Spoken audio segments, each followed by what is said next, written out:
Wait for HasanAbi.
What's going on, everybody?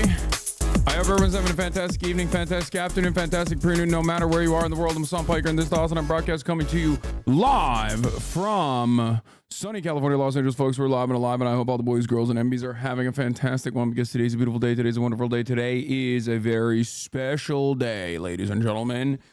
Very special day, very special way. You already know what it is. Let me tell you real quick, folks. You might be wondering, Hasan, is it a special day because you had 130,000 people watching last night? We're so back. No, that's not the reason. You might be saying, Hasan, is it a very special day because it's 74 degrees and sunny here in Los Angeles, California? No, that's not the reason either, honestly. I mean, good try. It's a very special day because it's always the same special day every day of the week. Every time. It's Friday then. It's Friday, ladies and gentlemen. That's right. It's Friday then. It's Friday. It's the freaking weekend. It's Fuck a Fan's Mom Friday. It's Flat Fuck Friday. That's it, baby. It's freaking Friday.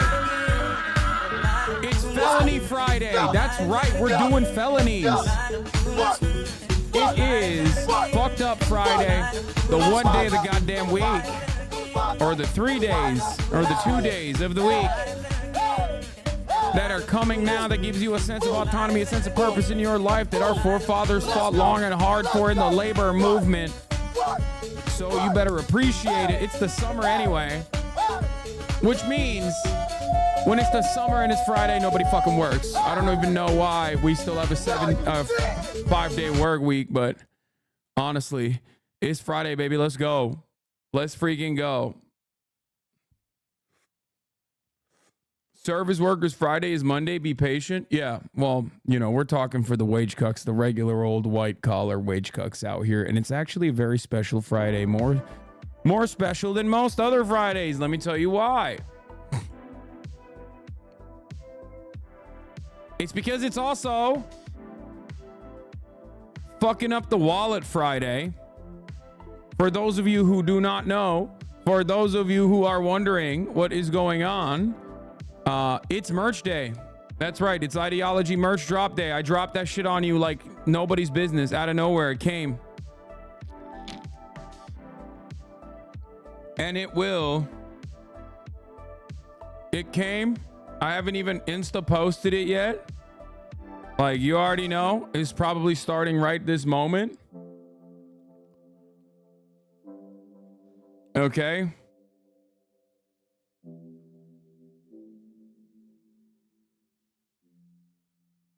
Which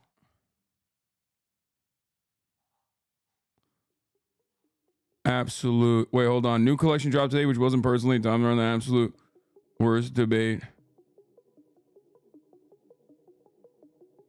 Clown show of a debate, but you can get it at ideology.shop before it sells out.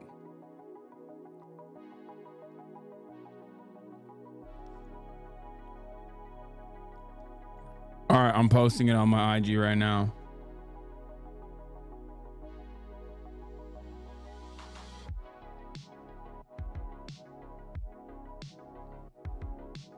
Do hats. No.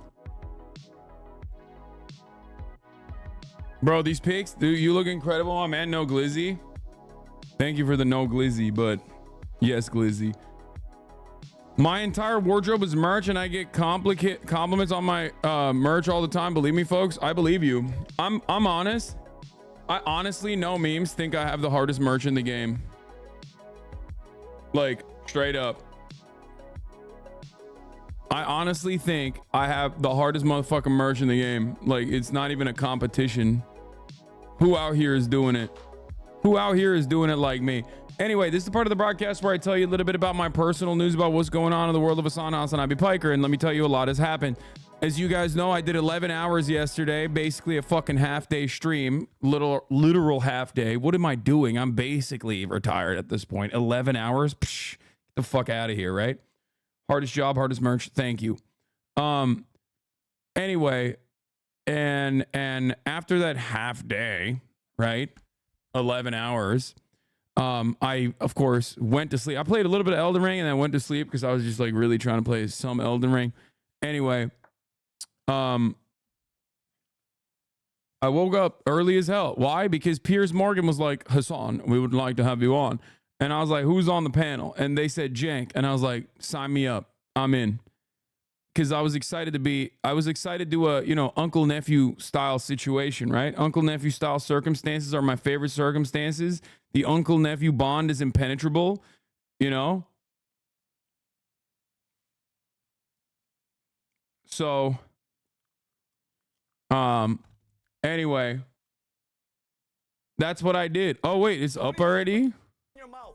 You don't have no reason to talk. Vinny, Just shut up. I'm a big Just fan do me a of favor you. and shut up. I'm a big Respectfully. fan of you. And, okay, but yo, but hold on. I'm a big fan of you, so I don't want you to die. I feel like your heart pressure is going up. You're turning red, Vinny. Somebody like Yeah, I lying? I said this on Discord. But I was like, I think I almost killed this guy. Like, I think I almost killed him by just being there. Like, he lost his mind, dude. He was so mad, which I was not really expecting him to be that mad. But it was really funny. Look at Pierce's face. He's such a little shit.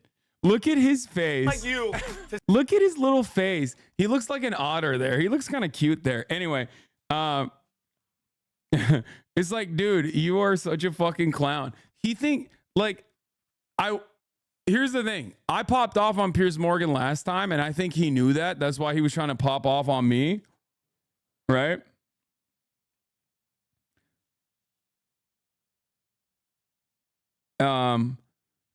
But respectfully, who is Vinny? You guys don't know. You guys are not invested in the Patrick Bet-David lore and the Patrick Bet-David universe, which is kind of annoying. How do you guys not know my man? My mans. Anyway, listen. Hold on. We're going to get to that. Dude, there's too much going on in the world, okay? I don't even know where to begin. I don't even know what to fucking say. So yeah, I woke up at like 6. I woke up at like 5:30 so I can get ready and not look super fucking disheveled and like I just rolled out of bed. But yeah, I still failed on that task. I look like shit here. I don't really like the way I look on this broadcast. But anyway, I wake up, I do this thing. This motherfucker Piers is literally like 25 minutes late, 30 minutes late to his own fucking show because he was just sitting there getting interviewed by some guy, and we had to sit there and listen to him get interviewed by some dude. I was like losing my mind. Anyway, oh my God. Yes, approved, 100%. But what was I saying? So I did that. I worked out. There's like a state of panic over here at the HasanAbi headquarters. Okay, you know, my mom is calling me. My fucking manager's calling. All this shit's happening, right? And I'm trying to like, wait, it's not working. I don't know why the emotes are not. Why don't I see it? Chat hallucinating the emote? Oh, okay. It hasn't happened yet. Stop spamming. Okay. In any case, I did that. I took a quick shower, you know, shaved up a little bit, fixed my shit up. I saw the Nick Mercs news. I'll be talking about that as well. Nick Mercs got fucking banned from Twitch because of course he did, because he was being transphobic. A thing that I've been trying to explain to him, or tried to explain to him a while ago. Unfortunately, it didn't work. Anyway, regardless, yeah, lot of stuff happening in the universe right now. I went on Piers Morgan. I'll talk about that in a little bit, but I wanted to like be live at a reasonable time because I'm going to do another like 12-hour day today, most likely. And there will be some freaking Elden Ring later. Hopefully, Jesus Christ. But yeah, there's so much to talk about. I don't even know where to begin. We obviously have the ideology merch. I'll just give you guys a little fucking peek ski here. If you go to ideology.shop, The Unraveled Republica collection is out. You can shop it. You got the Warlord tee. Okay. You got the old Skull Tour tee that everybody loved. You got the Liberty World Tour tee that we turned into a t-shirt because every single person was like, oh, we love these. Like the ones that you guys loved a lot, we just like re-upped or turned into a t-shirt. You have the Turmoil Distribution tee, which I was actually wearing on the Piers Morgan appearance. You have the Capitalism and Decay crew neck. Turn that t-shirt into a crew neck. You have the Borders Abolish All Borders. Borders Are Chains t-shirt, which I'm currently wearing right now. And then the Works of the World Unite hoodie, which is pretty sick, I think. So yeah. And then there's like vaulted stuff if you haven't gotten your shit before.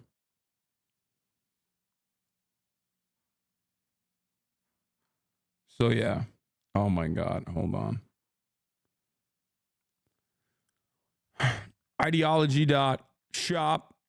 Get it before. I still haven't gotten the second part of my order. 2 months, dog. What's happening? I spent over 300 quid for your Orber Mansion. See, this is what I mean. This is what's going to happen. Bro, listen. There's a group that there's a group called Warren James that I work with. Okay. I work with them specifically so they deal with this shit. Okay. Annoy them and they will deal with it. I promise you. This is not going to be a customer service stream.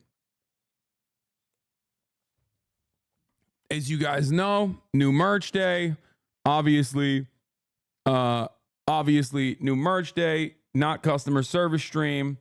Yeah, Warren James is really good at email. Just email them and they'll do it. What else was I going to say? Tell Chatter to reach out to the customer service team. I did that and got my back order in days. Nice. Yes. We'll do SCOTUS killing Chevron, Deference, and Loper Bright Enterprise v. Raymondo. I know it's a very big day. Shut up, nerd. We'll get to that, okay? Goddamn. Hey, boss, what is this? I'm a freak, Hasan. Want to find out? Is that from last night? Or is Russell in here right now saying that shit?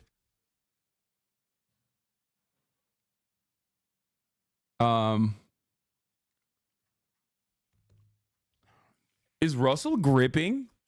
Is he gripping his shit right now? Does he got oil on his shit? Is he gripping his shit right now to the broadcast? Boom. Russell's about to be like, boom. I'm gripping my shit. I'm gripping it. I'm gripping it hard. I'm hard, brother. I'm gripping. Boom. Firm handshakes.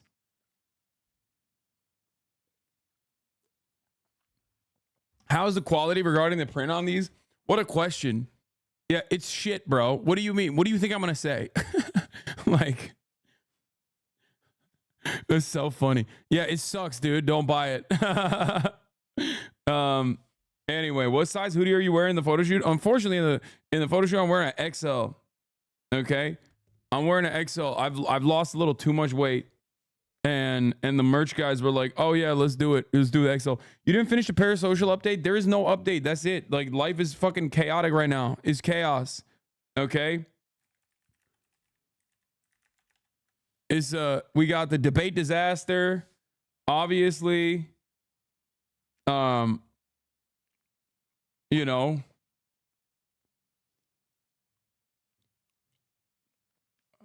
Be more parasocial. Your Haas Anger Jumper was the first S-size item I wore since I was a kid dog. Let's go. Congratulations. That's sick.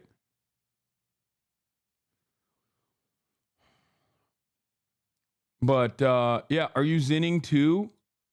Ray on her Mao Every time we've lived in a house in LA, it has been... Dude, the real estate world in LA is so dog shit. Every landlord is so corrupt and evil. We just are, you know,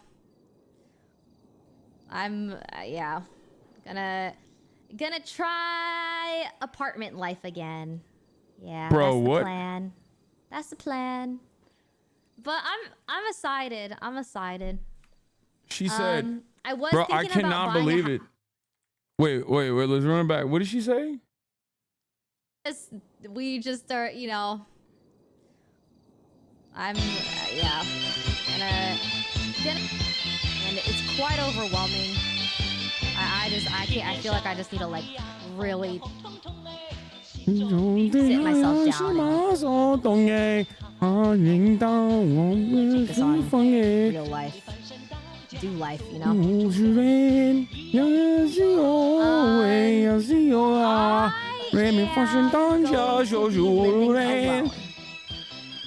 I am. She said abolish landlords. That's crazy. Okay. All right. All right.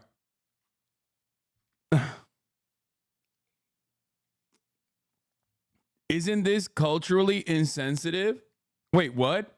Me trying to fucking say, me singing Red Sun in the Sky in perfect Mandarin? Excuse me. Excuse me. It is not culturally insensitive. It is culturally sensitive. It is peak, okay? White boy sings Red Sun in the Sky in perfect Mandarin. Mao comes back to life. Embalmed Mao alive again. Ready to conquer the Western world. Permanent first world genocide, JD Pond style. That's what the people are saying. You won't believe it. Yeah, Chinese netizens are stunned at first, only to turn around and become the loyal soldiers in the peasants' revolution. Okay? Chinese netizens remind America that the villages surround the urban landscape. The villages surround the cities.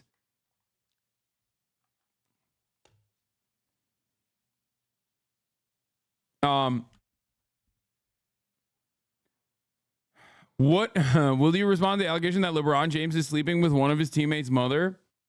He is, and it's awesome. Okay, that's right. That's why he's the GOAT. Who could do that? Who could do it like that? He's so the GOAT. Michael Jordan could never. See, Michael Jordan's sons, they sucked at ball.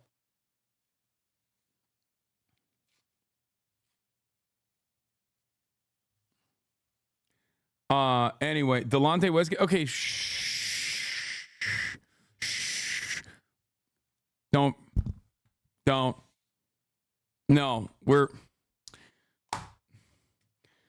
why did I read that? Some things you are not supposed to read. Okay? Some things you are not supposed to read. Okay. Anyway, yeah, debate disaster, Dems in disarray. Will Brandon drop?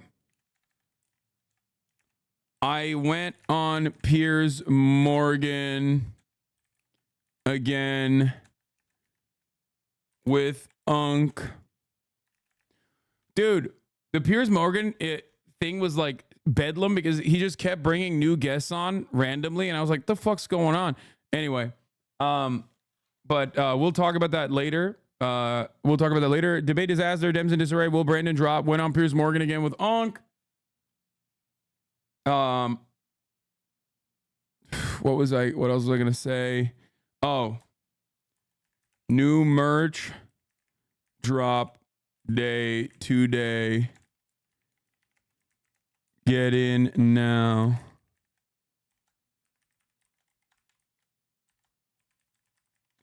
Okay. It's kind of wild that the merge drop actually timed so perfectly with the fucking first debate, which is pretty crazy because like obviously that shit is way in advance, you know, like months in advance, like planned out for a long ass time, and then it just like corresponded perfectly to that. Debate ratings are out. Was I right? I was wrong. It was actually more than that. It was 48 million people who watched it. I said 25. I was off. I was half. First debate last time though, 70 million. Told you that wasn't going to happen. But anyway, debate disaster, Dems in disarray. Will Brandon drop? Went on Piers Morgan again with Unk. New merch shop day to day. Get it now. Let me fucking post a merch drop photo. Wait, did I not get that? Hold on.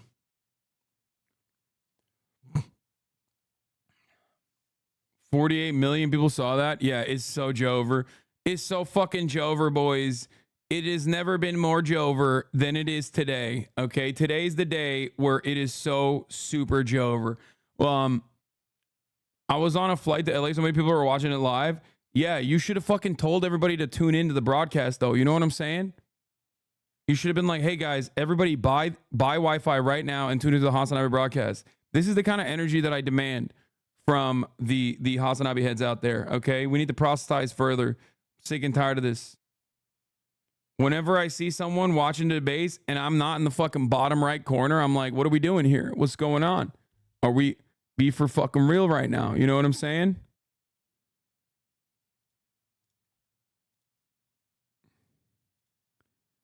Be real.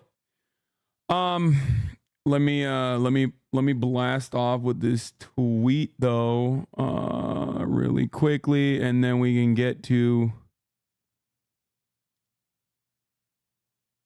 Wait, where is it? No, that's not what I'm looking for. I already have that. Where the hell is my... Where did I download that fucking photo to? Oh, it's on downloads. Okay. Well, why is it not showing up then?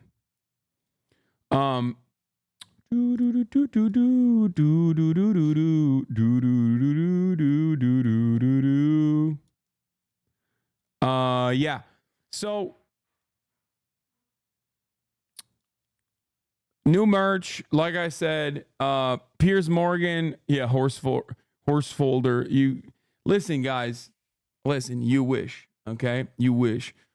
Good morning, big legend. Do you have ADHD too? What do you think? Yes, of course. Of course.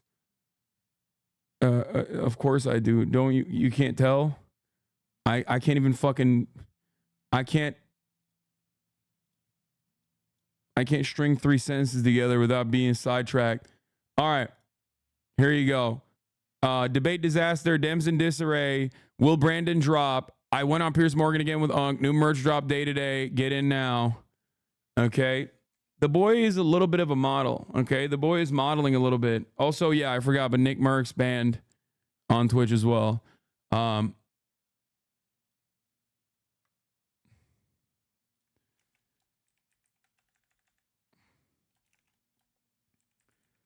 Nick Mercs banned on Twitch for transphobia. You're sounding like Biden right now. Listen.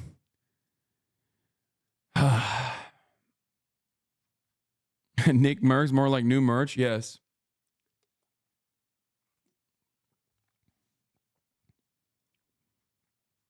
Oh my God. Oh my God. Brandon came out and said, folks, I might not walk as easily or talk as smoothly as I used to. I might not debate as well as I used to. But what I do know is how to tell the truth. Bro, that's so bad. Bro, that's so bad. That's so bad. That's so bad. Oh, they're definitely 100% going with this. Okay? They're going with this.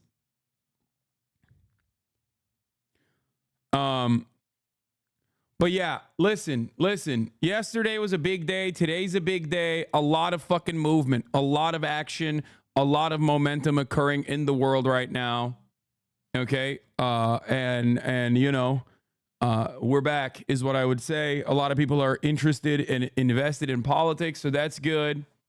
And also this has been like one of the most sequential vindication weeks of all time.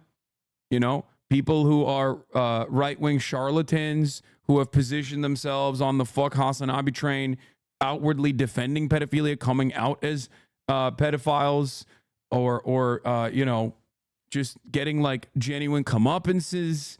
And then beyond that, like the Democratic Party basically, like I never thought, okay, after last night's performance, and by the way, we blasted off, so let the people know, I never thought after last night's Democratic Party performance, like before leading up to the debate, I never thought that there would be 11 op-eds on the New York Times that basically would be repeating the things I've been saying for 2 years now. Okay. Like it is actually unimaginable to me. Just like I never would have thought that like so many Americans would basically adopt the positions that I've had on Israel, Palestine over the course of the past 9 months. This is literally Unheard of. Okay? This is unheard of. Blast off, by the way. This is one of the photos. Terminal distribution is one of the shirts. Always right. Just too early. Ezra Klein is a HasanAbi head. Speaking of Ezra Klein, I will actually be on Ezra's podcast soon. In like a couple weeks. Anyway. But yeah, Dr. Kid Inspect got demonetized on YouTube. This is a moment of vindication on many fronts, many different fronts, both cultural and social, but also more importantly, like obviously political. Even though this doesn't necessarily mean that the Democratic Party is going to actually do something that they normally don't do and behave in a better way, in a way that is like interested in survival, interested in the continuation of like American democracy. You know what I mean?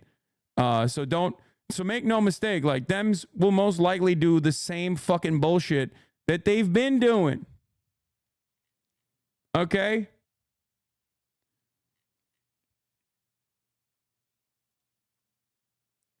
They've been doing.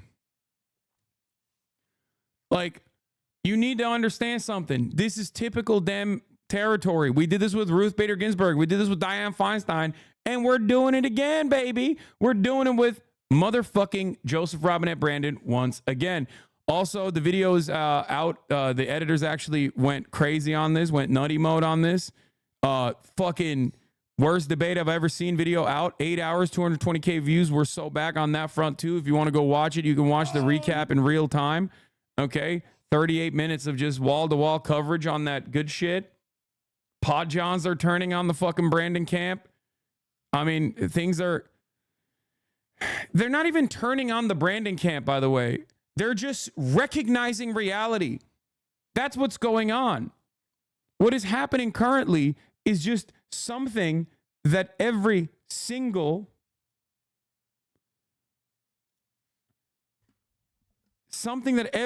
person in this community has acknowledged. There were liberal holdouts in this community like Minddrive, Megaphonics, Fango Lives. There are many people who are firmly committed to the Democratic Party in this community that genuinely early on were like, oh, well, Trump has actually lost a step too. You have to recognize that. You have to acknowledge that. Every single one of them months ago came to this fucking reality that perhaps I am not, bro. I'm in DSA. Okay, but like, you know, you guys were legitimately trying to do the whole like, well, Trump is bad mentally as well. And like, maybe Brandon is personally not that bad. You know, you guys were on the copium like months ago. This is, your position has changed on this. I'm saying even Minddrive, who is LibDrive, who is like literally the biggest liberal in the community. Okay. Months ago, recognized the writing on the wall. Many people have been at this stage. Okay. I stand by my position. Trump is unintelligible, but idiotic. Biden is unintelligible, but smarter than Trump. Both are bad.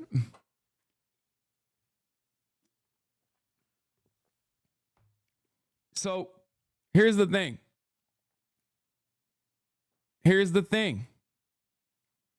Okay. We have been here for a moment. We have been here for quite some time. We've been here for fucking years at this point. We've been here for a while. Now the Democratic Party is coming to terms with that. The donors are coming to terms with that. And that's a big fucking deal. And we're going to be talking about all of that, okay? The Pod Johns came out, had a brutally honest recap of the fucking debate, okay? They're popping off. They lost the Pod Johns. Like, Brandon never had me, but they lost the fucking Pod Johns.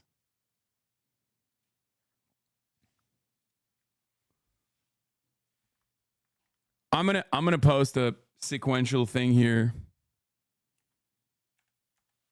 I'm just gonna post a fucking 2-image post here, because the Brandon camp has already made their position known. They're not dropping out. That's crazy. Why would they do that? That's literally what they're saying. That's what they're saying. That's what they're popping off with. Which is not good. It's not good at all, folks. Not even a little good. Very bad, as a matter of fact. Okay. And I'll tell you exactly why in a second. Wait, why can't I? Oh, God, Reddit. Come on. No WebP files, man. Come on, Reddit. Give me the fucking. Hold on. All right. I got that screenshot. I just got to post something real quick. That's why I'm running around. I'm gonna post 2 photos next to this for no particular reason.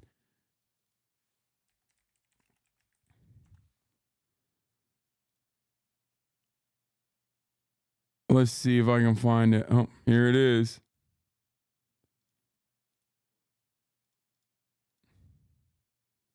Another WebP file. Jesus fucking Christ, dude. Everything is WebP. I hate the formatting on this shit. Okay, we got it. Okay, gotta post. Gotta do a Twitter post on this, you know? Screenshots.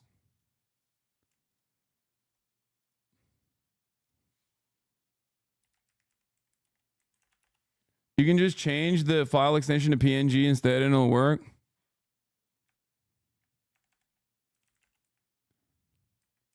The 3-peat. Okay, there it is. I did it. I posted it. Don't say boomer. That was pretty fast. Democrats going for the 3-peat, baby. Let's go.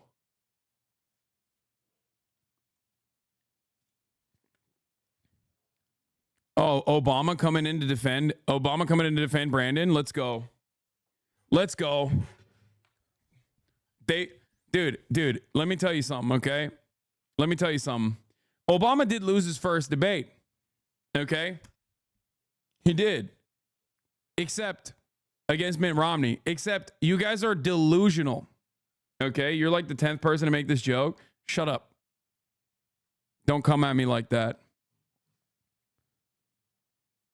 The problem is Barack Obama wasn't 800 years old and actually came back and pounced on the other debates. Joe Brandon does not have the capacity to pounce on other debates because guess what? Time is against him, okay? When you're Obama's age, time is good. You can take the time, you can study, you can get better at debating. Time for Biden is running out. And I don't mean literally like running out as in like, oh, the election is coming up. I mean like literally his father time is coming for him. He is going to die. He's old. He's going to die soon. He might die next week. I don't know. Okay? The clock is ticking, so it's actually working against him in this circumstance. Whereas like Barack Obama can use that experience and get better in the upcoming debate. Joe Brandon is only getting older. Okay? Only getting older. So obviously this is it's idiotic. He needs to drop out. But no, every 4 years, every 4 fucking years, we got to play the same song and dance over and over again where you got a situation every 4 years. You got a situation where everybody's like, hey man, this guy sucks. This guy absolutely sucks. We can't let this guy run. And then the Democratic Party's like, no, you don't understand. He is running. Shut the fuck up and vote for him. And it's like, hey, dude, hey, I'm being honest with you. I'm being real with you. This person kind of sucks. I don't think she's going to win. Okay? I don't think she's going to win. They're like, nah, you don't. Shut the fuck up. Nope, she'll win if you vote for her. She'll win if you vote for her. What is this? Yesterday, XQC and Coxtony had a 2-hour debate on age of consent. I'd rather fucking laser my brain so that I could just, wipe out the remaining wrinkles up there than watch a fraction of this. Is 12-year-old Natalie Portman unironically hot? 51% said yes. 48% said no.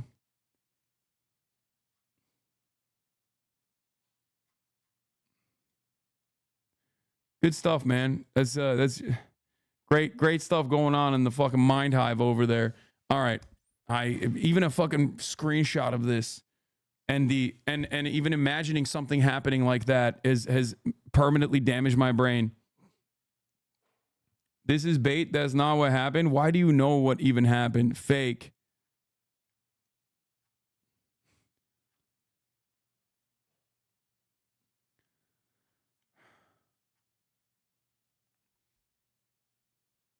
Yeah, no, they're talking about 12-year-old Natalie Portman and I assume Leon the Professional, right?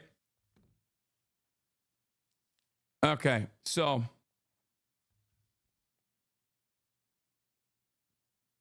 how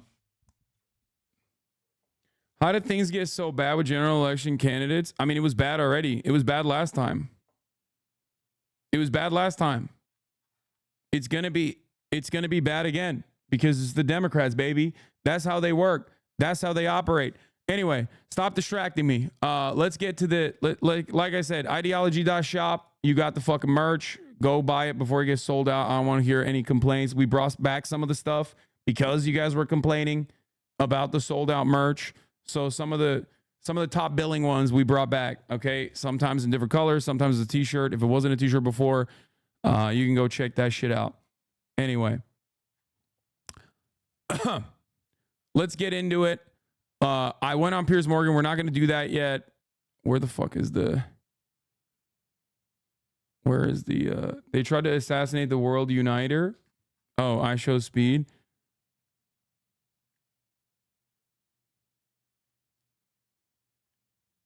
Can you talk about how the free shirt thing works after spending $100? I don't know. I don't know. Don't ask me any questions ever about merch.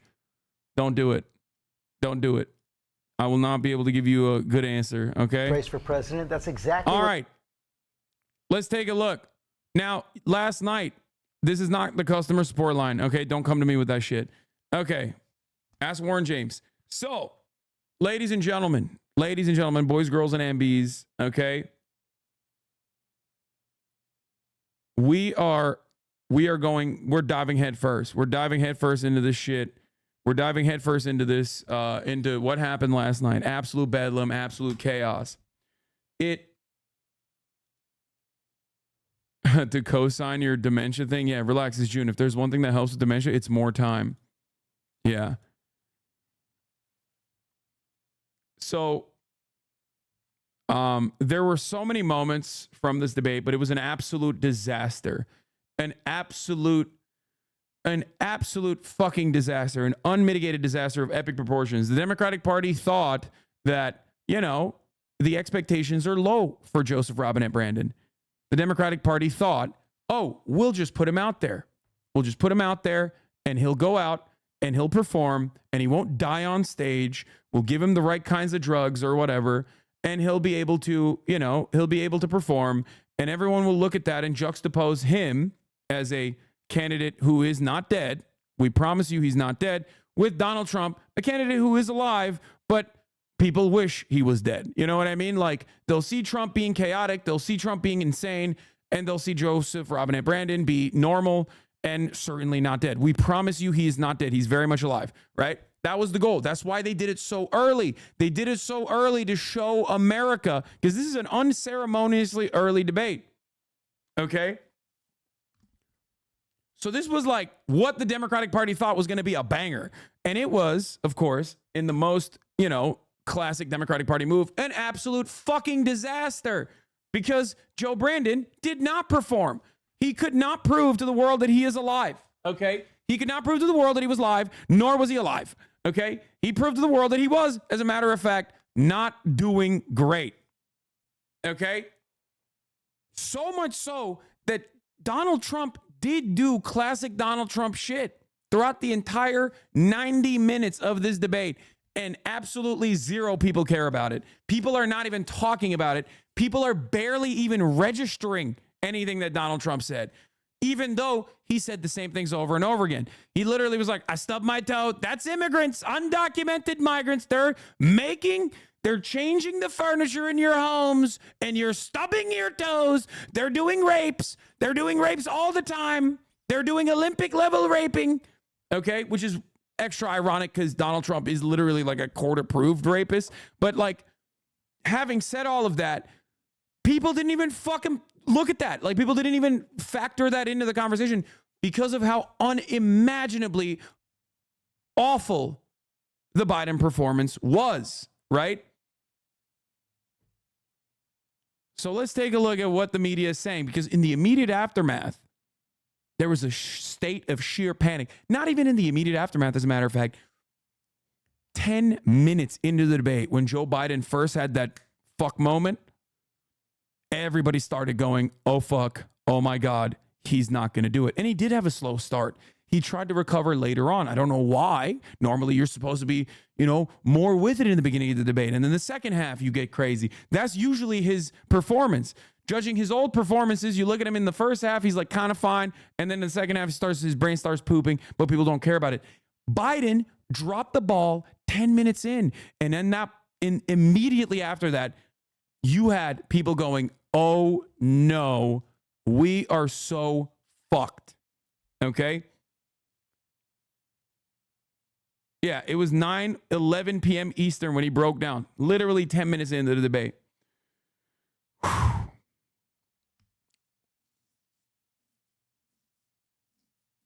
By far the most frustrating thing about Biden's performance last night is that for the extremely politically plugged in folks like ourselves, if we use 100% of our brain power, we could sort of understand what he was trying to get at, but that's not how it's supposed to work. Exactly.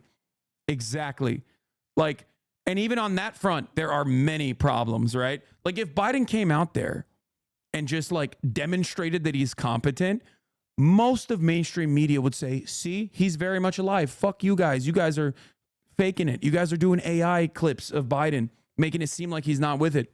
But I would still be very critical because there were a lot of moments on the policy front where he absolutely missed key details that he could point to about the accomplishments of his administration, about what it will look like if you reelect him, how he will expand on certain things that he's done, whether it be the IRA. Like, there were so many opportunities that he missed. There was a major flub early on with the abortion conversation. That was a layup.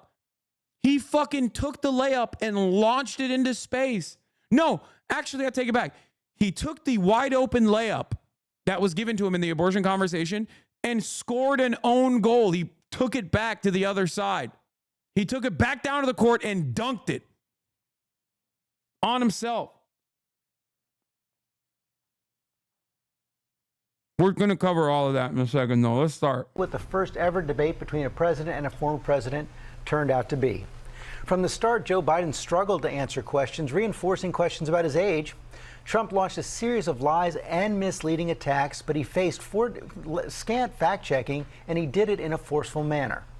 By the time the 90 minutes were up, the drumbeat about Biden's age from Democrats had key figures from across the party talking about... Yeah, it's like now they're trying to do pickup. They're trying to do like a little bit of spin after everybody saw what everybody saw to be like, oh, Trump lied a lot. It's like, yes, dude, we know he was the fucking president. Like, what are we talking about? We know he lies. We know he lies all the time, dude. What do you mean? Like, yeah, oh my God, I can't believe he lied. Like, Joe Biden personally was like, oh, you can't debate a liar. It's like, yes, dude, you can. And if you can't, then you don't fucking do it, right? You debated this guy and you won before. What are we talking about? You are literally the most experienced person in terms of directly dealing with Donald Trump because you debated him and you won that election. So it's not like a new thing. Trump didn't come in with some new shit, right? It's not like Trump's narrative hasn't even changed since like 2015, 2016. His narrative is still the same. He's saying the same shit. He just elevated it. Now he's adding new stuff onto now he's expanding on the old talking points. Like now he's saying black jobs. I don't know what that means, but I'm sure we'll find out. But hey, you know what would have been great? If Joe Brandon was equipped mentally to turn around and be like, what do you mean by black jobs? Can you tell me what you mean by black jobs? Like, what are we talking about? That sounds kind of weird. What's that about?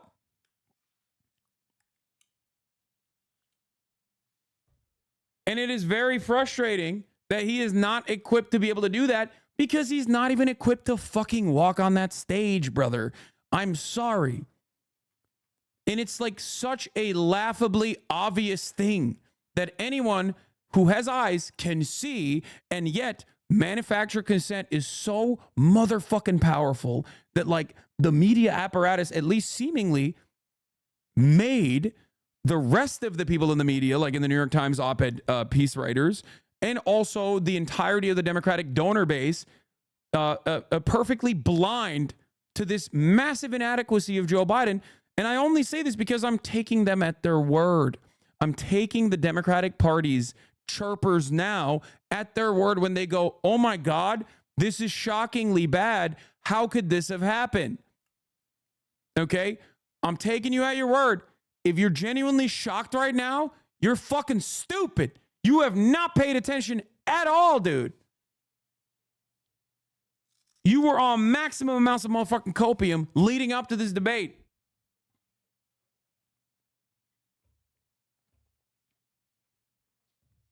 Think about that. Think about how crazy it is. It's like, dude, this is the #1 meta. In 2022, CNN released a poll saying 75% of Americans think Biden is too old to be president. 75%, 2022. It's not like this shit was a secret. Brandon wasn't like a dynamo on paper or in public regularly. It was just like a shit ton of people running on copium.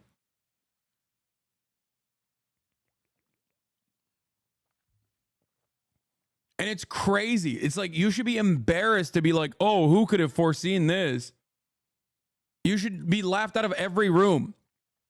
To me, testing Biden's dementia, okay, and claiming that like you were shocked by it is akin to the same hallucinations that Republicans engage in when they say Trump is sexy, okay? Like, no, he's not. We can see with our fucking eyes. Like, he's not. He's not hot at all. He looks like a fucking creature. Like, what do you mean? It's like those Republican moms that go to the rallies that are like, that's right, Trump can grab my pussy. It's like, oh my God, Deborah, you are too horny, okay? What the fuck's going on? Shut up.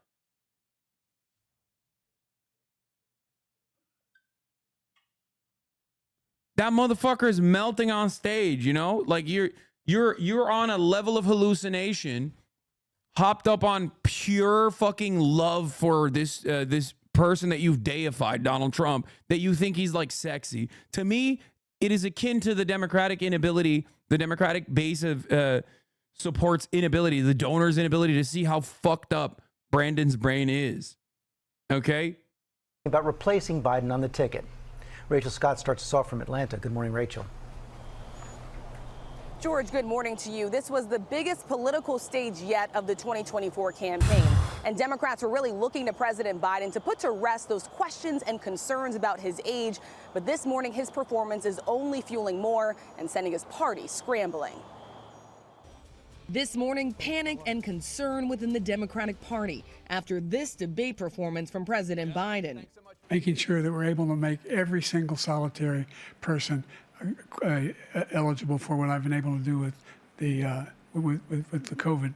Excuse me, with dealing with everything we have to do with. Look, if we finally beat Medicare.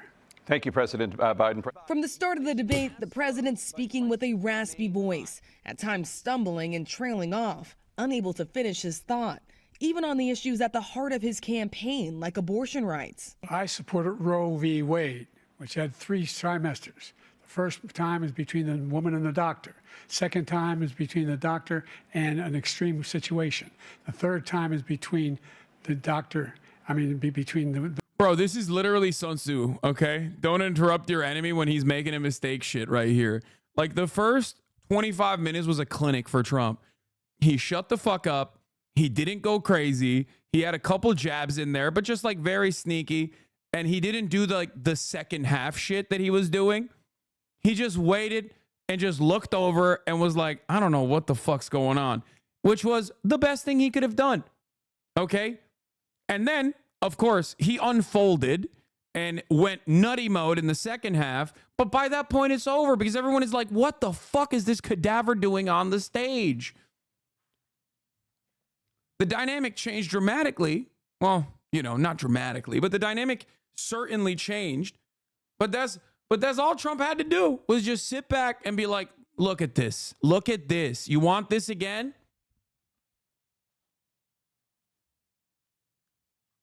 And yeah, that's where we're at. We beat Medicare. I don't even know what the fuck that means. Holy moly. I mean, his flub on abortion is so bad. His flub on abortion was so bad. And the people crying to the referees about the moderation not being there because like they weren't fact checking Trump are also, in my honest assessment, crying because they wanted the hand holding that Brandon needed. Okay? That's why they're crying. The woman in the state. The Biden campaign telling reporters the president, who is 81 years old, had a cold, something they did not mention until an hour into the debate. Trump questioning Biden's mental fitness. I really don't know what he said at the end of that sentence. I don't think he knows what he said either. It was the first time the two candidates have come face to face in 4 years. He's, without question, the worst president, the worst presidency in the history of our country. You're the sucker. You're the loser. So, also CNN fucked up by trying to make this shit more civil. If they weren't muting and cutting them off, we wouldn't have noticed how bad they both are. No, honestly, they tried to save Biden multiple times by being like, you're out of time. You realize that, right? There was a couple exit ramps that they gave to Biden with the mute where they were like, you're out of time, President, Mr. President. And he would go, oh. They tried to save his ass. So,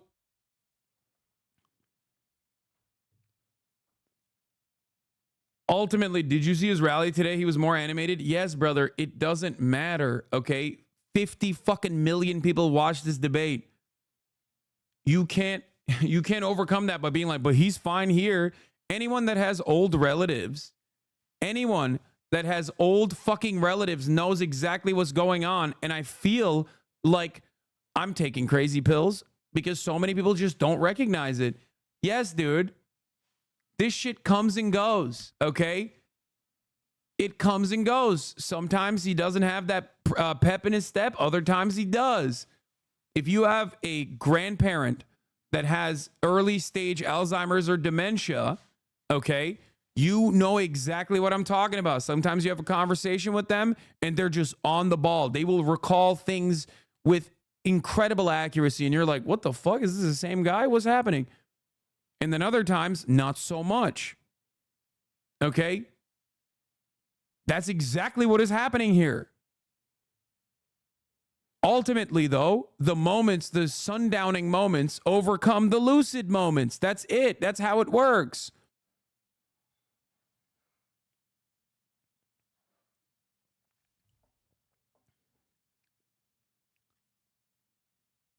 Sometimes you're there, other times you're not. Like when I watched Joe Biden last night, okay? When I watched Joe Biden last night, I felt like I was watching him just like holding on for dear fucking life. Do you know what I mean? I felt like he was just sitting there inside of his mind, trapped in his own fucking brain prison, going, please just say the words right. Please just say the words right. While every other part of his body was just failing. Okay? And that is not a good fucking look. That is not a convincing re-election.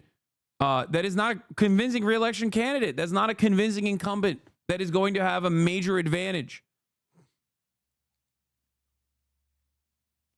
Okay? It just feels like he's like desperately trying to just say the right things while simultaneously failing to do so. And then that recognition kicks in and then it snowballs into like more and more flubs.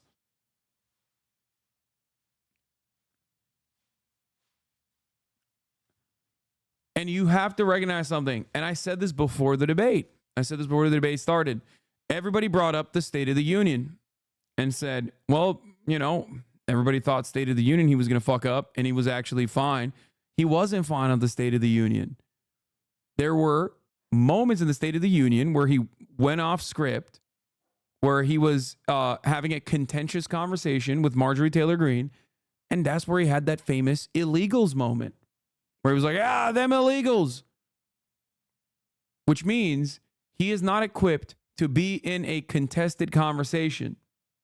Okay? He's just not, like, when he's on script, when he's doing crowd work, right?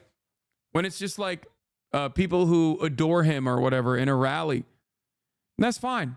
He's still with it. He can, especially if it's like a good moment, especially early in the day, right?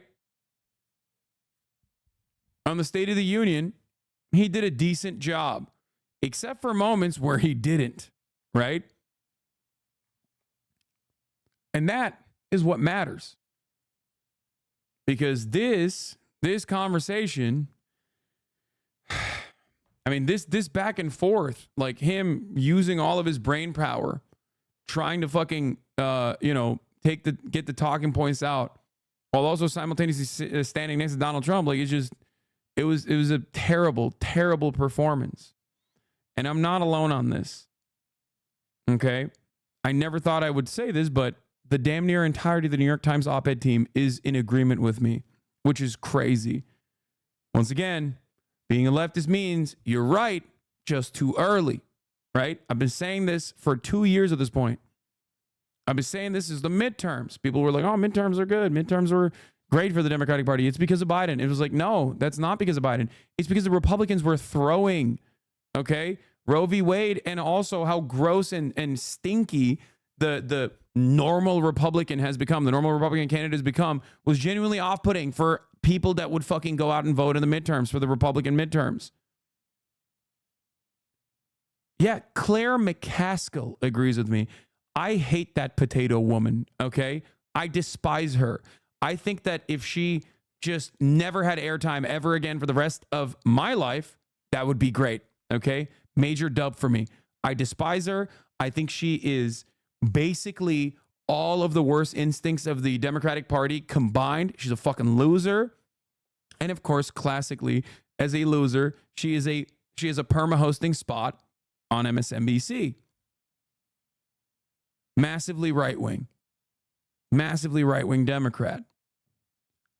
And yet, she basically was almost completely in agreement with myself. Okay? It's really fucking bad. It's really, really, really, really bad. And yet, the expectation from everyone after this awful performance, which I will get into in a second, was that he would drop out potentially, or they would go back and they would, try to come up with a graceful exit for Biden. The Democratic donors were in a state of panic. And yet, there's only two people that maybe could make a difference here, is Jill Biden and Barack Obama. And it turns out Barack Obama came out and said, fuck no, I'm still riding with Biden. So they are locked in, it seems. His campaign came out earlier this morning and said, of course we're not dropping out. What are you talking about? You know? Just something to consider. Almost immediately, the attacks turning personal. The only person on this stage is a convicted felon is the man I'm looking at right now. When he talks about a convicted felon, his son is a convicted felon. That clearly didn't sit well with Biden, delivering his most direct attack yet on some of the allegations surrounding Trump. The crimes that you are still charged with, and think of all the civil penalties you have. How many billions of dollars do you owe in civil penalties for molesting a woman in public, for doing a whole range of things, of having sex with a porn star on the night while your wife was pregnant? I mean, what are you talking about? You have the morals of an alley cat. And Biden going after Trump for his actions on January 6th and his promise to pardon the rioters who stormed the Capitol. He did do a damn thing, and these people should be in jail, and they should be the ones who are being held accountable. And he wants to let them all out, and now he says if he loses again, such a whiner that he is, that it could be a bloodbath. Thank you, President Biden. President Trump? What they've done to some people that are... Bro, this was the method, okay? This was the method. Like, he needed to goad him from the jump. He needed to go at him from the jump. He needed to come in there and be like, why am I having a conversation with a convicted felon right now? What is the state of American democracy? This motherfucker is crazy. And then you just let him unwind. And yet, he only baited him in the second half. And he also personally couldn't even fucking hold it together in the first half where it mattered. Massive alley-oops were lost. Just so fucking bad, dude. It just doesn't make any sense. Because the goal here is to show that Trump is incompetent, Trump is dangerous, Trump is chaotic, and Trump is like a racist madman who wants to be a dictator, right? And while all of those things might be true, okay, and I certainly believe those things to be true, by the way, okay, make no mistake. If you fail to demonstrate those things when it matters, then you are not capable of being the guy, the only guy who can beat Trump. Because remember, that's how we rolled out Biden. This is the only guy who can beat Trump at a time when there were plenty of people who could beat Trump, right? And now he's lost it completely. Oh.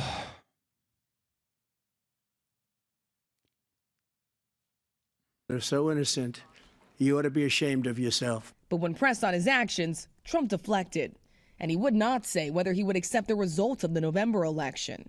If it's a fair and legal and good election, absolutely. I would have much rather accepted these, but the fraud and everything else was ridiculous. Trump pushed several false claims, from insisting there was no terror during his administration to claiming that... Yes, every minute that Biden threw a barb at Trump and made Trump scramble to defend himself, for like a whole minute, he was winning. Exactly.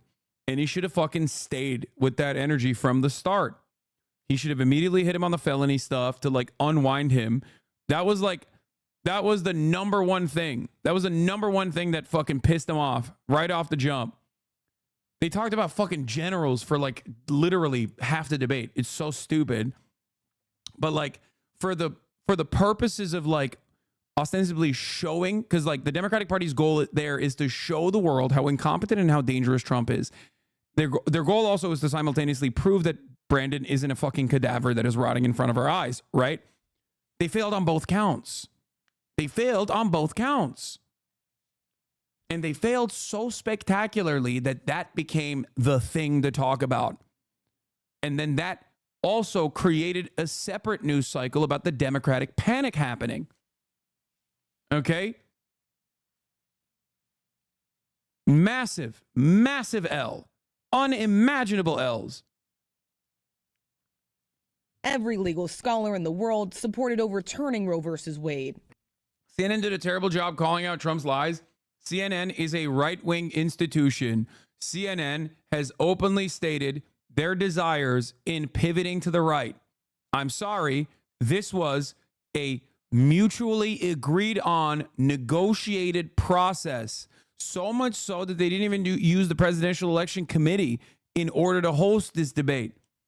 You cannot fucking cry to the refs after the fact. You put those refs there, okay? You know Trump lies. You know he's a serial liar. You are running the argument after the fact and going, why didn't they call out the lies? It's like, when have they, bro? They have never done that. You know what he does. You're supposed to be there and go, the fuck do you mean? That's it. I thought you said CNN hates Trump. I don't know. No, CNN loves the ratings that they get from Trump. CNN also is looking at the ratings that are abysmal across the board for all media because nobody fucking gives a shit about politics, and remembering how good things were all the way up to 2020 when they would do round-the-clock anti-Trump coverage. They want Trump to win so they can do that again.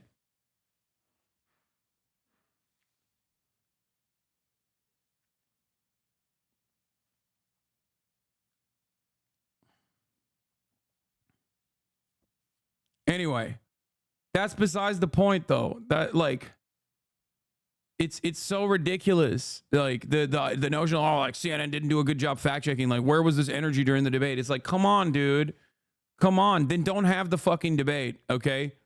Then don't do it. Where is Biden? Where is Biden to address a single part of the fucking lies that Trump is serially repeating? Is Biden actually capable of doing such things? I don't think so. And I think that's precisely why people were like, why won't CNN hold his hand the entire process? That's it. Every legal scholar wanted it that way. At one point, the two oldest candidates in history bickering over. Like, that's the funniest lie across the board. It's like one of the most consequential ones. The notion that like every single legal scholar and every single Democrat wanted Roe v. Wade overturned is basically akin to going up on that stage and being like, the earth is flat. Okay. And I believe it. And you do too. Everyone believes the world is flat. And the easiest retort to that is, what are you talking about? Name a single legal scholar, and not Mark Levin. Name a single legal scholar, not a Fox News commentator. Okay? You are so insane. If that was the case, then your Supreme Court appointees would not have lied in their appointment hearings about how Roe v. Wade is a super precedent. Okay? They fucking lied. Your people literally lied. You can't say that? You can't even bring that up?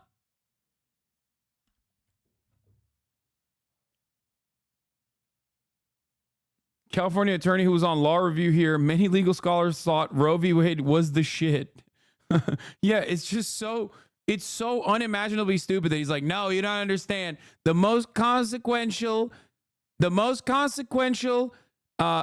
chickens come home to roost project that was going on for 35 years in the Republican Party through the Federalist Society is actually super awesome.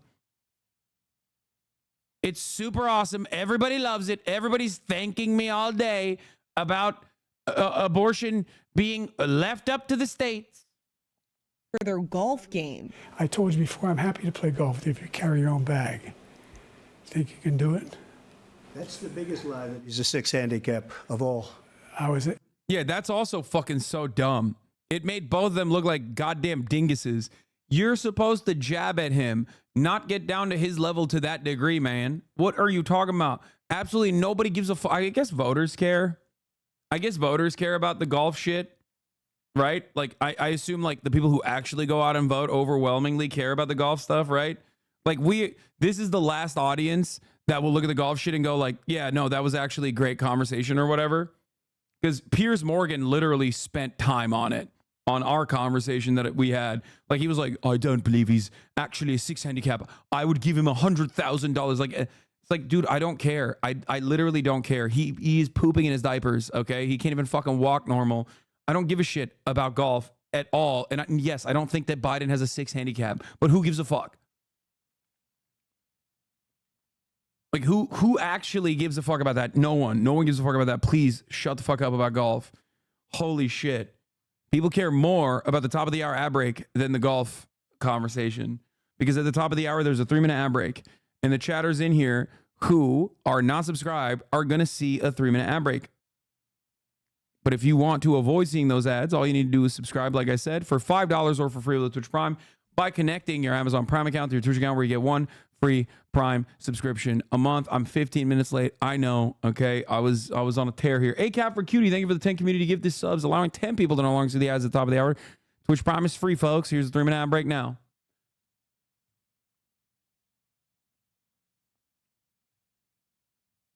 Yeah, I think people don't care about the golf thing, and it's just showed how out of touch in country club their old asses are. I think so. But like maybe white dudes in the suburbs who both of these guys are desperately trying to win over, they might care. I don't know. Do you see what I'm saying? Because the calculation isn't about like the broadest parts of the electorate. It's like these guys are completely fucking lasered on like one group of people, which is white men and white women in the suburbs, okay? In key states, in swing states, and in swing districts. That is who they're going after. They want the Westchester voters to you know, make a decision on the matter. They don't give a fuck about what's going on in the Bronx.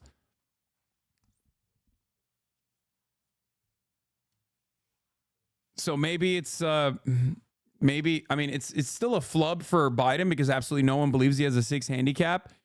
But like maybe people don't care about maybe people do care about the golf thing. I don't fucking know. I don't. I think it's so stupid. It made me so upset.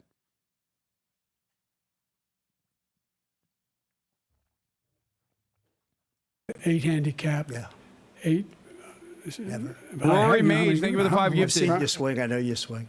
Hey, Let's you know, not how act many like rounds- children. And while Biden tried to address his age head on, This guy's 3 years younger and a lot less competent. I think that just look at the record. Look at what I've done. Look how I've turned around there. the most consequential night of the campaign ended with only more questions. Even his own vice The suburbs surround the cities, my lord. Yeah. president acknowledging he had a rough go. Listen, he did not get off to a strong start in that debate, but he had a strong finish. Donald Trump did make several false and misleading claims, many of which went unchecked or challenged on that debate stage, even by President Biden. This morning, many Democrats calling that a missed opportunity. The president did make a late night stop at a Waffle House. He was asked directly about his debate performance. He said he had no concerns, but that is not what we are hearing from Democrats this morning. Yeah. Of course he has no concerns. He doesn't know where the fuck he is, bro. I don't know. Immigrants are raping. We need abortions. What? What'd you say?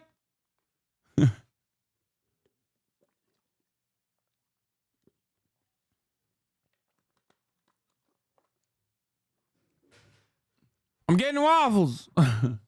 Getting waffles, Jack. Look alive.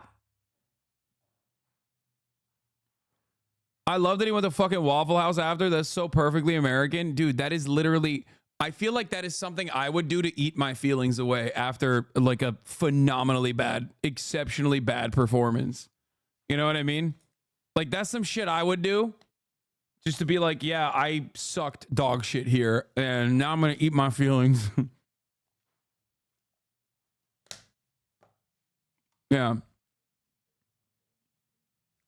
Hopefully, yeah, it puts me in a fucking coma. Anyway. Now, please. So,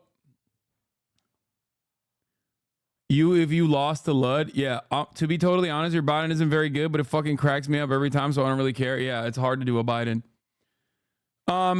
So yeah, the first flub of the day was here. I'm gonna go through my tweets that like are somewhat of an accurate immediate recap of the timeline of the debate real quick. Hold up, let me see if I can find it. Let me see if I can just scroll down far enough. Let's take a look here. So yeah, Biden comes out swinging. He's trying to cram as many words. He's trying to fucking hit the max word count. Okay. But his voice is absolute dog shit. He sounds like he sounded like RFK Jr. up in this bitch. Okay. Voice is off. He's doing like this whisper thing. 1 HP voice. Okay. But he also sounds kind of cracked out. So it's like an L on both counts. Okay. He's trying to like say as many things as possible, but he's not doing a good job saying it. Then, 10 minutes in to the convo, he cuts himself off. Like on the 11th minute mark of the debate, once they started talking, once the timer was in, he cut himself off mid-convo. That was really bad. Like that was the holy shit we're fucked moment for many Democrats, I think. Because once again, this was supposed to be Brandon showing the world that he's not dead. Yeah, he said, and by the way, and then he stopped. Okay, let me see if I can find that. Do we have that clip? Anyway. And then, wasn't he muted there? No, dude. No, he said, by the way, and then they ended the conversation. Okay. He just stopped talking. You saw it. Chatters are going maximum copium mode. You're going to need Narcan pronto if you cope this hard. Okay? If the copium levels are through the roof right now for many of you, you're going to need Narcan eventually. You're overdosing. Okay? It would have been fire if he died then, let's be real. Yeah, I mean it'd be crazy. Yeah, you need Narcope. Congrats on 100K viewers last night. Yeah, we're back, baby. We're back. People care about politics again.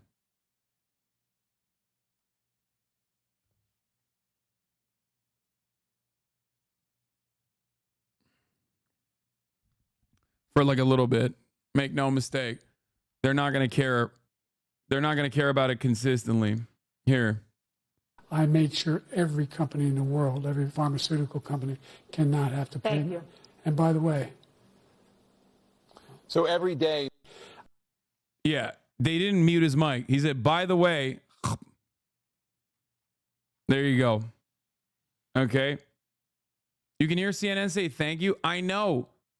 I understand that. I know his time was up. Look. And by the way. So every day. What are we doing here? I feel like this is the best proof that Americans need health care. Oh. Anyway.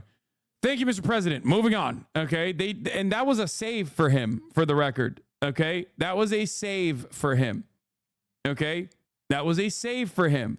This is another one of those instances where another one of those instances where like the CNN crew was trying to fucking save him. Anyway, that's the one. That's one of the moments. That is the first moment. Okay. Excuse me. The abortion one was really, really bad. Excuse me, with dealing with. Oh, and then he had history. this. There's never been. And as far as Afghanistan is concerned, I was getting out of Afghanistan, but we were getting out with dignity, with strength, with power. He got out. It was the most embarrassing day in the history of our country's life. Child care, elder care, making sure that we continue to strengthen our healthcare system, making sure that we're able to make every single solitary person eligible for what I've been able to do with the COVID. Excuse me, with dealing with everything we have to do with. Look. Oh no. No, not the side eye. Oh no. Thank you, President Biden. President Trump. He said, look. Oh, they cut him off. This morning, the court ruled on yet another abortion case, temporarily allowing emergency abortions to continue in Idaho. Here's a layup, despite that right? state's Here's a restrictive layup. ban.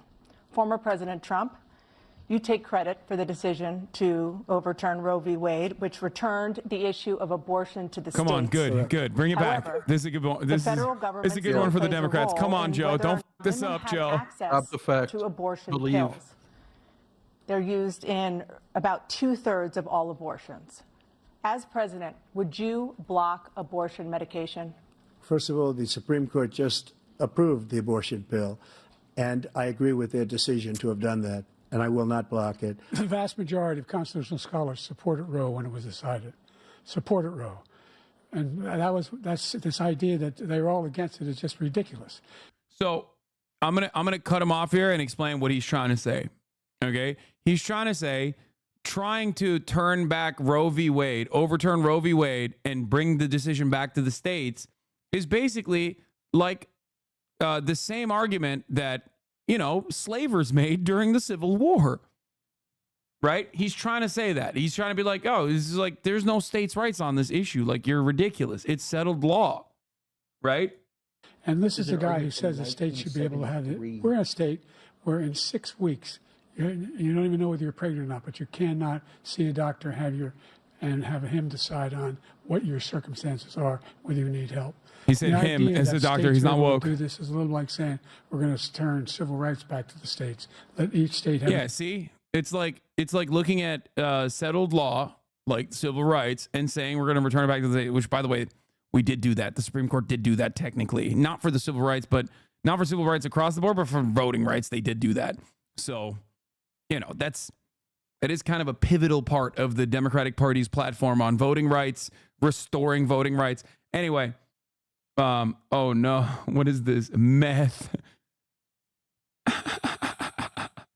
This is such a dumb emo. Look alive! A different rule. Look, there's so many young women who have been, including a young woman who just was murdered and he went to the funeral.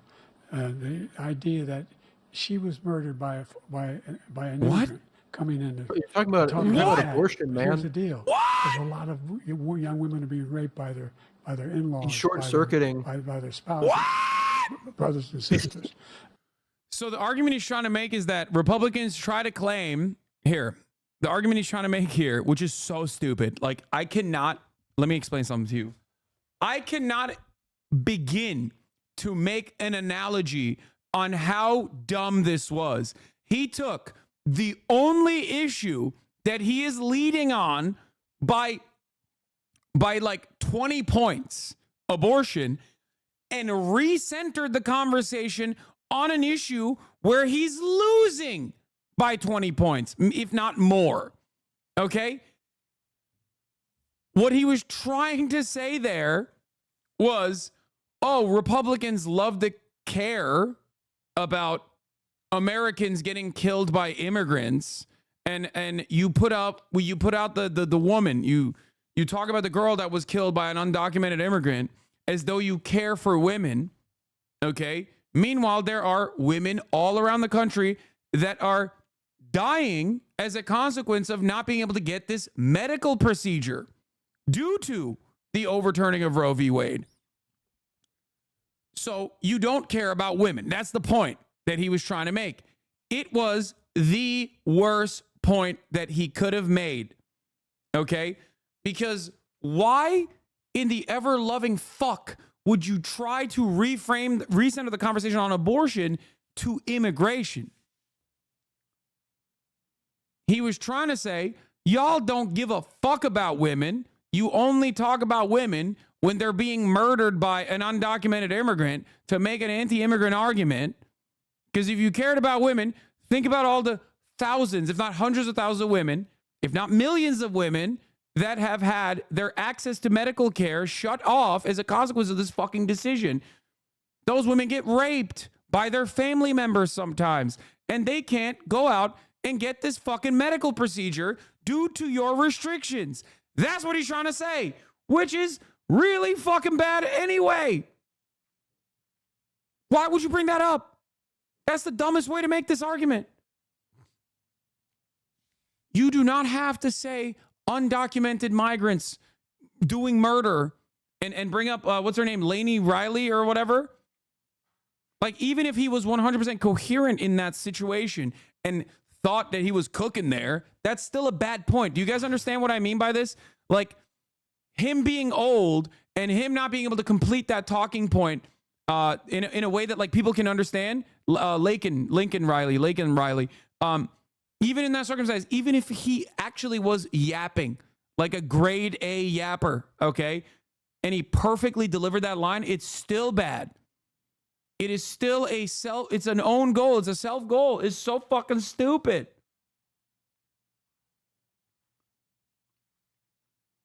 Like, if he phrased it like you did, that would not have bombed. It doesn't matter, though. It still would have been an idiotic way to address the situation, because at that point, you're in your fucking wheelhouse. You're in the pocket.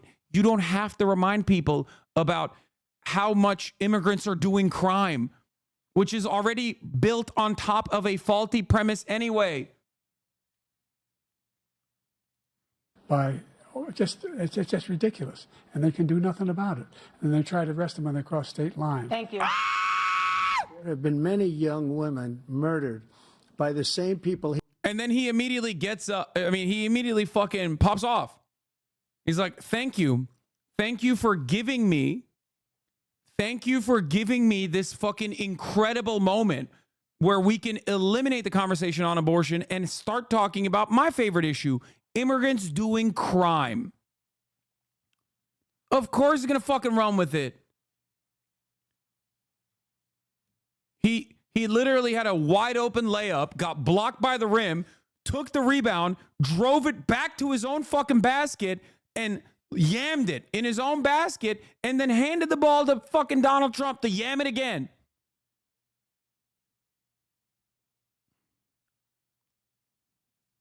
He allows to come across our border. We have a border that's the most dangerous place anywhere in the world. Considered the most dangerous place anywhere in the world. He said immigrant And we opened rapists, it up, and these killers are victims coming need into our country. abortions.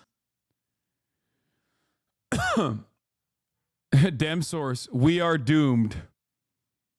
Yeah, it's so cooked.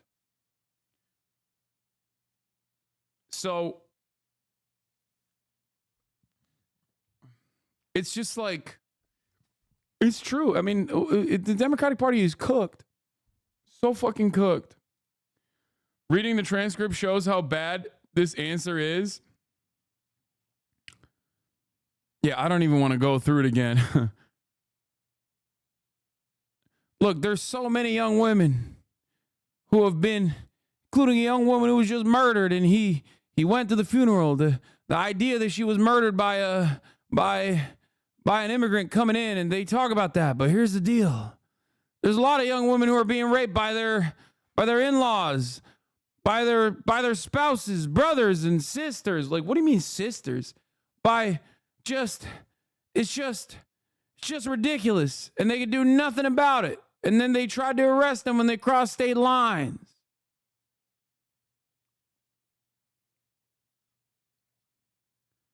That is not somebody fucking flubbing a good point. Okay?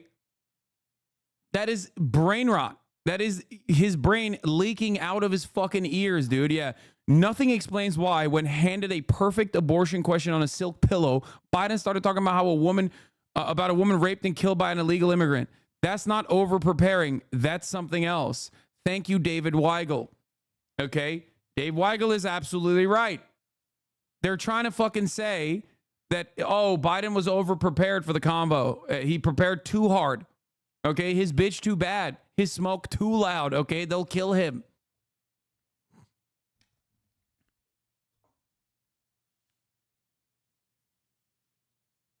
Anyway, so that was like, I cannot explain to you the severity of that flub. Okay? I can't, there's no amount of overstating this. Okay? It's just, it is so unimaginably bad. So bad. And there's no salvaging that. Because even if he was coherent in that moment and delivered that line, it still would have been so fucking stupid because of what Donald Trump did immediately after. Because this is a back and forth conversation. When you change the dynamic of the conversation voluntarily to abortion, from abortion, which is an issue that you're strong on, to immigration, which is an issue that Donald Trump loves talking about. He did not shut the fuck up about immigrants the entire night. Oh. It's Jover. Just a horribly bad moment. Okay. And then there was a litany of other idiotic moments from the debate, obviously. And we'll get through them as well. Here, let's take a look at this. The 46th president of the United States, Joe Biden. Folks, how are you?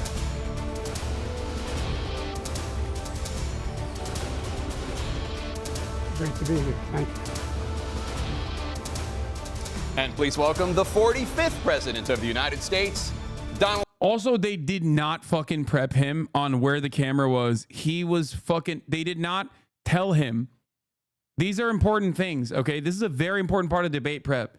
Like, when you are preparing for a televised debate as the motherfucking president, okay? Like, you have to look a certain way at all times, because your reactions in real time are going to be captured and 50 million people are going to see it.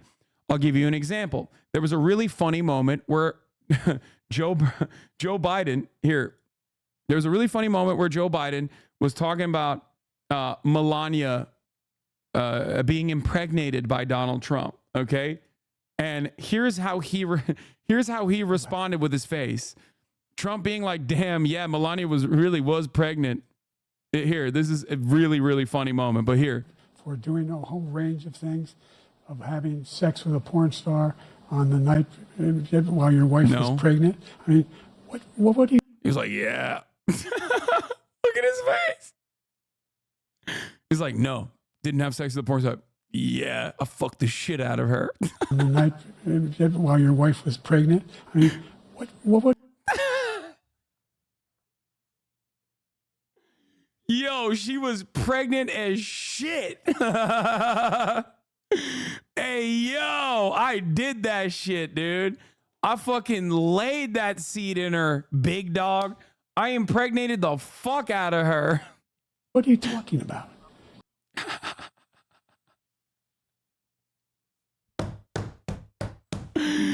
Oh, it's so good. I'm gonna come.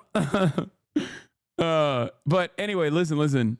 The reason why I showed you this is because like every moment is going to be overlooked, looked at again and again and again and relitigated with a fucking fine-tooth comb. And Brandon, for like the damn near overwhelming majority of the debate, was literally dozing off. Like he looked crazy. He looked old as fuck. And that's honestly something you can't really save in this situation. Like he can't change his face. He's got old man face. It's just time. It's father time. Right? Like there's really not anything you can do in that situation. But he's constantly like, what the dude, look at the camera. Look at the camera. Okay? Look at the fucking camera. Stop looking at like random shit. You look crazy. You look old. Holy shit. It's so funny in retrospect. They try to think about the buzz they created nonstop around this debate. He's been prepping at Camp David nonstop. Yeah.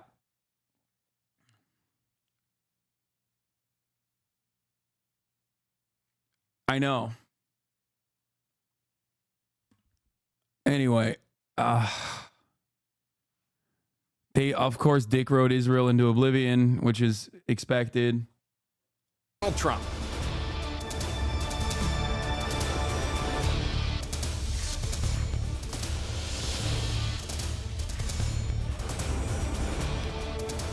Gentlemen, thanks so much for being here. Let's begin the debate, and let's start with the issue that voters consider. Situation. Okay, well, we're going to skip this. This is like piece by piece, right? Piece by piece, piece by piece. They go, I think these are just like the CNN clips from the debate, right? But what is more interesting, Trump calling Biden a weak Palestinian. Yeah, that was an insane fucking moment too. People at assisted living facilities feel bad for him. It pains me how Biden's devastating debate went over an assisted living facility. The reaction was grim. Oh no, dude.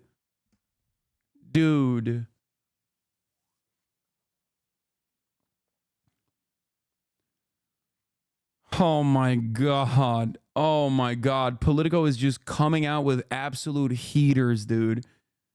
That's when you know shit is absolutely fucked up. Oh, it's so fucked up.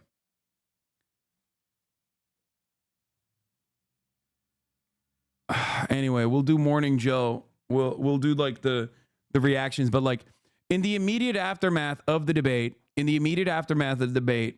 there's a couple other like high notes that I want to get to, but like you could see when Biden woke the fuck up in the second half, which was surprising because I thought it was going to be worse. The shit that he cares about were so stupid. The shit that he actually like popped off on were so incredibly insignificant. Like, oh, presidential scholars hate you. It's like, bro, nobody gives a fuck about presidential scholars. I am a fucking politics nerd. I do this shit for a living. I cover this shit literally 10 hours a fucking day, 365 days of the goddamn year. And I have never heard or have ever even remotely cared about presidential scholars saying like, oh yeah, Donald Trump sucks. Like, that's insane. That's insane, brother. That is so crazy. Like, that is... Like, what are you saying? And he was so invested in that meta. He was so invested in the 4-star general said you called the veterans gay and weak. and those were where he like popped off. I feel like we're trying to provoke a reaction. I know, but it's like, do it on stuff that people care about. Okay? Do it on stuff that people care about. Because that's not a good way to bring that up. January 6th is a decent way to try and bring that up. Okay? To be like, you're a loser and you're a sore loser, which is the worst kind of loser, and you're willing to throw American democracy aside specifically for your narcissistic desires. Like, anyway, Hasan was low-key funny in the Piers show. Yeah, I love that he attended that. I wish I could talk to him more on there too.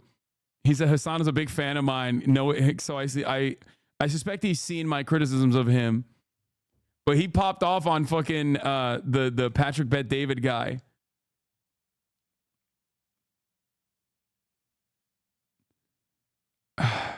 Anyway, let's look through the Biden and Trump debate, border and immigration policy, which was again a own goal. Immigration and border security. President Biden, a record number of migrants have illegally crossed the southern border on your watch.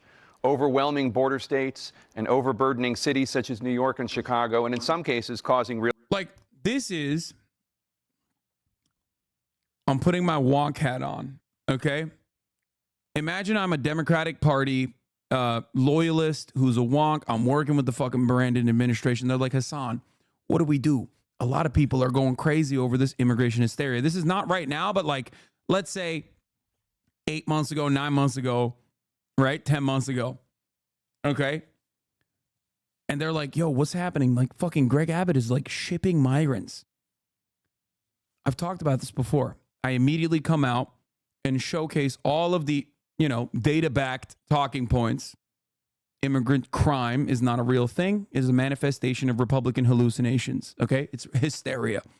It is no different than the crime panic that went around all the way from local TV, all the way up to fucking network television that the Democrats flubbed on as well. Right? Migrant crime is not a real phenomena in the data sense of the word. It's not like immigrants, undocumented immigrants, are responsible for less crime per capita than documented U.S. citizens are. Okay? That's just facts. As far as drugs coming over the border, immigrants are bringing drugs over the border. Also bullshit. The Department of Homeland Security's own data shows that drugs are coming over the border from regular ports of entry.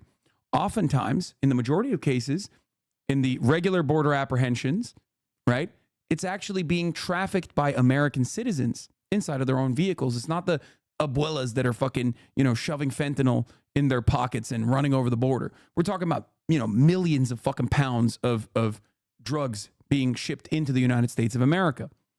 So all of this is based on a falsehood, and Republicans are lying again. So that's what I would roll with. That's what I would roll out with and say, Donald Trump is fucking racist. He hates Mexicans. He hates Guatemalans. He hates Hondurans. This is the backbone of this country. We're a nation of immigrants. We would not be what we are if we didn't have all of these, if we did not have a steady flow of immigration into this country, which is true. Okay, that's a fact. But the Democrats didn't do that, right? They, on the policy and politics front, went with complete capitulation to the right-wing framing on the issue. Immigration in previous years had been perceived as an economic problem, which in some respects it is, right? But now Republicans have leveled it up. Now they say it's a national security problem because immigrants aren't just stealing your jobs. They're also stealing your money from your pocket and, raping your wives and sisters and whatnot. That's unimaginably racist. And it's also, just like the immigrants are stealing your jobs, a complete falsehood. Okay? Complete falsehood. So the fact that there's any sort of capitulation to that right-wing framing is an immediate L, right? I gave you guys the example. I gave you guys the analogy of Medicare for All with Bernie Sanders versus Donald Trump. Obviously, if Donald Trump turned around and was like, I love Medicare for all, absolutely zero people would go, yeah, that guy's being honest about Medicare for all. I'm going to vote for him because he's the Medicare for all candidate. No, everyone would go, see, even Donald Trump agrees with Bernie Sanders. We love Bernie Sanders. That's what people would say. And yet, the Democrats fucked up on that front.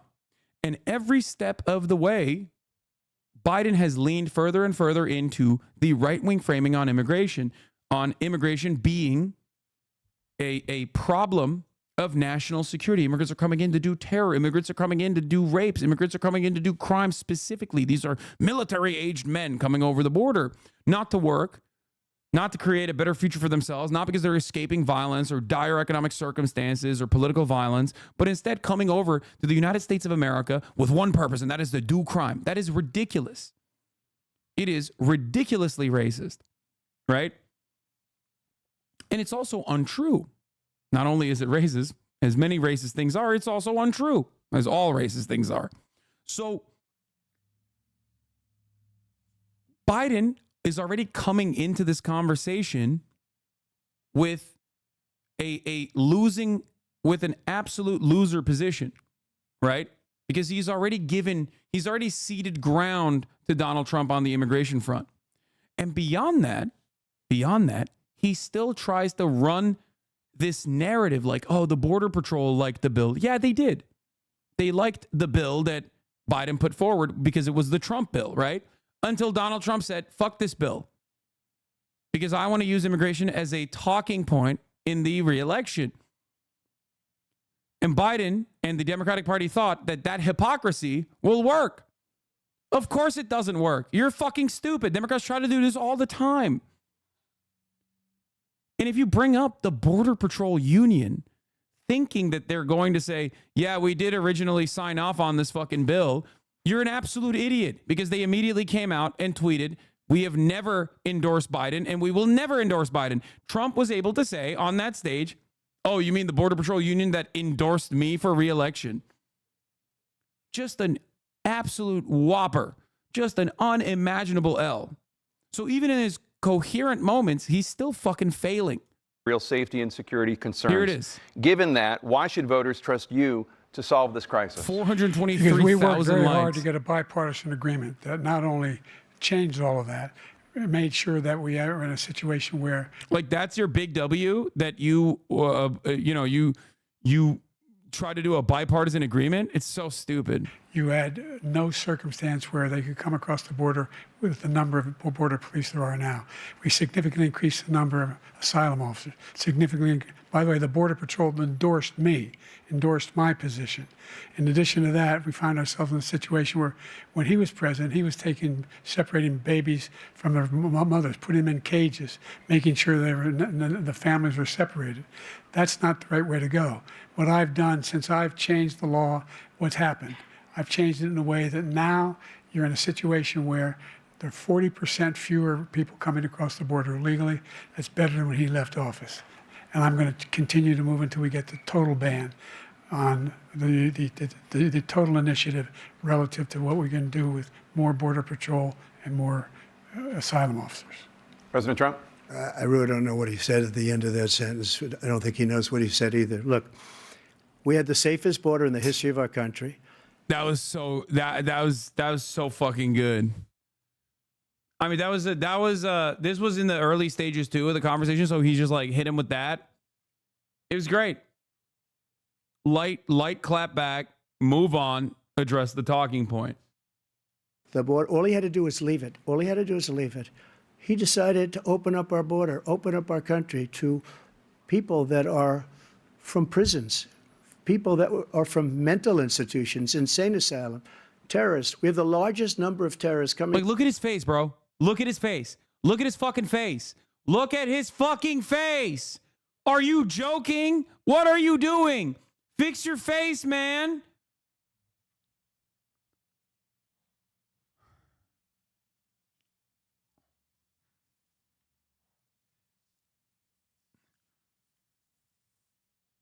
Blood realize he's not built for this? No, dude. Blood doesn't realize anything right now.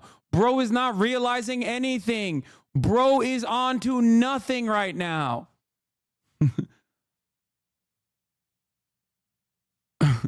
There is absolutely nothing going on in there. Into our country right now, all terrorists all over the world, not just in South America, all over the world. They come from the Middle East, everywhere, all over the world. They're pouring in, and this guy just left it open, and he didn't need legislation.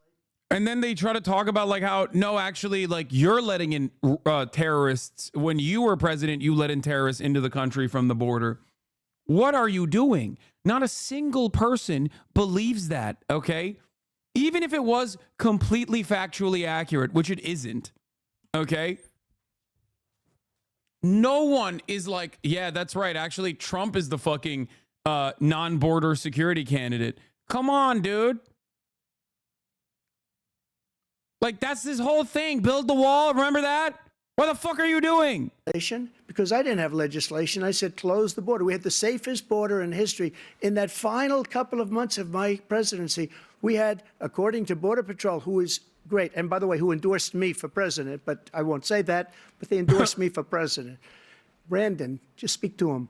But Brandon, look, we had the safest border in history. Now we have the worst border in history. There's never been anything like it. And people are dying all over the place, including the people that are coming up in Thank you, caravans. President Trump. President Biden? The only terrorist who's done anything crossing the border is one who came along and killed three, under his administration, killed an Al-Qaeda person come in his administration, kill 3 Americans. Sick, man. No, definitely. Yeah, Trump is weak on the border, actually.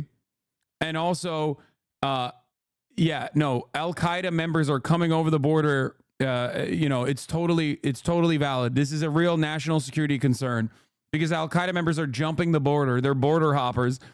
Every person that's like literally crossing the border are not asylum seekers. They're Al-Qaeda. That's great. It's a great take, man. Thank you. Big own.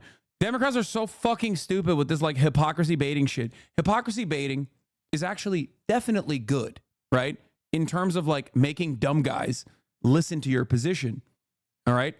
But you can't hypocrisy bait on issues as a politician when those issues are pivotal issues that you're supposed to be on the other side of. Okay? It's so stupid. It's like literally being like, oh, yeah, you said you were going to cut Social Security and you never did, Jack. I'm going to cut Social Security. Would you ever say that? Would you ever hear a Democrat say that? You would. Barack Obama did try to do that, by the way. But like, you know, like it's akin to that. You said you were going to cut Social Security and you didn't, Jack. I'm going to be the one who cuts Social Security. I'm going to cut it so hard, I'm going to kill all the fucking elderly. It's good stuff, man.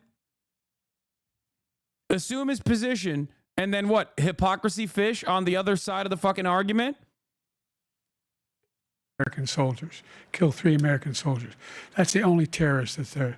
I'm not saying that no terrorist ever got through, but the idea they're emptying their prisons, we're welcoming these people. That's simply not true. There's no data to support what he said.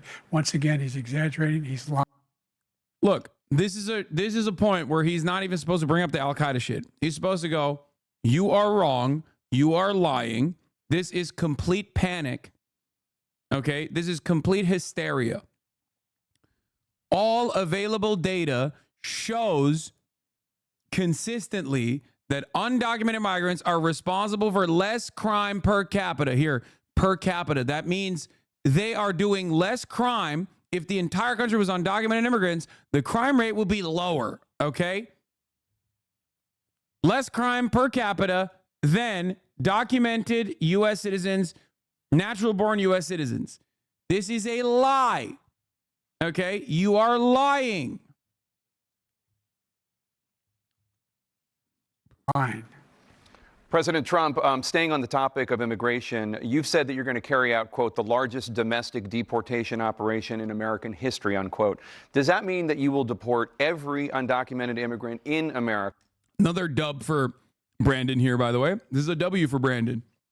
This is an issue that is gaining momentum, but it is unimaginably cruel if people investigate how this would be conducted. If I'm a Democrat, I'm literally constantly hammering that point. You want to deport These people that have lived here for 10 plus fucking years, you want to rip them away from their families? You want to set up concentration camps and you want to fucking drive them into concentration camps? That is the Holocaust, son. That is what you are trying to fucking do. Okay? That is literally what he's trying to do, by the way. It's not even a joke.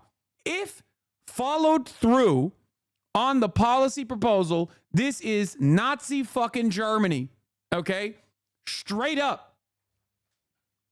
Like you are trying to put every undocumented migrant that has lived here for, 5 years, 10 years, whatever, into concentration camps and deport them somewhere. I don't even know how. I don't even know where. That would require an unimaginable amount of resources. That would require having a permanent police state, which we already do, but like beefed up. Okay? People with guns knocking on doors and going into people's houses and violently apprehending tens of millions of people that are currently contributing to the economy, that have children that are American citizens, that don't speak any other language, that don't know any other culture. They're just Americans. Okay? You are acting as a GOP talking head right now. You are literally, oh God, no, you're not serving the top of the hour ad break with this bullshit. Okay? 21 month subscriber. This is just such a bad, ad break bait. Hee. Good job, dude. Good job. Good try. Okay, but you flubbed it. You flubbed it harder than Brandon. You flubbed it harder than mother freaking Brandon. Okay? Joe Brandon style flub right there. Ridiculous.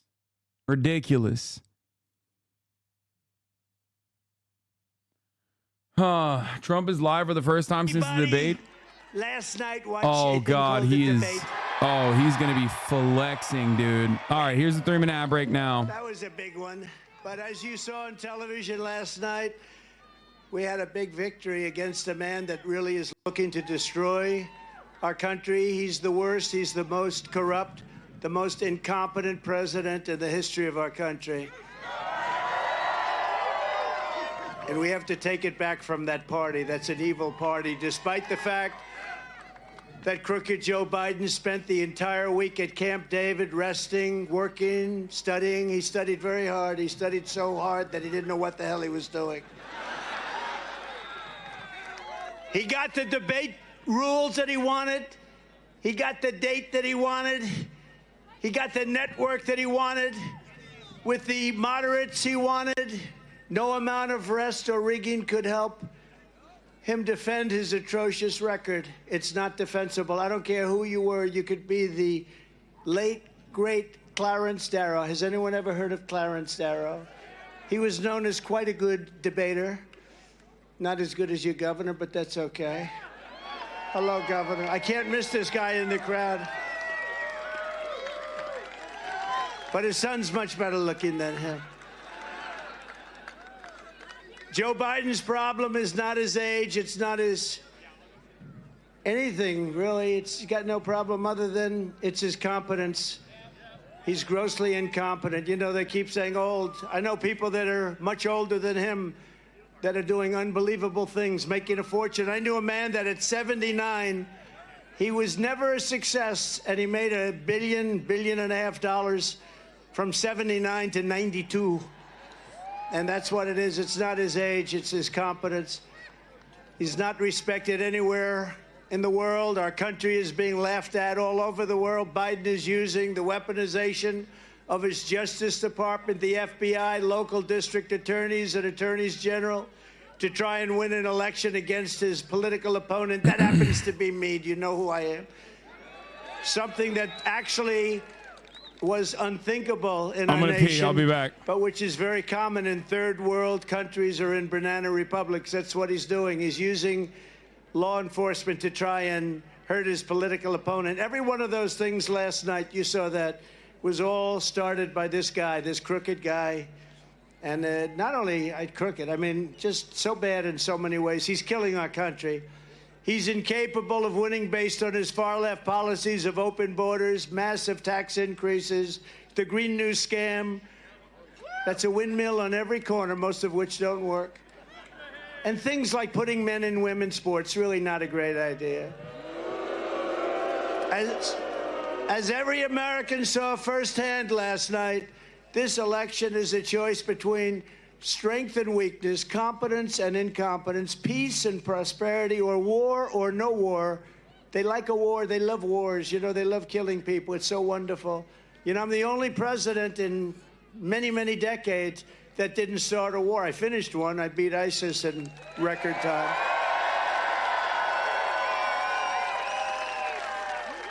As soon as I left, we had the situation where Russia went into Ukraine. They would have never done that.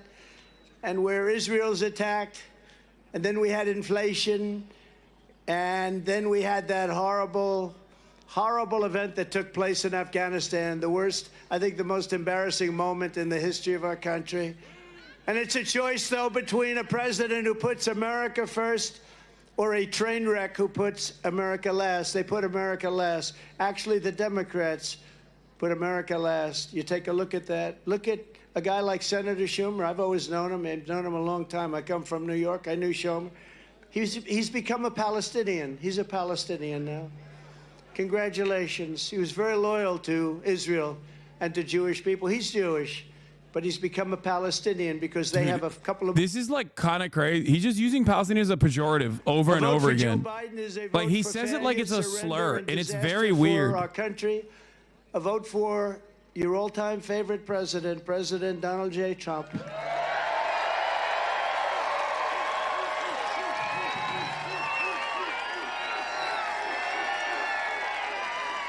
Is a vote for stopping Joe Biden's inflation, stopping the border invasion, and very simply making America great again. It will make America great again. You see these beautiful women. I'm not allowed to use the term beautiful as a politician. In fact, it could be the end of my career. If Glenn ever ran against me, he'd say he called women beautiful, and that could be the end of my career. But they're beautiful. What am I going to do? I can't lie. But you see these beautiful women up here? They come from a place called North Carolina. We all love North Carolina. And this is their 127th rally. And it's hard to believe. I seldom see their husbands, but they're happily married. I said, are you all happily married? They love their husbands. You love your husbands? They put up with a lot, huh? No, they're very happily married women, but it's 127. But I'll tell you, front row Joes even have that. They're about 200 and something, right? They must have made a lot of money somewhere along the line. Do my people treat you good? Huh? They better treat you good. Front row Joes, they become very famous. The question every voter should be asking themselves today is not whether Joe Biden can survive a 90-minute debate performance, but whether America can survive 4 more years of crooked Joe Biden in the White House.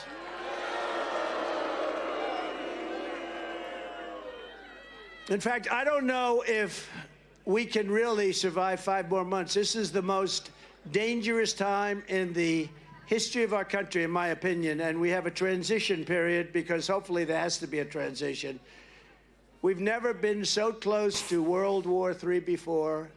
And if it happens, it will be a war like no other. This because of the threat of certain types of weapons. We don't even want to mention the word, but because of the type of weapons that you're talking about today, and I know them better than anybody. You know, I built our military. I totally rebuilt our military. I know more about weapons than just about anybody. And when you look at the incredible destructive power of these weapons, this will be a war like no other. This will not be 2 army tanks running against each other and shooting. This is going to be something the likes of which we've never seen. And we have a man who's grossly incompetent heading up our nation. And he's competing against Putin and President Xi of China and Kim Jong-un of North Korea. He's competing against people that are at the top of their game. And he was never really at the top of his game. He was never very good. But now he's really not good. Last night was a defeat not only for Biden, but for the entire radical left Democrat Party and the fake news media who have been lying to the American people as our country was being destroyed. The fake news media. Look at all of them back there. Look at all of them. That's a lot of cameras. That's a lot of Dude, cameras. we're so back. It's so 2016 right now. It's not even 2020. It's 2016 now. The Joe Biden, which is somehow even worse because at least in 2020 Biden won. 2016 Democrats lost. Rampant crime, 2 new wars, a disasters, Afghanistan embarrassment, most embarrassing moment in the history of our country, and the international humiliation. Think of it, one after another, international humiliation, one after another. Nobody respects him. Foreign leaders don't respect him. You know, we put up $124 billion more given to Ukraine than Europe. Now, Europe is a lot closer. We have a thing called an ocean in between us, right? So no matter how you cut it, it's got to be more important. Why is it that we're not equalized? Why is it that they put up $124 billion, our people, these people in Washington that don't know what the hell they're doing? You know, I stopped it with NATO. We were spending almost 100% of the money for NATO. And I went in my first meeting, I realized, I said, you know, they're not paying their bills. They're delinquent. My second meeting, I said, you got to pay. And they said, well, what would happen if we don't? Then we won't defend you against Russia. And the next day, money came in by the billions. You never saw money come in so fast, Len. The money was pouring in. And I took a lot of heat, Michael. Oh, there's Mike Waltz. He knows better than anybody on this subject. He's the all-time.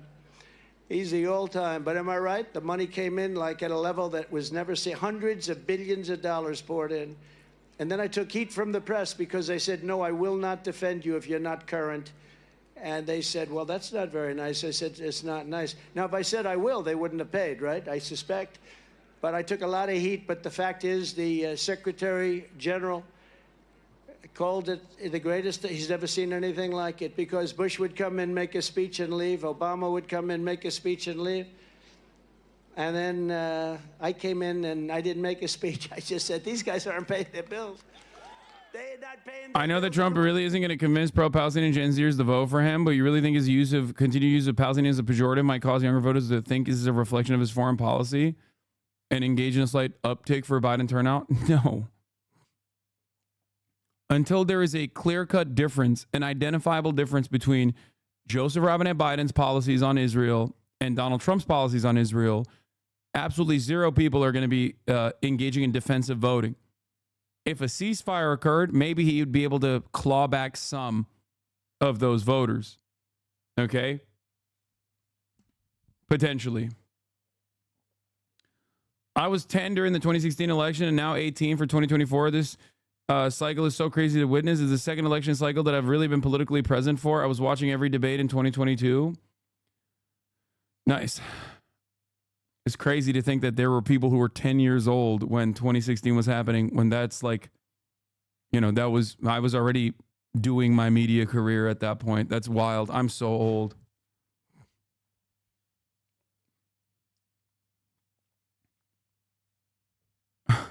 Glizzy Gobbler says, I was 12 in 2016. Oh, that's insane.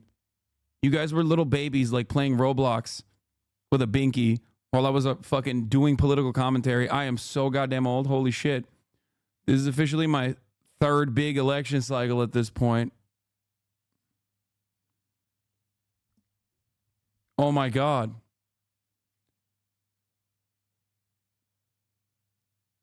I don't even want to think about it any further. Okay, everybody stop talking about how fucking young you are. Okay, it's hurting my feelings. Anyway, this is regular old Trump bullshit. We're gonna move on from this for now. Here is the Joe Biden Democratic Party.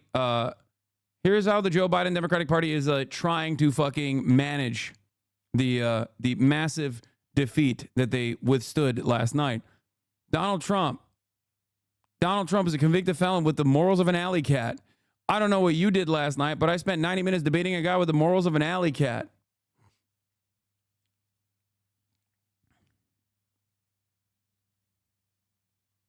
It's like, what is happening, dude?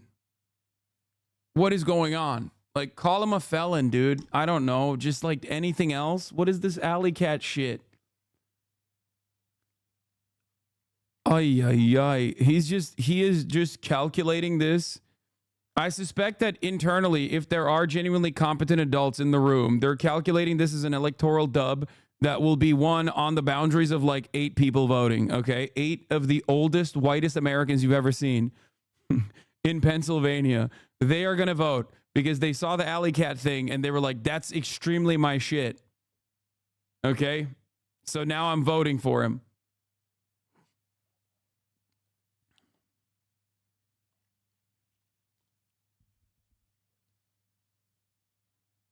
Anyway. As I spoke to voters at a Las Vegas rally for Vice President Harris, Nevada Biden campaign staffer followed me and twice asked that voters end their interviews when their comments turned critical of President Biden. That is good stuff, guys. Yeah. No, definitely. Good stuff. Yeah, that's what they should be doing. One undecided voter, Stephen Stubbs, said he wished Biden would step aside and let Harris be the presidential nominee. The staffer interrupted saying, I'm going to stop it here. Sorry, if I can. It's a Biden event. Is that okay? That's great, man. That's great. That seems to be a good move. Anyway. I don't know what to think anymore. Just out. 538 did a poll before the debate, 44-44. After debate, 46-44 Biden. No third party. With third party, Biden lost 1.5 points before to after. Why is there only 2 options, Hasan? This is duopoly. It is what it is. Okay, that's how they decided it. I didn't cover the Piers panel yet. Okay. Do you have an opinion on voters looking for a third party after last night? I mean, good luck. That's not a real thing, in my opinion. But if the Democratic Party wants to win, they have to swap this man out. And it seems like they are not interested in doing so. The one person that could, shut this shit down, this is what she had to say this morning at the rally that Brandon had. I saw in him then the same character that I see in him today. And even though he has faced unimaginable tragedies, his optimism is undaunted. His strength is unshakable. His hope is undeterred. I saw in him then the same character. Yeah, if only they loved governing as much as they love losing, the Democratic Party, yeah, that'd be great.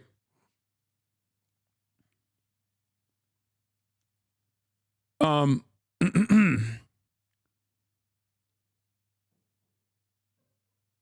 on. All right, so let's get back to the fucking Trump debate, border and immigration policy before we move on from some of the highlights or lowlights of last night. Including those who have jobs, including those whose spouses are citizens, and including those who have lived here for decades? And if so, how will you do it? My goat. Just 1 second. He said we killed 3 people.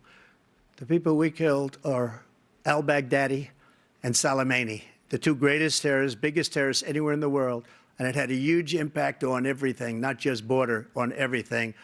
He's the one that killed people with the bad water, including hundreds of thousands of people dying. And also... Like, that is... Dude. Donald Trump right there said immigrants have killed hundreds of thousands of Americans. Okay?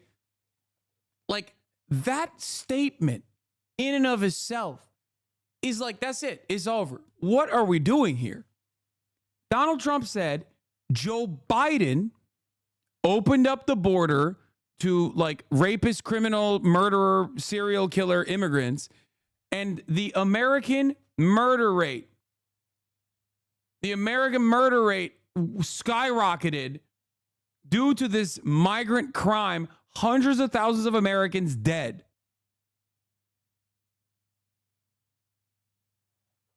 What are we doing? What are we doing? What is going on? I hate to be that guy, but he was talking about bad wars, not immigrants right there. Oh. People with the bad water, including hundreds of thousands of people bad wars dying, and also killing our citizens when they come in. We are living right now in a... Oh, he was saying he killed hundreds of thousands of people with bad wars. My bad. I misunderstood. I thought he was I thought he was talking about fucking migrant deaths. Rat's nest. They're killing our people in New York, in California, in every state. My mistake. We are talking about immigration.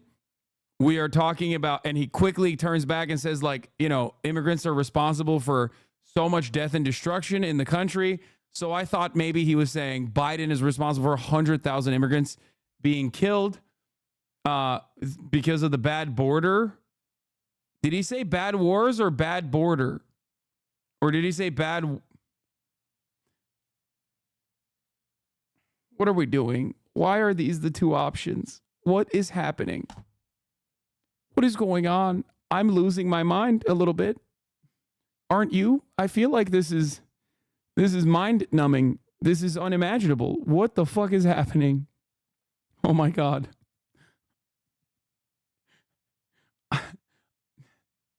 I speak fluent MAGA. He meant border, brother. I speak fluent MAGA. Slow down the video. He says border. Which dystopia do you like? Not this one. I am not liking this one. This dystopia, not great. In the union, because we don't have borders anymore. Every state is now a border. And because of his ridiculous... CNN transcript, he's the one that killed people with the bad water, including hundreds of thousands of people dying, and also killing our citizens when they come in. Yeah, that makes no sense. Anyway, let's continue. Insane and very stupid policies. People are coming in and they're killing our citizens at a level that we've never seen. We call it migrant crime. I call it Biden migrant crime. They're killing our citizens at a level that we've never seen before. And you're reading it like these three incredible young girls over the last few days. One of them, I just spoke to the mother, and they just had the funeral for this girl, 12 years old. This is horrible what's taken place. What's taken place in our country, we're literally an uncivilized country now. He doesn't want it to be. He just doesn't know. He opened the borders. Nobody's ever seen anything like. And we have to get a lot of these people out, and we have to get them out fast because they're going to destroy our country. Just take a look at where they're living. They're living in luxury hotels in New York City and other places. Our veterans are on the street. They're dying because he doesn't care about our veterans. He doesn't care. He doesn't like the military at all, and he doesn't care about our veterans. Nobody been worse. I had the highest approval rating for veterans taking care of the VA. He has the worst. He's gotten rid of all the things that I approved. Choice that I got through Congress, all of the different things I approved, they abandoned. We had by far the highest, and now it's down in less than half because he's done all these great things that we did. And I think he did it just because I approved it, which is crazy. But he has killed so many people at our border by allowing all of these people to come in. Dude, oh my God. Meacham, Blue Wave, didn't like the way he stuttered during the debate. Saying he's a stutter is just full-on reality denial. There's like 5 things you need to be able to do as president, and at the top of that list is public speaking. I don't know what to tell you. He's not working a forklift in a warehouse. His public speaking capacity matters. Yeah, it's not a stutter. A stutter doesn't make you literally flub on an abortion alley-oop and turn it into migrant crime. And it's a very sad day in America. President Biden, you have the mic. Like right here, in this conversation, you're supposed to say the obvious thing. How? The fucking moderators asked that question. How? How do you intend? Do you think it is not cruel or unusual and outright un-American to put 20 million people in concentration camps and deport them? These people have been living here for decades. They're married to American citizens. They have children that are American citizens. They're working as active members in the American economy. They're a pivotal part of American society. Don't you think it's cruel and unusual not to offer them some form of pathway to citizenship like Ronald Reagan did? Like here, I'll hit it on a fucking like Democratic Party centrist ass attitude too. That's what Ronald Reagan did, and he was right to do so, and we should do that as well. There is a lot of appetite in this country to do the right thing, and I know that the American soul The American heart is in the right place on this issue.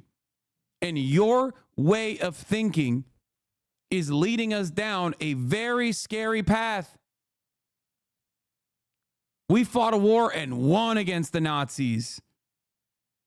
And as president, I will ensure that we will never become that. That's why I'm running again, to restore the soul of the nation like I did last time. Charlottesville was my pivotal moment. You know, that kind of thing. That's not me. I'm not running for president. I'm saying this is what Biden should be saying.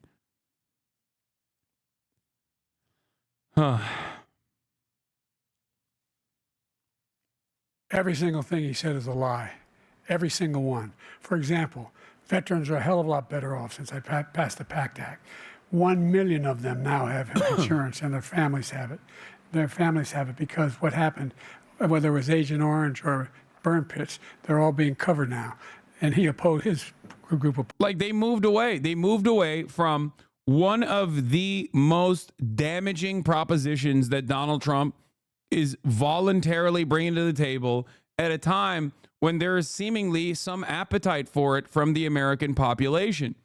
The percentages are terrifying. There's like 60+% of Americans that say mass deportations for all undocumented immigrants is actually a good idea.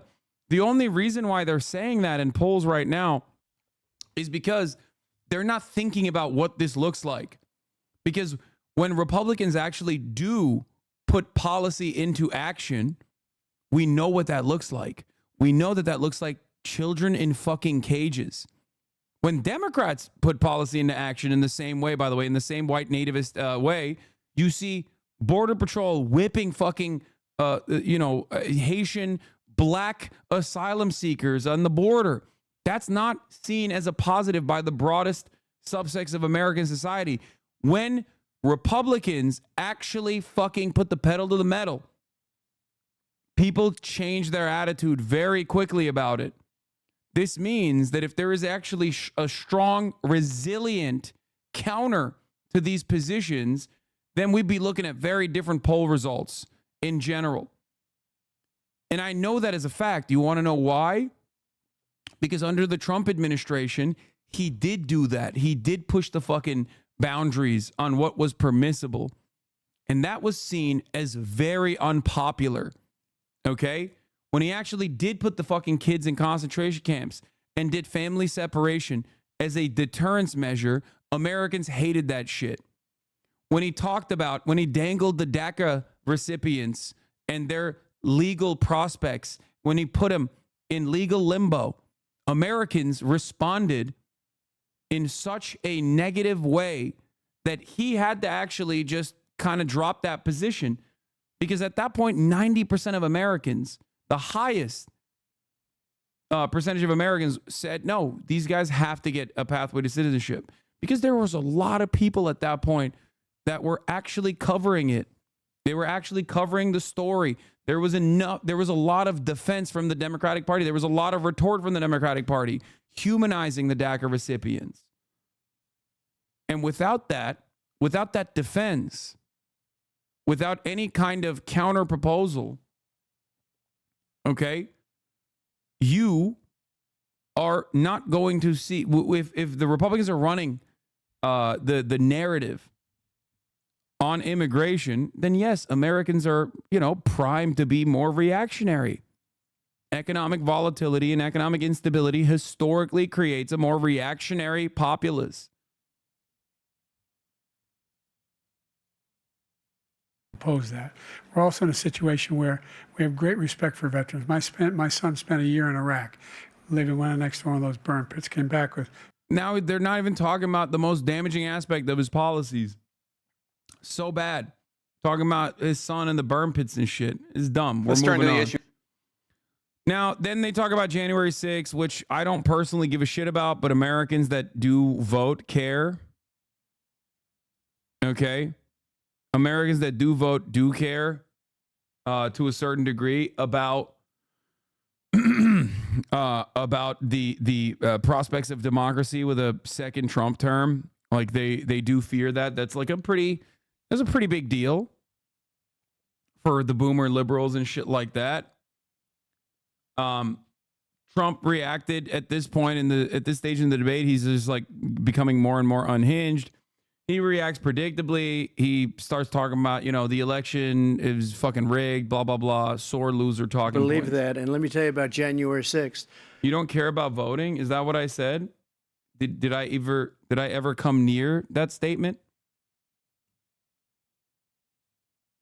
Like, no, I said I don't give a shit about January 6th. I don't care. I don't care about it, and I don't think many Americans care about it, but the Americans that do care about it are reliable voters. Okay? On January 6th, we had a great border. Nobody coming through, very few. On January 6th, we were energy independent. Yeah. Lately, data shows, no, I know. Democracy on January 6th is the second most important issue next to the economy. It's why the 156 scholars said Trump was the worst president. Focus group showed wine moms care about this stuff highly. I know. Well, not the 156 scholars. That part is irrelevant. But, like, yes, Americans do care about the democracy aspect. And they are genuinely fearful that Donald Trump will be so chaotic and will undermine democracy, will destroy it, okay? And January 6th is like one failure of an attempt to do so.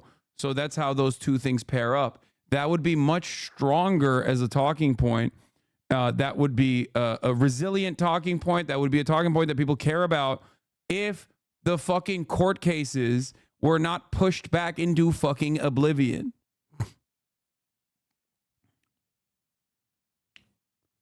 Oh, this is another aspect of this. Michael from Pennsylvania, aka Central Committee, is correct. Many of the people who say they care about democracy are far-right MAGA as well, who think the election was stolen and that they need to elect Trump to fix the election. So it's not.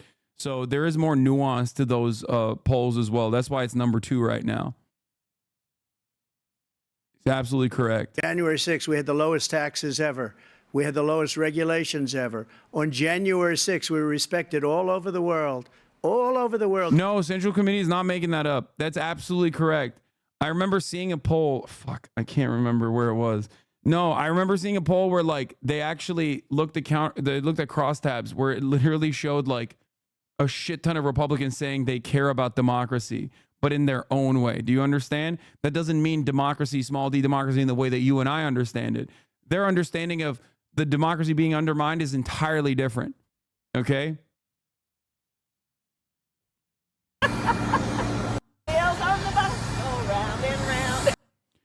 New general election poll. Trump 50, up 8 points. Biden 42. Who won the debate? 49% say Trump, 17% say Biden. Jesus fucking Christ. I don't know what this poll is.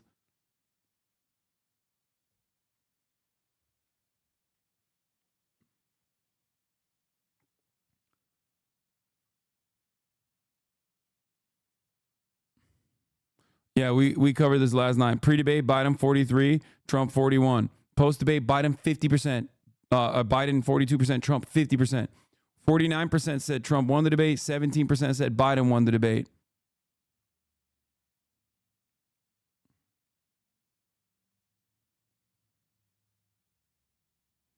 "17% watch the debate with our eyes closed." No, dude. No, you don't understand. These are loyalists. Like, what are you talking about? Why do you think people who fucking despise Donald Trump are going to turn around and ever hand it to him? Like, they're not looking at it from the outside like we are. What?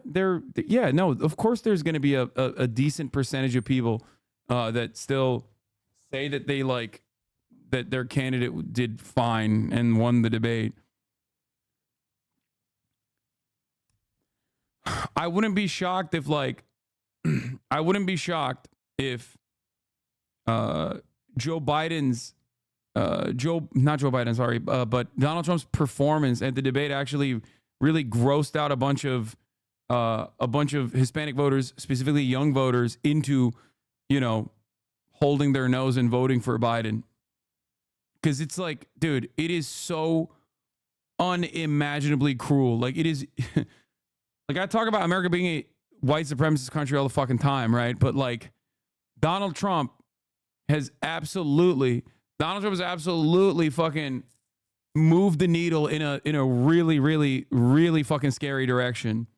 I mean, dude, he's openly talking about deporting every single undocumented migrant on U.S. soil. Like, that's, I don't think people have the capacity to comprehend what that looks like. They don't understand it. Where are you going to put them? How are you going to do this? That means people with guns, door knocking, door to door, going into fucking brown neighborhoods, brown communities. Okay?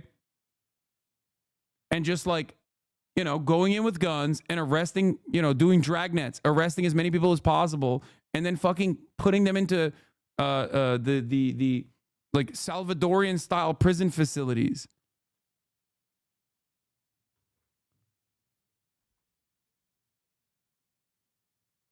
I'm telling you, that shit is like, that is nutty. That's super nutty. We're respected. And then he comes in and we're now laughed at. We're like a bunch of stupid people. That what happened to the United States' reputation under this man's leadership is horrible, including weaponization, which I'm sure at some point you'll be talking about, where he goes after his political opponent because he can't beat him fair and square. You have 80 seconds left. My question was, what do you say to those voters who believe that you violated your constitutional oath through your actions and inaction on January 6, 2021, and worry that you'll do it again? Well, I didn't say that to anybody. I said peacefully and patriotically. And Nancy Pelosi, if you just watched the news from 2 days ago, on tape to her daughter, who's a documentary filmmaker, they say, but she's saying, oh, no, it's my responsibility. I was responsible for this. Because I offered her 10,000 soldiers or National Guard, and she turned them down. And the mayor of, in writing, by the way, the mayor, in writing, turned it down, the mayor of D.C. They turned it down. I offered 10,000 because... Yeah, this stuff is also bullshit. He's like, yeah, I love the idea... personally, that Nancy Pelosi did January 6th. I think it's a great way to it's a great way to talk about the situation. Okay? Yeah, no, Nancy Pelosi did January 6th. She wanted the fucking grossest HVAC business owners to take shits in her fucking office. Like, I hate Nancy Pelosi, but it's pretty funny. Great spin, dude. Definitely. She was like, I can't wait to have the fucking sweatiest, grossest losers in my office taking fat loads, dumping shits, smearing them on the fucking walls and stuff. I could see, I had virtually nothing to do. They asked me to go make a speech. I could see what was happening. Everybody was saying they're going to be there on January 6th. They're going to be there. And I said, you know what? There's a lot of people coming. You could feel it. You could feel it too, and you could feel it.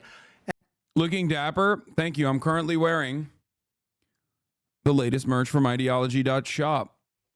The new merch came out. Ideology.shop, where you can also go and get your merch before it runs out, before it sells out. There's some of the old classics that we tweaked up a little bit.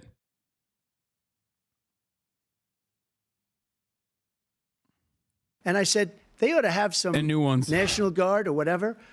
And I offered it to her. And she now admits that she turned it down. And it was the same day she was, I don't know, she can't be very happy with her daughter because it made her into a liar. She said, I take full responsibility for January 6th. President Biden? Look, yeah, he encouraged. Nancy Pelosi takes full responsibility for January 6th. Not only did she do it, but she also admitted that she did it. She did January 6th. Also, the people that did January 6th, they're political hostage. They're political prisoners and they're hostages. And we should release them. Even though it was Nancy Pelosi who did it, who allowed it to happen and egged it on and admitted that she did it. But also all of the people that were jailed, they're good. They're good people. Those folks who grew up in Capitol Hill, number one. I sat in the dining room off the Oval Office. He sat there for 3 hours watching, begging, being begged by his vice president and a number of his colleagues on the Republican side as well to do something, to call for a stop, to end it. Instead, they talked about these people being patriots and great patrons of America. In fact, he says he'll now forgive them for what they've done. They've been convicted. He says he wants to commute their sentences and say that no. But he went to every single court in the nation. I don't know how many cases, scores of cases, including the Supreme Court. And they said, no, this guy is responsible for doing what was done. He did do a damn thing, and these people should be in jail, and they should be the ones who are being held accountable. And he wants to let them all out. And now he says if he loses again, such a whiner that he is, that it could be a bloodbath. Thank you, President Biden. President Trump? What they've done to some people that are so innocent, you ought to be ashamed of yourself. What you have done, how you've destroyed the lives of so many people. When they ripped down Portland, when they ripped down many other cities, you go to Minnesota, Minneapolis, what they... Yeah, dude, they ripped it down. Also, famously, under your watchful eye, like tens of thousands of people were arrested during the Black Lives Matter protests, whereas 1,000 people were arrested after January 6th, not even during January 6th, but after a year-long investigation was conducted. And, you know, the notion that there was no punishments, no criminal action taken against BLM protesters is ridiculous. Why didn't they bring up the current protests, I wonder? Yeah, exactly. Done there with the fires all over the city. If I didn't bring in the National Guard, that city would have been destroyed. When you look at all of they took over big chunks of Seattle. I was all set to bring in the National Guard. They heard that. They saw them coming, and they left immediately. What he said about this whole subject is so off. Peacefully patriotic. One other thing. The Unselect Committee, which is basically two horrible Republicans that are all gone now, out of office, and Democrats, all Democrats, they destroyed and deleted all of the information they found because they found out we were right. We were right. And they deleted and destroyed all of the information. They should go to jail for that. If a Republican did that, they'd go to jail. Thank you, President Trump. President Biden, I want to give you a minute. The only person at this stage is a convicted felon is the man I'm looking at right now. And the fact of the matter is... He hated that. Look at his fucking face. What he's telling you is simply not true. The fact is that there was no effort on his part to stop what was going on up in Capitol Hill. And all those people, every one of those who were convicted, deserves to be convicted. The idea that they didn't kill somebody, just went in and broke down doors, broke the windows, occupied offices, turned over desks, turned them over statues. The idea that those people are patriots, come on. When I asked him the first two debates we had, the debates we had first time around, I said, will you denounce the Proud Boys? He said, no, I'll tell them to stand by. The idea he's refusing, will you denounce?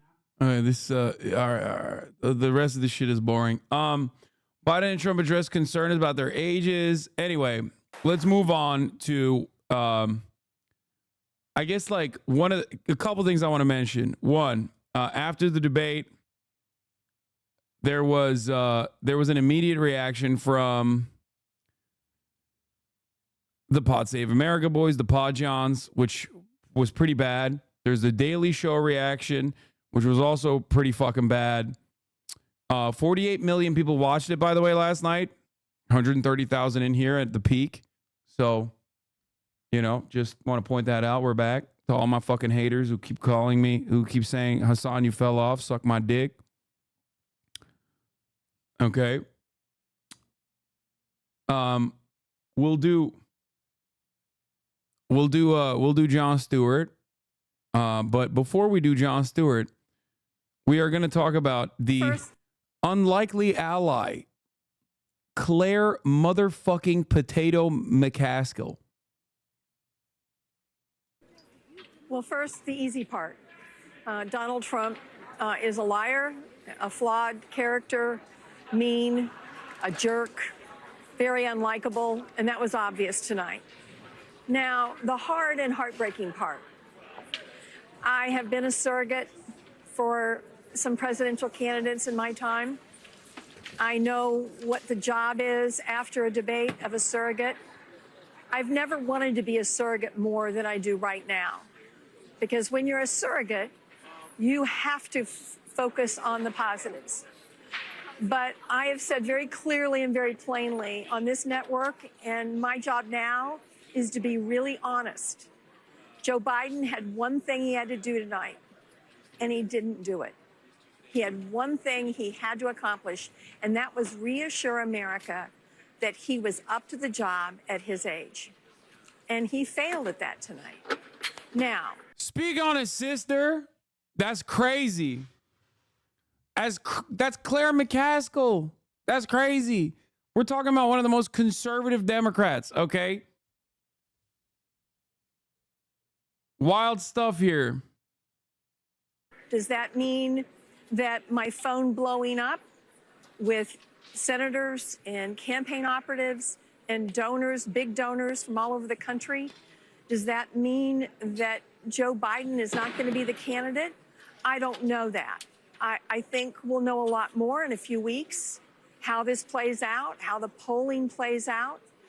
But I think a couple of things are going on right now. I think I'm not the only one whose heart is breaking right now. There's a lot of people who watched this tonight and felt terribly for Joe Biden. And, you know, you have to ask. I just keep finding myself asking, is this good? Is this good for Joe Biden's reelection chances? Seems good, right? It's always good to have, you know, some of the most like relentless dick riders of your administration come out and be like, we feel bad for you. How did we get here? How did we get to the point that we're spending a whole lot of time? How did we get here? Look in the fucking mirror, Claire. What do you mean, how do we get here? You're on MSNBC. You got us here. We've been here. You're just catching on. The fuck do you mean? It's you. You did this. And you've been doing this. And you've done it time and time again. And you're still doing it, by the way. Claire is popping off immediately after this debate because of how unimaginably bad the performance was. But how much you want to bet? A couple weeks from now, every single one of these Democratic Party mouthpieces that gave their immediate reaction is going to retract it and be like, no, actually, Biden is fine.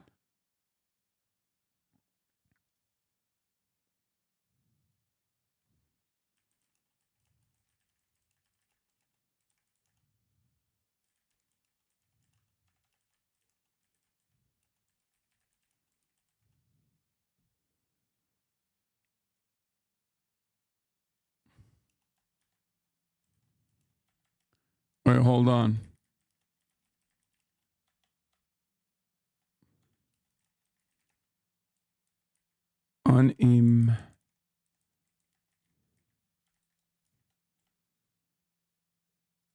Sorry, I'm responding to Andrew Schultz. I just saw a tweet on my timeline. Does anyone really believe that aborting a baby at 9 months is okay? What is even the argument outside of saving the mother's life? I said, that's literally the only reason why this ever happens, Lamau. It's also unimaginably rare. Like, do people genuinely think that, like, there's people carrying pregnancies a term, pretty much? Like, it's a ridiculous question. Normies are so fucking insane with this shit. Anyway,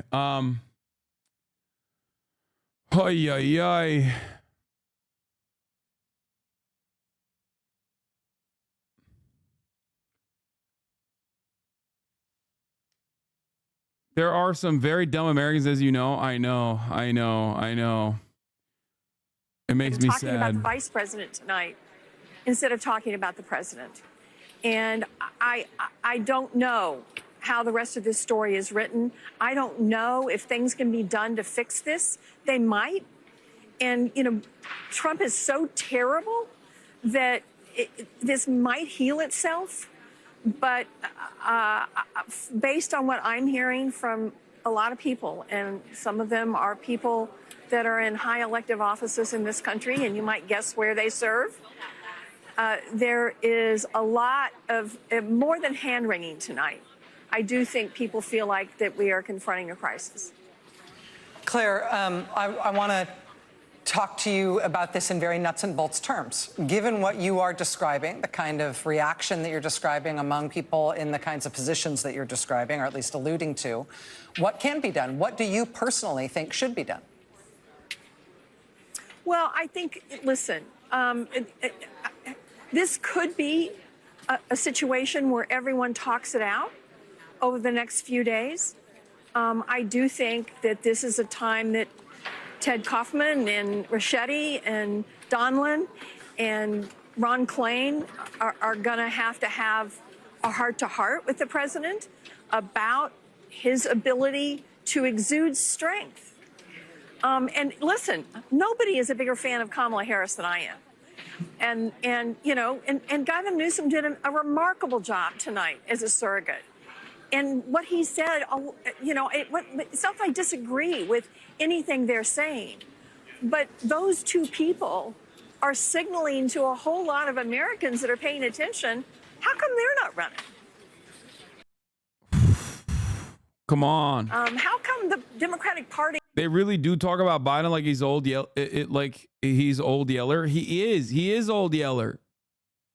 Doesn't have them at the top of the ticket instead of using them to shore up what have become, after tonight, some pretty glaring weaknesses in our president.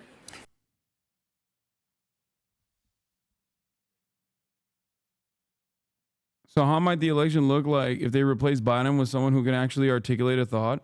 Well, considering that the Democratic Party's chances look pretty fucking good down ballot, probably good.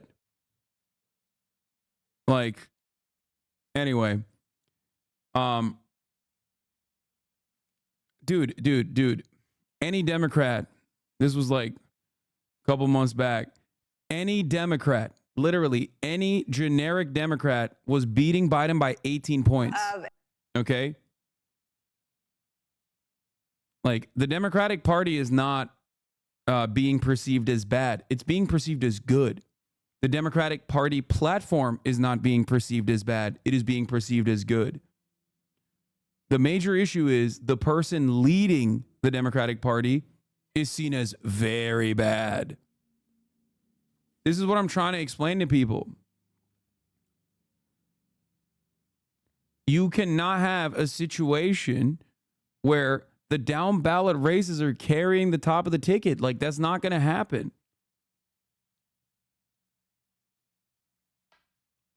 Ridiculous stuff.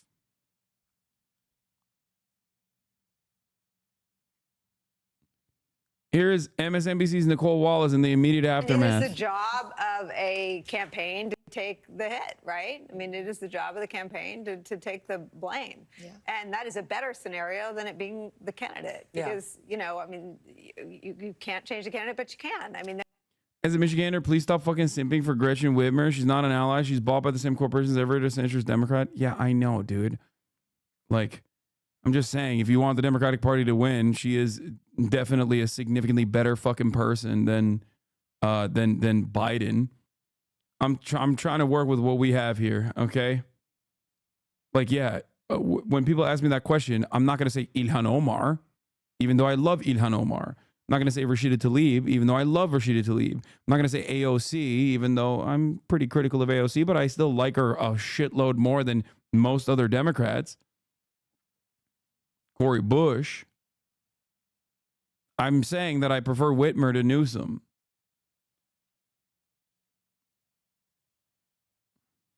there were people talking tonight about how that process works, and that conversation is live and active at the highest levels of the Democratic Party. And it is the job of a campaign to take the hit, right? I mean, it is the job of the campaign to take the blame. Yeah. And that is a better scenario than it being the candidate. Because, you know, I mean, you can't change the candidate, but you can. I mean, there were people talking tonight about how that process works, and that conversation is live and active at the Yeah, they're literally talking about coups, okay? They're talking about doing a fucking coup d'etat.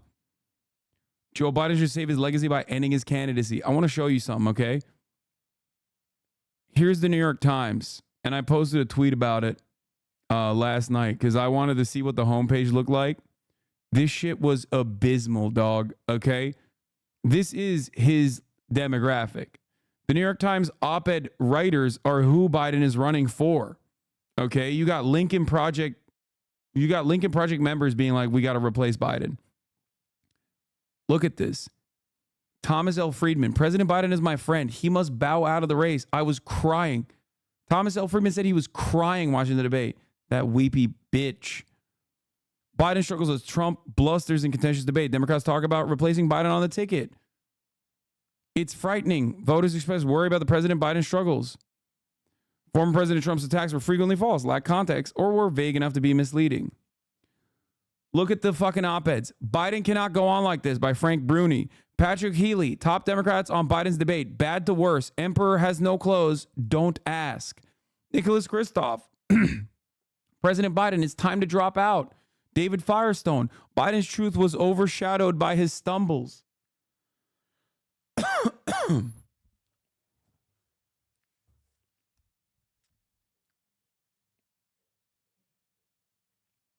That's crazy.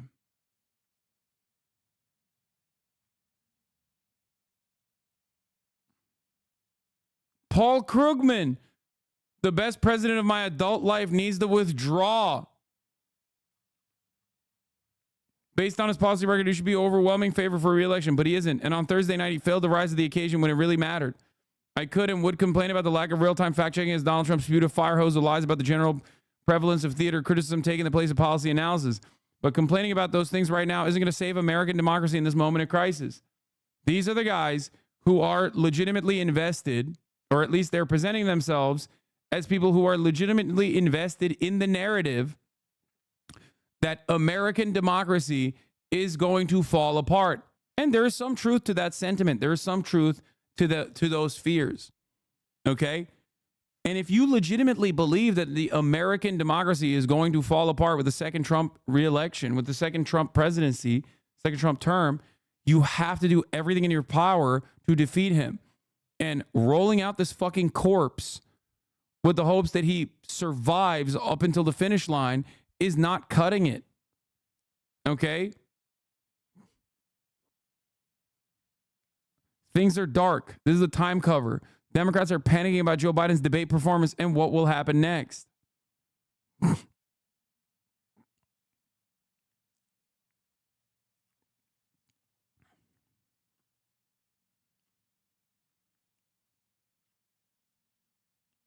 This is really, really scary stuff.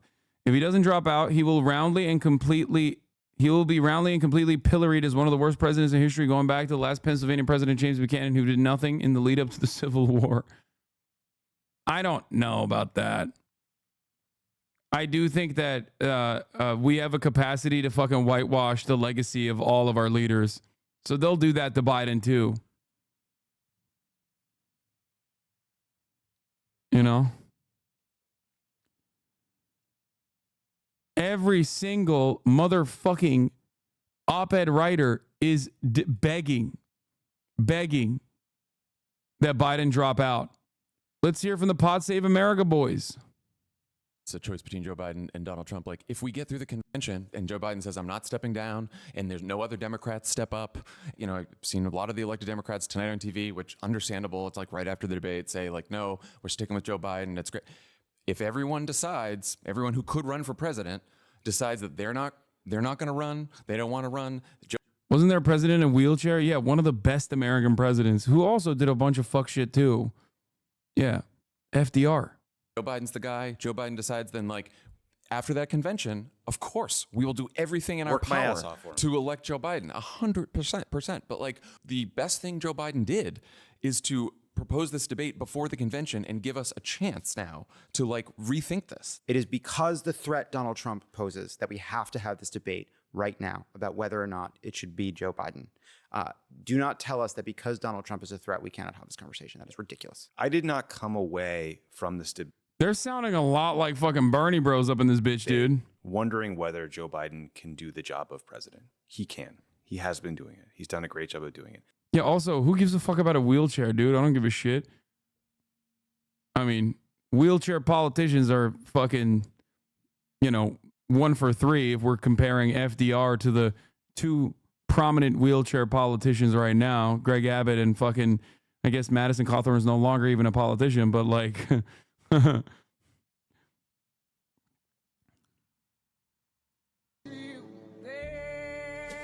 Americans react to the presidential debate.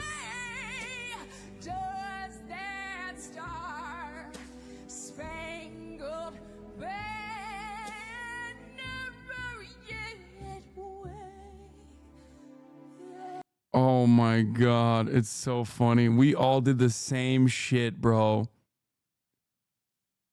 Yeah, I don't care about, I'm not ableist in that regard. I'm ableist when it comes to brain processing power with respect to a president, okay? I came away deeply concerned about his ability to wage the campaign he needs to wage to defeat Donald Trump. It's an important distinction. Yes, I agree know what I with mean? that. This is about what it takes to run a campaign, which is really, really hard. President is a much harder job. It's a much more important job, but candidate is a different job. I'm John Favreau. I'm John Lovett. I'm TV Tour. You guys, I don't think we need to, you don't listen to us for us to sugarcoat anything. I think it was a fucking disaster. I think it was like maybe the worst debate I've ever seen in my entire life. Dude. Yo!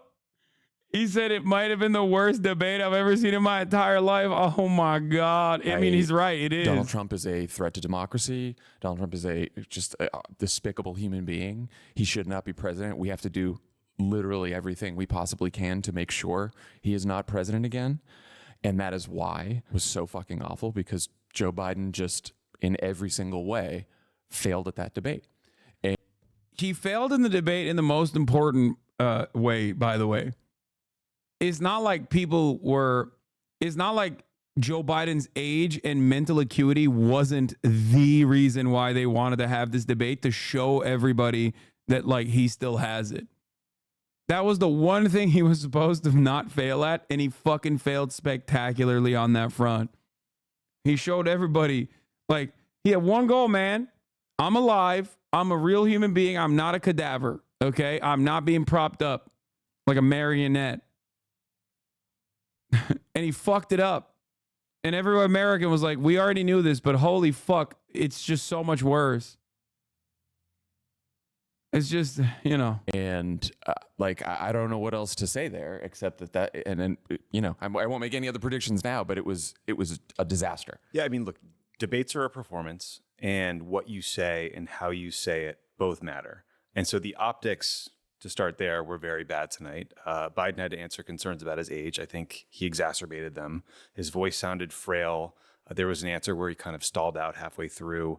The cut shots when Trump was speaking were not kind to Biden in the first. Yeah, he had old man face. You can't be having old man face, bro. You're fucking running for president. You can't do it. Fix your face. Fix your face, big dog. And if you can't do it, then step aside. You know what I'm saying? He had old man face the whole time for an hour, an uninterrupted hour and 30 fucking minutes, you know? Especially for those who were subscribed, because they didn't even see the 3-minute ad breaks that I was serving at the top of the fucking hour. Because at the top of the hour, there's a 3-minute ad break for those of you who don't know on this broadcast. Right? And if you no longer want to see those ads, all you need to do is subscribe for $5 or free with Twitch Prime. Here's the 3-minute ad break now. Twitch Primes are free. You can also get gifted a sub if you're lucky. First debate in 2020, he did a very good job of kind of smiling or like taking notes. I counted, I think he smiled twice or 3 times in 90 minutes. I mean, this time he looked confused at times. He was looking away. And those clips are already flying around TikTok. Like, that's the online spin war that's happening as we speak. No deceptive editing necessary. Yeah. Not much of a war. I mean, and in the substance, I don't think Biden landed the hits he needed to land. He needed to prosecute the case against Trump on abortion. There, we heard a clip where he sort of took an abortion answer and wound up at a point about immigration. I don't think he made a strong economic argument. The attacks on Trump's felony convictions weren't strong. That's not to say that Trump was great. I don't think he was. He ducked questions. The mean, angry Trump came out at times. But like, I came into this debate anxious about Biden's performance and focused on Biden's performance. And I felt like the first 15 to 20 minutes were the worst part of the debate for Biden. And that's probably all that some people watched. And so I think we're all angry and frustrated to be in this position. Joe Biden has done a great job as president. He has better policies. He has a better team. But his job is to communicate those ideas and then make a contrast with Trump and what he would do. And he failed at that. And his other job was to put to rest concerns about his age. And I think they were made worse. So this debate was a really important moment in this campaign, and it didn't go well. And I'm also worried that there might not be another debate, because if you're Trump, you might be thinking, why not just leave it at that? I mean, Biden was not forced to do this debate. He wanted this debate on this timeline. This is something his campaign swerved out of their lane, broke with all precedent in modern political history to seek out a debate outside of the debate commission process in June. Because, and I agreed with that strategy at the time, because it was an acknowledgement that this race was profiling in a way that would likely lead to Joe Biden losing. He was behind in the polls. It was functioning really as a referendum on Joe Biden. Voters were not focused enough on Donald Trump. They were concerned about his age. And they believed the best way to address that was to get on a stage in front of a nationally televised audience and assuage those concerns. And he did not do that.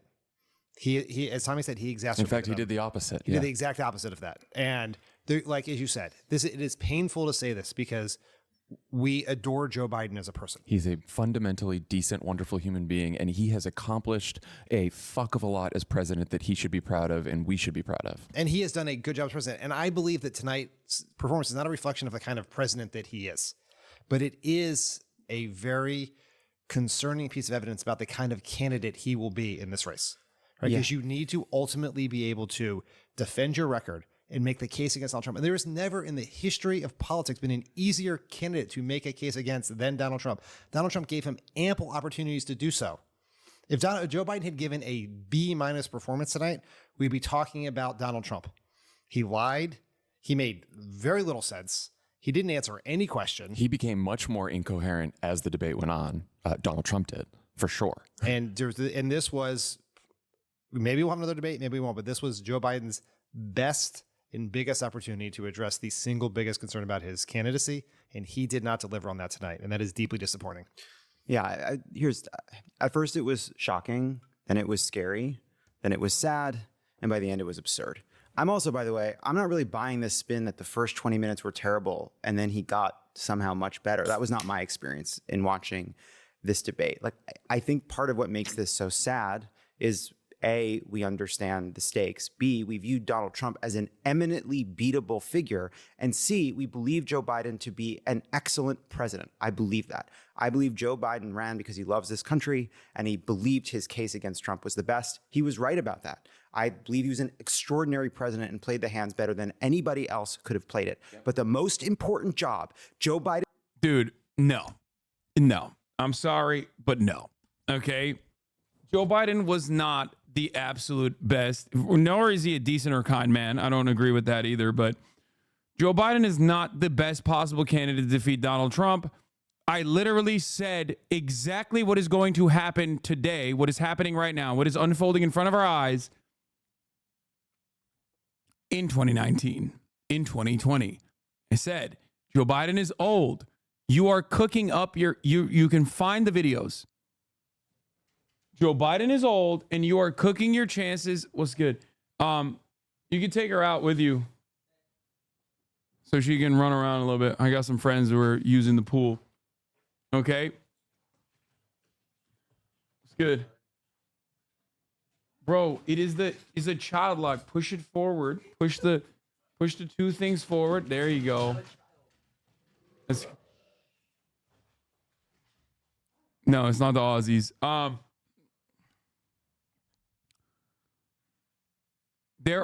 There is footage that you can find of me saying in 2020 that Joe Brandon is too old, which means he will be a one-term president, which means he is going to cast aside his re-election chances, his incumbent advantage by the time the second term comes around. This is the reason why he is not the best possible alternative to Donald Trump. Okay? 4 years ago, I said this. 4 fucking years ago. And it's not that crazy of a take to have. Like, I'm not saying I'm some phenomenal fucking political analyst. I'm not. I'm a dumbass. Okay? I'm just simply looking at what is in front of me.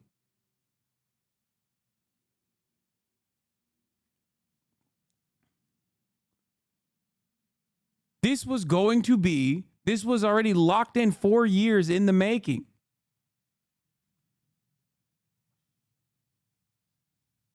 It's not a unique or novel or interesting take, really. What the fuck are you going on about, Hasan? What am I going on about? How is that hard to comprehend? I'm saying that this was available. This information was readily available for those with eyes to see. Biden in 2020 had already been missing steps in comparison to his performance in 2016, and significantly worse than his performance all the way back in 2020, or all the way back in 2012. Okay. And his mental faculties have deteriorated dramatically over the course of the past 4 years. And every step of the way, this was readily available for those who wanted to see it. I mean, it's one of the most observable things, which is why it's a major problem for Joe Biden, because seeing how old someone is and seeing how bad they're doing mentally is one of the easiest things to comprehend. Everyone understands it. It's not like a complicated, policy prescription that you can just kind of hand wave away or message your way out of. It's just something that is right in front of everyone's eyes, and they see it and they go, "Oh, dude, I know what's going on here."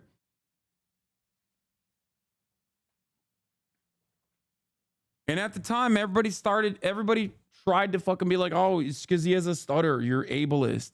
You're ableist. He's a neurodivergent minor." Ridiculous. An example of you making a joke about it in 2020. What's happening right now? Kamala cringe moment? Uh-oh. We did it, Joe. You're gonna be the next. Bro, that's gonna be the next president in like 2 years. What do you mean? You watch your mouth, okay? Yeah, she's reminding him because he forgot. He's like, "What? Let me call Obama. We won." She's like, No, you're president. What? Cut the malarkey. QAnon was a Democrat.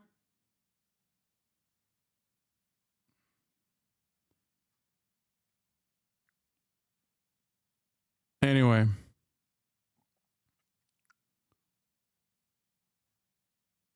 I'm telling you, AM debate, when they still don't know what time zone they're in, equals content.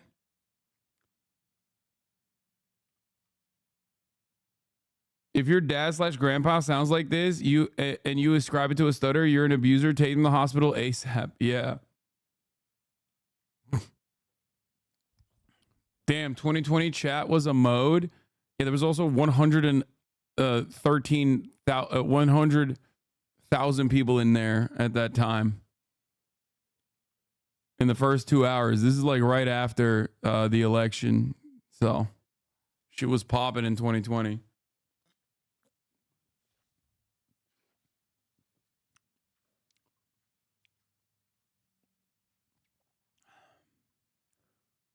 Anyway, getting back to the pod, Jons, hey, who do you think won the debate? I don't know how to answer that question. Biden has, as president of the United States, is to beat Donald Trump. And unfortunately, he went into this debate he was behind. His job was to overcome that dynamic and changed it. He emphasized it. And for the same sense of decency and empathy and patriotism that led Joe Biden to run, I believe this is That's bullshit. Like, that's bullshit. I think I got Joseph Robinette on The View doing presidential shit. Let's watch. How are you? How are you doing? And what are you doing to get through your lockdown? I have a full day I'm working on. For example, I start the morning off with an hour-and-a-half briefing with my medical experts and on the health circumstances. They send me all these graphs and lay out exactly what to. Damn, he looks fucking a lot better there. And even then, you could tell that his mental faculties were not exactly great. But, like, look at the fucking difference, dude. Off with an hour-and-a-half briefing with my medical experts and on the health circumstances. They send me all these graphs and lay out exactly what the status of things are. Where's the And then I sit transcript? around and I forget all that information I just got because my brain is not that good lately. But hey, folks, listen. What do I do with that information? Absolutely nothing. But who cares? Doesn't matter. We won the primaries, folks. That's the entire purpose of the Democratic Party. That's what we're supposed to be doing as the establishment Democrats. We're supposed to win the primaries and then get owned in the general. And then I'm doing a fair number of, not show, there's no show like yours, but doing some shows. No, he's not. My man has not been in front of a camera in a week, okay? Until the thing that he did yesterday. Was it yesterday? I don't even know. Time is like changed now because I'm just streaming 24/7, like almost 20 hours a day. But he hasn't even been in front of a camera outside of that for a week. By the way, a consequence of that, thank you to Macy's for the link. A consequence of that is literally this. Trump's approval is back up to 49%, up from 44 earlier this month, and matching the highest rating of his presidency. 60% approve of his handling of the coronavirus and 38% disapprove. Do you know why that this is the case? Yeah, I know. Liberals and their echo chambers are always so shocked to find this out. Okay? Wait. You're a low IQ airhead? Be wise, open eyes? Google Biden sniffing montage. Lol, it's apparent that Trump lives in Hasan's head rent-free. He looks for any reason to mention Mr. Trumpy. It must be exhausting. Obsessing over someone who doesn't even know you exist. Bro, that's the president. Like, that's not some fucking e-girl that you're stalking, okay? You're talking about it like that was the president and he's running for president right now. That's awesome, though. The trumpets are back. Oh, I'm so happy. I'm so fucking happy, dude. Let's go. Trumpets are back, baby. Trumpets are fucking back, baby. That makes me happy as hell, dude. I'm not gonna lie. This is...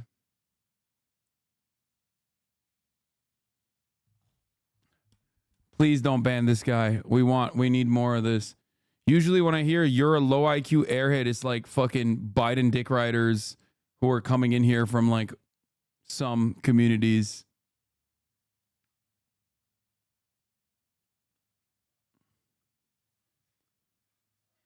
Oh my God. He said you're being parasocial for fucking Donald Trump. Okay? It's not shocking if he's the only person talking about this in a sane fashion, in a sane capacity. Joe, it sucks, but at this point, I'm totally black-pilled. Vice President Sanders. No press whatsoever on it. Disgusting shit. It sucks, but at this point, I'm totally black-pilled. Oh my God, you called it? One truly wild thing that we haven't really talked about is Biden's stated interest in being a single-term president. Like, we're just going to throw away our incumbent advantage because Joe's going to be a vegetable by the end of his presidency. Truly incredible stuff.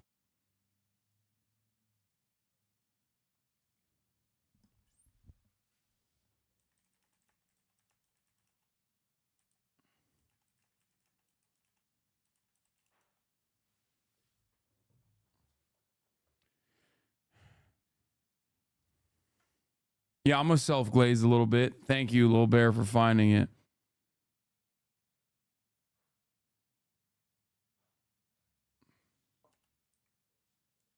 Put your Twitch link on that? No, I don't want to do that. It's going to... if I do that, it's going to limit the engagement.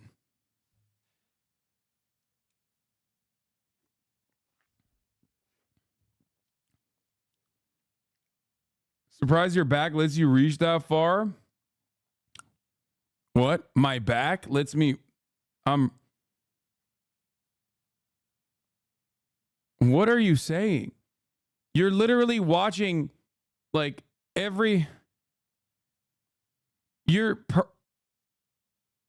oh, you like to pat myself on the back? Is that what I can't even understand. I thought you were saying I'm reaching with this take.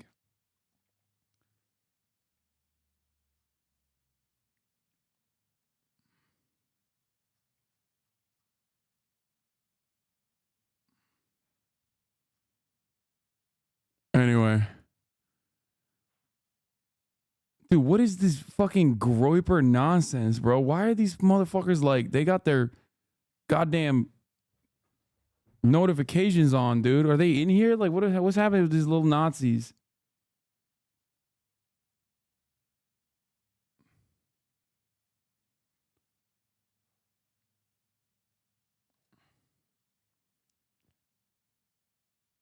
Anyway, Andrew replied also. What did he say?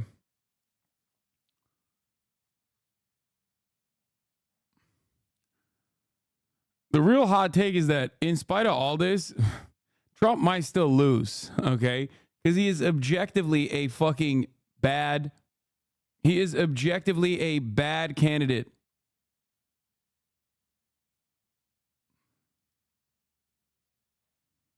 What? So barring that specific rate situation, would you agree to reining it in a few months? Bro, reining what in? It's not in the law. Like, it's not a real thing.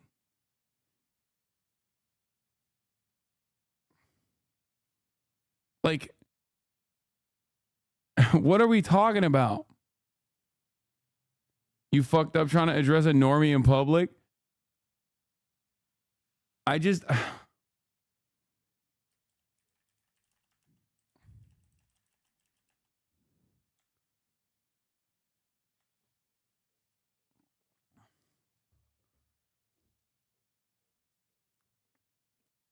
CNN keeps pressing the mass deportation campaign. There is a chance. I think so. Morning Joe gave him the Hawk Tua. Wait, really? What? No fucking way. All right, let's look at what Morning Joe had to say.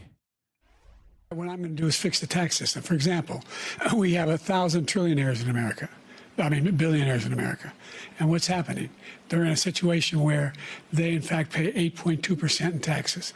If they just paid 24% or 25%, either one of those numbers, they'd raise $500 million, billion dollars, I should say, in a 10-year period. We'd be able to wipe out his debt. We'd be able to help make sure that all those things we need to do, child care, elder care, making sure that we continue to strengthen our healthcare system, making sure that we're able to make every single solitary person eligible for what I've been able to do with the COVID. Excuse me, with dealing with everything we have to do with. Look, if I can't believe they started it off with this. That's a fucking bad. We finally beat Medicare. After you rallied your supporters that day, some of them stormed the Capitol to stop the constitutionally mandated counting of electoral votes. As president, you swore an oath to, quote, preserve, protect, and defend, unquote, the Constitution. What do you say to voters who believe that you violated that oath through your actions and inaction on January 6th and worry that you'll do it again? Well, I don't think too many believe that. And let me tell you about January 6th. On January 6th, we had a great border. Nobody coming through, very few. On January 6th, we were energy independent. On January 6th, we had the lowest taxes ever. You have 80 seconds left. My question was, what do you say to those voters who believe that you violated your constitutional oath through your actions and inaction on January 6, 2021, and worry that you'll do it again? Well, I didn't say that to anybody. I said peacefully and patriotically. And Nancy Pelosi, if you just watched the news from 2 days ago, on tape to her daughter, who's a documentary filmmaker. That's a good take. How everyone called off work at the border to go to the Capitol. Yeah. January 6th, the most border penetration happened on January 6th. All the fucking hogs were in Washington, D.C. Oh, they say. But she's saying, oh, no, it's my responsibility. I was responsible for this because I offered her 10,000 soldiers or National Guard, and she turned them down. I had virtually nothing to do. They asked me to go make a speech. Look, he encouraged those folks to go up on Capitol Hill. What they've done to some people that are so innocent, you ought to be ashamed of yourself. What you have done, how you've destroyed the lives of so many people. My speakers? All right, Where? two moments that in many ways defined last night's debate. Donald Trump's performance included his usual stream of grievances, along with many false and misleading claims. However, as you saw in that first clip, the debate was particularly rough for President Biden. Concerns about... So, Morning Joe is obviously going to do a glaze sesh, right? For those of you who don't know, Morning Joe, Joe Scarborough, and his wife, Mika Brzezinski, daughter of Zbigniew Brzezinski, okay?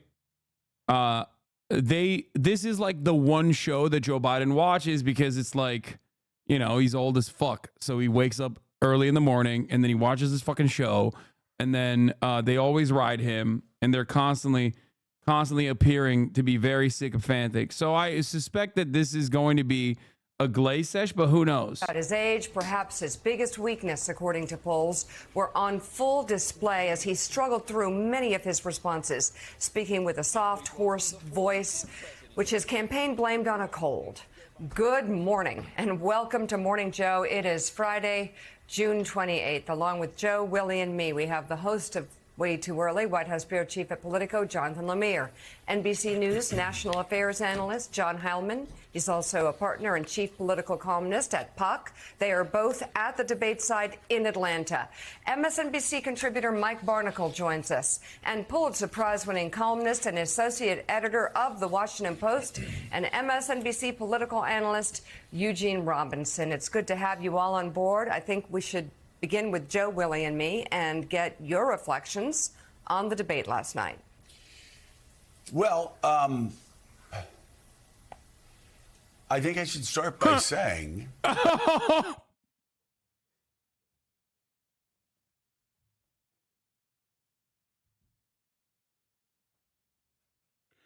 oh boy.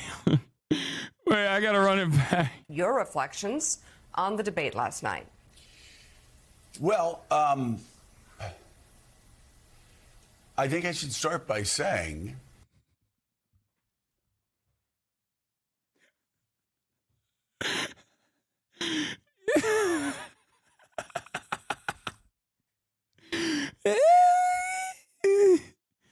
yeah, Trump is bad. Right here, let's talk about that. Come on, please. Without any apologies, that I love Joe Biden and Jill, and I will gladly debate. When you find out your goat is washed. Anybody, anytime, any place, anywhere, over the issue of whether Joe Biden has been the most effective president in passing bipartisan legislation, in expanding NATO, and responding to the rising threat coming from China by flexing America's strength around China, by having the strongest economy in the world, bar none, the strongest economy actually relative to the rest of the world in 50, 60, 70 years, the strongest dollar in half a century, the strongest military relative to the rest of the world, I would argue, and many others would argue, since 1945, I think. His presidency. This is how Nick Mercs felt after Ron DeSantis dropped out of the race. Yo, that's my goal right there. An unqualified success. If, however, you believe, as do I, and as do so many people who watch this program and who fear just how dark of a place a second Donald Trump term will take America, then I think it's critical that we ask the same questions about this man I love, respect. Bro, take it out of your mouth before you talk into the microphone. Jesus Christ. I'm having a hard time hearing what you're saying over the guac 3000 that you're applying to Joe Biden's shriveled old penis. Oh my Lord, dude. He's got tears. He's got tears because it's jammed up his fucking throat. He's gripping, dude. Holy moly. And whose public service in saving this country from Donald Trump over the last 3.5 years I honor and always will. I think we have to ask the same questions of him that we have asked of Donald Trump since 2016, and that is, if he were CEO and he turned in a performance like that, would any corporation in America, any Fortune 500 corporation in America, keep him on as CEO? If this were Donald Trump, time and time again, we talked about the Goldwater. Where's the Barry Goldwater? To walk over and tell Richard Nixon it was over, to tell Donald Trump it was over. And now the question is, do Democrats need to do the same thing of Joe Biden? I mean, these are hard questions, but the fact is, friends, failure is just not an option. In 2024, failure is not an option. So who I love, who I respect, who I revere for their work and their duty to service over their lifetime really is not relevant. It's not relevant for any of us. It's not relevant for Democratic leaders. It's not relevant for anyone. The question is, we know Joe Biden can govern. Mm-hmm. And again, I'll debate that issue with anyone and I will win. I will destroy anybody that wants to debate Joe Biden's record over the past 3.5 years. He can run the White House. He can run the country effectively. Despite the barrage of lies that constantly come at him, like Donald Trump's lies last night. But can he run for president in 2024? Donald Trump lied over and over and over and over again. And Joe Biden couldn't respond to any of those lies. In fact, as the New York Times said, he spent much of the night with his mouth agape and his eyes darting back and forth. He couldn't fact check anything Donald Trump said. And not only that, he missed one layup after another after another. He couldn't respond effectively to Donald Trump trying to overthrow American democracy on January 6th. He couldn't respond effectively to Donald Trump's continued stream of lies about his own record. And he couldn't even respond effectively on the issue of abortion, where for some reason he darted wildly to the issue of immigration. And on immigration, as I said yesterday morning, any Democrat that can't turn to their Republican opponent and blast them for killing the strongest, toughest border bill in the history of America, drafted by a right-wing senator from Oklahoma, may not be up to the job. And so, like, the guy who's glazing his fucking worst political instincts is also simultaneously talking like Joe's dead. Like, he died. He died yesterday. He died on stage, and we're eulogizing him. Like, I feel like it's holding back tears. What is going on? When you lost Morning Joe, I mean, this is Jover. What the fuck? And of course, now the reason why I spent the last 3 hours and 35 minutes giving you all of the Democratic Party members, you know, officials, there's articles written on Politico about donors panicking, saying they're going to kill themselves, saying, do not ask me. Do not fucking ask me about the debate, please. You know, all these people are losing their fucking minds over Joe's awful performance. There's a reason for why I showed you this, though.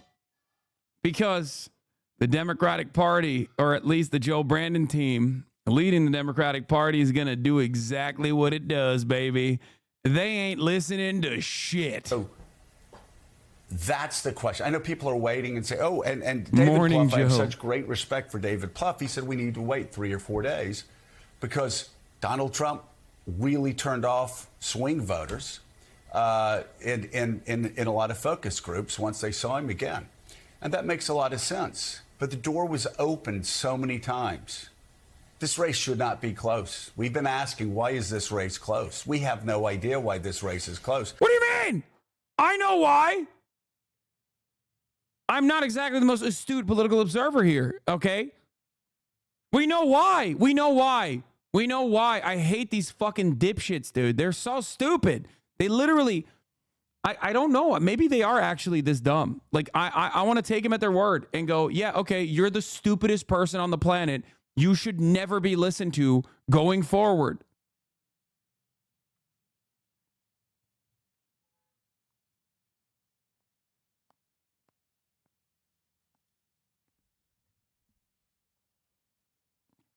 Joe doesn't believe in polls, remember? Exactly. We saw last night why this race has been close and why I fear Donald Trump will be the next president of the United States unless things change. And I will say, Mika, the one thing that I know that you believe it may have been because he was sick, and I'm open to that fact because I'll just say, as I've said on the show, I spent 3 hours with this man, maybe back in March. 3 hours, cogent, on top of the issues, on top of every issue around the world.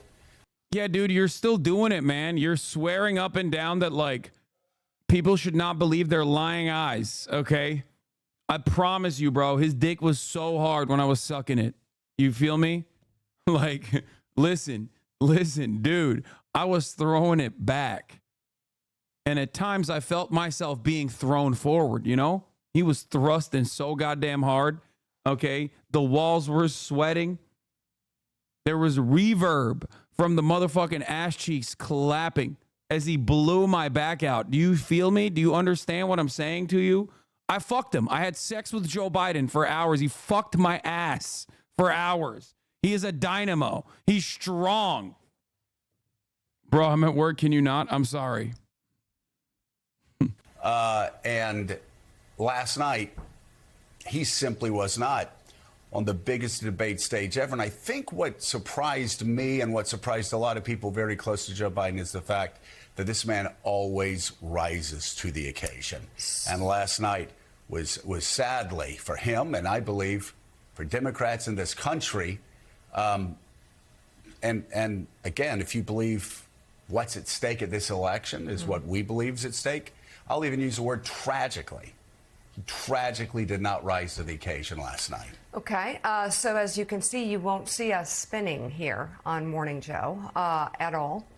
But let me tell you what I believe, and then we'll go to Willie. Biden had a terrible night. He could not land a thought, not even in the closing statement, which is something, that's the easiest part.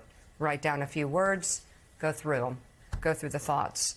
And while I validate the chaos and hysteria Democrats might be feeling, anybody who cares about democracy might be feeling, anybody who cares about women's rights and our safety and our lives might be feeling, totally understand that.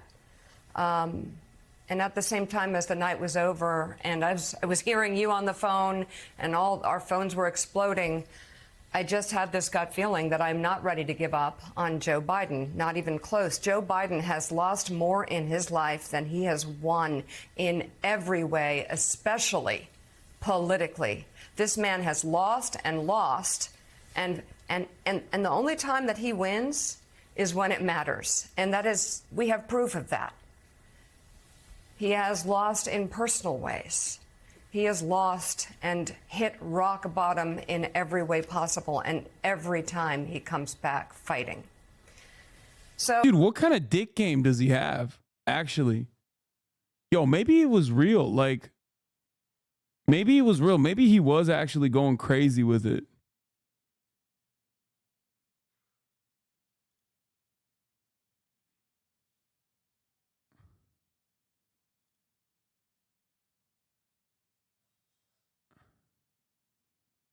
Maybe the Jill Biden take was correct.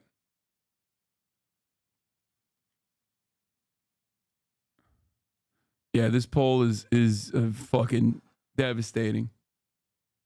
Hypersexual behavior in frontotemporal dementia. He must be slinging that fucking hog around, dude. The way they're throating him is wow, you know? So for me, watching what happened last night, again, it was terrible. It was terrible. There's no way to spin it. I still wonder what he's going to look like in a week. I wonder if he was sick. He came out on the stage and I thought, Like I said earlier, famously,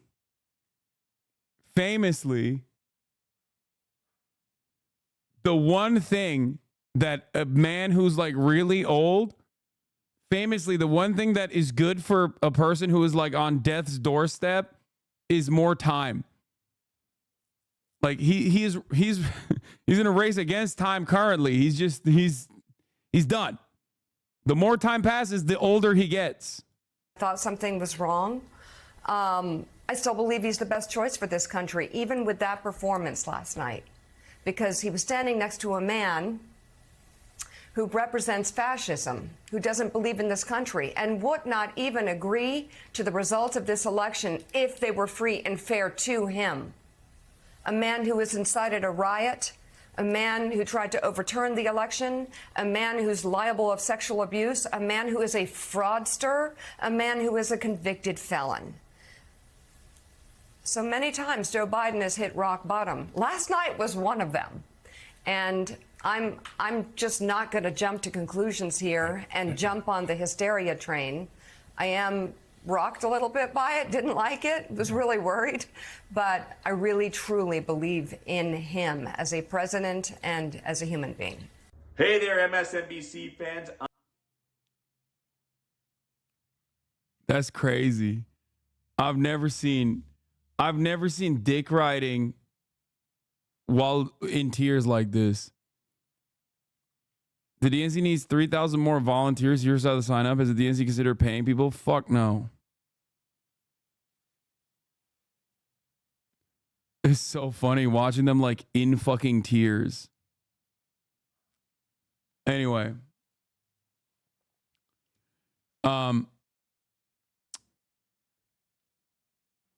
I've seen it before, just not in politics. I feel you. I feel you on that.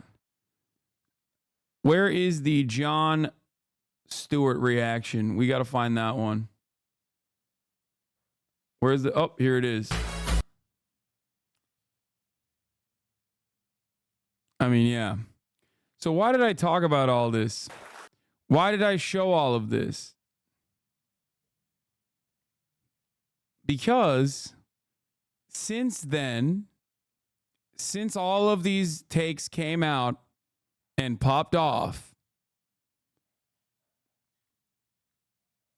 the White House openly stated that no, Joe Biden is not dropping out of the race. Don't be crazy now. Okay? The two people that could potentially motivate Joe Biden to drop out have also come out and lend their support to Joe Biden. Barack Obama and Jill Biden. Barack Obama had this to say: bad debate nights happen. Trust me, I know. But this election is still a choice between someone who has fought for ordinary folks his entire life and someone who only cares about himself and pussy too.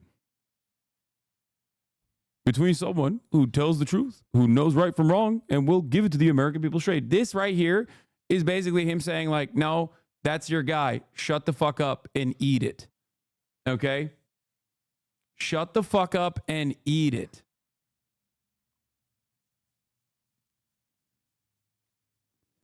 Someone who lies through his street for his own benefit last night didn't change that, and that's why so much is at stake in November. JoeBiden.com. That's it. It's over. Bill Clinton came out and made a statement, and now they're trying to, and Joe Biden came out and delivered a fiery speech. Now, folks, I don't know what you did last night, but I spent 90 minutes on the stage debating a guy who has the morals of an alley cat. This is not 2020. This is 2016. I'm warning you guys. We are watching 2016 unfold in front of our eyes again. Okay? This is not 2020. This is 2016. This is a warning. This is 2016. Everyone is going, hey, dude, perhaps we shouldn't be, putting Hillary Clinton up as the candidate. Everybody hates her. She's like genuinely unlikable. Doesn't seem to be a good idea. Except in 2016, yes, Central Committee is correct. Hillary Clinton was also winning in the polls. Okay? Hillary Clinton was winning in the polls.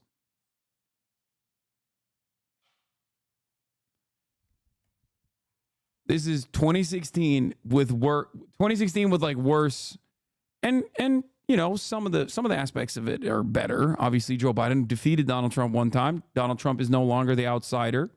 He was the president. Everybody remembers that. So they've already made up their minds on it. So he doesn't have the advantage of having name recognition with a potential for framing himself as a moderate. Everybody knows what he is. Everybody knows what he brings to the table. Okay. Having said that, he's also he's also a felon. So there's that. If you wasn't so ripped, no one would be here. Thank you for saying that, especially at the top of the hour when you were using this compliment as possibly a way to debate me into reading your comment and then serving a 3-minute ad break. See, it didn't work. I called it.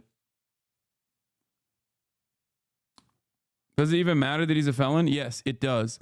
As far as can he run for president? It doesn't matter. Of course, he can still run for president. But the fact he's a felon does actually cause at least some independents to turn around and go, I'm not going to vote for a felon. Americans are very stupid on that front. They're very moralistic on things like that. They're very draconian. Binders full of women sunk Romney, and now being a felon is filing him out. I mean, yeah. Yeah. Trump has Riz. That's it. He's got Riz. Anyway. At the top of the hour, though, Riz won't save you. Brandon won't save you. A $5 a month subscription or a free one in the form of a Twitch Prime will save you. That's the only thing that can save you other than getting gifted a sub. Here's the 3-minute ad break now. Binders full of women and Mitt Romney being out of touch and weird and super Mormon and all the things that accompany him being super Mormon definitely made him less likable to the broader broader electorate. He also tied a dog to the top of his car. He did a lot of weird shit. Anyway, let's continue though. Let's continue with Brandon. Did you see Trump last night? My guess he said, I mean it sincerely, a new record for the most lies told in a single debate. He lied about the great economy he created. He lied about the pandemic he botched, killing millions of people. He closed businesses. He closed schools, losing their homes, people all over this country. He closed businesses and he closed schools. Biden coming out and being like, yeah, the lockdowns were actually bad. Donald Trump's the lockdown guy. Nice, dude. America's flat on its back. So I told Trump that he was just one of 2 presidents in American history who left office with fewer jobs than he started. Herbert Hoover was the other one. That's why I call him Donald Herbert Hoover Trump. Wow, banger king. Keep posting through it. What a banger, king. Looks like that shit finally kicked in. Bro, it's early. It's not contested. It's a very different circumstance. 34 MKD 50 with 100, lacing up 100 people at the top of the hour, allowing them to no longer see the ads at the top of the hour. Holy moly. And then he lied about how great he was for veterans. But He's then, reading off a teleprompter, too. I Like, told there's him so how many he called a reasons. veteran who had given their lives in the country in World War I and refused to go to the grave sites. He called them suckers and losers. He tried to deny it. But let me ask you, are you going to believe a 4-star Marine general, his own former Chief of Staff, John Kelly, who said he said that? Or the disgraced, defeated, and lying Donald Trump? My son was one of those people. Not a World War, but in the Vietnam. Folks, look, how about the fact... See, when someone talked, it like, even then, he just like, it fucks his speech up. I'm telling you, he cannot deal with even like positive hecklers. You know what I mean? Like, it just, I'm telling you, his brain does not have the capacity to fucking even read the teleprompter when there's like other voices that are directly trying to reach him. Okay. At 44. He got lucky too, because he was about to say Vietnam, and then the guy saved his ass.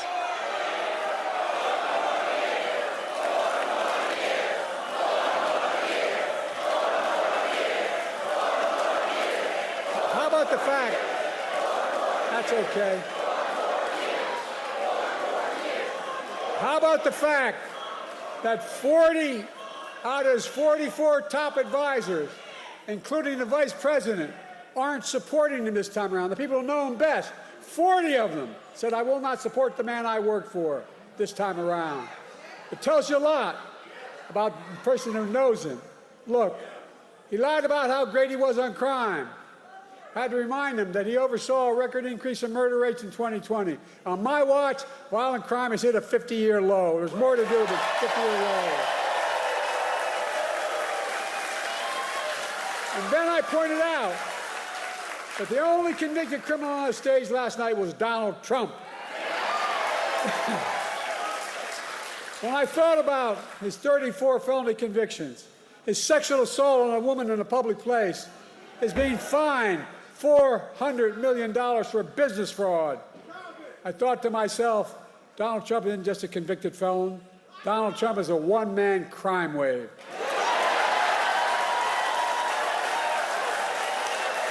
And he's got more trials.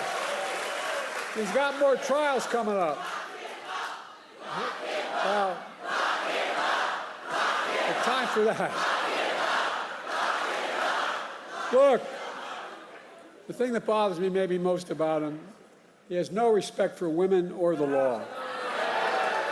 He doesn't. And then, his biggest lie, he lied about how he had nothing to do with the insurrection of January 6th. We all saw with our own eyes. We watched it on television. We saw thousands in his direction attack the Capitol. We saw police being attacked, the Capitol being ransacked, the mob hunting for Speaker Pelosi, gallows literally set up for Mike Pence. And then he told them as he sat in the dining room, the private dining room, one door off my Oval Office. He sat there for 3 hours watching the TV. He did not a single thing to stop it. Nothing. Nothing at all. And now he wants to pardon all those convicted and criminals. But folks, for all his lies, we learned some important truths about Donald Trump last night. We learned he's still proud of being the person who killed Roe v. Wade. We learned he's still proud about the pain and cruelties inflicted on America's women. We learned he still believes that politicians... Bro, even his voice is different right now. This is like... this is kind of crazy. Like, yeah, I get it. He's going to do better in a crowd when he's in a room full of his fans. And like, no one is trying to like own him. He's not like worried about that kind of thing. But like, last night he couldn't even speak, bro. He couldn't even, he's reading a teleprompter. That's the key difference here. But even then, it's also in the morning. That's another big difference. But I'm telling you, his voice sounds good. Like, his voice sounds normal. Last night he was whispering.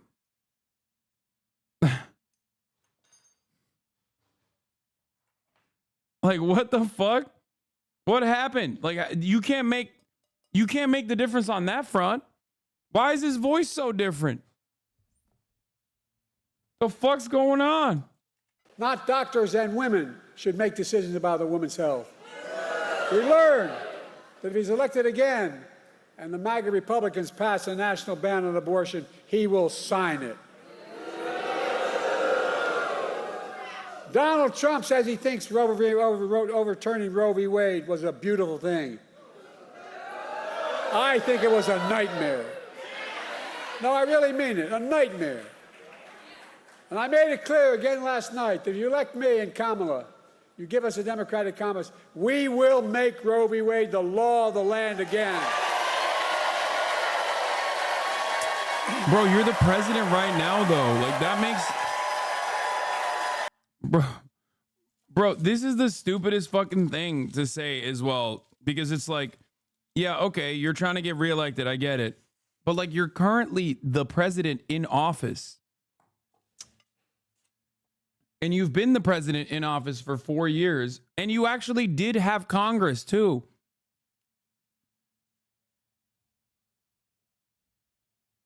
Like, up until the midterms, you had Congress.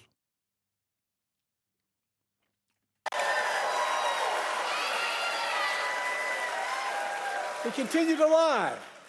He said, I quadruple taxes. Where the hell has he been? Which is a simple lie.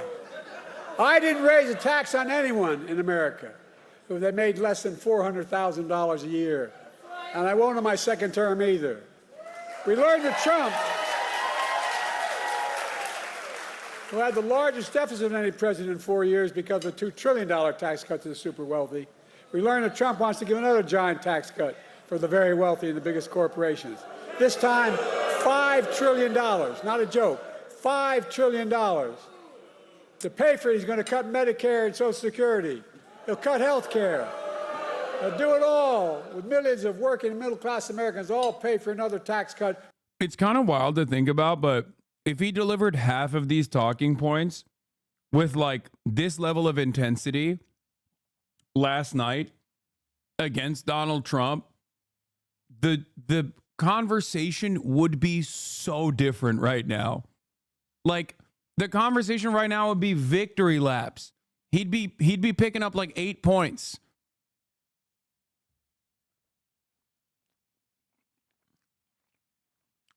Meanwhile, the New York Times editorial board is asking him to drop out, saying enough is enough. We've seen enough. You can't keep this going. Such is the nature of being this age. The New York Times chat. The New York Times op-ed editorial board. I mean, they basically did this last night, by the way. So it's not shocking to me that they came out with this, because pretty much every single person that writes op-eds for the New York Times wrote this op-ed in as many words as they possibly could say. But that is massive.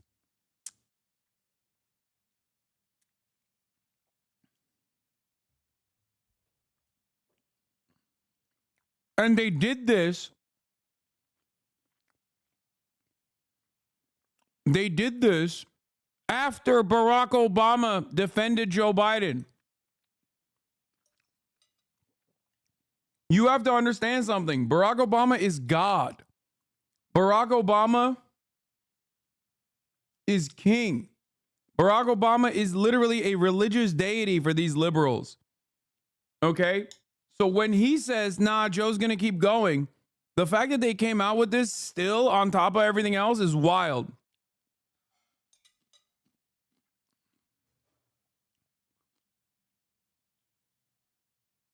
King of droning innocent lives away. Yeah, these guys don't care about that. They like that shit, okay?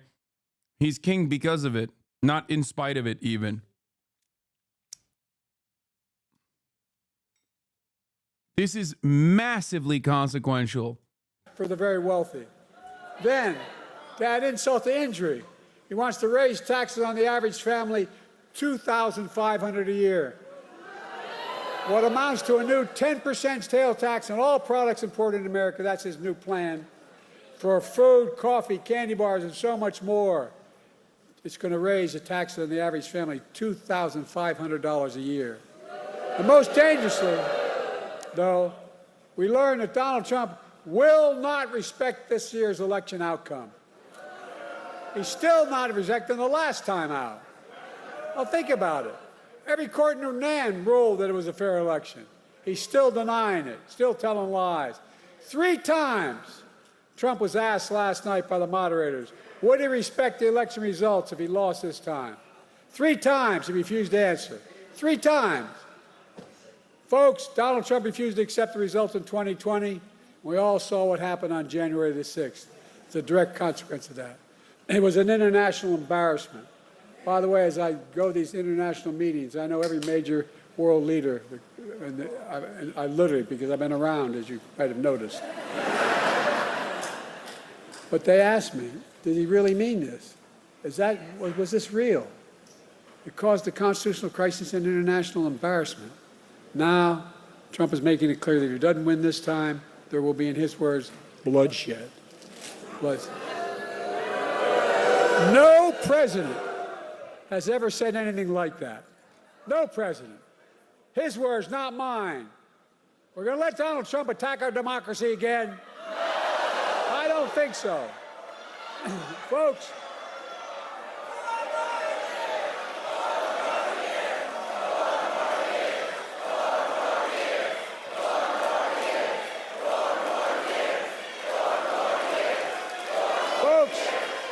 this is bad because it's good. This means that the divisions inside of the Democratic Party will worsen. Like last night, they were united. We got to take Biden out. This will give them like some level of, this will give them like a glimmer of hope because people are so desperate for it.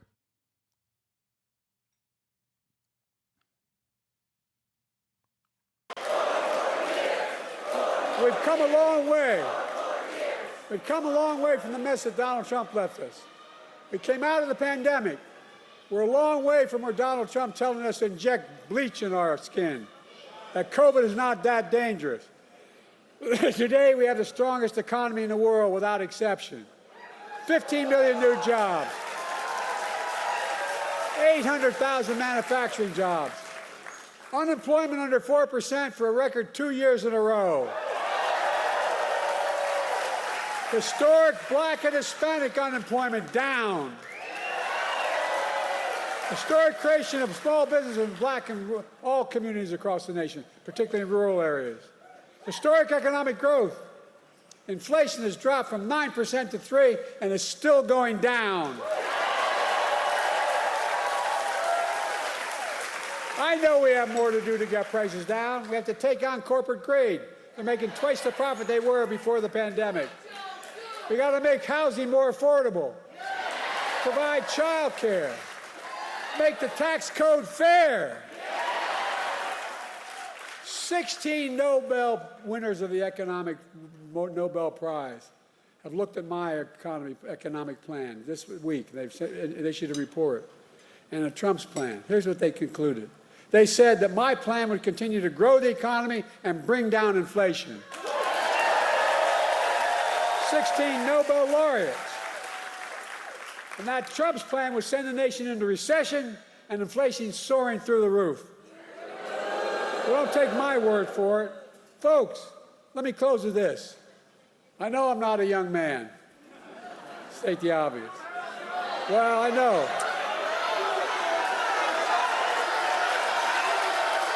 Bro, this level of dick riding, like mass dick riding, should be illegal, okay? Shame on you. Shame on you, Raleigh. You guys literally fucking, oh my God, dude. You guys went nutty mode on this shit.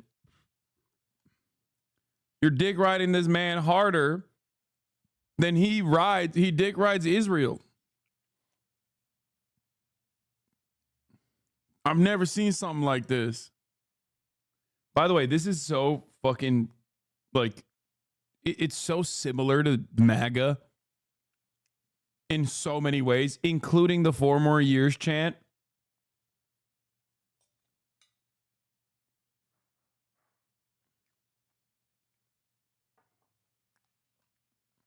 Straight up.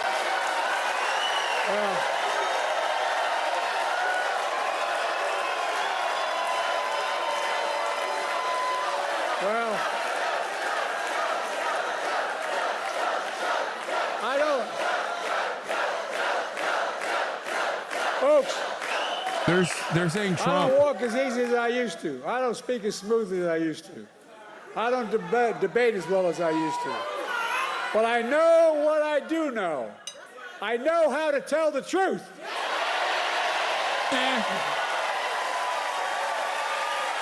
Do you though? I know right from wrong. Like, you might know what the truth is. You might consider yourself to be on the side of truth, sure. Okay, especially in comparison to Trump. You are a more truthful person. But let me tell you something. You definitely don't know how to tell the truth in terms of telling it last night in the way that you told it last night. And I know how to do this job. I know how to get things done. And I know, like millions of Americans know, when you get knocked down, you get back up.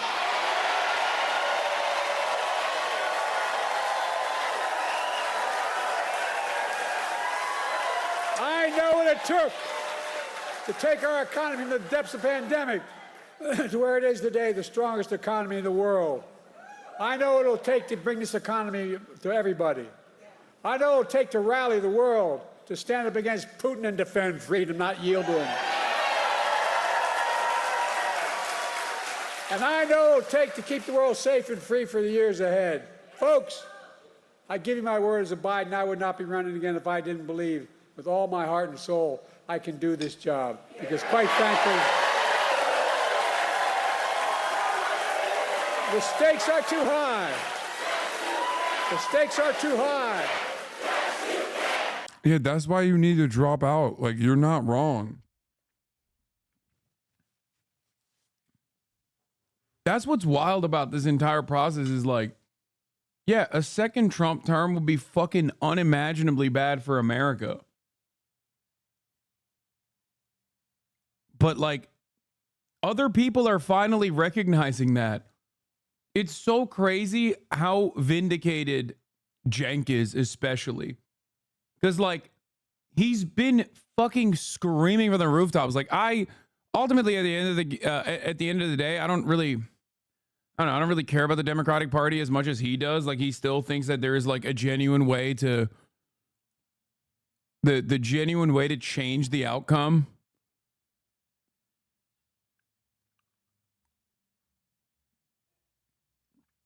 But it's so weird to fucking... It's so weird to be like, yeah, democracy's on the ballot. Like, a second Trump presidency is going to fucking ruin things. And that's why you need to, push my carcass over the finish line. Like, that's insane.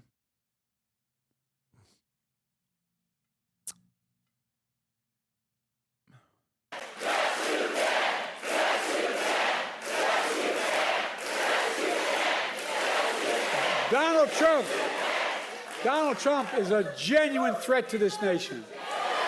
He's a threat to our freedom. He's a threat to our democracy. He's literally a threat for everything America stands for. Look, he doesn't understand what I think all of you do. America is the finest, the most unique nation in the world. We're the only nation in the world, and I mean this sincerely. It's a fact statement, not a hyperbolic statement. It's fact. We're the only nation in the world built on an idea. All the nations built on ethnicity, geography, and other religion. But we're built on an idea that we're all created equal. We deserve to be treated equally throughout our lives. We've never fully lived up to it. I'll be damned in the year 2024, just 2 years before the 250th anniversary of our Declaration of Independence, that I'll let Donald Trump walk away from it.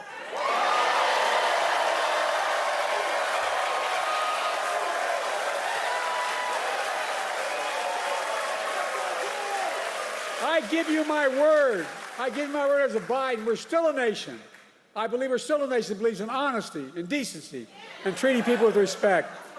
I still believe we're a nation that gives everyone a fair shot and leaves nobody behind. We're still a nation that gives hate no safe harbor. And we're still the beacon to the world. We can never give up what makes America, America. Donald Trump is motivated by revenge and retribution.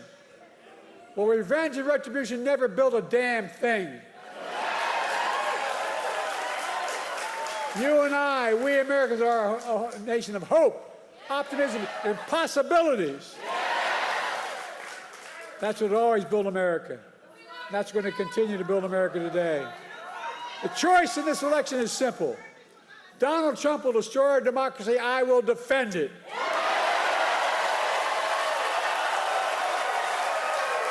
So, folks, are you with me? Donald Trump's the first president I've heard of that stood up there running for president, having been one for one term, saying America's a failing nation. Where the hell does he think he is? No, I'm serious. A failing, I don't know, a president wouldn't trade places with America in a heartbeat. He's dead wrong. America's not a losing nation. America's winning. As I stand here today, I can honestly say I'm never more optimistic about America.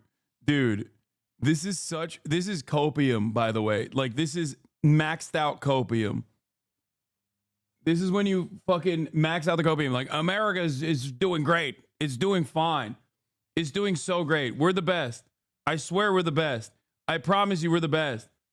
It's just like vague gesturing patriotically.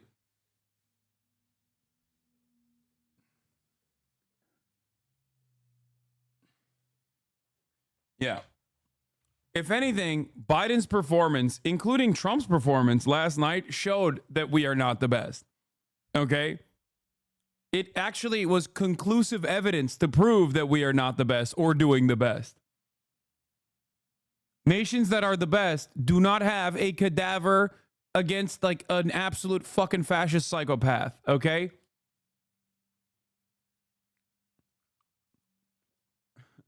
We're also so not doing the best that the fucking New York Times editorial board, like I said, as of like half an hour ago, is demanding Joe Biden drop out and be replaced. That's crazy.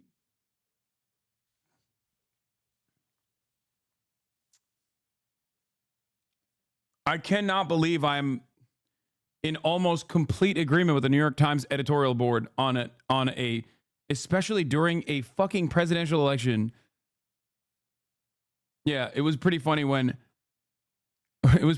Thomas L. Friedman said he weeped. The weepy bitch, you weepy baby.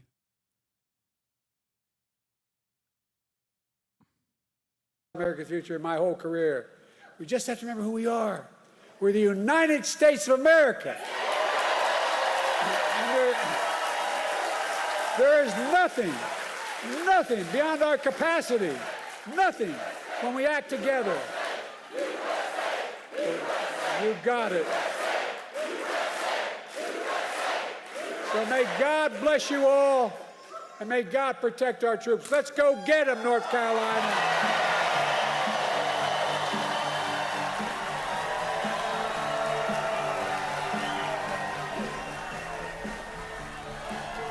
Let's bring in our chief Washington correspondent, John Carl, here at the desk to join us. John, no debate inside the political world about how this went last night. No, this was a disaster for Joe Biden because of what Rick just said. He needed a win. Instead, he had a performance that has top Democrats questioning whether Joe Biden has what it takes to beat Donald Trump. One Democratic member of Congress who has been a strong Biden supporter texted me in the middle of the debate a typical response. He said, "I am in a state of shock. He is diminished to an extent that has become undeniable." The big question, the big discussion now that's happening, at least privately among Democratic officials, is whether or not it is possible to replace Joe Biden as the nominee. In the end, it's really up to him, his wife, maybe his sister. It's up to him, and whether or not his wife and sister or anybody else close to him can convince him. There is no way to force him out that I can see anyway, although trust me, people are looking at this, unless he voluntarily decides that he is going to step down and say the convention should choose another candidate. Mayor, of course, you're our chief White House correspondent. What are you hearing from the Biden camp today? Look, they know this was a very bad night for the president, and they are well aware of this wave of panic that we are now seeing from Democrats. But they insist and argue that, look, this was just one night, that this race was never going to be determined in a single debate, and they are adamant that they are not going to change course. But this goes beyond just a rocky performance. As we've been saying, the president had to convince voters and Democrats that he can do this and he can win. And instead, he may have done the opposite, validating voters' trepidation about his age. And yes, look, they are quick to point out that Trump didn't have a super strong night either. He spewed statements that were just blatantly not true. But the president largely wasn't able to effectively challenge Trump. His message, the substance of his message, lost in the delivery, George. And Trump wasn't challenged by the debate moderators either on the facts. I assume they think this was the best night they possibly could have had. Look, Trump was remarkably disciplined for Donald Trump. They believe he did very well. He was not. He was not. He was only remarkably disciplined for the first, 15 minutes.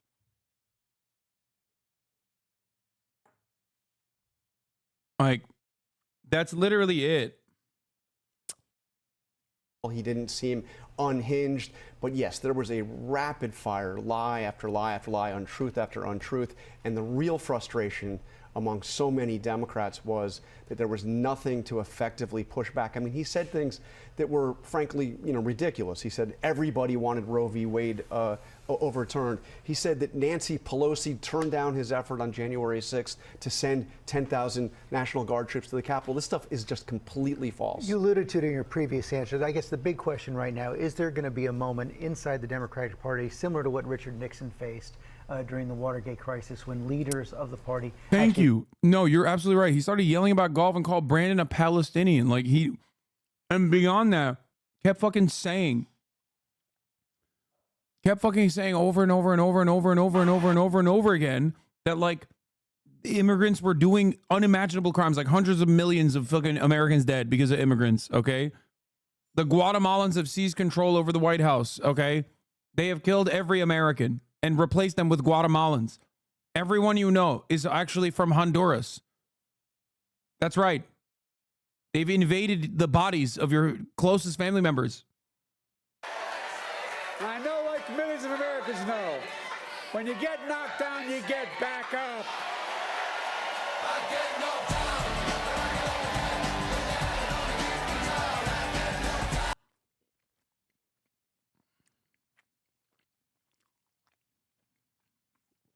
Libs are looking for maximum copium. They're just looking for any and every fucking person that will say nice things about Biden right now. They had a gun to their mouths last night. Well, they're liberals, not a gun to their mouths, but they had the toaster laying next to the bath, okay? And today, they're back out. They're out to pounce, okay?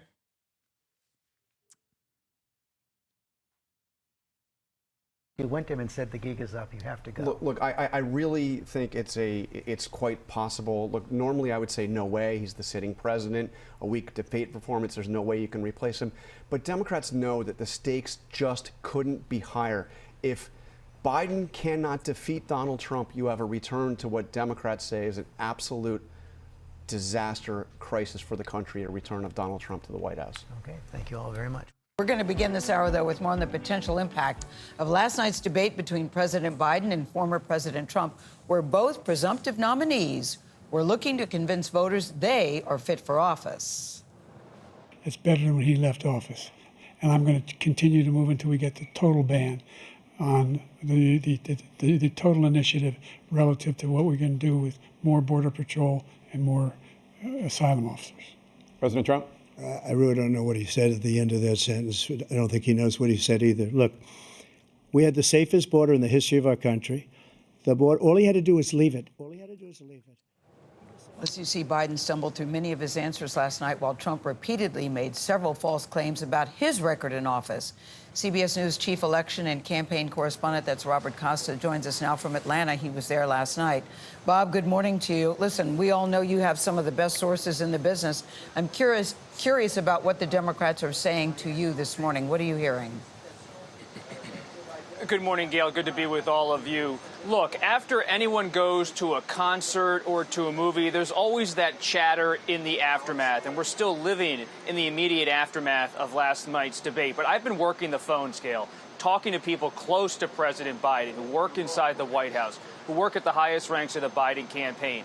And let me be clear, based on my reporting, there is no push to get President Biden to leave the stage, to somehow give up the nomination at the Fucking terrifying. convention in Chicago this summer. This is someone who has been in. I really, really, really hope that they're just doing that because they have to like not show that the DNC is chaotic right now and that internally they're just like actually working through it. There you go. That's my copium. Okay.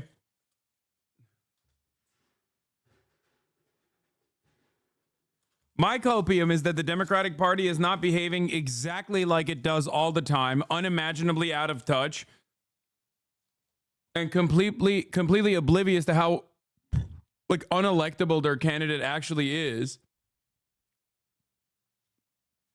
And instead, they're actually just lying to the public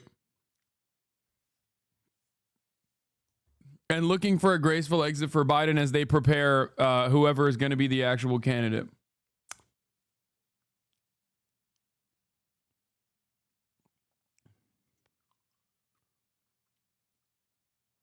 The greatest public service President Biden can now perform is to announce that he will not run for re-election. Nah, man, even Tom Brady had bad games. Come on, son. I predicted that last night. Getting Biden to drop out requires some of these careers Democrats to actually stick their necks out. Don't hold your breath. I mean, but, okay, Michael from Pennsylvania. Would you have ever thought that the New York Times opinion op-ed editorial board would like write a fucking editorial board article specifically demanding that he actually, you know, drop out?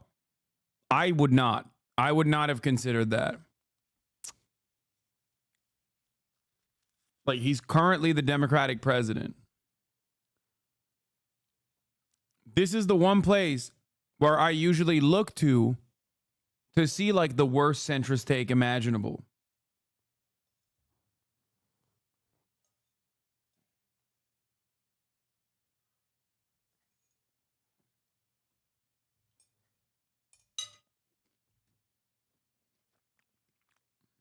In public office since 1972 when he was elected to the Senate. Before that, in local office in Delaware. For a half century, he has navigated power, hung on, climbed back from different defeats, and they don't see him walking away despite all of the clamor, even inside of his party right now. They are listening, though, to elected officials, especially those who are speaking publicly, not privately, and they know they need to get better in terms of his performance in the coming weeks.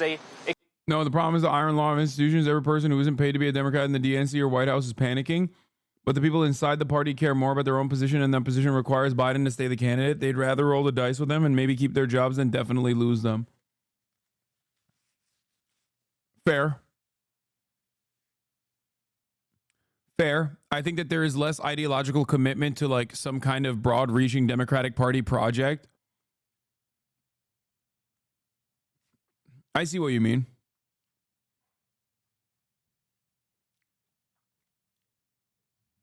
I don't see it being, what is this, 1.3 million likes already?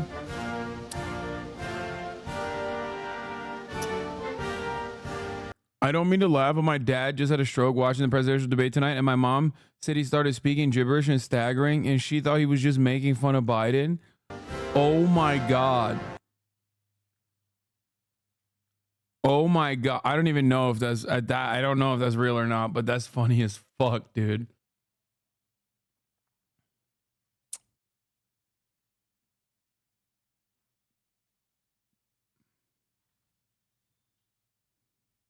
What?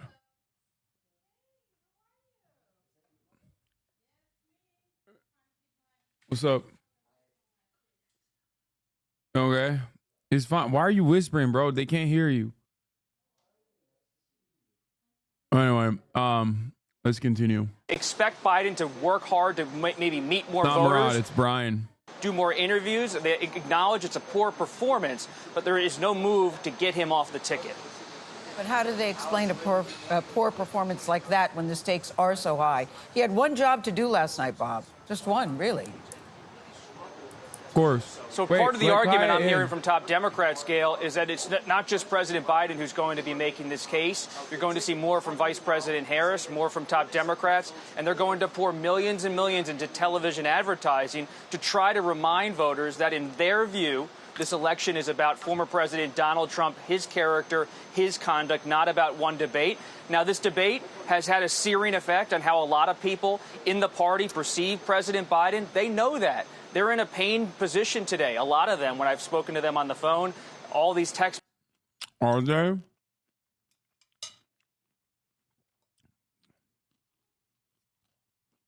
They're in a pained position. But also simultaneously, they're just not going to do anything about it. Messages at the same time. In politics, a day can sometimes be a lifetime, and there are many days ahead of November. You know, Bob, we don't have the ratings on last night's simulcast debate. It was on CNN, it was on CBS, it was on ABC, it was on everybody. We don't know what the numbers were, but Joe Biden is a president who gave fewer press conferences and major interviews than any president in decades. You have to go back to Reagan or even before that. He passed up the Super Bowl interview on CBS this year, just didn't want to do it. That's tens of millions of people. How do you expect him to make this pivot that apparently people inside the White House expect him to do when he has not been out there, not in 2020 and not until now?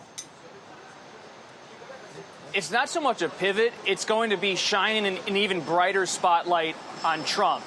They look at the schedule and they look at the calendar and they say Trump has sentencing in New York. He faces a possible jail sentence on July 11th. We'll be covering that closely. Then there's the Republican convention, the running mate. Can he bring the attention to democracy in Trump? Can he bring it back to abortion rights? He tried during the debate, I'm told by his top advisors. They wish he did more of it at times. And in terms of interviews, he's not someone who really likes the press at this time. Since day one of his campaign, I have been told by his closest friends, he's been frustrated with press coverage. People he thinks in the press think he's too old. He's covered in a way he believes is ageist. And that has really influenced how he does interviews, how he interacts with the press. And that's just the status quo. I can't believe I'm saying this, but I think the New York Times legacy angle is solid.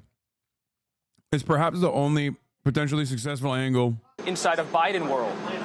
Like, preserve your legacy, preserve your legacy, preserve your legacy. Well, look, I work for the media. I'm in the press, but I talk to regular people. That's my whole job, and regular people have those concerns, and that's why we're talking about them. Bob, thank you very much. Appreciate that reporting. We'll stick with it.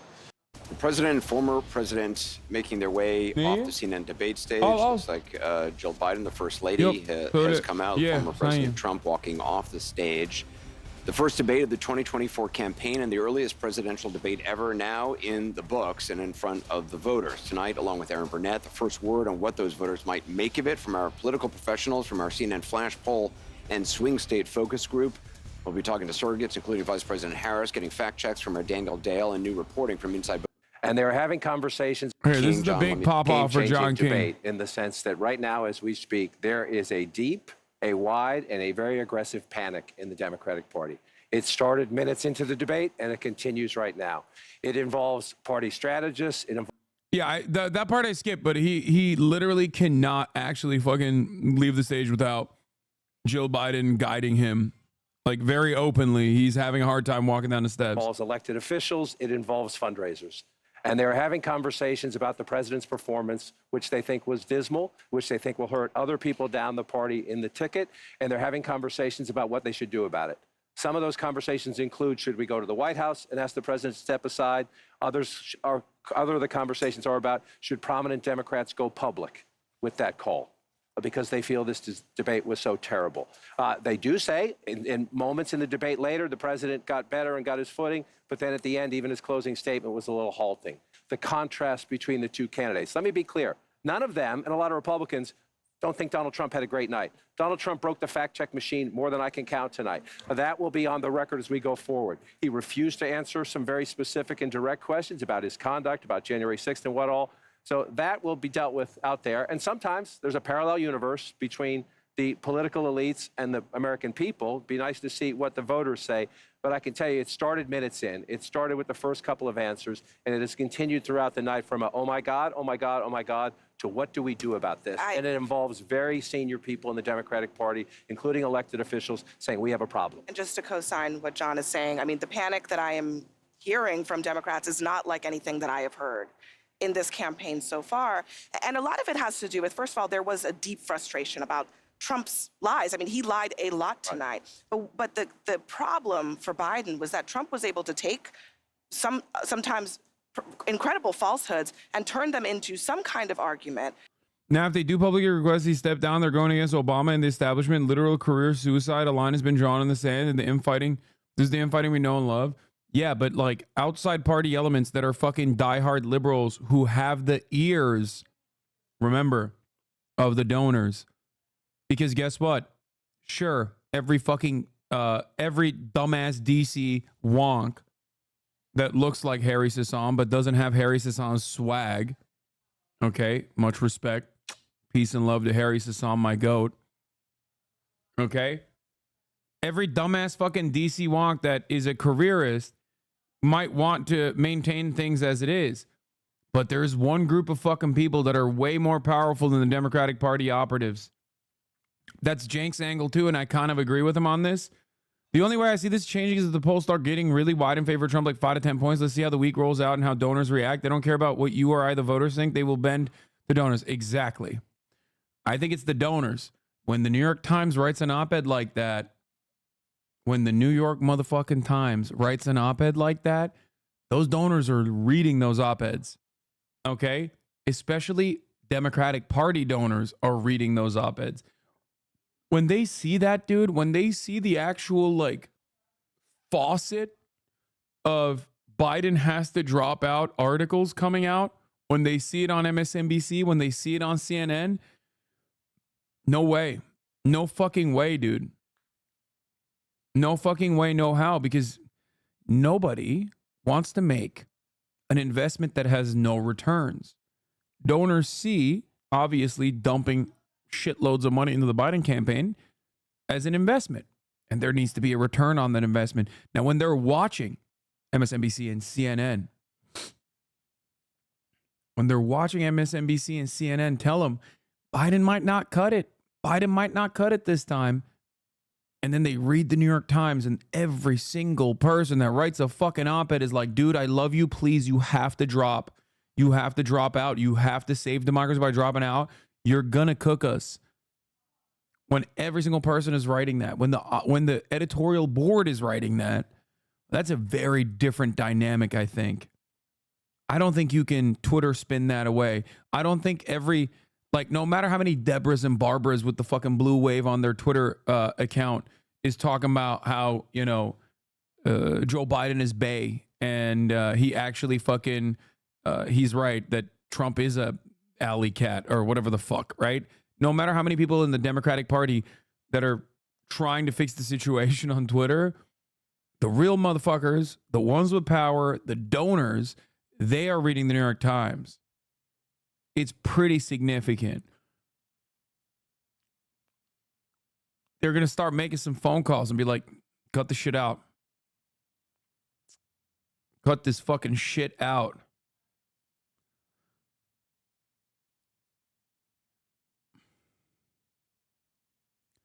We get it. You didn't get your interview. By the way, where's your op-ed? Oh, Midas Touch. My goats.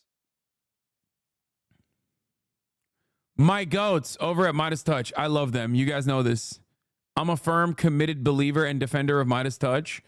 The unapologetically pro-democracy, unapologetically pro-Joe Biden group. Okay? I love them. It seems like they're riding. It seems like they're riding with Biden. This is just a joke. Of course they're riding with Biden. Anyway. Let's see what the fuck is up. Whereas Biden's answers were, in a lot of cases, not coherent, deeply problematic, that he was not able to take pretty straightforward answers and answer them to the American public. And then also, at some points, bringing things up that teed up Trump attacks. So there's a real concern here tonight that there's been some real damage done that cannot be undone. Biden solidified the perception among voters, but especially among his base.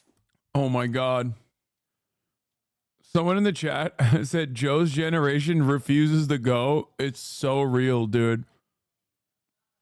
You're so right. Maybe it's just because he's a fucking baby boomer and those motherfuckers have old man grip strength, dude. They just like latch on the shit and they just don't die. Like boomers literally still own like an unimaginable percentage of the wealth in this country. Did you guys know that? It's like, just die already, bro. What is happening? What the fuck? Are you guys leaving? All right, bye. They own like 75% of all wealth, dude. Why do you have that? You're dead. You're already fucking dead. You got one foot out the door. Just die. You know what I mean? It's crazy. Funniest thing is, I don't even think Joe is a baby boomer, by the way. I think Joe is so old, he's literally like, he might be... Dude, normally when I say die, you could be like, whoa, wait a minute. In a video game, that's a terms of service violation? No, it's like, bro, they're fucking 90. Like, just, you know, it's the expectation at this point. What do you mean? I'm not saying like, you know, someone needs to kill them or whatever. I'm saying like, you know, this is what happens. You live your life, okay? You beat your wife. You buy a house for $10 and then you have a job where you have a pension plan. You know what I mean? And then you lose your mind when you find out that your grandchildren are gay. And then you fucking die. That's what you do. You're 90 years old. That's what you're expected to do. Okay? Modern medicine has gone too far. Let it go. What are you hanging on to, bro? Nothing works.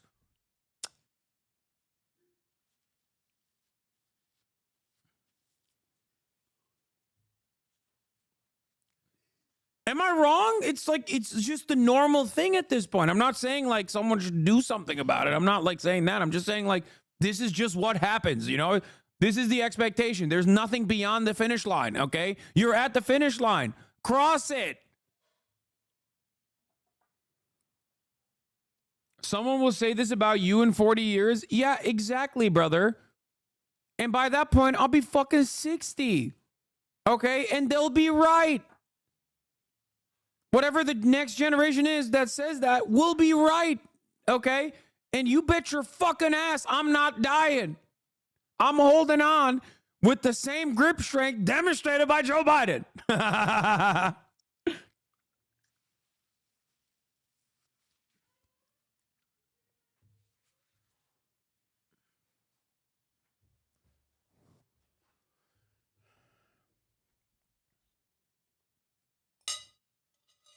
You are not wrong, but inside thoughts? Dude, I don't think you guys understand. I don't think you guys understand. Right now, when I say baby boomers have like 70% of all the wealth captured in their generation, I don't think you understand how dire of a prospect that is. That means that like entire industries, and this is already happening, are going to gear towards selling to them. We're talking retirement. We're talking an entire fucking industry dedicated to serving 70-year-old men. Okay, that's it, and women, because that's where the money is. The last stage of American empire is quite literally going to be just entire economies propped up by 70-year-old men money, okay? Just shit that can't even serve you. You know what I mean? This is not the top of the hour ad break. I'm talking shit that you will never be able to consume.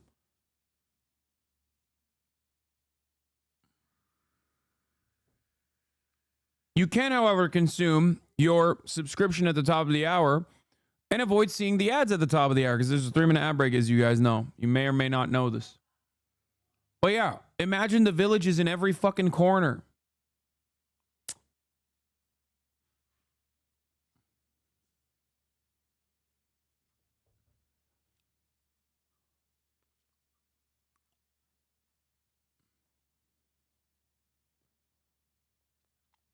Anyway, this is you coded. They were hoping that tonight would be a game changer. They are now seeing a president who is in the White House, who they do not necessarily believe can do this for another 4 years. David Axelrod?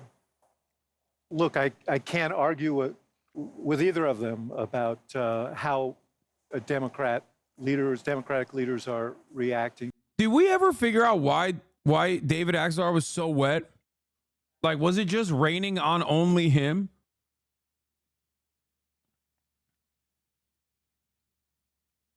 It was raining just on him? Everybody else was dry? Just him only? Like, what the fuck's happening?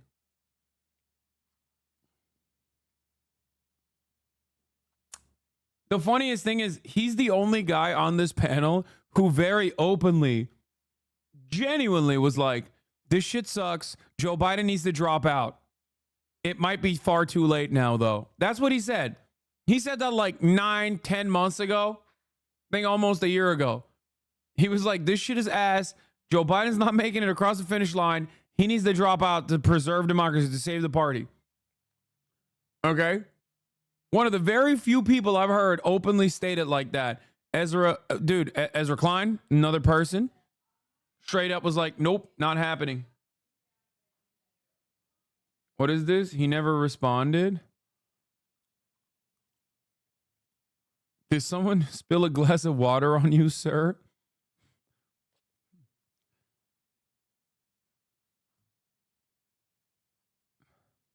What?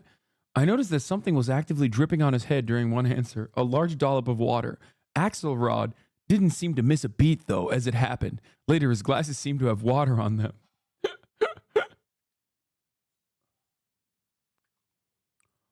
On June 22nd, David Axelrod told New York Times that Biden looks his age and isn't as agile in front of the camera as he once was, which would be a major issue in the campaign. White House surrogates chastised Axelrod while Biden reportedly called him a prick.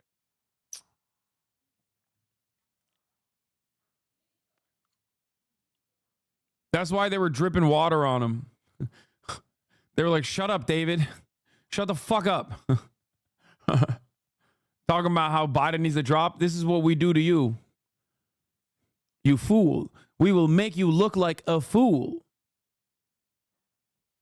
Wasn't he the former chief of staff of Obama? Former chief of staff and former friend, if you want to keep it $1.50.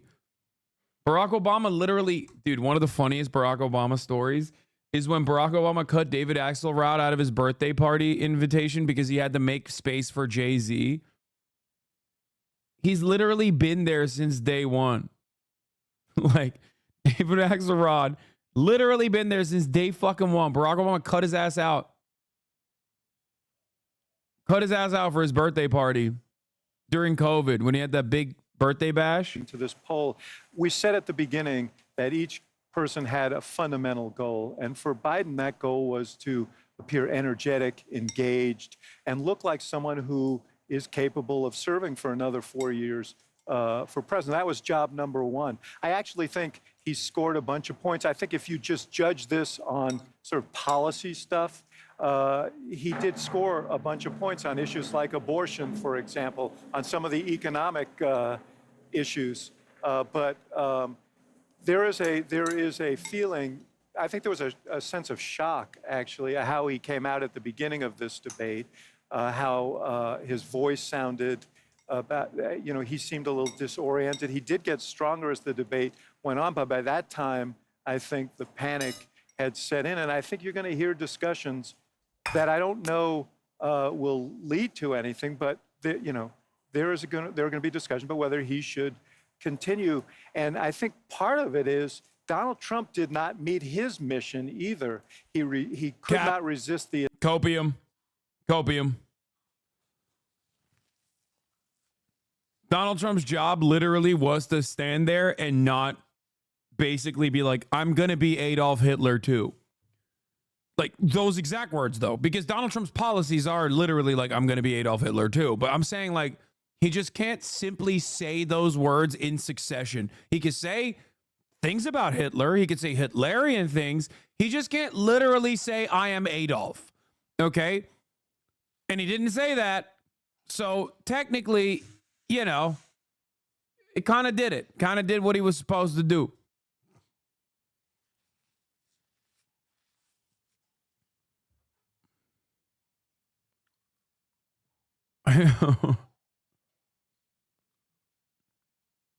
He can quote Hitler. He just can't admit to emulating him. Yes. And he has. Bro, literally came out swinging on his reelection campaign, being like, immigrants are poisoning the blood of America. Like, the America First shit was like already anti-Semitic organization, yada, yada, yada. They were like first cooked up by a group that like were isolationists against the Nazis. Like they didn't want America to go to war because they were Nazis,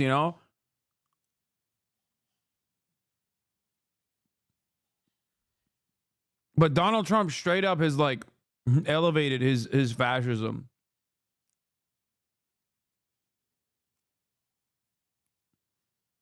I used to love watching you. Nowadays, I think I've outgrown you. I already ran the 3-minute ad break at the top of the hour.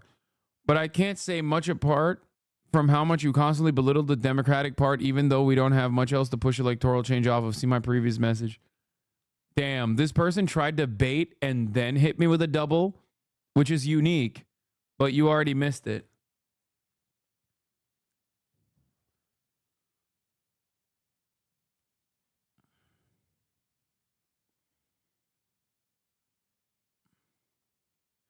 The Harry Hasan Cope last night was truly painful to watch. That's my goat, bro. Put some respect on his name, okay? Harry Hasan.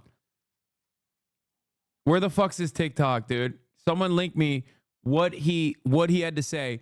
Bro, Harry inappropriate age gap Hasan, okay? With respect to how hard he was glazing up this 900-year-old man. Actually, fuck it. Let's dive into it. A train wreck combined with a dumpster fire. Trump versus Biden reaction. I'm going to skip the intro and stuff because, like, who gives a shit? Joe Biden's mental and physical ability to be fit to serve the most powerful and important office in the country. As you were watching last night's debate, what was going through your mind? I was right. As you know, I took an extraordinary step of running for president against Joe Biden in the Democratic primary, even though I'm not even a natural-born citizen, because that's how desperate I was, our audience was. We did a poll and we asked our paying members, should I run?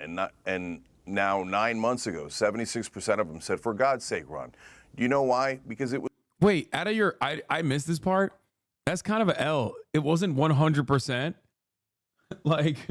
Those are your paying members, man. What? Why wouldn't they want you to be president? Or at least like try to run for president? That means 24% of his paid fans said no. It was obvious. And what I took away from it, Piers, and what everyone should remember is how much Democratic leadership lied to you. And how much everyone in mainstream media lied to you. They said the emperor had clothes when it was obvious that he had no clothes. They said that he was perfectly fine and he was a dynamo behind the scenes. How preposterous. We were right all along. So the next time they tell you you got to vote for Joe Biden or Hillary Clinton in a primary because they're the only ones who can win, remember this preposterous lie. Remember how terribly they deceived you into picking the weakest candidate, not the strongest candidate. And Piers, every time I said, let's pick someone stronger so that we can beat Trump, they said, so you like Trump, you want to help Trump. No, you picked the strongest person so you can beat Trump. And apparently they couldn't understand simple concepts like that. But now the whole world has seen what we saw all along. You know, Cenk, before we go to the other three, there are reports, as we're talking now, that Barack Obama has been having urgent conversations with Joe Biden to try and gently persuade. Is this from today? Yeah, it's from this morning. Persuade him it may be time to give up. But apparently Jill Biden is resisting, wants him to fight on. Kamala Harris is enraged that her name is not in the conversation to potentially replace him.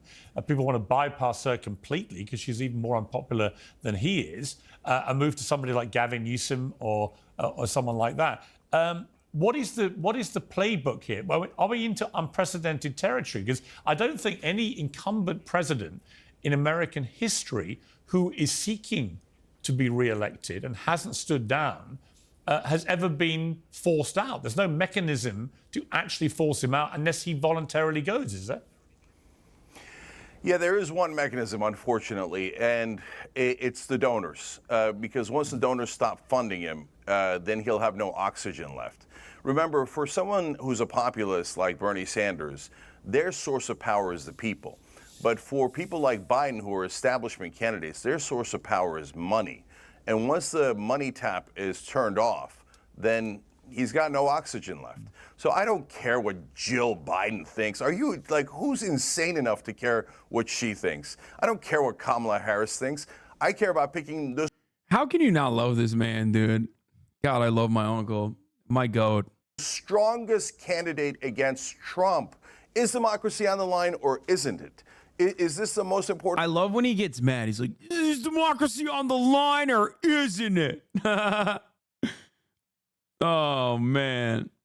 My fucking goat, dude. An election of our lifetime or isn't it? So I literally only did this. I only did this panel because Cenk was doing it. I was like, I just want to fucking stand there and bob. Just go and nod. Just go, yep. Yep. He's right. He's right. He's cooking. So now they're talking about, whose personality should we... Bronny and LeBron? Bitch, I'm the fucking LeBron to his Bronny. Come on now. Care more about? Whose feelings are more important? None of your feelings are important. What's important is that the American people be safe from Donald Trump. And let's be honest, Democratic leadership has never cared about that. And Piers, let's tell your audience why. Because remember, almost everyone on Biden's team, at the White House, on his campaign, at the Democratic National Committee, their job... I was gonna go in for a nail biter because the camera was fucking, the camera was not on me, and then it swapped back, and I was like, fuck. Yeah, I see that. Jobs are tied to Joe Biden. If there's a new candidate, they all get fired. So they have been enormously, monstrously selfish, saying, I don't care if the country burns as long as I get to keep my job. They betrayed you greatly, and you should never listen to them again. Okay, let me bring in some of the others. Hasan Piker, I mean, you'd have to be willfully negligent with regard to what you saw with your own eyes, wouldn't you, to watch that debate last night and not conclude, as so many...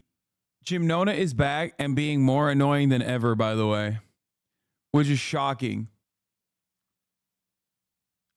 Jim Nona is back.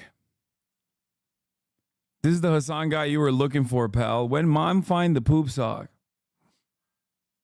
I will not be MVPing him. Biden supporters and friends have publicly concluded, this is from, people like Frank Bruni at the New York Times and others who just come out and said, you've got to stand down. Did you see anything last night that would allow you to construct an argument that he should continue and be the nominee? Biden continuing? Absolutely not. But there's another glaringly obvious problem here. Jake and I have had this conversation personally for years at this point, very publicly, about Biden being ineligible to run and how he's going to lead to the downfall of the Democratic Party and potentially lose a pretty easy to win election against Donald Trump at this point. And we were absolutely right. And it was shocking that so many in the media who are now writing those articles that you're talking about were acting as though Biden was actually a dynamo behind the scenes. There was literally an article I remember from an excerpt from a Jill Stein book about how in order to soften the blow of Biden's age and how old and senile he's appearing on television, they were saying that he had really hard sex with his wife. I mean, that's to the extent that these guys went to in order to try and manufacture this narrative. And to anyone with eyes and ears, I'm not wrong. I mean, they did that. Don't say, huh? That is real. They did that, bro. That is a thing that happened. That is a thing that actually happened. You cannot get mad at me for saying something that they objectively did do. I don't care that they don't know what I'm talking about. It's something that literally happened. I wanted to show the extent of the mania from the Democratic Party in terms of like the operatives coming out and being like, this is how great Biden really is. February 25th, 2024. Good sex is secret to Joe Biden's long marriage. New book on First Lady says.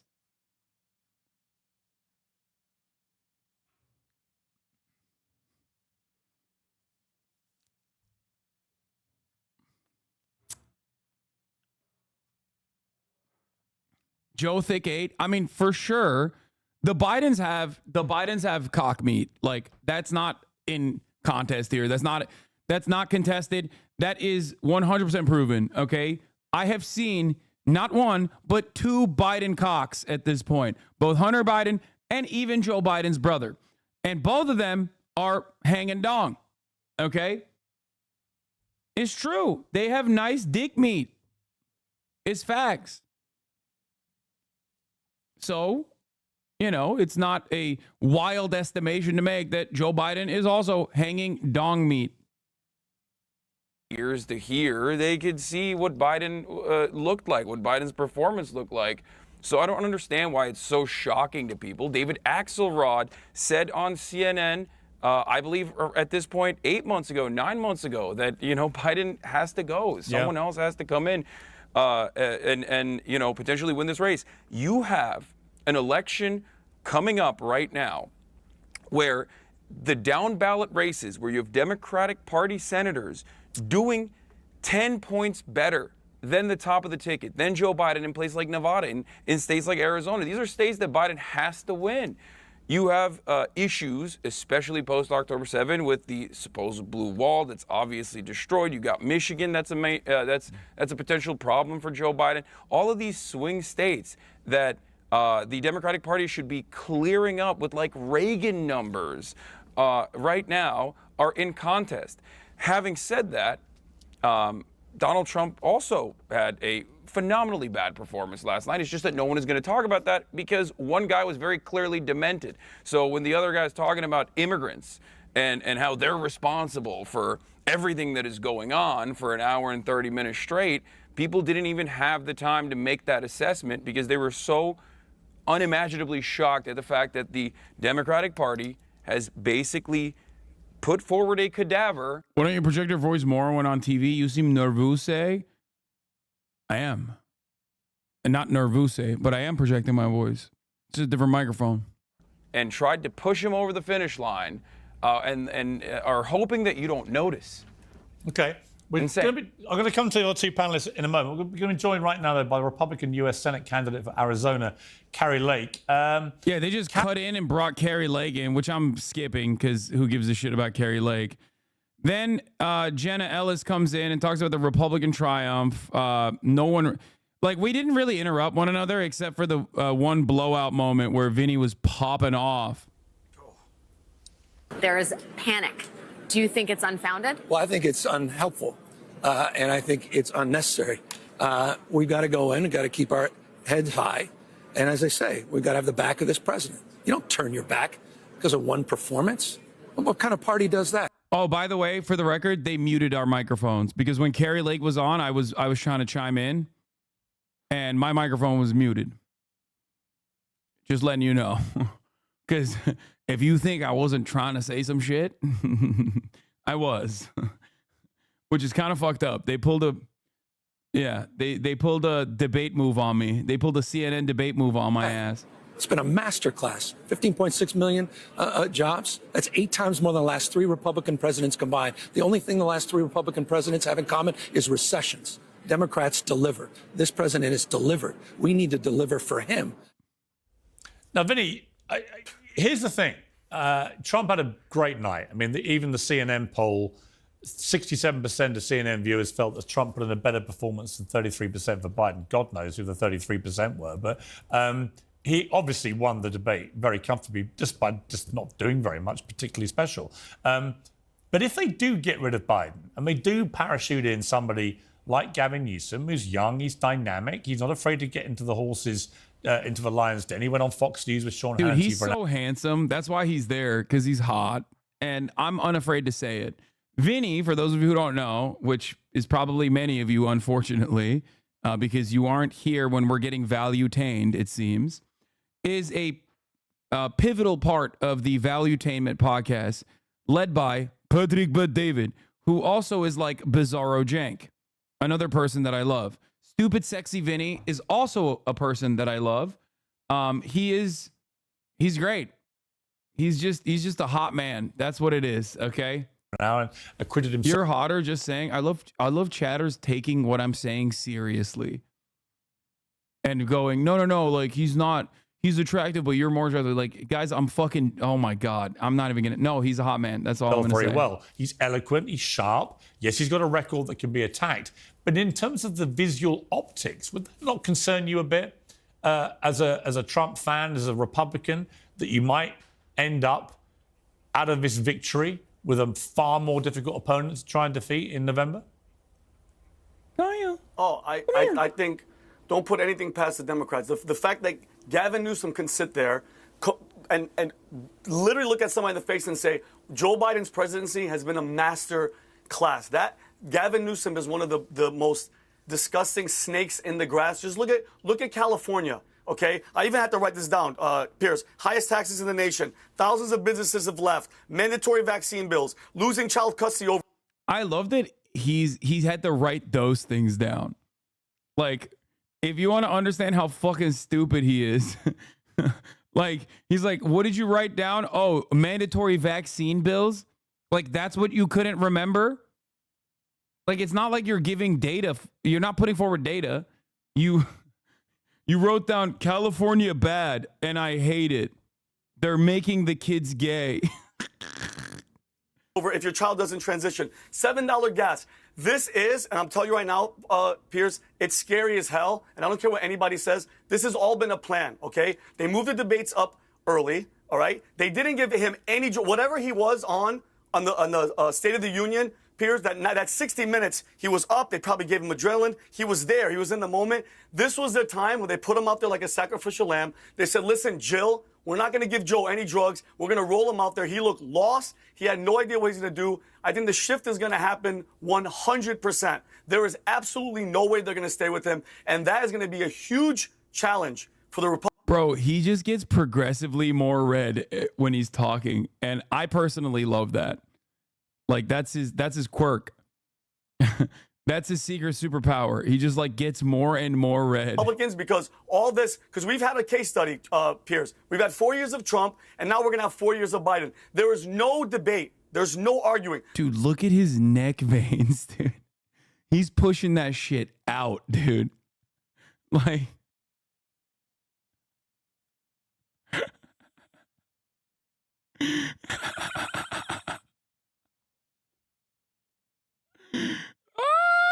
do you get bored sitting there for an hour? Yeah, it was boring. The country is shit right now. And I know Hasan said, Trump was talking about the border and the illegals are the problem. They are the problem, okay? They are. Carrie mentioned one story. There's been 4 this week, 4 of young girls getting raped and murders. And people like that say, oh, it's not really a problem. You say that because it's not happening to you or your family or your daughter or your mother, okay? It is a problem. And by the end of this 4 years, the number's probably going to be 18 million. The whole state of California. I don't know what you're talking about. I live in California. We are the largest border state, as the governor also mentioned. Yeah, it's a whole lot. It's a total hellhole, dude. California is a shit sinking. show. Look at your tan. Oh, yeah, it's sinking. By the way.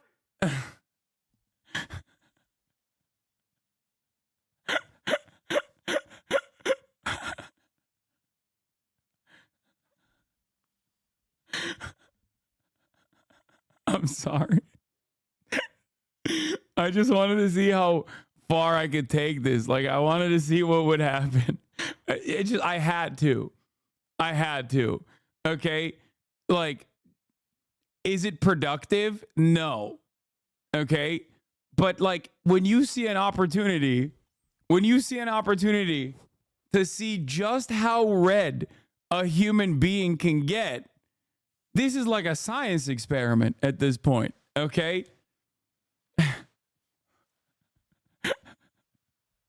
Like, I wanted to do this because scientists are saying this is the most red a man can get.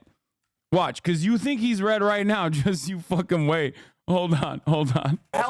Yeah, it's a whole lot. It's a total hellhole, dude. California is a shit sinking. show. Look at your tan. Oh, yeah, it's sinking. By the way, first of all, I don't respect any Nepo baby that thinks Twitch streaming is a job. And I want the audience to know, this guy, Hasan, has said in the past that America... I think he wrote that down, too. He's looking at his notes. ...deserved 9/11. So don't even talk. Don't even open your mouth.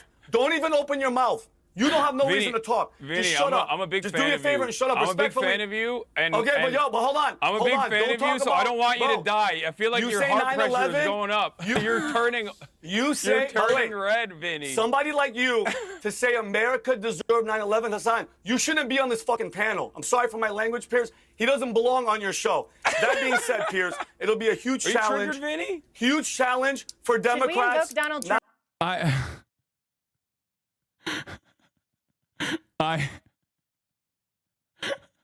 When I said that, if Piers hadn't interjected, he would have died. Okay? When I said, are you triggered, Vinny? And he heard it, look at his face. You shouldn't be on this fucking panel. I'm sorry for my language, Piers. He doesn't belong on your show. That being said, Piers, it'll be a huge challenge. Triggered, Vinny? Huge challenge for Democrats.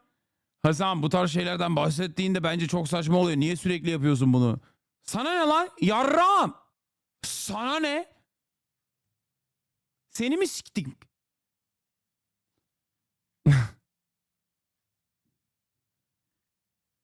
I'm starting to think that he doesn't like you. Yeah, it was very sad because I like him a lot. But yeah, Piers had to fucking join in and cut it out because otherwise he was going to die. How he got this red? Oh yeah, his head's about to pop off.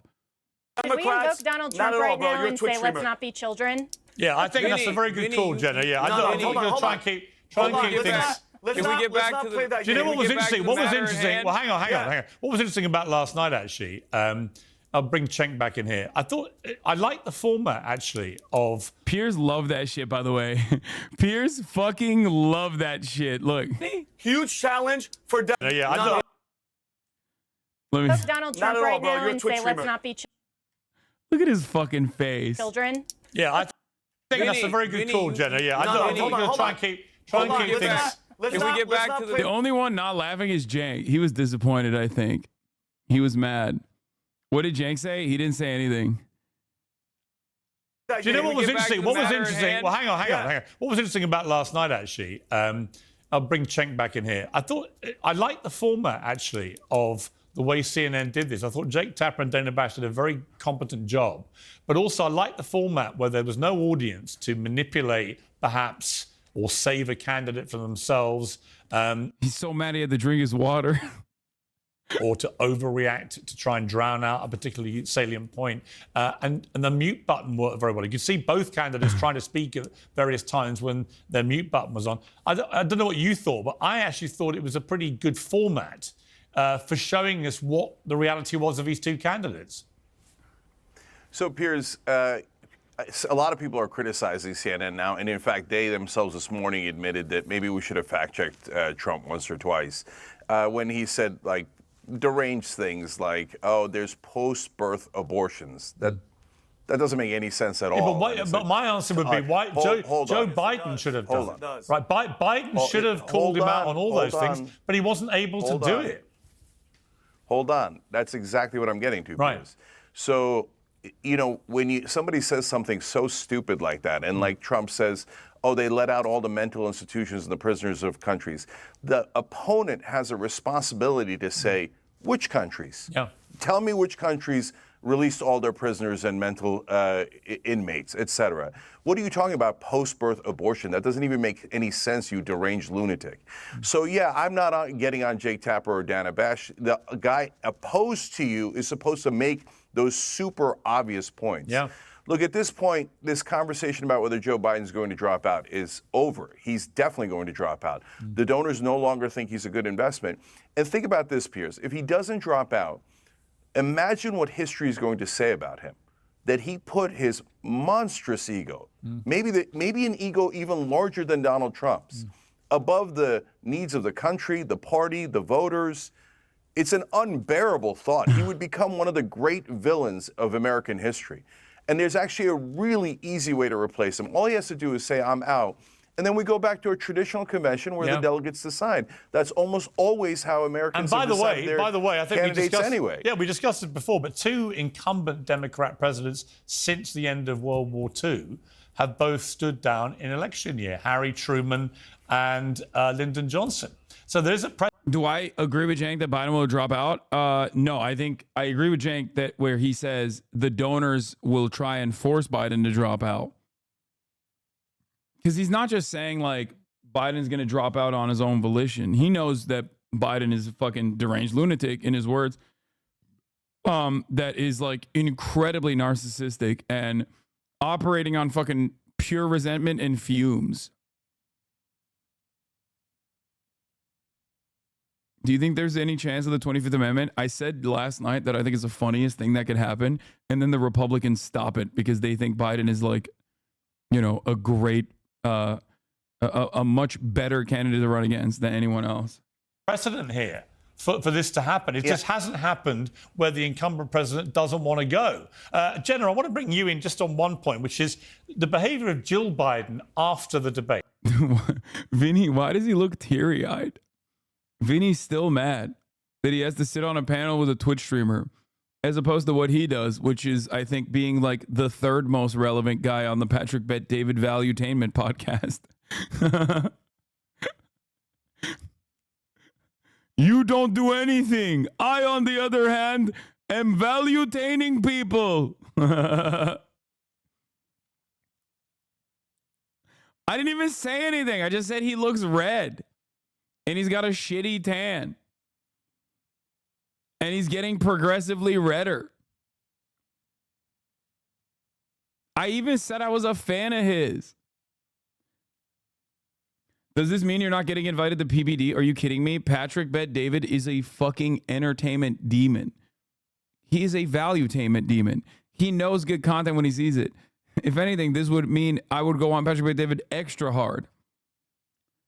The only thing standing in my way of going on Patrick Bet David is my lack of interest in ever flying to the state of Florida. I hope you guys understand that. Hey, watch this. Oh, you did such a great job. You answered every question. You knew all the... On sports. Anyway, I don't really care about what she has to say. I wrote a column for New. I don't really care about what Mo Vela has to say. He just like glazes Biden nonstop for like 20 fucking minutes. Literally, he just like doesn't really. The president deserved the opportunity to do that. He clearly was not on his game last night, and so possible. No, just go. I can see people trying. A lot of people in the Democrat Party like Biden. I've read Thomas Friedman saying he cried last night. The New York Times columnist when he was watching it. Frank Bruni was sort of tearing up. Everyone's tearing up. I don't really feel emotional, I'm afraid, and I find it very hard to feel sympathy for Joe Biden. I think it was very sad what we watched, but I also think we're now at the stage where this is actually willfully selfish and harming to the Democrat Party, isn't it? Yeah, so I only have one point that I have sympathy for Joe Biden on. But first of all, these guys, I mean, look at the people in power, whether it's media or Democratic leadership. They're all crying because, their beloved Joe Biden didn't look good. I mean, this guy just sent $20 billion to slaughter more Palestinian children. I cry for them. I don't cry for Joe Biden. Joe Biden is taking corporate donations his entire life. He used to be known as the senator from MBNA. This guy is... Get him, Unc! You scrolling, lol? No, my phone wasn't even on me. You guys are wrong. I was just like looking down as I was fucking bored and forgetting that the camera's on me. It's a classic corporate corrupt... Dude, at this point, it's been 43 minutes, and I waited for 30 minutes listening to fucking Piers get interviewed by some footballer, okay? Because he was like 30 minutes late to his own fucking broadcast, and he made us just sit there and listen. He made us sit there and listen to that interview. So yeah, I'm fucking bored. I'm in a crammed ass space in like a van.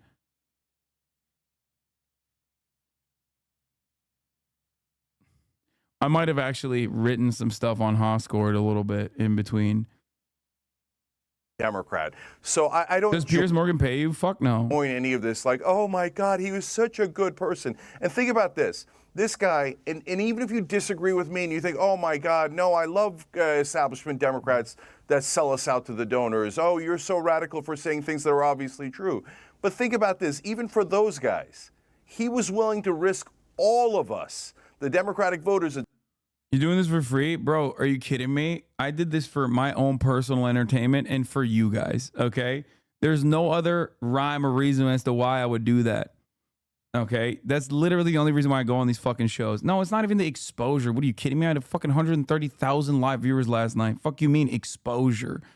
No, if anything, this is like taking time from my research time in the morning before I start the stream.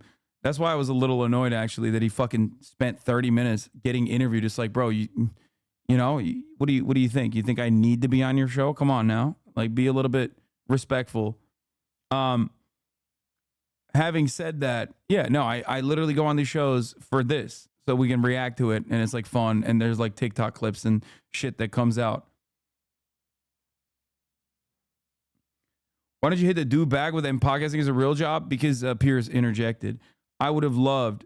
Piers does not respect you. Yes, he does not. That is true. I don't think he does. I think he likes the drama that I bring and the eyeballs that I bring to his show, but he does not like me. He likes jank. You can tell the difference between someone Piers actually likes and someone Piers actually doesn't like. He'll let his guests or sometimes himself rabidly come after people that he doesn't like. He likes jank, so he'll like, let Rabbi Shmuley do his thing, but then he'll like usually cut it out or let jank pop off too.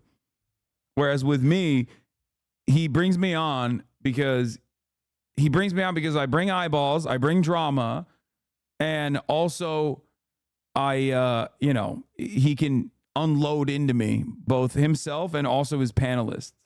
Do I like Piers? I like Piers.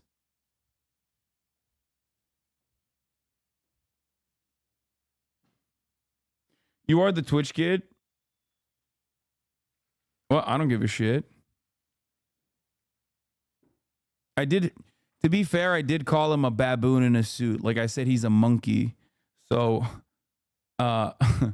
it's not necessarily like the best introduction to me.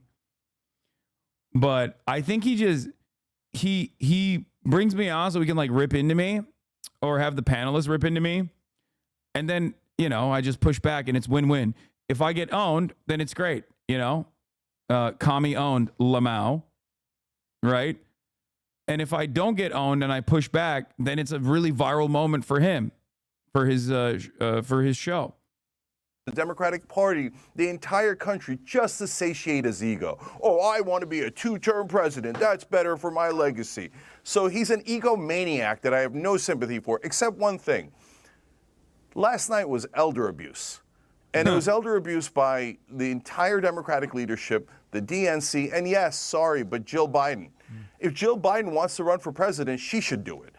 But, I mean, there's no way that a loving spouse lets that happen. No, I agree. And thinks, oh, great, push him out there, we got this. You don't have it. This is absurd. But the one piece of good news out of all It's not cause for Mama Gretch to be put in all office. this, Piers, is it's over. We're going to get a new candidate, and hopefully we're going to kick Donald Trump's ass. And Cenk, before I go to Hasan, who would, just quickly, who would your preference be for who that person should be that could actually be the nominee and potentially beat Trump?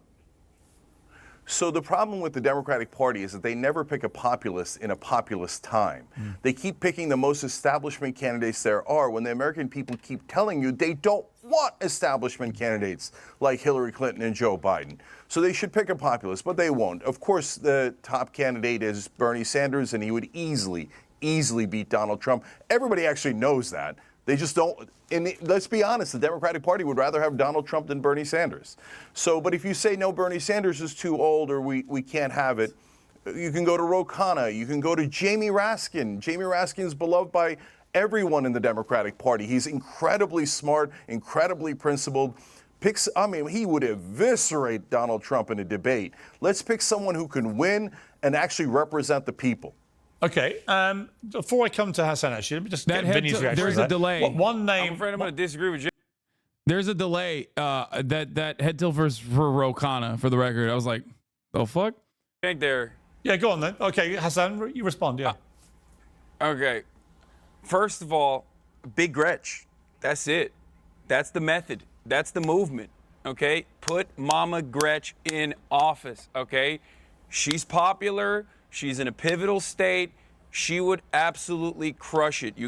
I don't like Gavin Newsom at all. I think he has a lot of weaknesses. I think he's horrible. He's done an abysmal job refusing to fix the housing crisis in California that's obviously contributing to the homelessness crisis so that, guys like Vinny can complain about how much of a shithole California is or whatever people talk about. Like, that would stick on a national level on Gavin Newsom. Don't turn the rest of the country into California would be the attitude.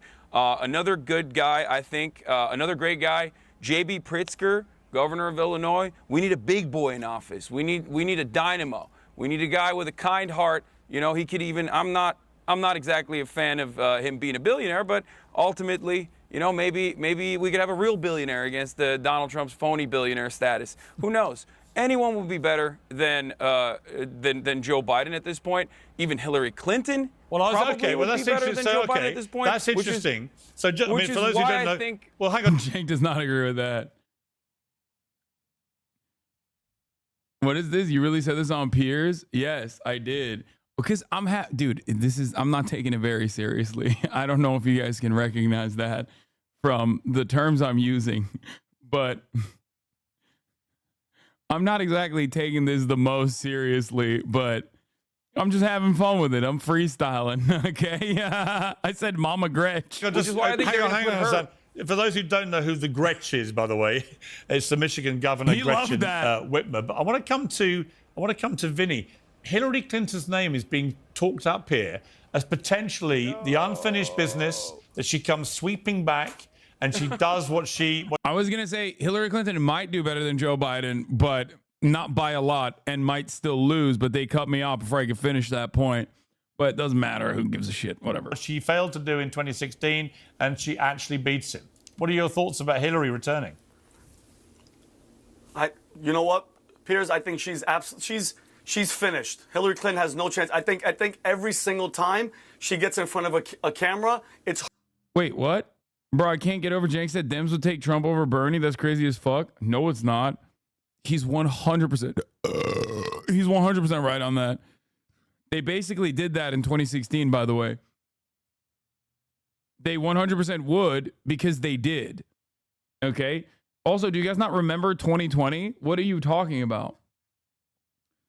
the Democratic Party and the media apparatus would absolutely, without a shred of doubt, pick Donald Trump over Bernie Sanders. There were people that were openly writing think pieces on this, by the way. Like when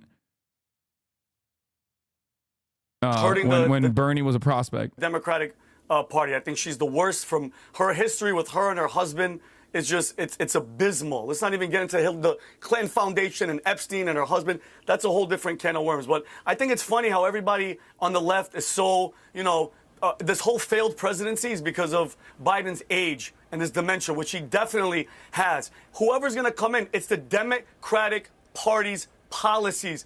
Plain and simple. I don't give a damn who you put in there. Gretsch, Bernie Sanders, communism, you want socialism, you want all that crap. It's not going to fix anything. That shit's going to keep going. Say what you want. Last night solidified it even more for the independents in the middle that are kind of on the fence. I would much rather vote for the convicted felon than this poor old... I love people going, Bernie showed us his true colors on genocide. Fuck him. Brother, it's not going to happen anyway. But, like, that's such a funny fucking take to have. Like, yeah, okay, tomorrow Bernie Sanders is going to be president over Joe Biden. And you're like, nah, it's because he still loves genocide. So, no. Like, what are you talking about? We're talking about, like, what the realistic options are. Bernie is not even in there. But in the hypothetical that he is... What are you going to be like? No, I'm not even entertaining the hypothetical. He's not sufficiently fucking, up to snuff. We're talking about the leader of the Democratic Party. Like, what do you mean? Like, that is so beyond comprehension for me because it's so unimaginably unrealistic that, like, that would ever happen. But I do love entertaining the idea that there's people there. There's people out there that would be like, nah, I actually don't like Bernie as the leader of the Democratic Party. As opposed to who? As opposed to who? Like, what do you want? Embalmed Lenin? Embalmed Mao? Embalmed Ho Chi Minh? Like, who? Who's out there? Who is a better Democratic Party candidate? Like, Bernie's old, and I think that's a major weakness for him. And especially when everyone's like, personally talking about how fucking unimaginably old Biden is, that would be a relatively weak substitution and less likely. But like, why are we even having this conversation over like something that's never going to happen because it's so goddamn beyond the pale? Like, it's so goddamn unimaginable. And there's chatters who are still like, nah, even in that hypothetical, I don't fuck with them.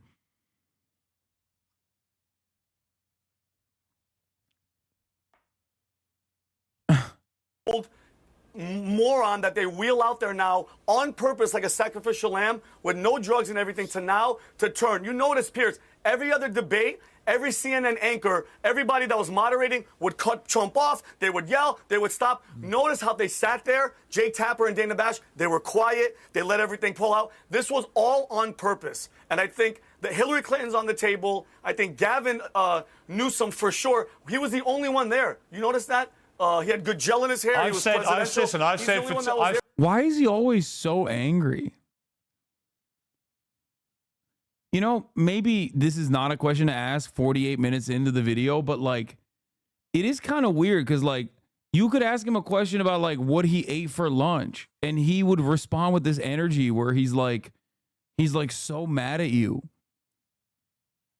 Like, he's behaving like Piers Morgan has insulted his mother, his dead mother, in front of this crowd, the way he's popping off.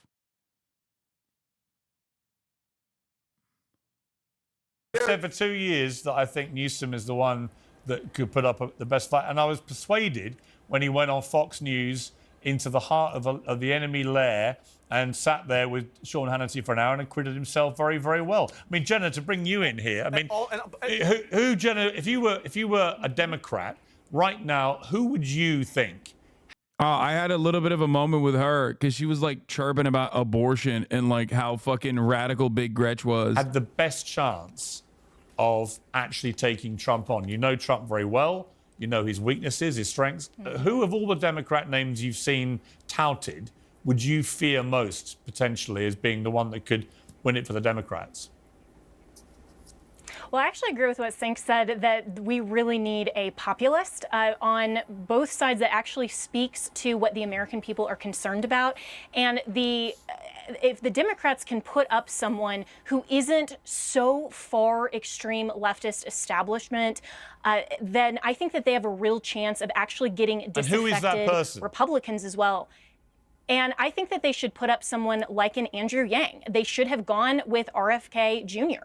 I mean, he acquitted himself very well in the debate, and neither side, notice, wanted him on stage. I think he is going to rise in momentum after last night's debate. And anyone realistically that the Democrats put up now, if it's not someone as far left as a Gretchen Whitmer, for example, has a real shot at winning. But what I think the American people need to do is take a hard look at the U.S. Constitution. We have a minimum. Because look at what she did during the COVID lockdowns. Can you give me like look one at how policy? she has. So look at what she did during the COVID lockdowns. Okay. Look at her position on extreme on abortion. Look at how she has run her state as basically taking legislative power into the executive. So look at her position on what's her queer position on theory. abortion So that you she find is so for extreme? abortion. So her position. I love that she said extreme leftist establishment, by the way. Like 3 things that definitely... Your face when she suggested Andrew Yang killed me? Yeah. I mean, she's not exactly the brightest crayon, okay? Like, she said Andrew Yang would be great. She said she supported Ron DeSantis. Ridiculous stuff overall. This is the pink hair on the panel, okay? Like the last time I was on, Piers always has to fucking fill the panel with like one person who just doesn't know what the fuck they're saying.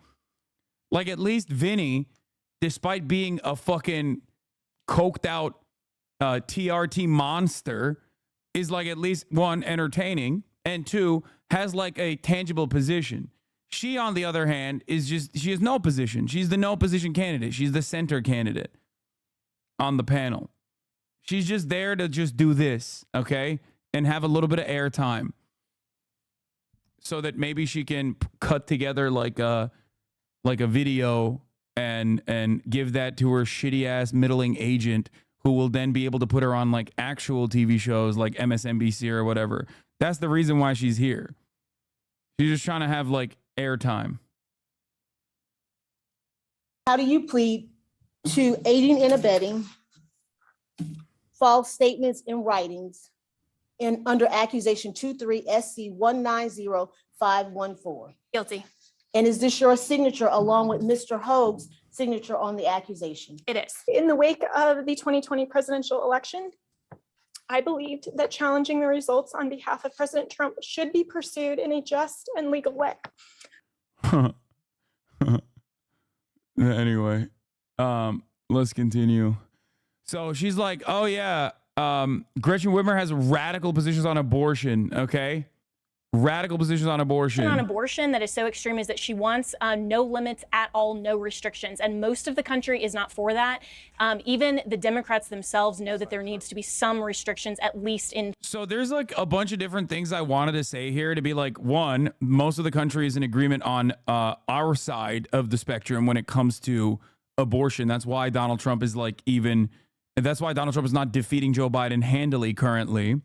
2, 1, you are a woman. Oh, I did do the you are a woman. I asked her if she's ever been pregnant, but then they cut me off again. Also, it's a lie. Like, Governor Whitmer is in favor of Roe v. Wade in general. I did. Here, you'll see in a second. Third term. No, that is absolutely true. And I mean, feel free to fact check me on that if she's changed her position. But No restrictions all on of the the Democrat third extreme trimester leftists, is a falsehood. That's not a real thing. Every conversation that we have with Republicans unfortunately revolves around hang on. hallucinations of Republicans. My former home state There is of no- Colorado there's no third- allows abortion until the day of birth. Yes. All third trimester abortions in every single state still has to have some kind of medical necessity, okay? They get so mad when you call them out on this lie. I know. They need to have some kind of medical necessity. There needs to be some kind of issue that is presented to the carrier, Okay? That's it. There's no like recreational, voluntary abortions happening in the 3rd trimester. Okay? It's also 1% of abortions, 15,000 abortions total. It's a ridiculous misnomer. It's just like silly thing to have a fucking conversation around. People are not carrying pregnancies over the course of 3 trimesters to have a fun abortion, like a fun abortion on their own, just for the sake of it.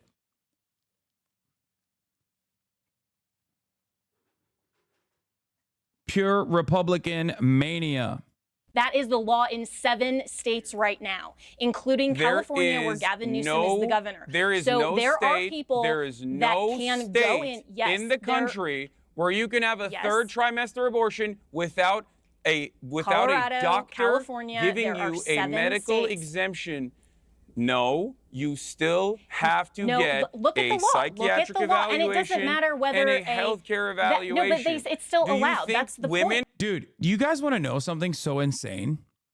3rd trimester abortions oftentimes are not even fucking covered by insurance. Okay? It is a 3-day process for the most part. You're basically inducing a birth in that situation because it's on the 3rd trimester. It is a really complicated procedure. That's number one. And number two, beyond the fact that the procedure itself is complicated and it's like inpatient surgery, you have to fucking be in the hospital for 3 fucking days to be able to get it done. Beyond the fact that you need multiple checks and multiple medical evaluations leading up to the 3rd trimester abortion. Otherwise, you could fucking possibly die during the process. Regardless of all of that reality, it's also usually not covered by insurance. It could cost up to $25,000 in this fucking country.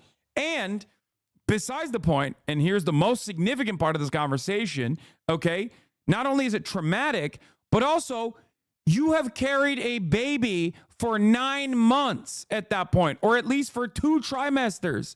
That is insane to think that like people are going to go out and get a 3rd trimester abortion for the fucking funsies. And the elective aspect of it, in terms of the psychiatric damage that the patient has, the carrier has, if you want to eliminate that in its entirety, then make 1st trimester and 2nd trimester abortions easy to fucking make healthcare free, make it so that people can figure out that they're pregnant early on with sex ed, so that there's no one that has to think about it or try to do GoFundMe fundraisers so they can actually get the $25,000 to be able to get an abortion. And by the time that fundraiser is over, you're in the 3rd trimester.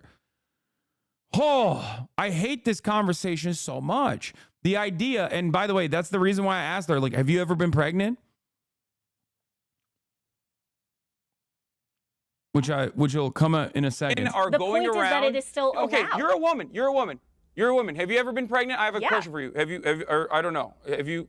Okay, so you know how tumultuous of a process that is. But it's actually, and so I mean, have you ever been pregnant? Because the point I'm making is, it is obviously irrelevant. The point I've never been pregnant, but it seems like I understand it as good as you do. What's happening here? No, you actually don't understand no woman is it carrying a because pregnancy of the law for in 9 months, so they can have a regular. Whether Hasan is pregnant. No woman is carrying a finish pregnancy for 9 answering months. the question actually about So they can have Gretchen a Whitmer. Guys, you're talking over each other. You should not have violated her privacy, though. Shut the fuck up, bitch.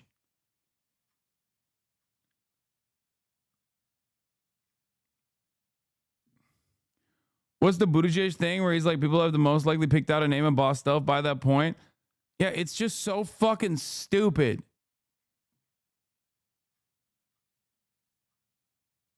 Also, she didn't have to answer that question.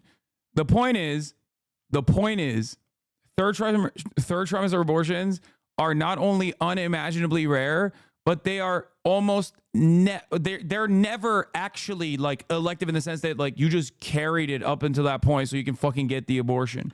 In some instances, the elective aspect of it, they call it elective, okay? But like the elective aspect of it is because the pregnancy was caught far too fucking late as a direct consequence of not having access to healthcare. That's it. In terms of that, trying to legislate this away so you make it super complicated for the fucking people that literally have like This procedure only out of medical necessity is insanely cruel. Okay?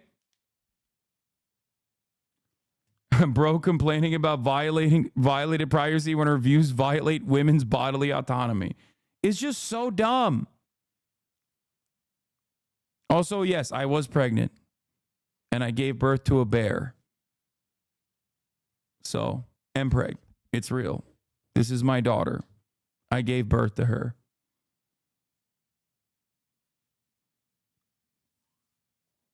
This too much.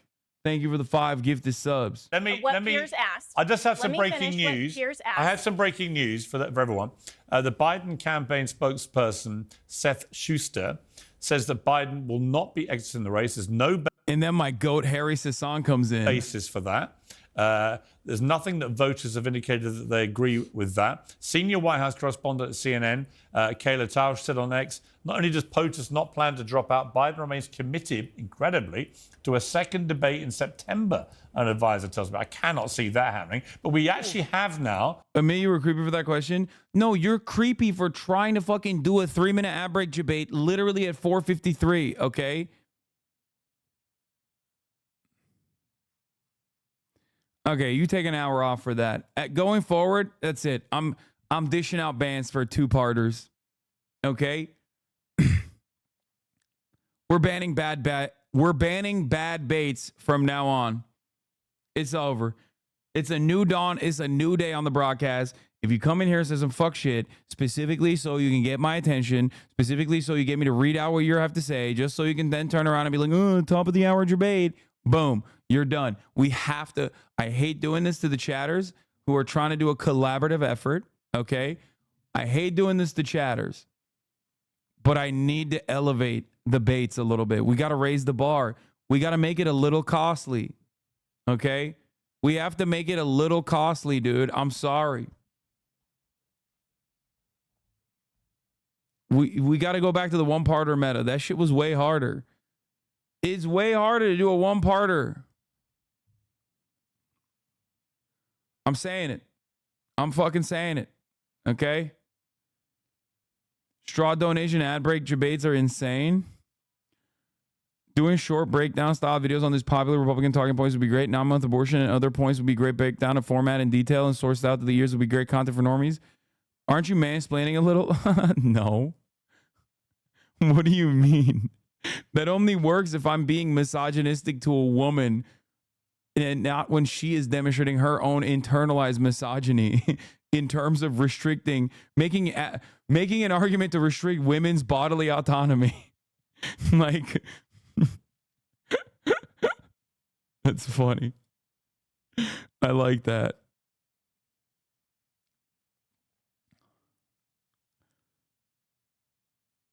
She talked over you the whole time, but the second you talked, Piers had to jump in. Yeah, classic. Mansplaining, why mansplaining is okay? Yes, I mean, I'm a man, and I explain things, so I will be mansplaining, like, quite a bit. So is misogyny is one I don't like? Okay, I can't tell if these guys are chirping for funsies now, because I read, like, a bait, and it gave confidence to like all the dummies, or maybe they don't realize that I'm running the 3-minute ad break right now at the top of the fucking hour. And if you no longer want to see those ads, all you need to do is subscribe for $5 or for free. Or if this is like legitimately a person who thinks he's launching a good argument. No, man, misogyny is when you're, I don't know, objectifying women, denying them their bodily autonomy, thinking that they're lesser than men. That's what misogyny is. Misogyny is not interrupting any woman, no matter what the fuck they're saying, especially when they're currently making a misogynistic argument. Hold on, baby. Let me get your eye booger. Here, you can eat it.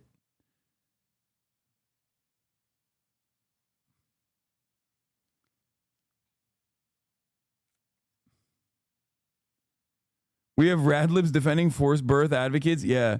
Radlibs are probably some of the dumbest that the left has to offer. The left has to offer in the sense that like they're so easily manipulated. You could like literally jiggle some keys in front of them and they'd be like, like they just hear like woke terminology and they look at things as like woman good, man bad. They are the cartoonish depiction of like what the right says the left is like.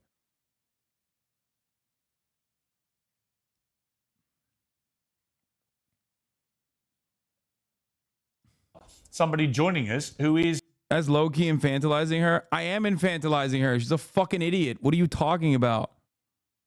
Yes, dude, I'm infantilizing a person, not on the basis that they're a woman, but on the basis that they're like making a incredibly dumb argument about how women's bodily autonomy not being restricted, which was Gretchen Whitmer, who's also a woman, by the way, her perspective on the matter is radical.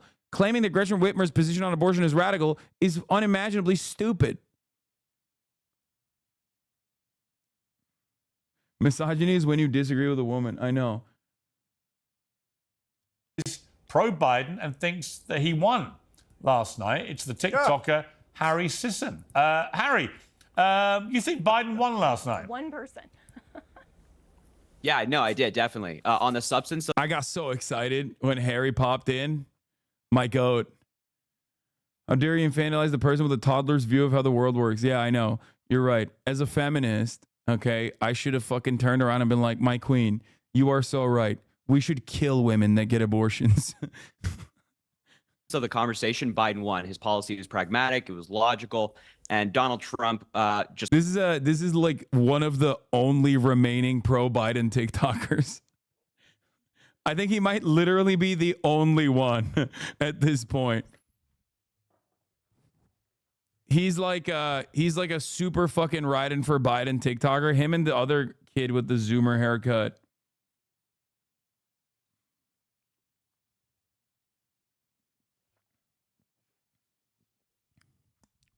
He's the last man standing. Just lied the entire time. Is incapable of telling the truth. Is incapable of actually laying out policy. He didn't talk about how he's going to make the American people's lives better. He just, said that, January 6th didn't happen. He talked about the election. He said that overturning Roe is a great thing and forcing 10-year-old girls to give birth is a fantastic thing. That was Donald Trump's debate.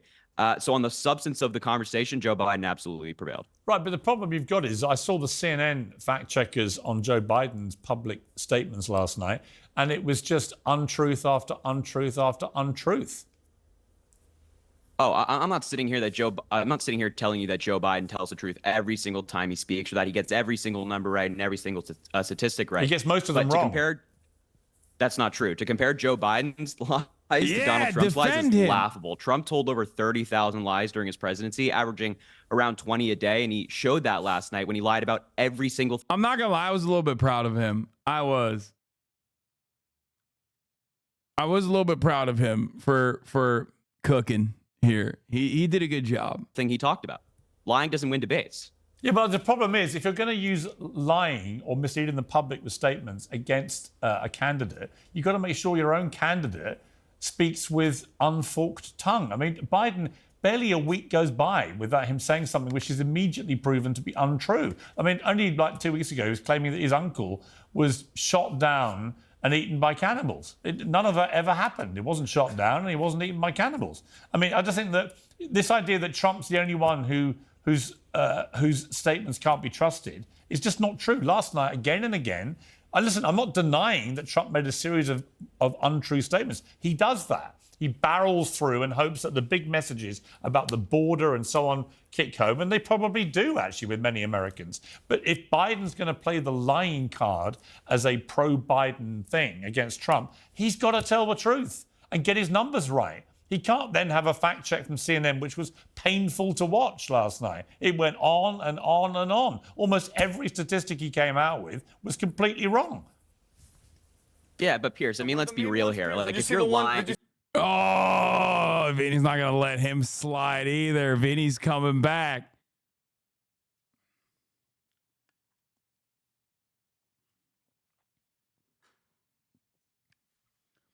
I love how the Dems are ignoring the opposites of the debate when one of the most important debates ever brought up in any political science or history class, the JFK v. Nixon debate where JFK won just because he looked better on TV. Yeah. And it was also like, I guess at that point, it was like not all that common to have televised debates at all. So like, it was one of those moments where like Nixon was sweating and people could see it. JFK wore makeup and people could see that. And he looked infinitely better in comparison. I think it might have been the first one. Was it the first one? It was the first. Okay, I didn't want to get it wrong. To be even more specific, it was the first ever televised debate, and JFK won with TV watchers, but Nixon won with radio listeners. Yeah. You see the one where he said one sec, Vinny. You look like a. Relax, buddy. If you're getting a number incorrect, right? If you're getting a number incorrect, that's like a very so 7 years small ago. Do we know anything? Is anything real? Does anything matter? Dude, I don't think you understand. This is completely fucking normal. Okay? Yes, Biden is a carcass. Yes, a lot of Americans recognize that again. But you have to remember, Donald Trump spent 90 minutes talking about immigrant rape. Okay? Hello? Like, this is what I was trying to stress in the beginning of this conversation. This is what I was trying to stress throughout the conversations that I've had on this issue. It's not like Donald Trump was sweet either. The problem is that Biden was so bad that people didn't even have time to consider Donald Trump's flubs.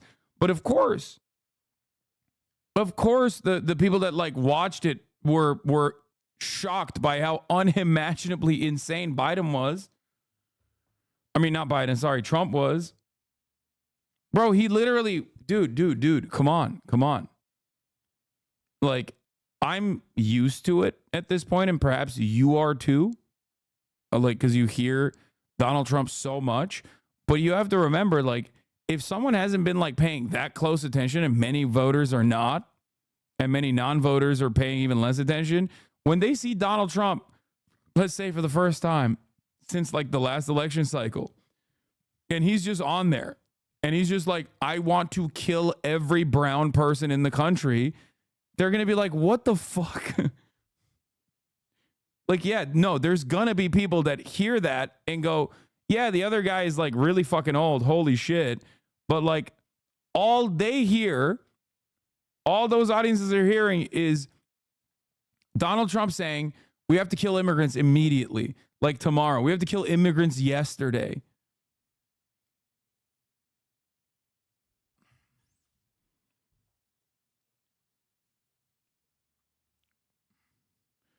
Literally using Palestinian as a pejorative? Yeah, no, I don't think anybody cares about that. That's like not even in consideration for many voters. Hold on now, I'm not done yet. I'm not done yet. Especially considering both of the candidates are like, you know, dick riding Israel. You right there. Were you 10 years old, Harry? What was that? How old were you when Trump won? 10 years old?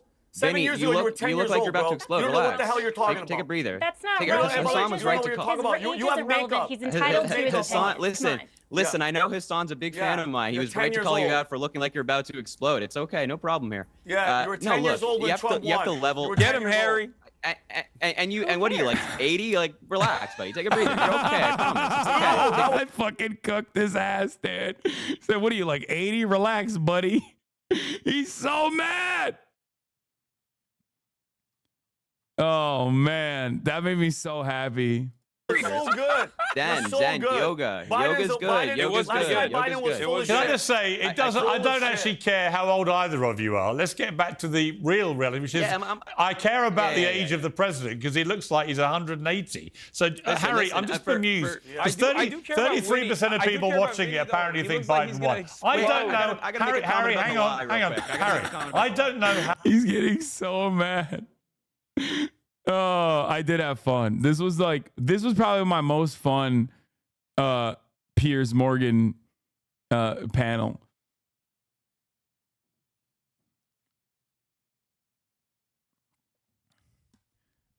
Cenk is sitting there like, I came here for the real discussion. I mean, that's Piers Morgan. I'm sorry. Like, no disrespect to Unc, but what the fuck are you expecting? Of course it's going to be valuetainment through and through, especially when you got this guy on the panel. Are you kidding me?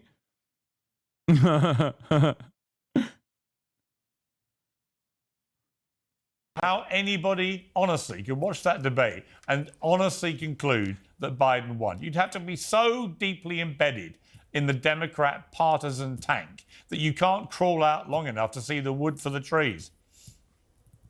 So first thing, I want to respond to your lie comment. I think that, yeah, we want both candidates to be honest, but we have to weigh the lies here. Like if Joe Biden gets a statistic incorrect, that is vastly different than Donald Trump still pushing lies about January 6th and about the election. So that's he is such a good Democratic Party op, by the way. Like he is so much better than like 90% of these fucking dummies in terms of like keeping his cool and just fucking sticking to the facts. Like he's actually a very good communicator. I mean, obviously, push comes to shove. I mean, this guy, he's the, relentless Brandon Dick Rider, right? Obviously. So it's not like we are in line ideologically, but having said that, I think especially for his age, like he's pretty talented. First and foremost. But second of all, as I said, the substance of the conversation is what matters. Trump can scream the loudest, he can lie the most. That doesn't mean you win a debate. When Joe Biden's up there saying, like, you know what, my policy is pragmatic. I want to give women their reproductive rights. I want to continue to lower healthcare costs. I want to expand healthcare for veterans more and more. That's pragmatic policy. That's logical. But Harry, the problem with a little push, you can turn him socialist. Fuck no. This dude, I'm gonna be honest. I don't have any evidence for this, but this is 100p a former HasanAbi head turned DNC operative. Okay. Like all of those Gen Z for Change guys, including Sean the Black, who's wonderful, is no 0% shot. He was a HasanAbi head. No, dude, come on. 2020, this guy was in here 100%. I think he might even still follow me on TikTok. I'm pretty sure he used to. Okay, but Harry, here's the problem. Substance. Harry, here's the problem. He couldn't articulate his views in a way that anyone could really understand. No, he's not a Hutch viewer. He has his own motivations. You're ridiculous. He's so much better than Hutch at being a propagandist for the Democratic Party. What are you talking about? He's not like recycling destiny takes like Hutch is. The fuck? No, this guy's getting his he's straight piping from the DNC. Okay, he's getting his. He said Hutch. Yeah, dude. Sure. To be fair, could have gone the dark route and be a grifter of the caliber of Jackson Hinkle. Yes. I think a lot of you forget this community has spawned some of the actual literal spawns of Satan, like Jackson Hinkle, like the other one, the short Albanian one. The fuck was his name? The one who's like, I can be so much more racist than you. Haz. Yeah, that one. Like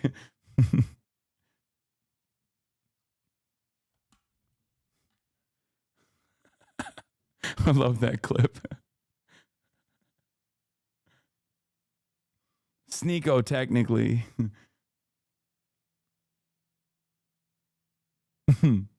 I like that that's how you know him. Yes, I don't have the fucking brain rot. Okay.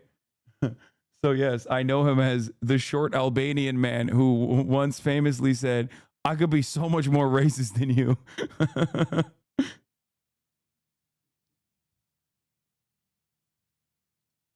And secondly, and more crucially, in Trump, he has an opponent who tells a lot of untruths. And what you want the president of the United States to do is to be quick-witted enough and sharp enough and intelligent enough to, every time he does that, leap on it and tell the American people why what he said was untrue. Biden was simply incapable of doing any of that. And that's what a lot of Democrats have said overnight is the most problematic thing. It's not that he's old or anything. It's that he was incapable of either articulating policy in a way that resonated or holding Trump to account. And if you can't do that with a candidate like Trump, there's no hope. Yeah, except Piers, that was the method that Biden was. Hang on a second, I'll come to you in one sec. Let Harry respond to that. Sorry. Well, all right. What I was going to say is, if that's the method that Biden was going to go with, then all of his answers would just be fact checking Trump. Every 2 minutes he has to be like, okay. My delay is so fucking annoying too. That's the other thing. Harry's very good. He's familiar with your work, says Hasan's DNC contact. Solid investment from our team. He doesn't follow you anymore. We won't let you. He doesn't follow you anymore. I think he is a former HasanAbi head. I don't know if he would admit it or not. Maybe he isn't, but I'd be shocked. But regardless, I think I respect his game. I respect his talents.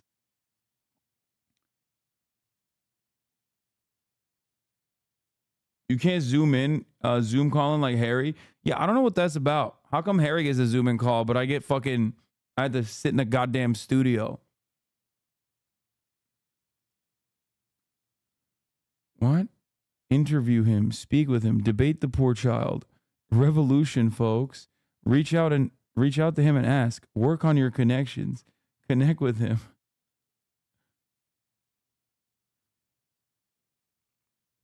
Bro, are you okay? Calm down, man. That is a normal chatter. He is. This is the most normal chatter. Okay, Trump lied about this, and that's not any way to win a voter over. Biden, I would think it's more of the moderator's job to. Tim Pool's hairline, thank you for the 5. Get this subs. What? Read my chats? What? Read this message. What? Motherfucker,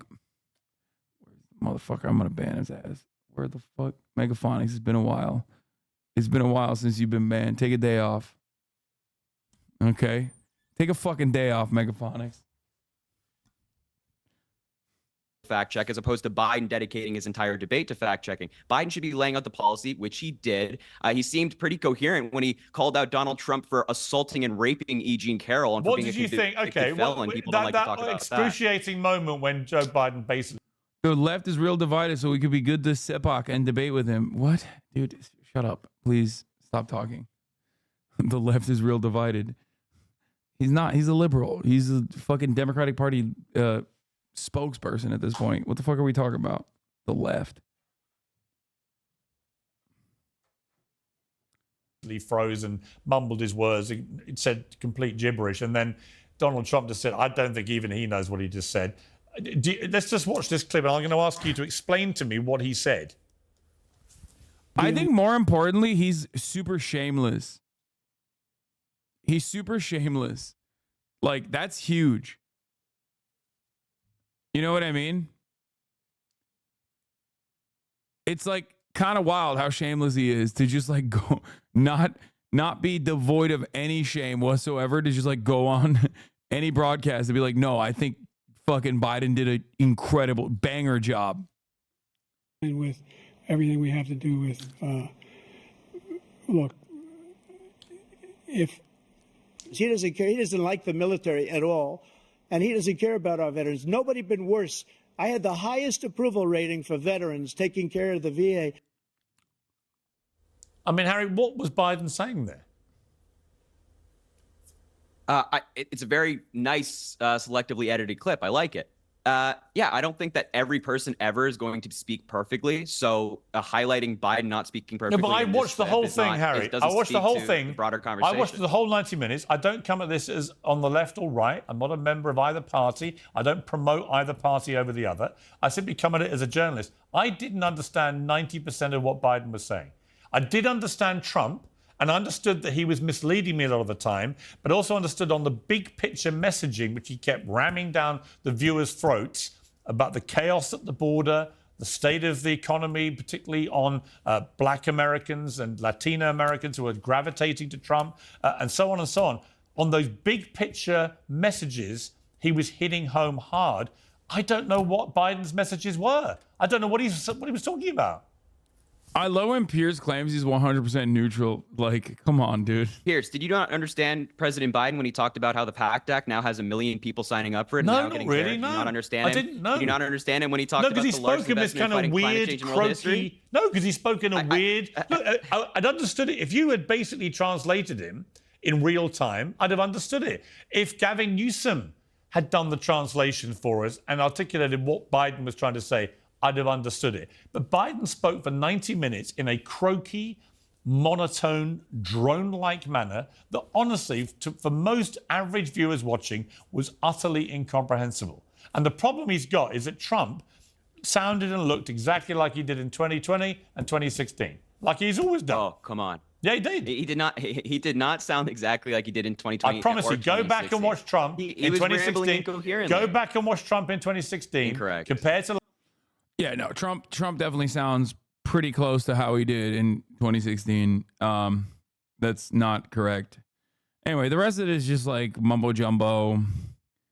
They bring on like some fucking Republican person. I don't even know who the fuck this lady is. And I tried to address her as well. I was muted. And then Cenk fires off, if we keep Biden in the race, a Trump victory is guaranteed. Anyway. Trump sounded more stable than 2020 or 2016, thanks to the mic being muted.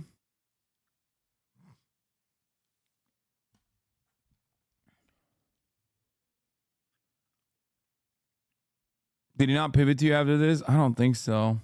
I mean, I guess he did. Use the example of Twitter, right? The president. Here, there's this. And it's not him. Let's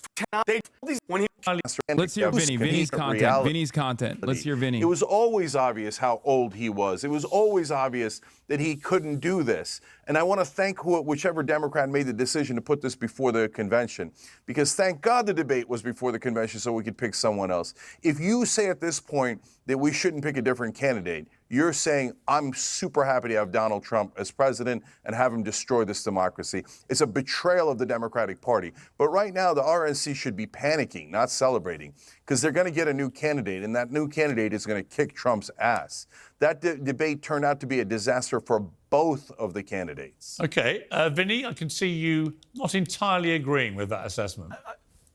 Because I'm just so curious. Like, what threat to democracy? Why didn't he do and burn the country down when he was the president? Why? Why didn't he? All that Putin stuff, all that BS. It's all these Democrats. You guys all have Stockholm syndrome, okay? You guys have all fallen in love. Does he sound like XQC? Why are you guys... Oh, because he's stuttering and shit? With your abuser, and the abuser is the Democratic Party. They don't give a shit about you. They don't care. They don't care. Wheel out whoever you want. It's going to be the same policies. Everything that's happening right now is going to keep happening. What's going to change? You had Harry come on here. The kid, what was he, 10 years old? 8 years old? He's talking about like he's lived a life and he knows what's talking about. And for nobody to talk up, what's so good about Joe? What has Joe Biden done? Can anybody give me one thing? And don't say infrastructure. It's absolute shit show, and it's not him running the show, as we saw yesterday. All right, hold on. It's the them. It's the them. It's the them when... Look at how they mute me when other people are talking. It's kind of fucked up, don't you think? They won't let me chime in. What? I think Hasan wants to give you one thing, Hasan.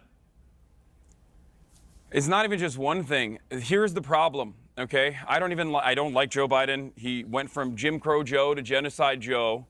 And he is a monstrous person for the most part, as are many American presidents. Having said that, however, one of the key factors here is that the administration is competent. I use the example of Twitter, right? Twitter used to be run by liberal Jack Dorsey, right? That's his name, I think. I can't really remember. And it wasn't exactly the greatest website. It wasn't the best website. It still had a litany of issues, right? Still breaking people's brains, but at least it functioned. And then Elon Musk took over, and we saw exactly what happened to Twitter. It is now a right-wing shithole filled to the brim with gore porn and just the worst imaginable positions that you've ever heard, and just open white supremacist Nazis getting hundreds of thousands of likes. And that's basically the difference between at least like a Democratic administration, which does fill the agencies. You have the NLRB doing phenomenal work. You have Lena Khan doing phenomenal work at FTC. You have the EPA, at least relatively competent. These are all issues that are going to become massive complications down the line when you have something like Project 2025 openly talking about abolishing the Department of Education, abolishing the EPA. And that's precisely why people like Cenk and myself, who are not exactly big fans of Joe Biden and haven't shied away from criticism, see the writing on the wall, see exactly how damaging someone like Donald Trump's second term is going to look like, and see how damaging Republican policies have become and how reactionary the Republican Party has become, even more reactionary than before. Yeah, I mean, look, I would also say that... And what that says for Americans, why we want to hang on, don't talk at once. I'll come to you. Hasan, I think you've hit on something there, which is, it was not only Biden's inability to hold Trump to account for the lies he... You're an idiot. I hope you died the worst way, so I'm a Nazi because I had democracy in my country, huh? Kisses from Argentina, where ex-Twitter saved my country from socialism and communism, asshole. Okay, I don't normally say this, but that guy might literally be like the 1938 like NSDAP style Nazi, like a child of a Nazi. You know what I mean? Like being a Malay supporter is a struggle in and of itself. But I'm not even joking when I say this. Like this dude might literally be like, you know, a classic style Argentinian by the name of like Adolfo Heimlich. You know what I mean? One of them classic Argentinians. What do you mean? Why you call me a Nazi just because my grandfather's name is Adolfo Heimlich? All right, I can get it, man. Although is a hard word to believe from that point of view. Just a blondest Argentinian, okay?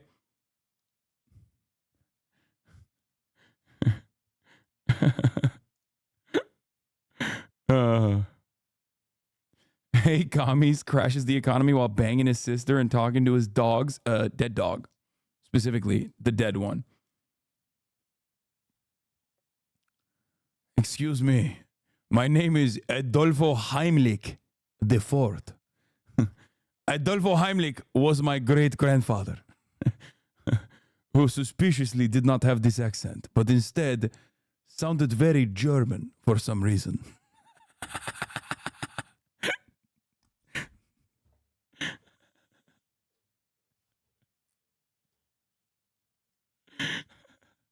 Why you call everyone Nazi? Like my neighbor's grandfather, Julio Goebbels.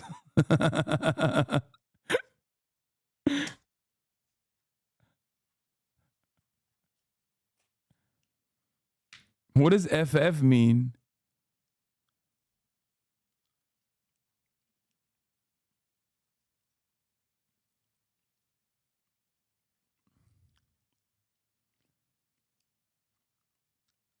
Final Fantasy? He's forfeiting? He's a classic libertondo? Tonto? He's forfeiting? He's quitting the game I won? Oh, okay. Also, you can't tell me I'm fucking mean when he started off the conversation with, "You are an idiot. I hope you die the worst way." Okay? Like, it's not like, I would say I'm being light with the energy he brought. Adolfo Heimlich was real.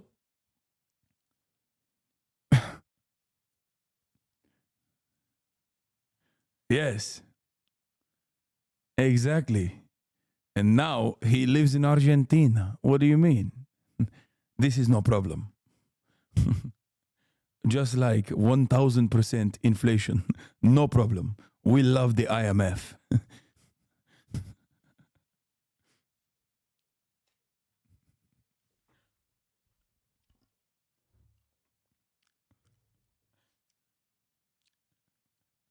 Oh, that's awesome.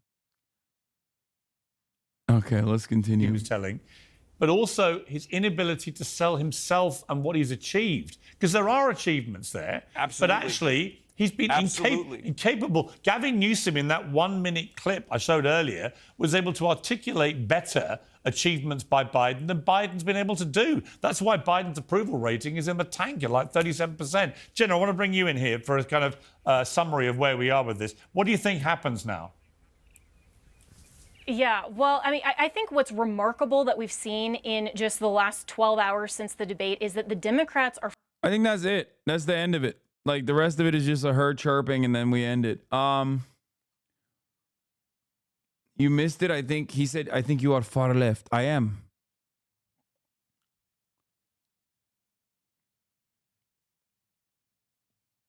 Why did they not put Gavin up there? Like, I don't understand. He would win straight up. I did this for the valuetainment. I didn't even know the valuetainment guy was going to be there. I just knew that Jank was going to be there, and I was like, uncle nephew time. You know what I mean? It felt like I was back on the Young Turks for a moment. Holy fuck, this already has 1 million views. Better. Jesus Christ. when a 10-year-old is only thinking you want is time to step down.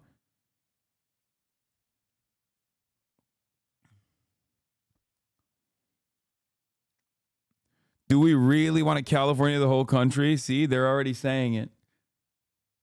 People talking mad shit about you in the comments? Not really. This is my favorite type of chatter. Who's just like, they're not. They're not at all. But like, you know, I'm just going to say it anyway. Dude, I could smell Jake's nephew through the screen and my nose ran around the other side of my face. Yeah.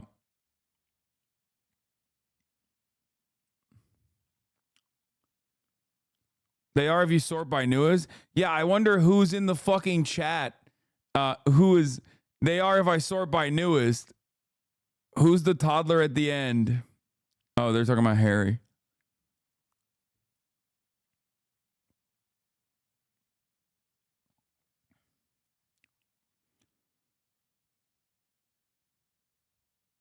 Dude in the red is so high off coke, Lamau.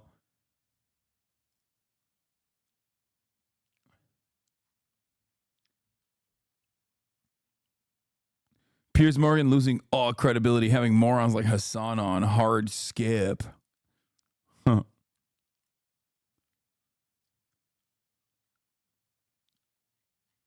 Yang gang, baby, bring him back. Translate to English.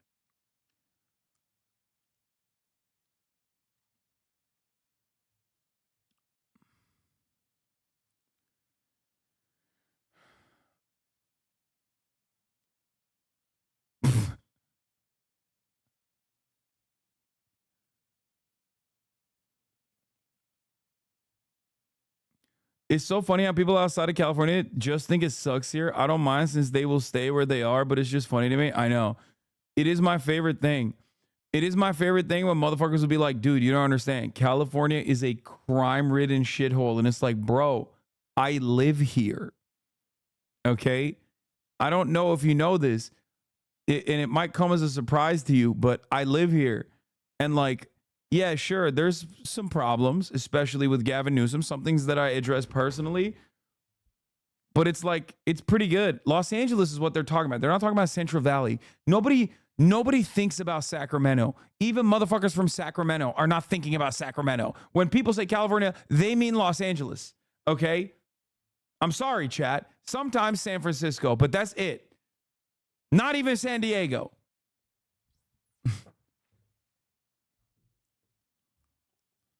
Like, yeah, of course there's shitty parts of California.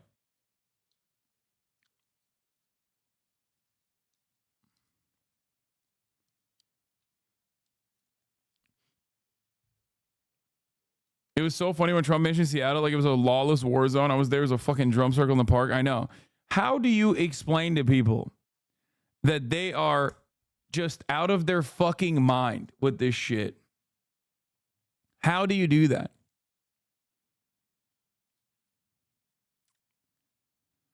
A Biden aide's defiant response to the New York Times editorial. That shit is like jet fuel in my veins. I love it. What? Bro, you can't try to act like you're, on top of your game when your game is putting a cadaver. Your big move was putting a cadaver on stage in front of Donald Trump thinking that he could perform. And he performed so poorly that the New York Times editorial board is demanding, begging, tearfully begging he drop out. Oh, yeah, dude. Guy pisses and shits in his own fucking pants in broad daylight for everyone to see and smell. Oh, yeah, dude. Just keep telling me I pissed and shitted and farted in my pants. That only makes me stronger.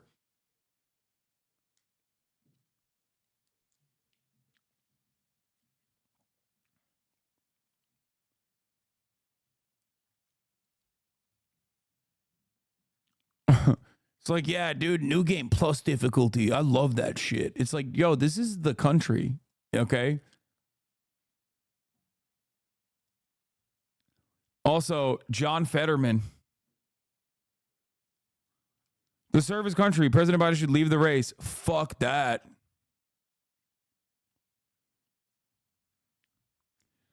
I love this. People leading should clearly drop out. One fucking general election poll showing Biden leading by 1 point. One poll at a phenomenal 45%.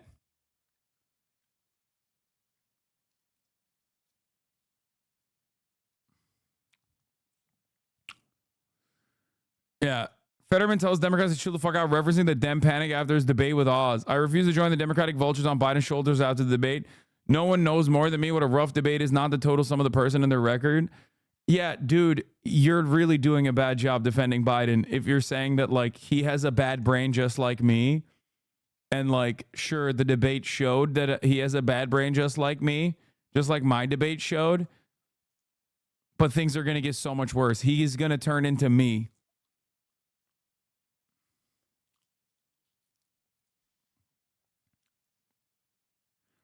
If he drops now, wouldn't it make Democrats look like a bunch of stupid and make them lose more votes? No. And the reason, well, it depends on how he drops out, okay? Because if he dies, it's panic. But if he, like, gracefully exits and the Democratic Party is like, listen, this is an elderly statesman, like, we love him, he dedicated his whole life to the cause, I think it's time for a more youthful face of the Democratic Party to carry on the Biden agenda and the Biden legacy, yada, yada, yada, then no. If he dies, well, then we're fucking cooked.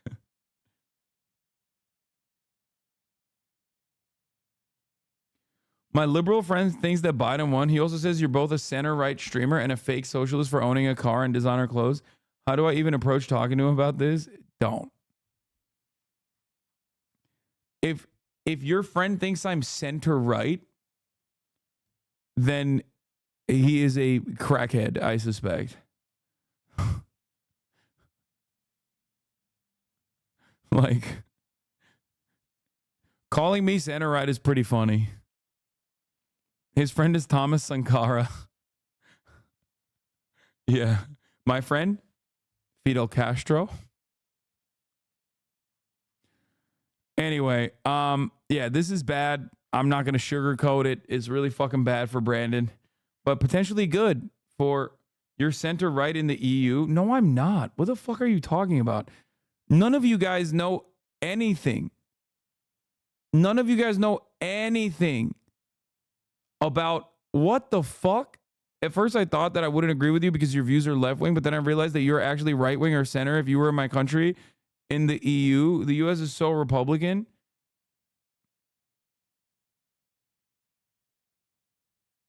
I'm center right in the EU.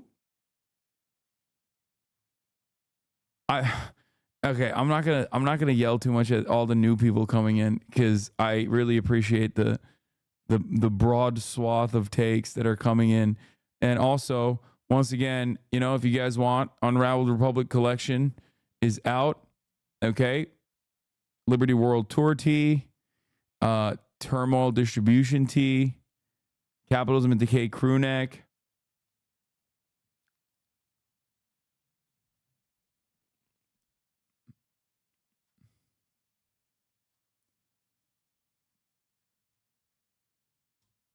Workers of the World Unite hoodie. Yeah, center right into the EU is like advocating the fucking melt Muslim boats. So it's pretty crazy.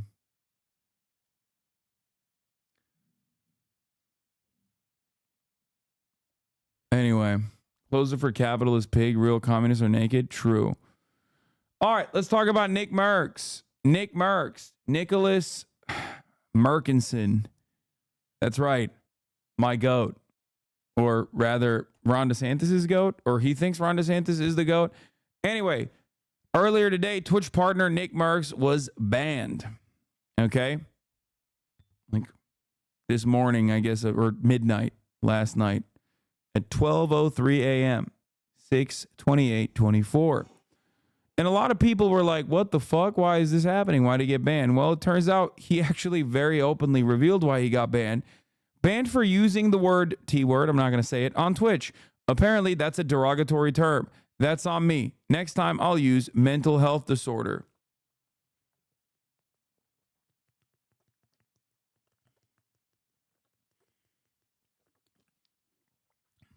Jake Lucky says, this might surprise some of you, but he's had quite a few rants on trans people for a couple of weeks now. I'm not going to lie to you. I don't think Nick Mercs understands personally. I don't think he understands personally that he is now absolutely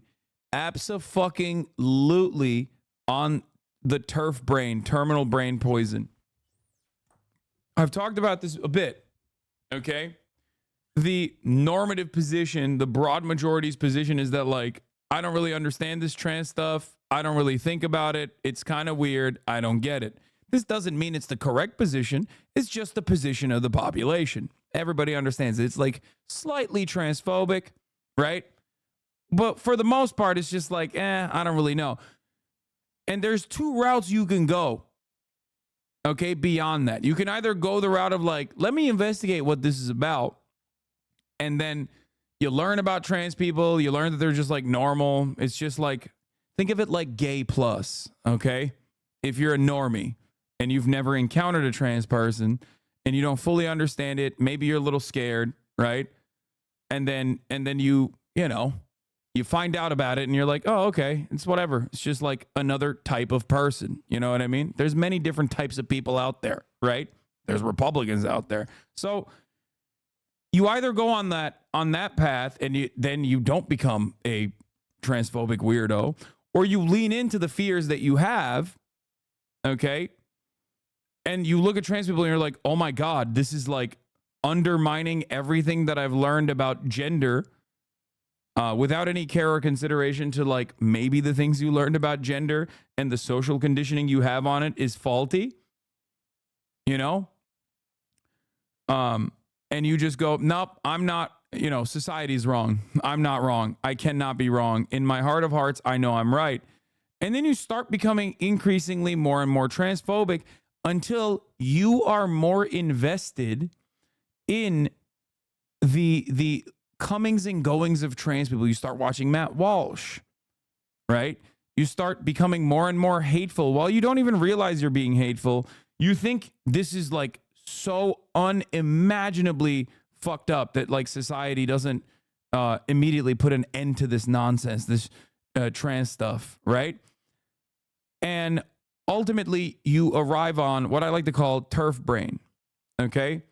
Where you increasingly become more pathologically obsessed with trans people, even though they comprise a minuscule percentage of the population, like a really, really tiny percentage of the population. They occupy increasingly larger parts of your mind. You just can't get them out of your fucking mind. You're like, oh, what? Like, these are just men dressed up like women. Like, I don't understand. You oftentimes don't even realize that there's trans men, for example. You also don't know anything about biology. You don't recognize that there's like intersex people, for example. God forbid you even try to consider that. Your brain is going to explode. And you become increasingly more agitated and you start talking about this, right? You start talking about it all the time. Maybe even you think that you're making a brave position. Like you're taking a stance. You're putting your foot down. Society has to stop with this nonsense. Happens to a lot of people. And it becomes increasingly harder to pull you out of that turf brain once you have like reached terminal velocity of turf brain. Okay? And I think Nick is just slowly but surely going through the steps. Okay? He's slowly but surely going through the steps. And he's at like he's pretty deeply invested in the transphobia stuff at this point, because he went from like, oh, live and live, brother. I don't really care. Like the gay stuff, it wears me out, but like, who gives a shit? To like, using the term, the T word, right? I'm not going to say it because technically a slur. And also I don't want to get banned, but he has like increasingly agitated himself to constantly talk about this. This should not occupy your mind at all. Okay? Like, not even a little bit. To Nick Mercs, I say, Nick, brother, there are a million things that happen in the world that you don't understand. Okay? This is another one of them. If you obsess this much over any number of those things, like math, for example, or the fact that Spartans were pedophiles, despite the fact that you have them as your logo. Like, there's so much stuff in the world that you don't understand. Every day of the week, things are happening, and you can't make sense of it at all. Why occupy your brain to this degree? Why get this mad? Just leave it alone, brother. Leave it alone. If you can't comprehend it, just leave it alone. Leave trans people alone. Stop talking about trans people. I promise it's good for your career. I promise it's good for your mental health. Like, it's just good across the board. It makes no sense. You know?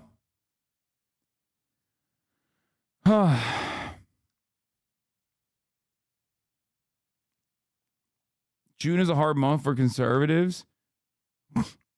They're talking about it a little more than usual. Yeah.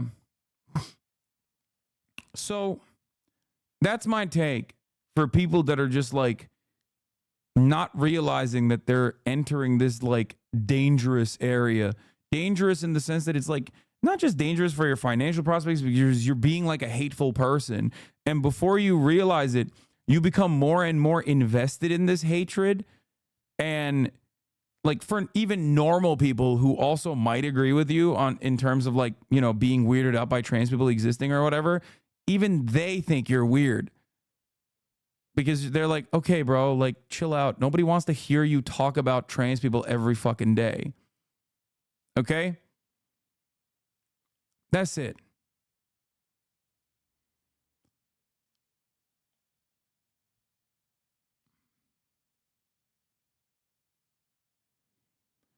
Turf brain is so wild to me because, like, how do you look at someone chilling, literally often within the binary of societal gender norms, and somehow they're all mentally unwell the whole time? They're done full crackhead mode, looking like Charlie Day on a stringboard meme. Yeah. Sancho V's had a really funny take, though. I liked it. I loved it. Banned for using the T word on Twitch. Apparently, that's a derogatory term. Next time I use a mental health disorder.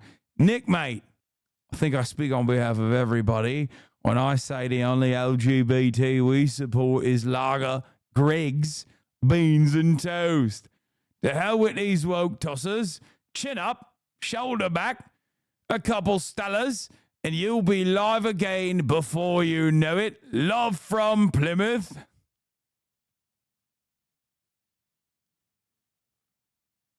This is not an actual oi, bro. It's Sancho V's chat. He's memeing. Why do you think he isn't gone, completely gone on the turf side? Oh no, he is. He has like deteriorating transphobia brain. He's already on like a later stage of it where he's constantly talking about trans people and like actually incurring like financial punishments for it at this point. The next stage is basically when you start transvestigating people. Okay? Once you're in the transvestigation stage, that's my favorite stage, by the way, of transphobia.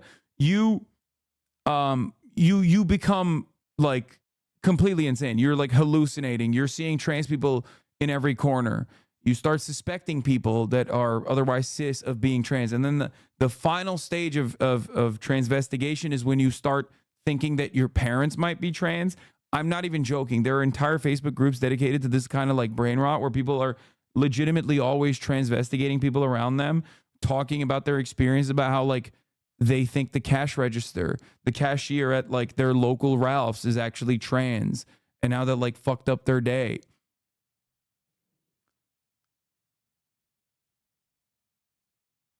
So yeah, how you know all that? Because I'm an advocate, and also I don't know. I mean, I do political commentary, and I try to get people to not have certain positions and see a different alternative viewpoint, almost professionally, I would say it. And as a consequence of that, I've seen so many different variants of this kind of attitude throughout my professional career. So I would say I'm a little bit knowledgeable about it, you know? Maybe not the most knowledgeable, but pretty fucking knowledgeable overall.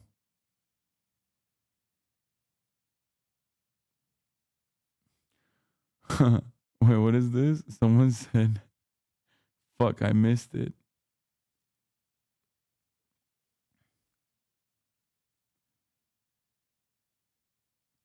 It's true there are some that think they were trans by their parents without their knowledge. Yeah, because the truth is that gender is a spectrum. It's not a binary, and it's a social construct. And gender norms throughout time have changed. Gender norms right now are different from culture to culture. That's why if you look at like what is like a sexy man, for example, in Korea is entirely different. It's like way more androgynous, way more feminine in comparison to what is considered as like a sexy man in the United States of America or in the Western world. And obviously, like the things that we wear or our hairstyle, like things like that have changed as well. If you look at the founding fathers, they were wearing powdered wigs. They would put makeup on, rosy ass cheeks. You know, they were dressed up gay as hell. And so all of that stuff is malleable and changes dramatically throughout time and even is different even in the same time, right? So when you falsely make the assertion that like gender and sex, I guess, which is also not binary, are exactly the same and these are like impossible to remove from one another, you're operating on a complete falsehood. You're operating on wrong information, either faulty information or incomplete information. And that's the reason why people become transvestigators, because ultimately you don't know if someone is trans or not. Like you just genuinely don't know.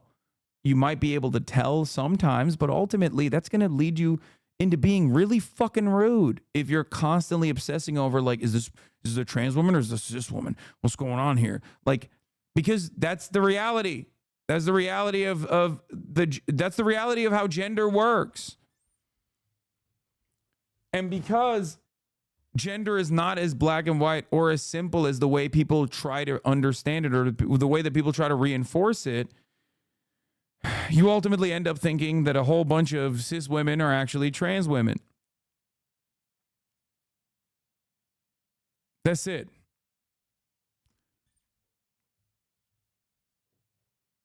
And vice versa.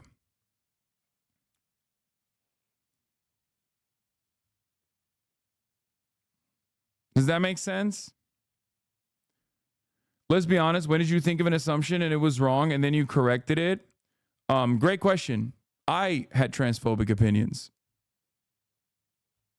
So there you go. Many, many years ago. I grew up in Turkey. I think I had like traumatic experiences walking home with like seeing trans sex workers, and it scared me. And I think that is something that kind of stuck with me. And I had some transphobic opinions, which is normal. A lot of people are transphobic.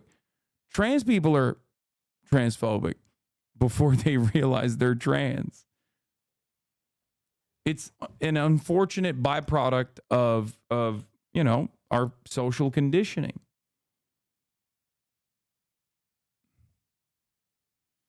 So yeah, that's actually one issue that I'm very open about.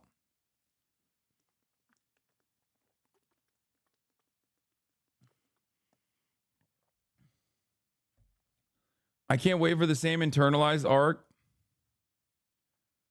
but with ableism. Wait until you realize neurodivergents were probably the ones burned during the Salem witch trials. No, I think it was women in general.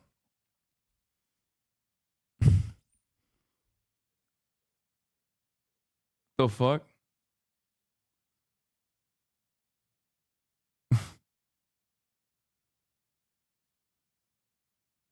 Do you think some people can't come back once the brain is so broken? No, I think all people can come back.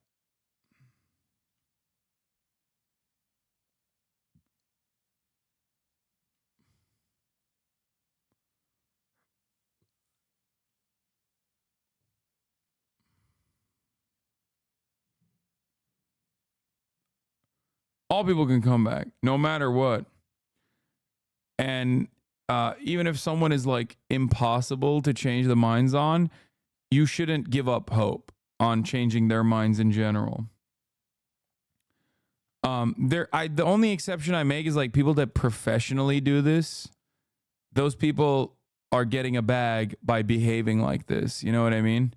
So those people most likely are not going to come back from it because their money relies on them behaving this way. Hold on, I lost the fucking...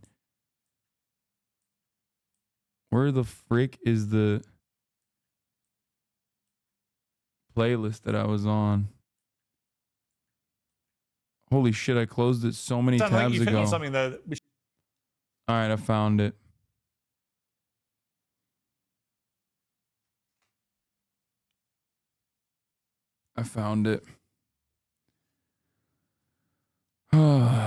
Anyway, yeah, I hope that was a little bit more enlightening. You got roasted on TikTok for your sins? Yeah, I saw that. I'm sorry, I was not even gonna post anything, but Hasan, I can't look at anything other than that fucking stack of zins right there. I saw this.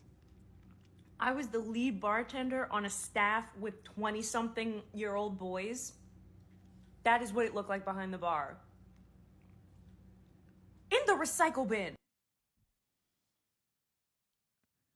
If you save him up and mail him back, you dead ass get points or something like that. You can also get prizes, so he's probably saving up for the grill or some shit. No. Those are not open.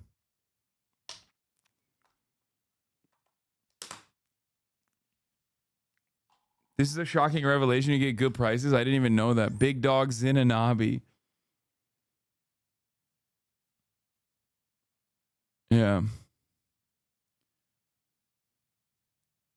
Axios reporting that Schumer pre-debate said he was open to other options if debate was a disaster. Fun, good work vid about Zins. Yeah, we'll do that later. Voters react. Nick Shirley asking people who won the debate. I don't really care about that. UK elections. I don't really care about that either. Zin is pulling up the old Marlboro Play saving cards. I think it's literally owned by Philip Morris. Yeah, this was an insane take from Trump. Look at a guy like Senator Schumer. I've always known him. I've known him a long time. I come from New York. I knew Schumer. He's become a Palestinian. He's a Palestinian now. Congratulations. He was very loyal to Israel and to Jewish people. He's Jewish, but he's become a Palestinian because they have a couple of more votes or something. Nobody's quite figured it out. Take a look at that. Pushing tobacco like ads at the top of the hour. That's a good one. Okay. I'll take that. Except I'm not pushing tobacco. These are nicotine products. They have no tobacco.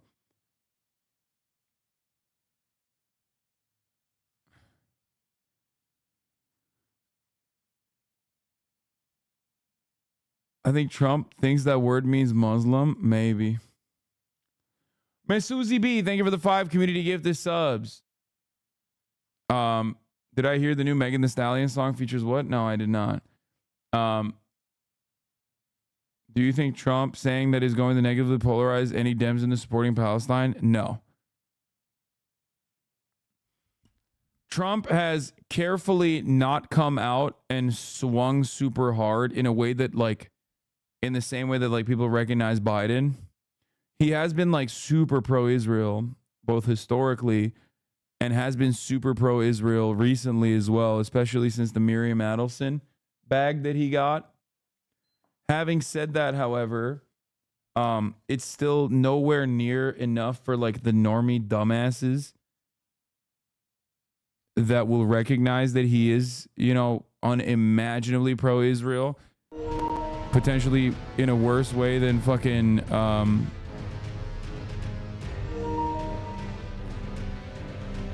potentially in a worse way than Joe Biden. Anyway, it's time. It's to Elden Lord time. Okay. We're doing it after a long break. And unfortunately too long of a break. We're back.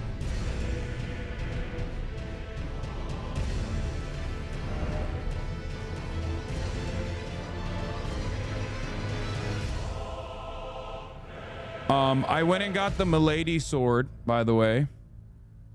But I didn't kill the one giant before the Milady sword, specifically because I didn't want to fight him off stream.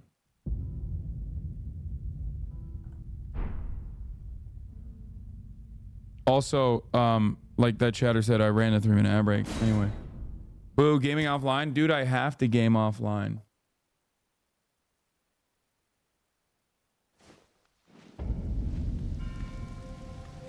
We're at gravesite plane. But I haven't actually, I got the Milady sword, which I think is cool, but I haven't actually done anything with it yet. So, like, I haven't upgraded it yet.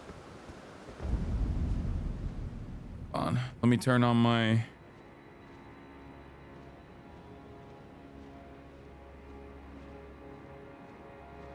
Pulsoid. So you can...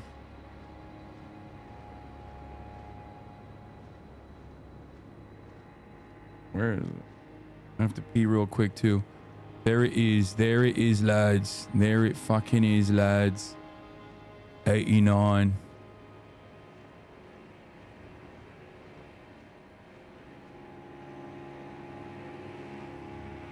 Death count 147.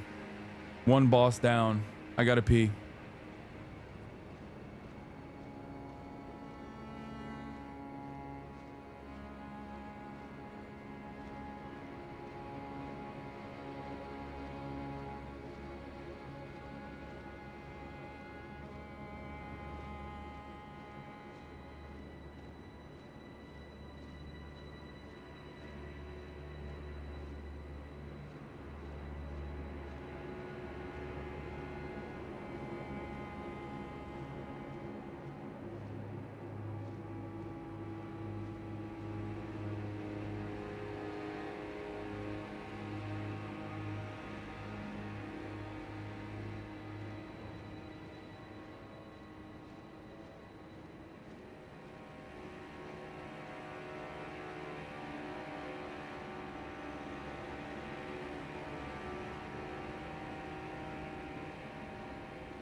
Oh. All right then. 114 while you're peeing, brother. Are you okay? You'll never feel the joys that I feel pissing out of my dick.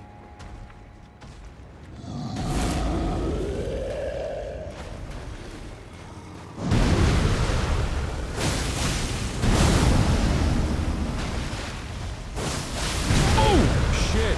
That hit big. What the hell?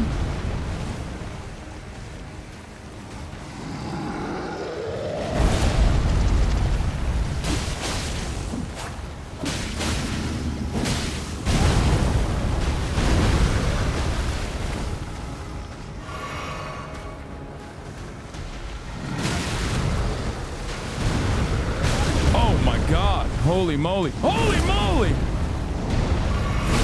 Holy moly, holy baloney.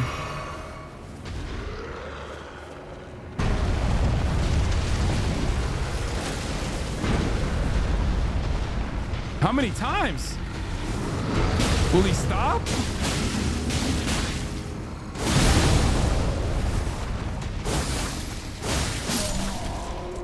God damn.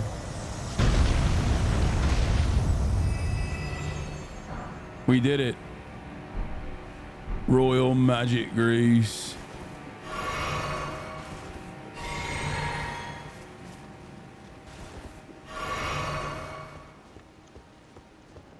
Do you ever swap Blood of Ash Uchigatana for the left hand? It will scale better and do more bleed damage. Oh, I didn't do a Uchigatana for the left hand. No. I mean, this does enough blood. I think this does enough blood damage. I think. A dog. I hate dogs.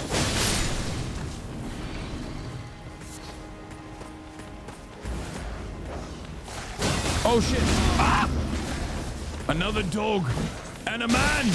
Oh god, I got cooked. I got caught. I got caught. I got caught. I hate this. You don't want to be in this position. No Dark Souls player, no From Software player ever wants to be in this position. God, I hate dogs. Oh my god, I hate dogs so much. Kaya, don't listen. Not you. Oh fuck, I'm gonna die.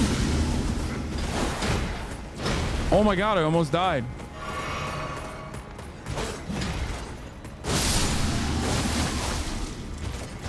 Oh, I'm so cooked.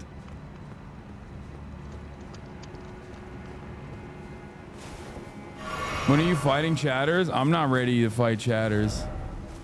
Be wary of right and then be wary of left.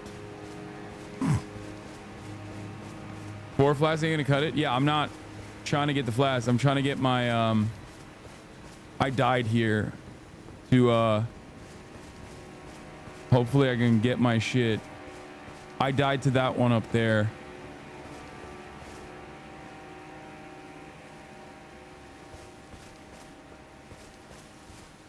Hopefully I can just get my shit and get out of here.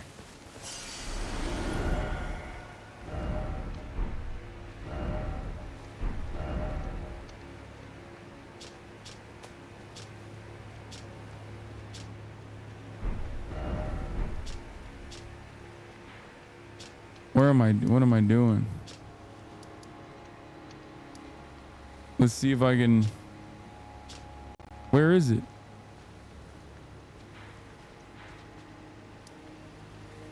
Where is the normal map? Oh.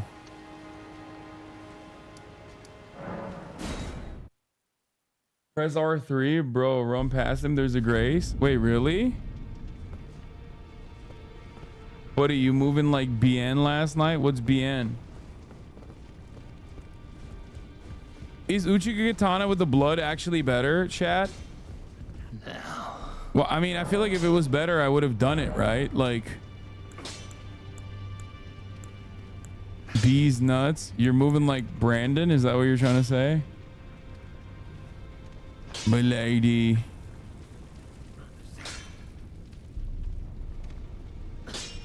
If you have a lot of arcane, yep, can be better. I do have a lot of arcane. Yeah, 44 arcane and 53 deck, 57 vigor.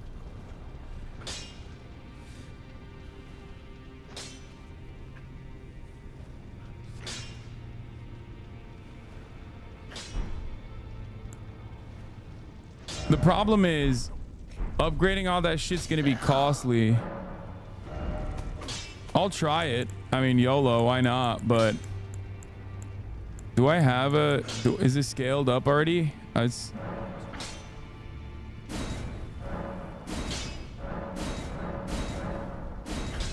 need smithing stone 5.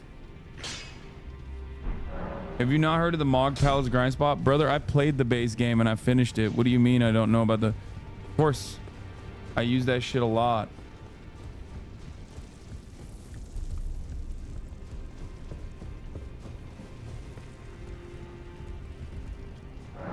I need to buy smithing stone 5, right?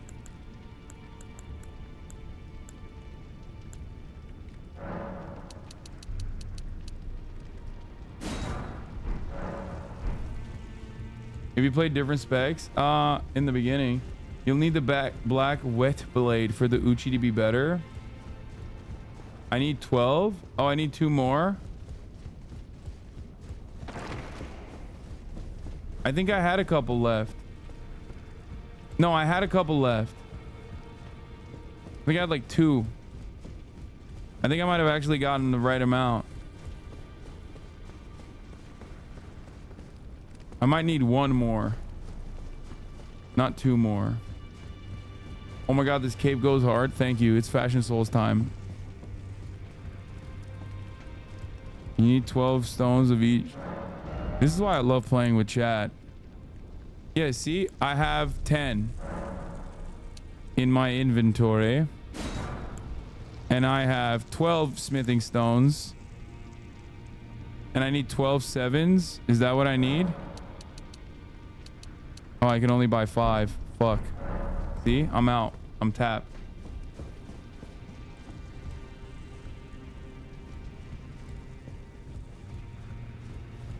I'm a brokey.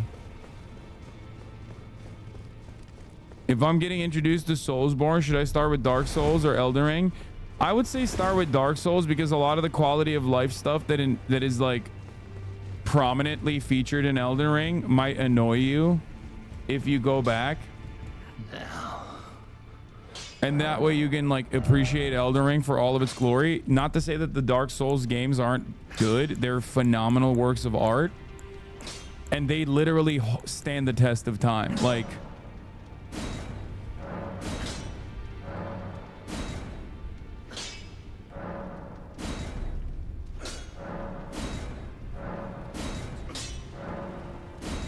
I need smithing stone 7s.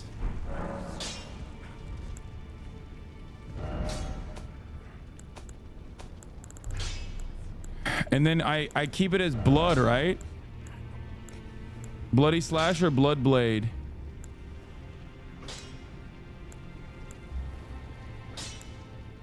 Is Blood Blade better? Because Blood Blade blood buildup is 97.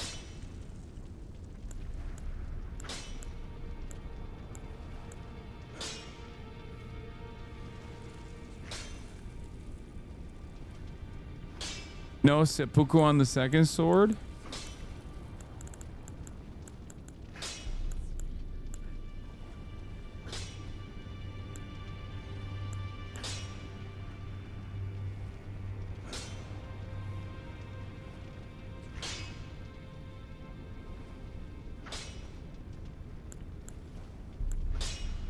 You don't have seppuku?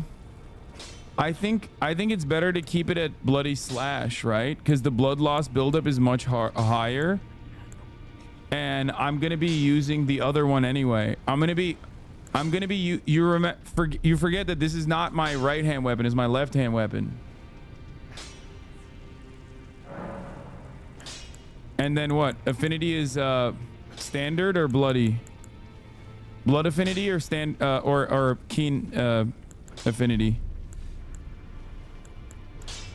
Or quality affinity? No. Blood or occult? Ooh. Blood, right? Yeah. Occult could be good too though, because then it's like arcane.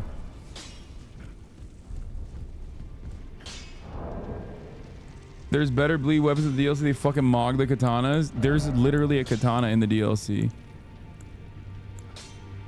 So this one, dude, this one does so much fucking damage and it scales so well with Dex though. Like this literally is like shit. Like it does, my damage goes from 269 plus 246 with 100 crit, or to physical goes from 196 to 183. We can't see your stats. Yes, you can. Oh, you can't see my stats, but it's fine. You know what my stats are.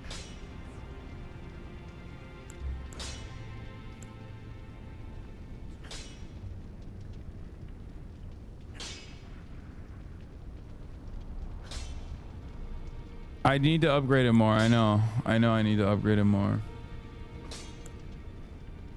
But blood build is almost 2x. Yeah.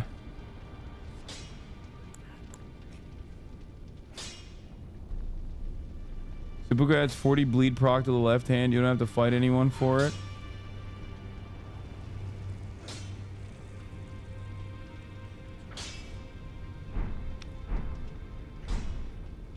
I feel like I'm cooking myself and not farming Milady.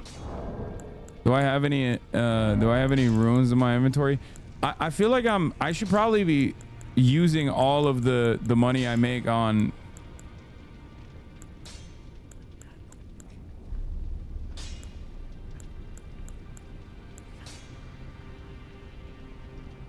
upgrading Milady and Great Katanas would 100% be a better option. Yeah, that's what I was thinking too.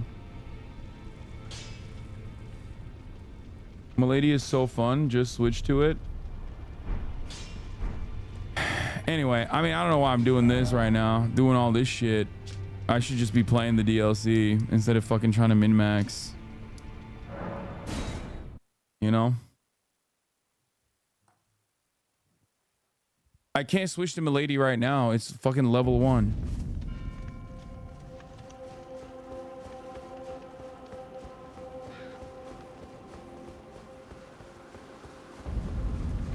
I need to ham up on points. Don't be in a rush to get your ass beat. I'm not. Backhand sword bleed is also really good.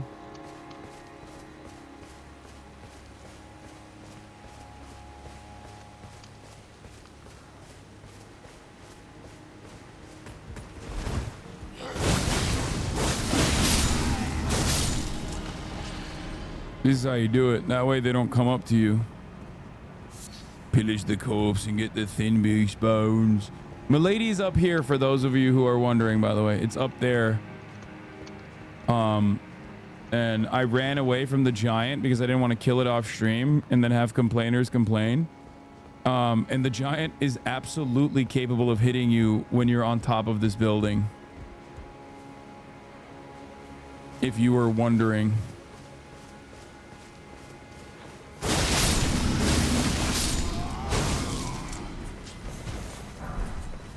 Mesmer Soldier's Axe.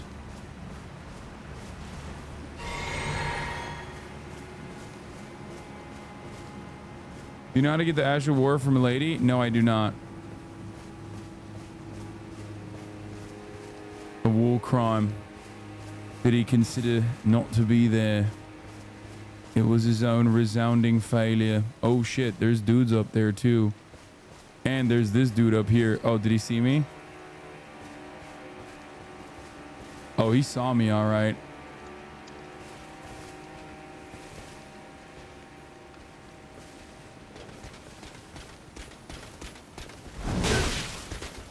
He hits so fucking hard, dude.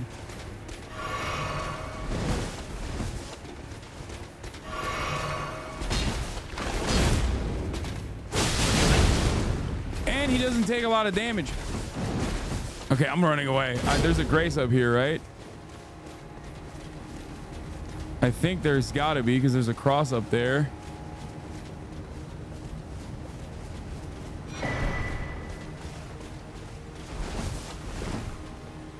Let me get this shit first because if I die, I die. All right, you're in my territory now. I'm in the Salt of Grace. Dude, I have no idea how to fight these motherfuckers, by the way. Other than like find an opening and try to punish. Oh, he killed me. I'm glad I got the Grace though. Do you have a backup weapon when things are strong against Slash? Light rolls are way easier to dodge with if you want to try. You're medium rolling currently. Dude, I can't change my armor.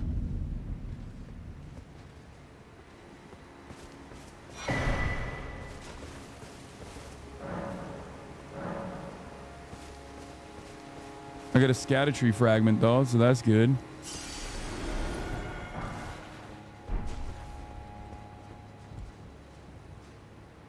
Wait, can I upgrade again? Or not level up, but oh, not yet. Those dudes are weak to blunt, but you can still kill them by chipping away. Yeah, but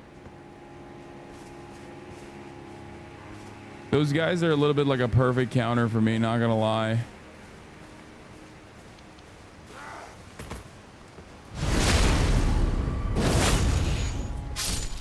Oh shit, secret location.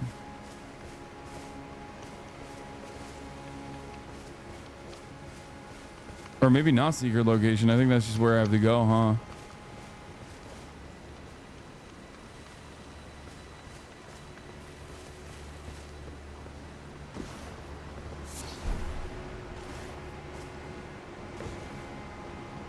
Try ranged battle? Oh no. Be wary of death. Oh no.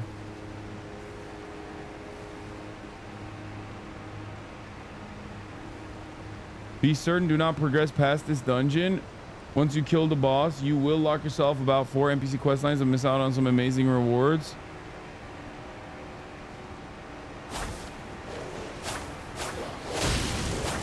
What? Dude, these dogs have the best dodges. I swear to God.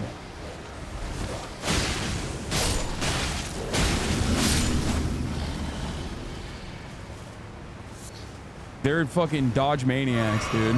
They're dodge chargers.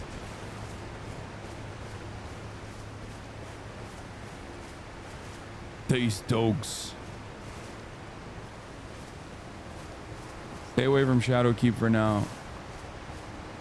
Don't worry, I will. Still no hope.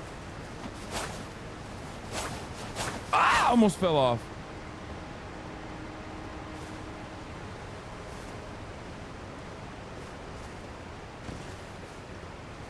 How the fuck did someone die up there? I should have touched that bloodstain to see what's up.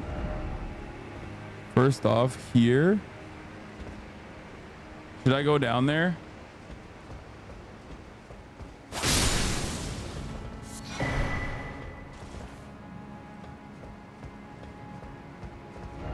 Despair, oh despair.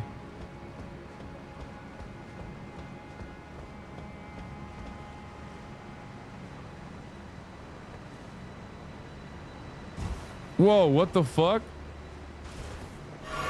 That was fucked up.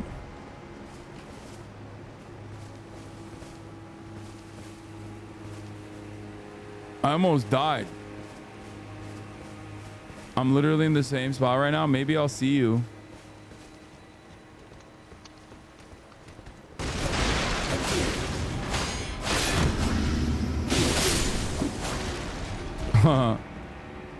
Weak shit. You go back to Batman at some point? At some point. Once I'm done with this. Research. Yeah,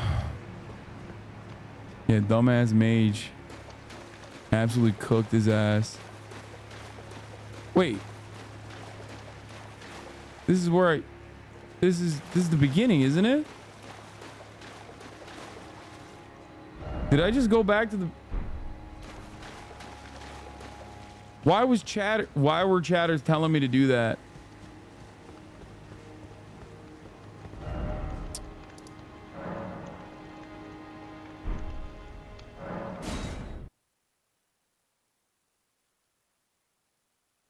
That's how circles work.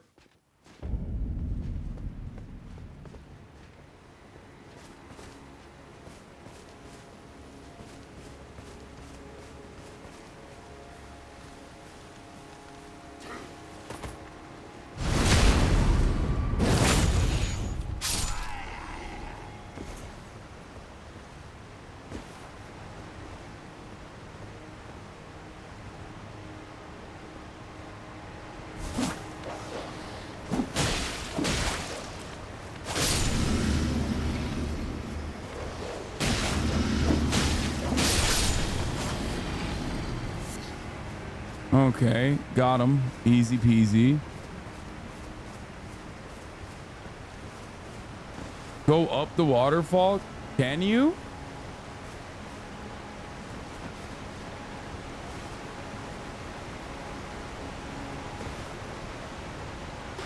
Oh my God.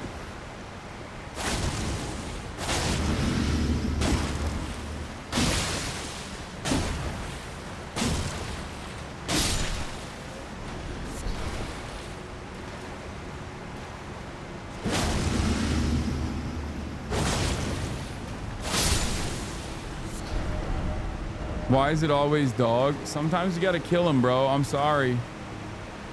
I need that neck meat, dude. I need that neck meat.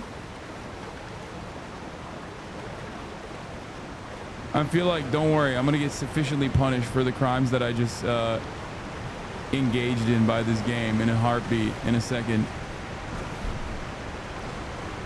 What is behind here? There's always some cool stuff behind waterfalls. Not resin.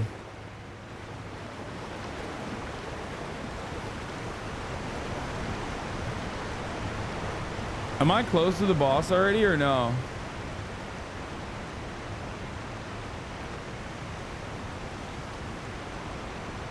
So I guess like the dungeon portion of the DLC are like, be wary of left. Oh, there he is.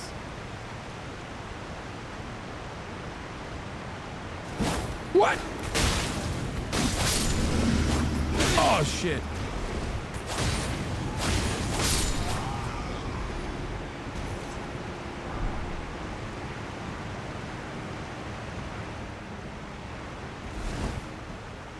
What's up here? What's up here then? Shortcut ahead. First off, ahead.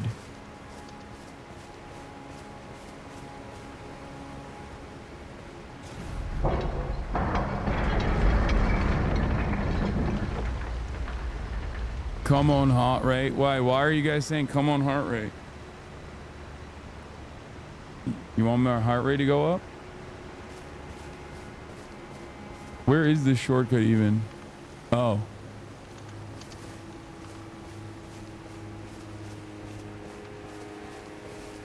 Okay, now it's time to try and fuck this guy up.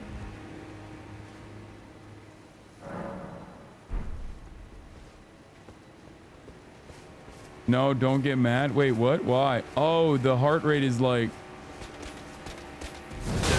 Fuck, what am I doing?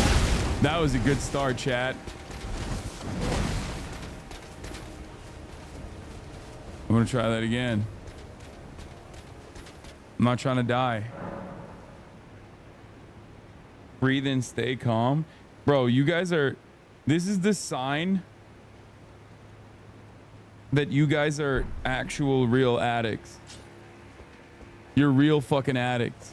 Because when you start gambling on my heart rate, that's how you know.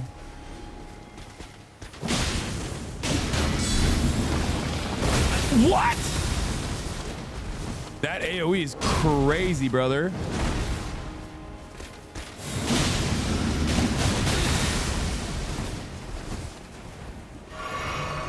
Pot again.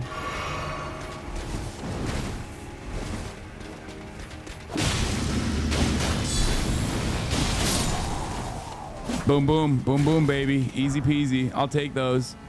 We take those. We take those. Those are easy. Those are easy ones. We take them.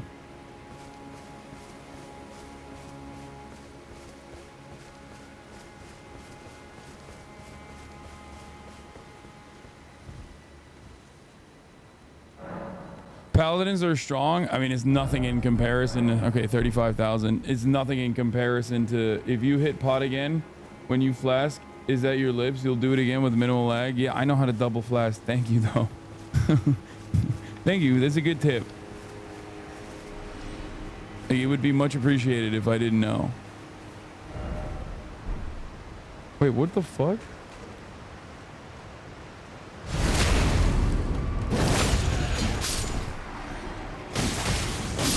What are you gonna do, bro? First off, ahead. Wait, isn't this where I came from? I'm confused. Oh, that's why it's saying first off ahead. Try Fort Night.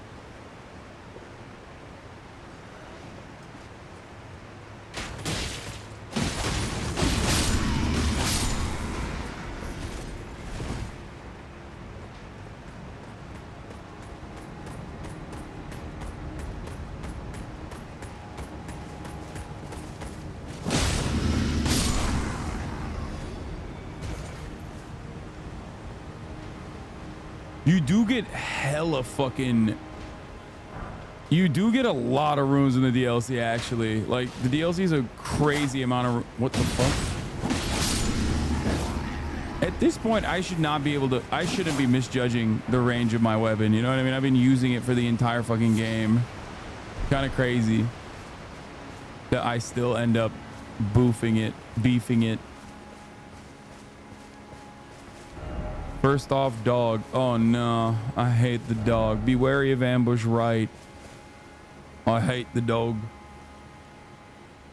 The shortcut? Wait, no, I did the shortcut. What are you talking about? Didn't I do the shortcut? I unlocked it. It was for the grace.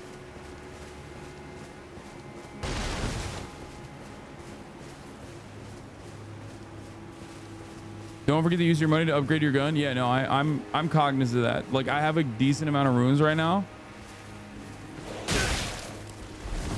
I still ate it, which is funny.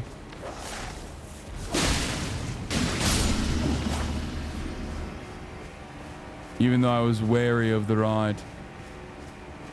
This dude was sitting in the fucking bush waiting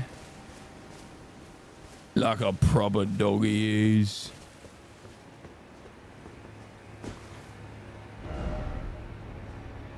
Dead in the hand? I don't believe you. You're lying to me. You're kind of up right now. I'm not kind of up right now. I don't think I'm actually OP at all. I think I'm like perfectly leveled. Oh shit. I think I'm actually perfectly leveled for the DLC. Maybe a bit under leveled as a matter of fact. Wait, what the fuck? Oh, bro, chill. Ah! How many of them are you? There you go, chatter. You see that? I double flashed. Come on, bro. Get down here. Get down here, bitch.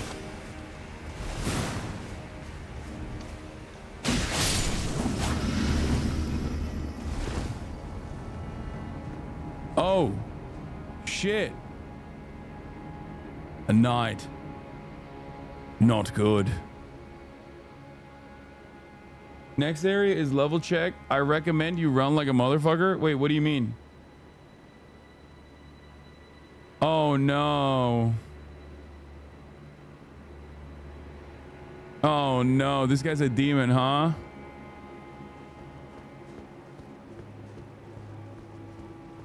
Just skip him. Little skippity toilet. Oliver does not lead me astray. No enemy ahead. I feel like this is a mimic. Wolf crest shield.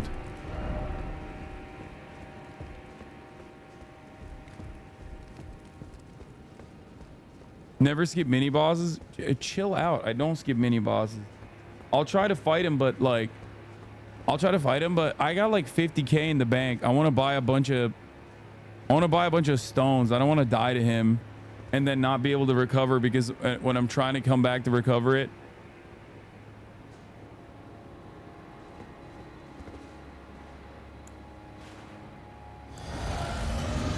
Let's see how bad this motherfucker is. Okay.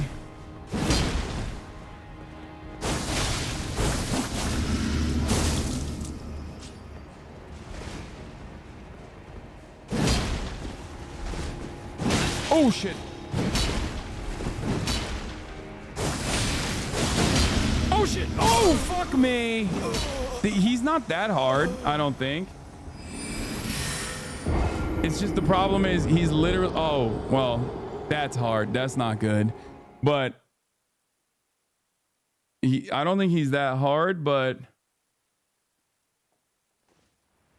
the problem is now I have to run all the way up there and try to grab my shit, and I don't think I'll be able to.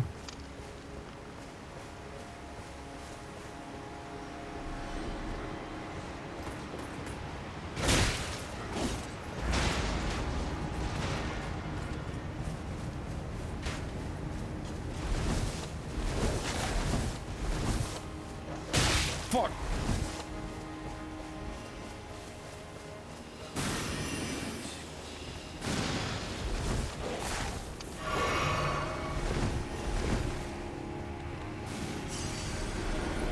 Uh-oh.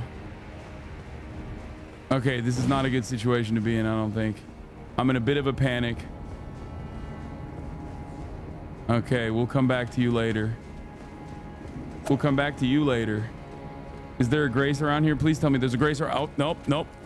Nope, no grace. Oh, that's the way to go.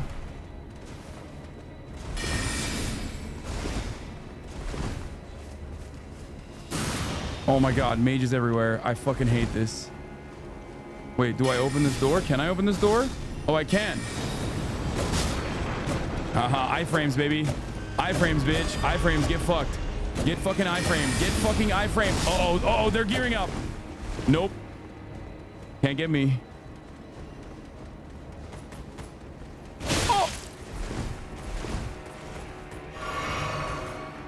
Where am I going? Where's the next Grace? Nothing there.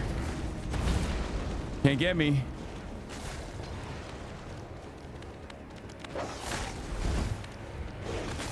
Oh God, if there's a guy up there with a spear. Oh, I knew it. Wait, is it in here? Nope, it's not in here. Let's clean this up a little bit. Okay. No.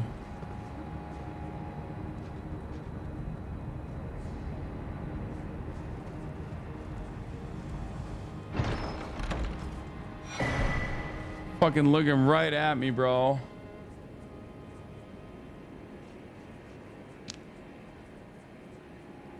I passed the Grace?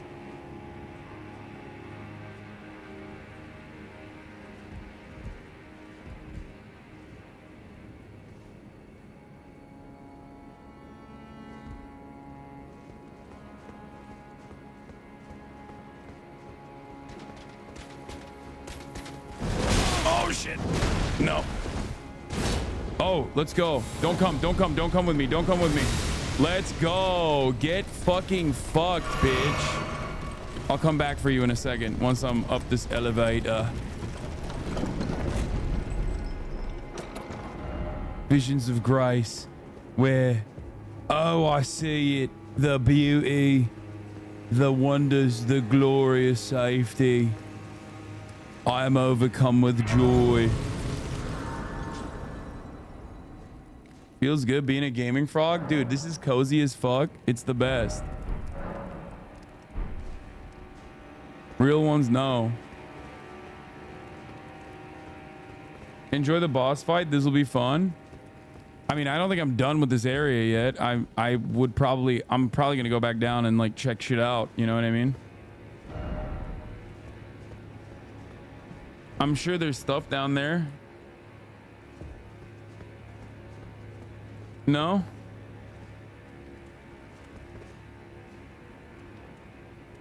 About to start Elden Ring because you glazed it up so much. To the right of the balcony close to the grace, there's a small path that takes you to a tower with the Ash of War for Milady's sword.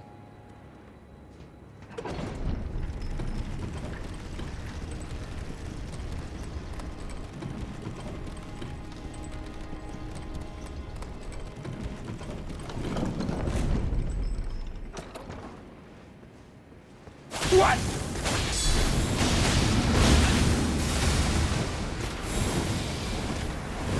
Oh my god. Oh my god, the range on that motherfucker.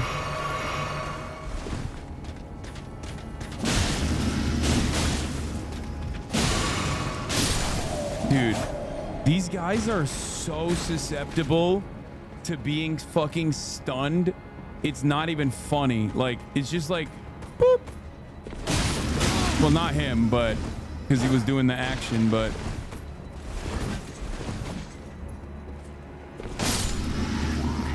the jump attacks are so OP. It's awesome.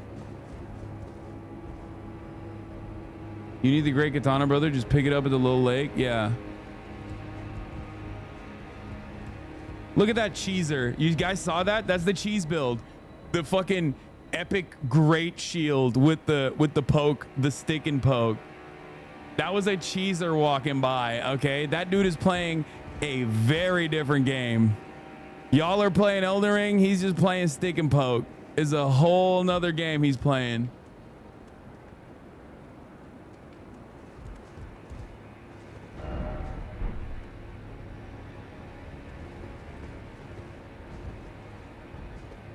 Says you? Wait, what do you mean? Dude, I think I play a pretty fucking solid. I play a normal ass From Software game. Like that's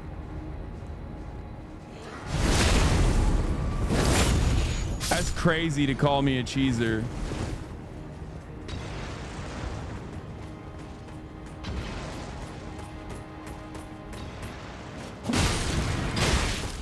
Oh my God. He hit so fucking hard. What? What? I'm about to die to this fucking guy. No. No, I'm not. No, I'm not. I'm not about to die to this fucking... Oh my God, I almost fell. Come on.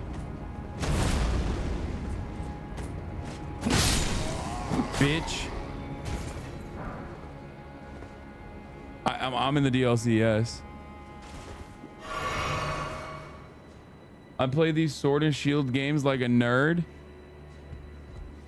I mean, look, there's a lot of builds out there with a Sword and Shield that's like a normal game experience, but a great shield means you're taking no damage and you're just poking through it. Usually it's a cheese build.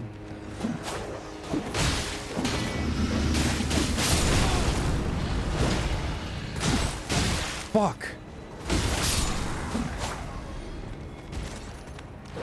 These dogs are gonna be a death to me, dude. I'm already using up all my flasks too. There's no stagger, huh? No stagger for me on those bad boys. Some of these characters you can stagger pretty well with the jump attack, but it's not a given, huh?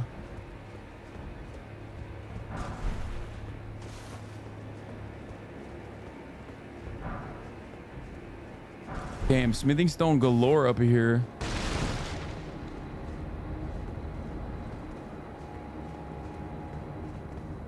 If you get a tier from one of the furnace golems, you can turn the game into Sekiro for 5 minutes. What?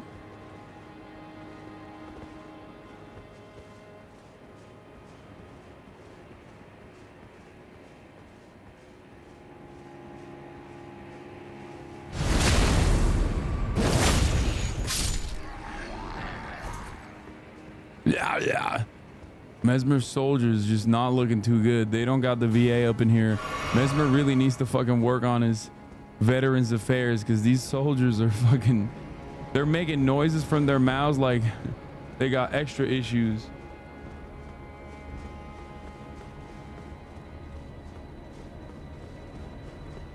All right, we did it.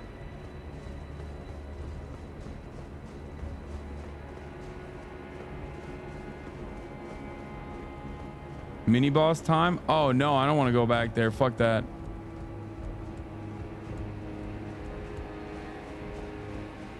That's too long of a road, bro. Come on.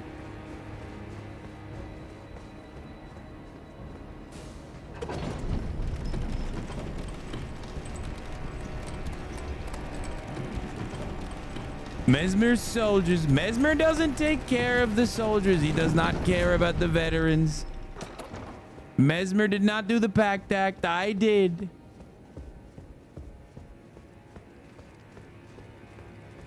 Yeah, that right there is called a skip cheese. My favorite boss in the entire game, not gonna lie. How much harder is this fucking boss gonna be in comparison to the one I just beat? This is the woman with the 2 swords, right? She's gonna beat Cheeks, I think.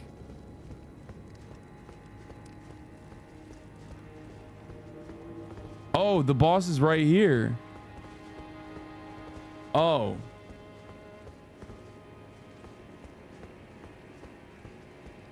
Fuck, I got $70.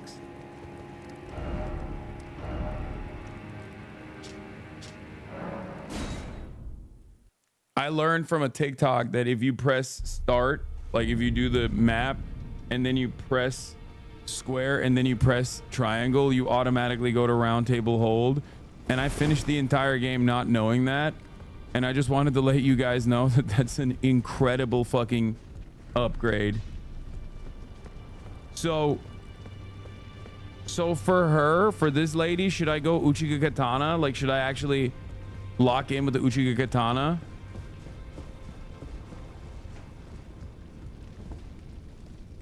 Yeah, no one knows. Try parry. I don't have parry. The Uchiha Katana is only 25. No, I'm saying I'm gonna upgrade the katana. And I don't have the Nagi Katana. I got the Uchiha Katana. I don't have the Nagi Nagiga katana. I don't think. Yeah, I don't have that.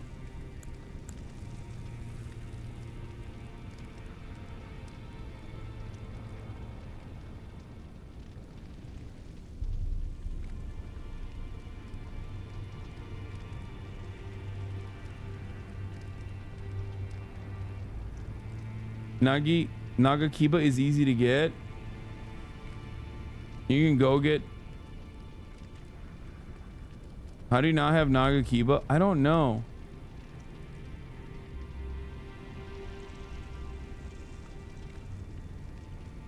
I don't think I can get the Nagakiba or whatever, right?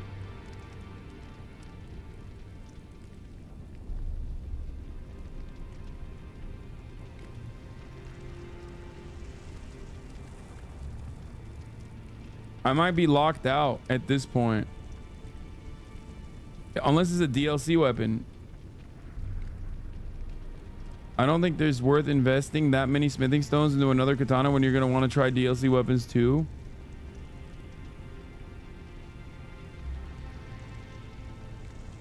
Dude, Monkey C, Monkey D Luffy is trying to get me to mauled so my heart rate goes up so he can, I suspect, win the fucking prediction by saying, not talking about Gaza, question mark. You know, I can see that you've bet, right? Like, I can see that you've bet on the fucking, on the gamba.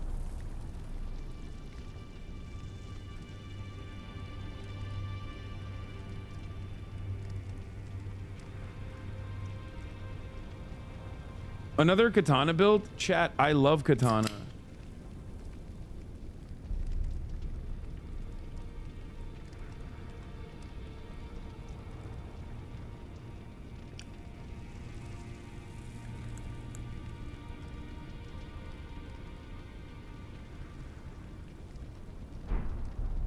Take a pee break before this boss. Why do I feel like you want me to do that so my heart rate goes above? It almost worked too.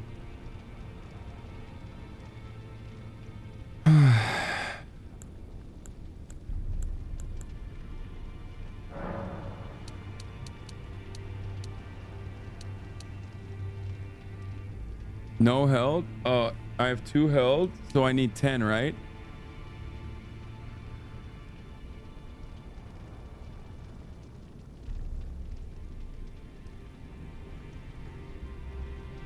I think you guys, I don't know if you guys realize, but because people tried to bait me into getting my heart rate up, I've literally started regulating my breathing and my heart rate has gone down.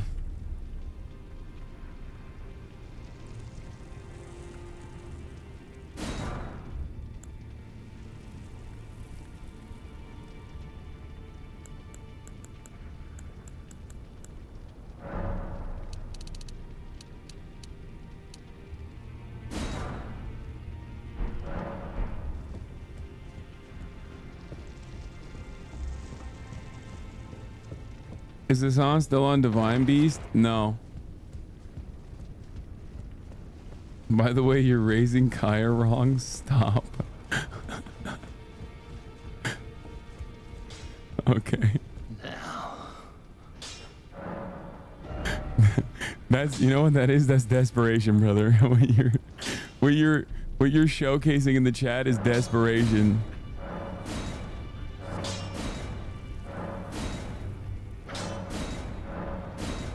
Oh. Okay. I don't think I should max level it. I'm not going to max level it because the other stuff I can get, but the Ancient Dragon is like a limited amount, right? Don't forget you only have so many max stones. No, I know. That's why I didn't do it.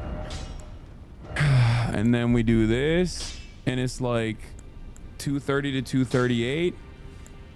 And it scales with arcane, but the blood loss buildup is double, more than double. The dex goes, wait, why does it say dex B? This is a dex scale of B as well. Why is it like a red B?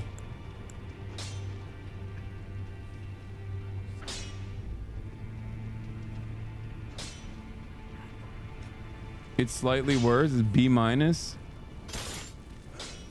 I think like, I mean, the damage is like definitely a lot higher,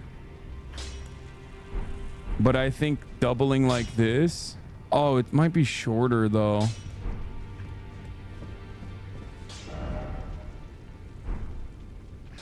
You want to savor the hyper weave swords? Yeah, no, don't worry. I know, I am.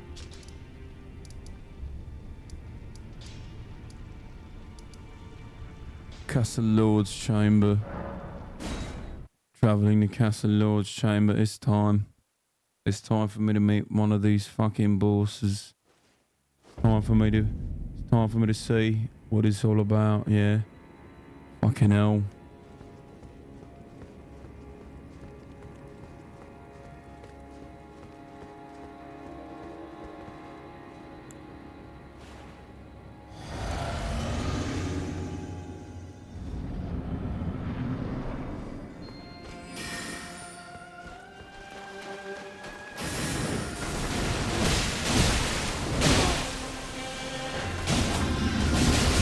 Okay. Okay. Easy peasy.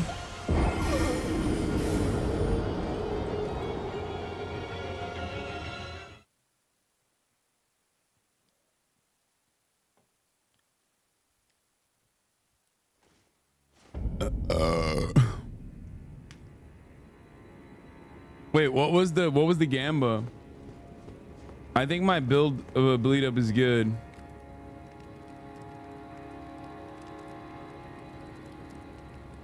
Hasan downloaded her already. His blades are thirsty. First opening is bait. She does attack right after.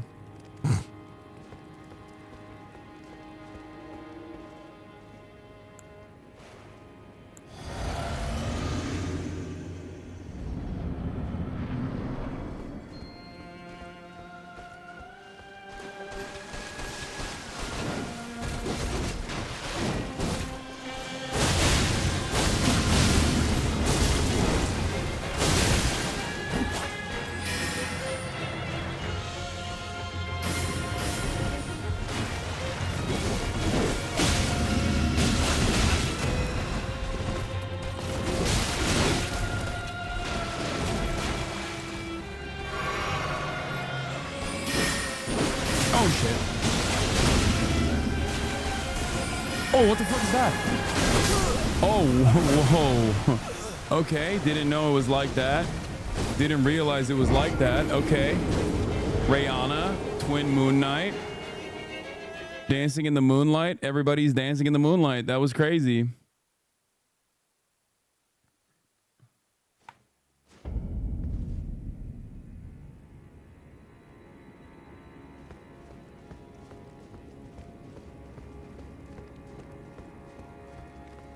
Chile, Rihanna.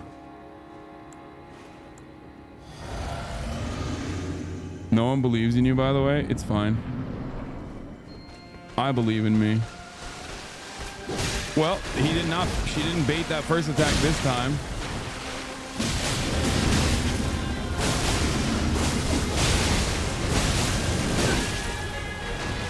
I'll trade. It's all good. Oh, fuck. Okay, never mind. I can't trade like that.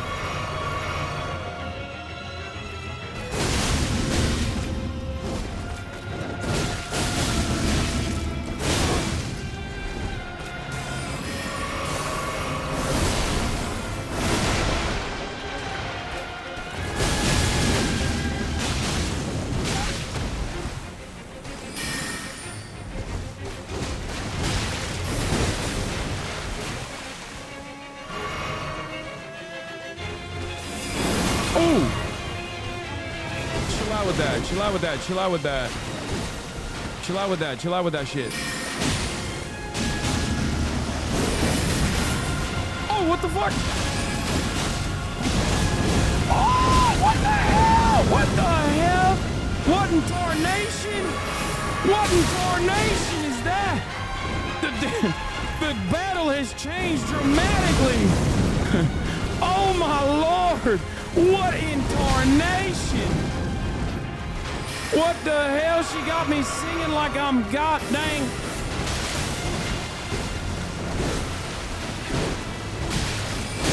Oh my lord, the damage. What the devil is that? Phase 2. We got the phase 2 by 3 tries. I am so much better with human enemies than demon enemies, by the way.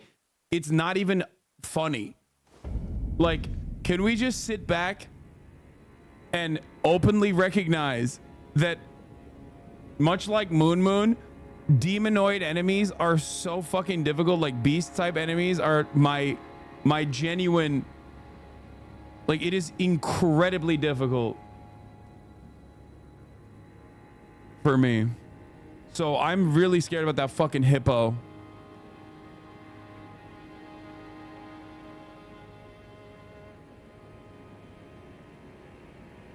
Well, this DLC will be kind to you then. Yeah, you are exactly as good as Moon, I'm sure. No, of course not. I'm just saying that Moon also has a hard time with beast-like enemies, and he's like, I think, much better in comparison with human enemies. Also, obviously I'm a bleed build, so that's probably the reason why I'm much better with human enemies too. Keep the energy for Commander, guys. Why so mean? Chat is mean because I'm not bald. That's literally the reason. I hate to do that to you, but what the fuck? He does not do a fake opener at all. Bro, she remembers how badly I beat the shit out of her last time. So she heard me talking shit about how easy it is to beat human enemies, and she came in hot, dude.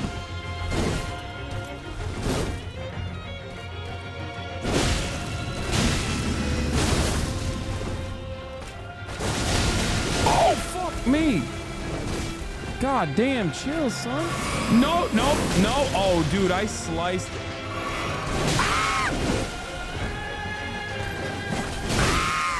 What are these dodges? Oh my god. Okay, I was talking too much shit. I was talking big shit. I talk big shit. I talked so much shit. She was like, "What do you mean? It's easy to fucking kill me." Excuse me. She humbled me. She humbled me. She humbled my ass, dude. Oh my lord.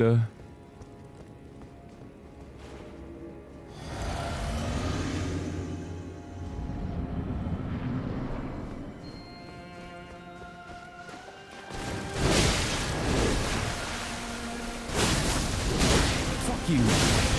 Get the bleed out. Oh no. No!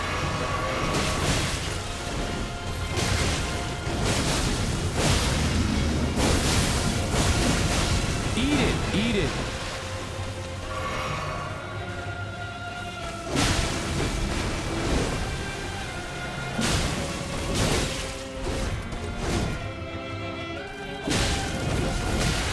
Dude, what? She got 360 no scope up in this bitch. Oh no!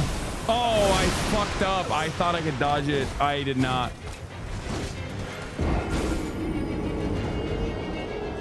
Go. You got to Avatar State for the line in like 3 tries, so don't underestimate the second phase, please. No, I'm not. I am not underestimating the second phase. But the amount of health that I was able to take away from her by the 3rd try was pretty high in comparison to the amount of health that I was able to take away from the lion by the 3rd try. How do you get up here?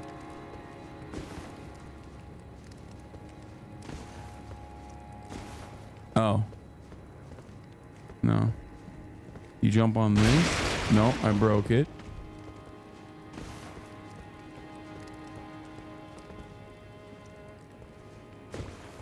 Talisman? Gotta be a little bit taller for that. Not maybe naked? Do you jump higher naked? What's your character's name? It's Hasan.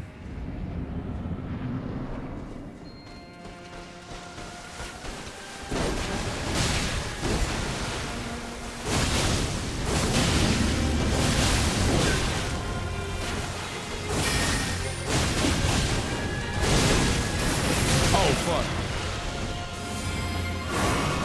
Yeah. Okay, good. Oh! Ah, that was a double jump.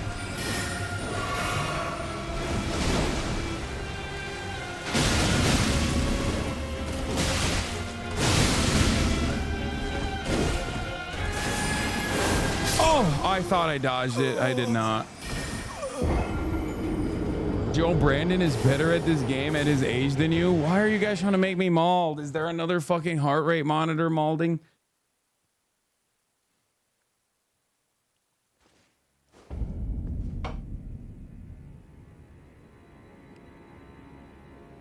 Why are you guys being toxic? Let me see your map. Nandre, I've only done the Divine Beast, and now I'm at Relana. I haven't done anything yet. I also didn't go up the tower of the Lion Beast because I don't know what was up there, but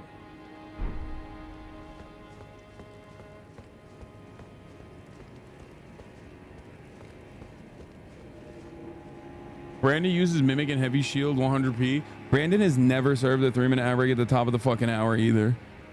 If Brandon tried to serve a 3-minute average at the top of the hour, his brain would explode. Beat Relana before 160 days.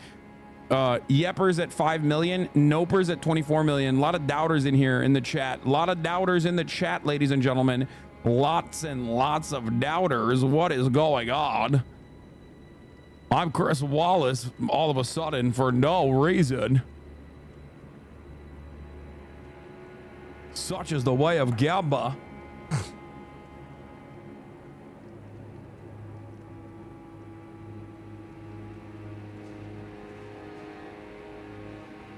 Hasan, please change the bubble flask, my dude. I don't have anything for the bubble flask. I don't have anything else. I don't have any good physics.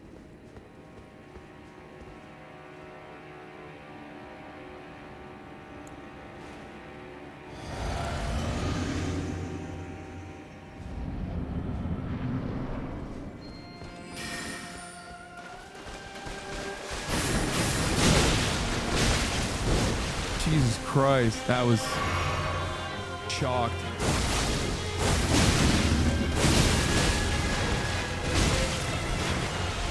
Okay. I gotta space it out.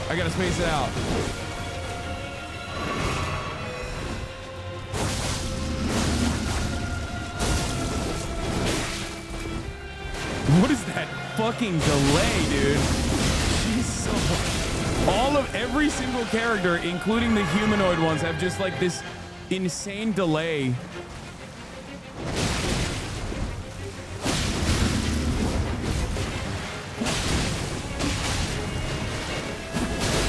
Oh, god damn it.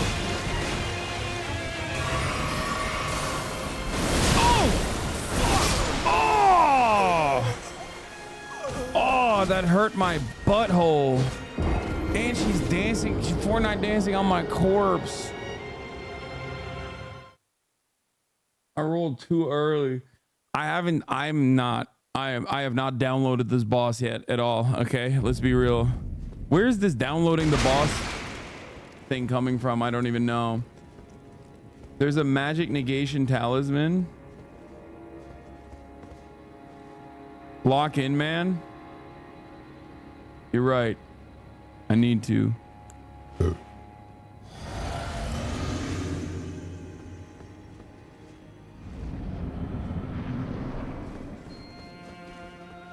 You know, I never go left on these bosses.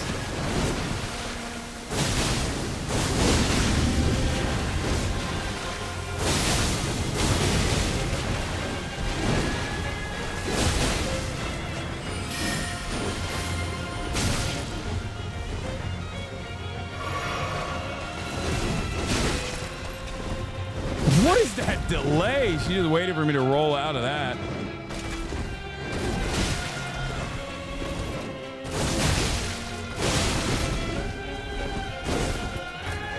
What? Oh, I thought I got out of there. Okay, maybe I should be. I'm panic rolling.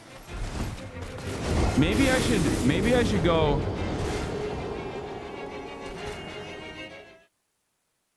She has the strings and the combos like a fighting game character. How many blessings you got? I don't know. Roll towards her to her side. Has he even made it to the second phase? Yes. This is like my fucking 10th attempt. Not even my 10th attempt yet, but on this boss. But yes, I have. First 15 rounds of practice anyway. You're right.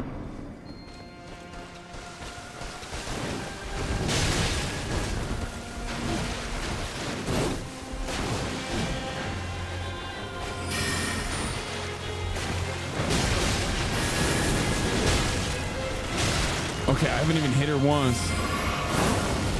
Fuck. Oh my God. Stop.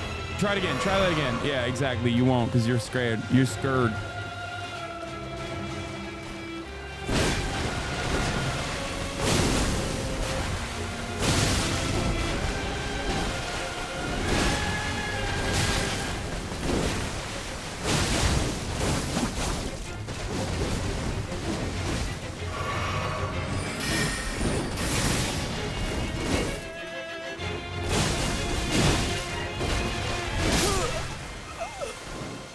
Why isn't he hitting her? I'm just looking. You know why I'm not hitting her? Because I'm too focused on trying to figure out her move patterns and like figuring out which way to dodge.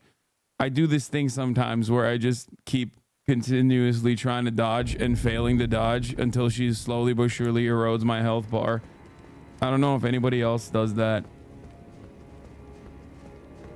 Dodge into the right. Is it better to dodge into the right? I feel like dodging to the left is better, no?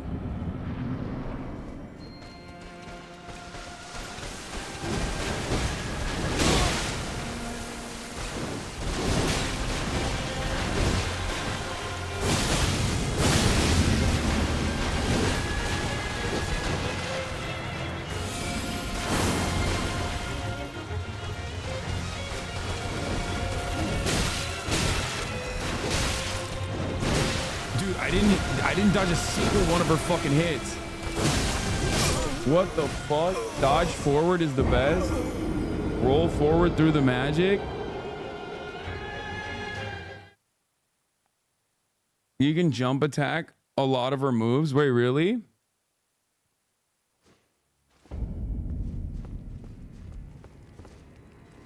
It's top of the hour, man. Ain't got a debate. I already ran it.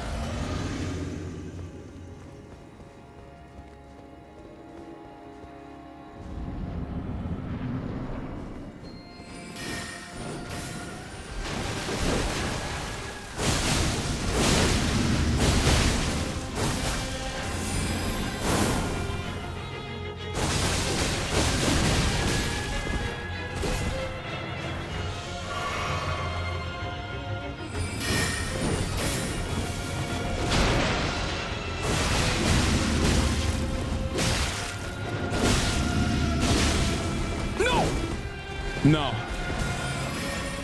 No.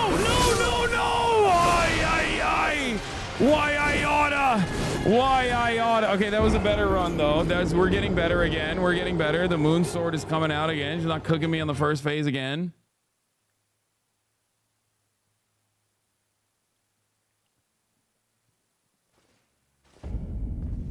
I don't know why I'm getting more Caucasian by the second.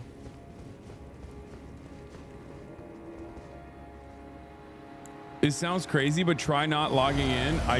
No way. That does sound crazy.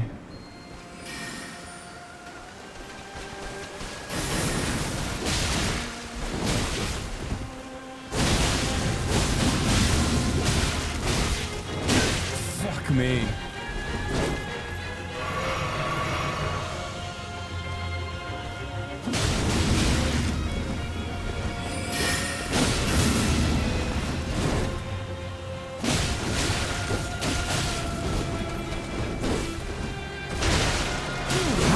Fucking chains, man.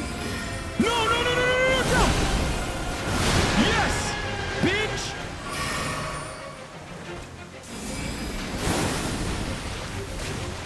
Sorry for the B word. I know she's a lady, but a lady that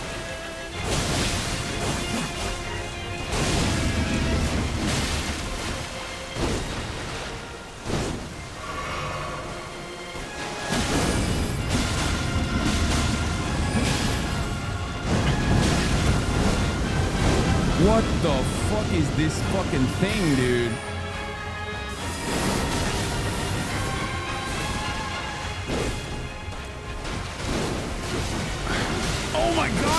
crashing forever. I'm rolling forever and ever.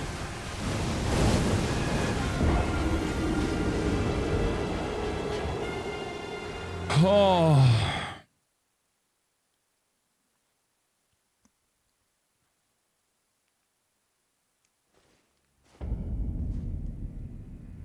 That wasn't that bad. I don't know if it's copium, but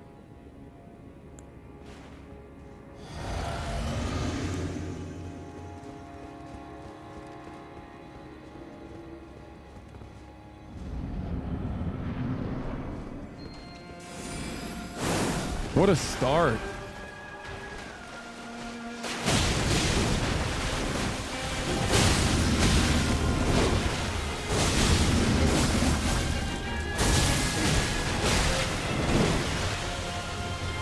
No!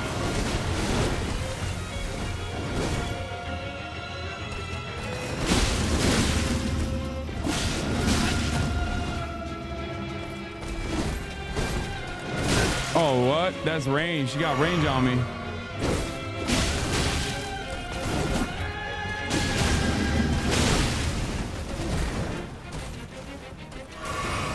No, no, no, no, no, no, no. Yes, bitch. Come on. Throw them shits at me.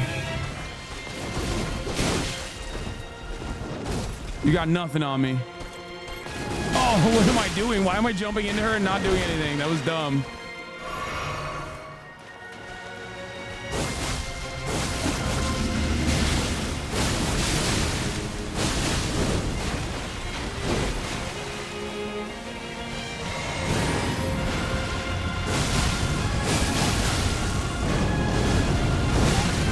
Oh my God. Oh my God. Oh my God. That wasn't too bad. This girl is cooking your dumbass. Stop jumping like a hoe. No, jumping is literally helping. Are you kidding me? I went beyond halfway point now. Due to the jumping. Yeah, you're doing great. Okay, sometimes I don't know if people are fucking memeing and they just don't play the game. So they think like, why do you keep dying? I jump dodged most of her attacks. Jumping is unironically helping in a major way.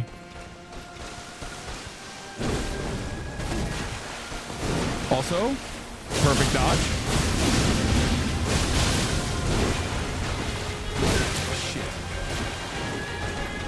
No! No! Okay.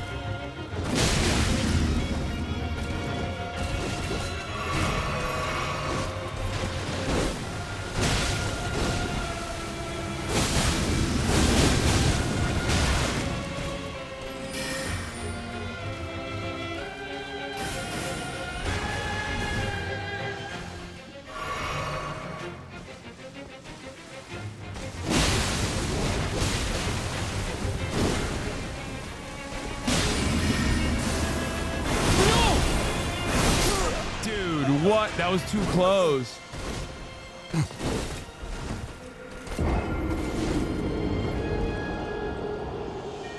That was my first successful triple dodge, by the way. Just pointing that out.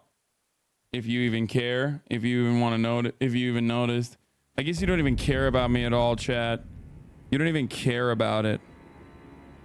You don't even notice it.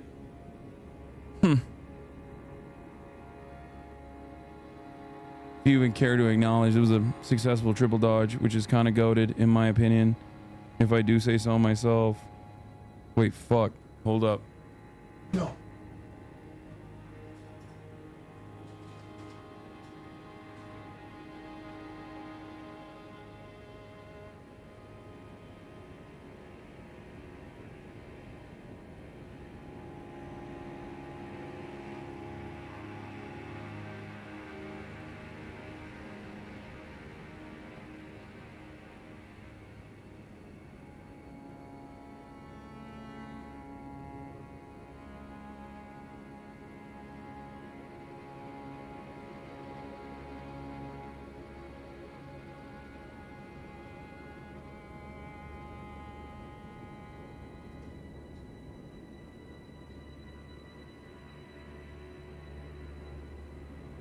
Not today, UPS.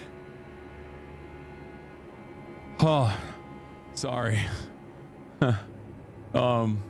I looked through the cameras, saw that the UPS driver was leaving, and I ran out.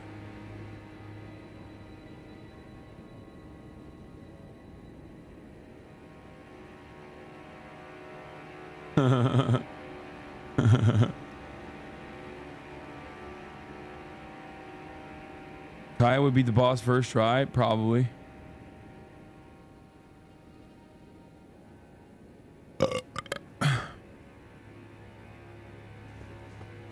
Are you burping? Are you gassy? You need to work on your VO2 max. I need to work on my penis in your mom's ass. Fucking got him, I think. I don't even know.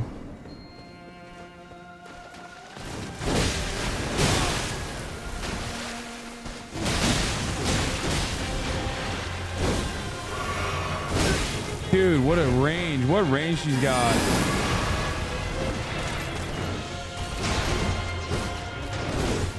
Okay, try that again.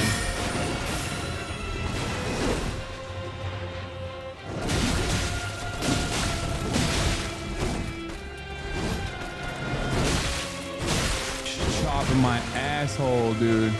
No! She's gonna kill me.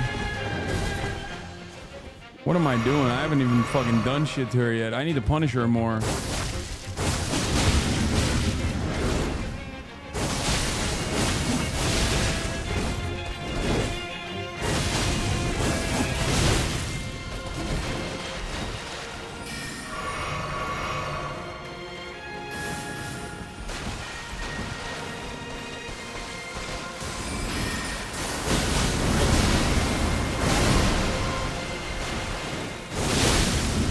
Crazy move on my behalf.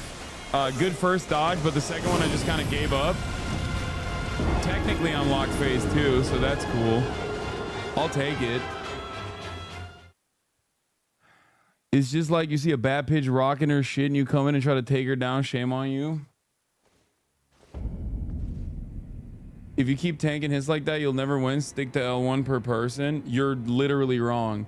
I think this is one of those bosses where I have to fucking just straight up try and punish and tank as much as I can. Your damage is bad due to your build. My damage is perfectly fine. You're actually wrong. This is one of those From Software has certain bosses where you have to hit. This is one of those bosses. My damage is really good and I have to tank. I have to trade because her damage versus my damage is not that crazy. And I have to trade. I just have to keep trading. And inevitably during that trade I have to try and dodge better while trading. But this is a boss where you have to put pressure.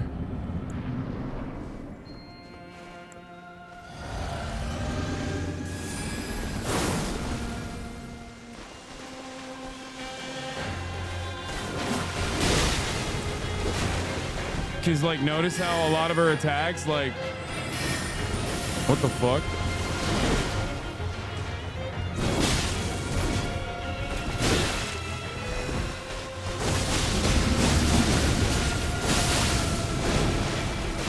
In and out like that. You see that? Oh shit. One more? No.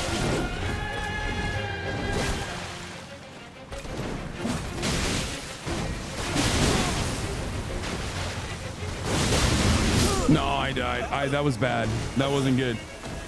You got hit 5 times. What you mean in and out? No, I'm saying. Never mind. Don't worry about it. I do think that I have to genuinely keep pressuring her. The one consistent punish you can get on her is when she does a double sword dash. Slash 7 out of times. That's the end of her combo.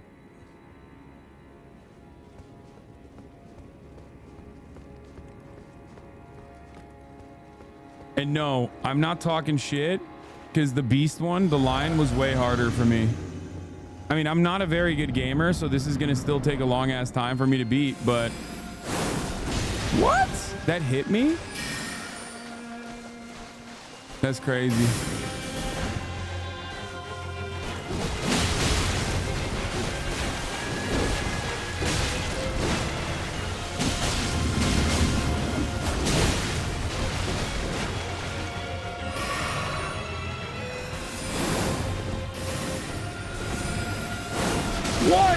Oh, dude. I caught that on the tail end of that. That's lame.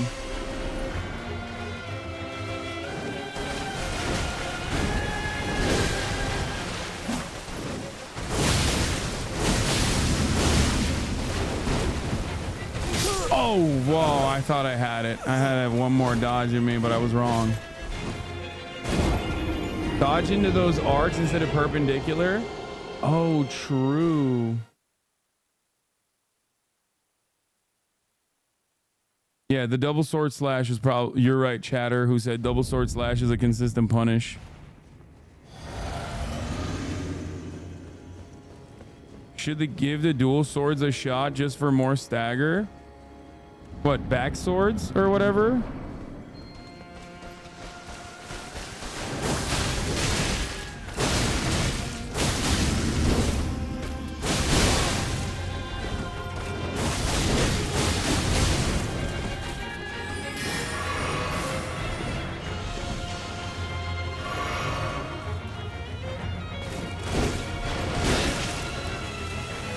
Nope.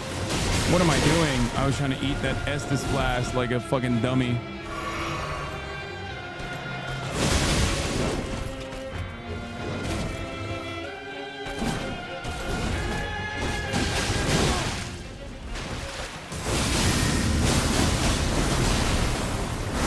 Oh, I thought I rolled out of that.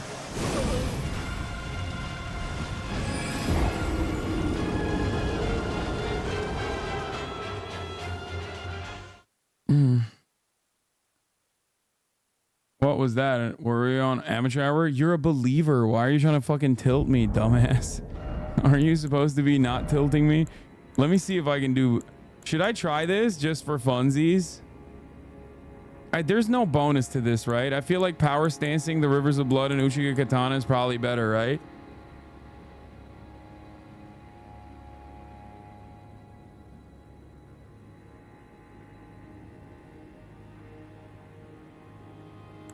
Because it's got no range.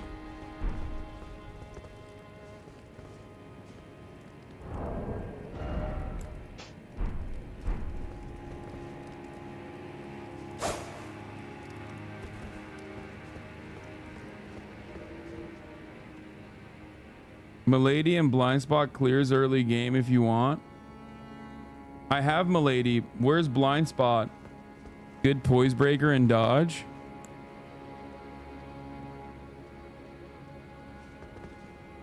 Oh, Blind Spot is the fucking... Wait, why can't I eat this? See, you got double blades, I got double blades, you know what I'm saying? Come at me, bitch.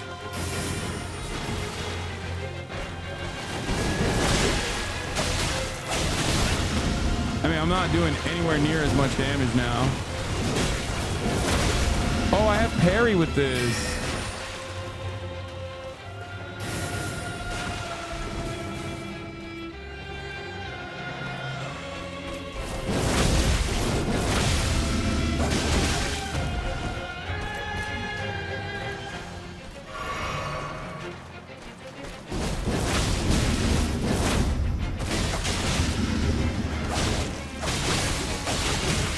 Okay, never mind. This is fucking doing Blind Spot is going crazy right now.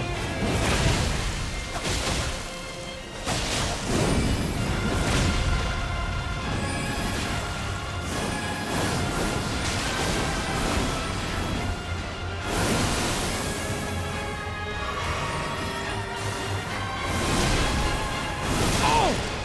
I thought I had that. No, I did not have that.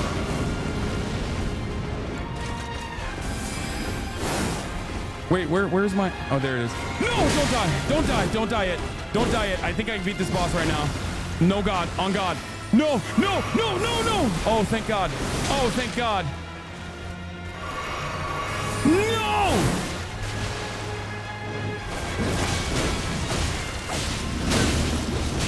No! I can beat this boss. I can beat this boss with Blind Spot. Oh, my God. Never mind. Blind Spot is so OP. Oh my God.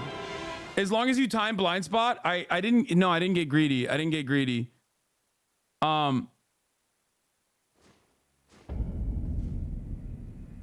Spend money on Uchi? No, I already upgraded my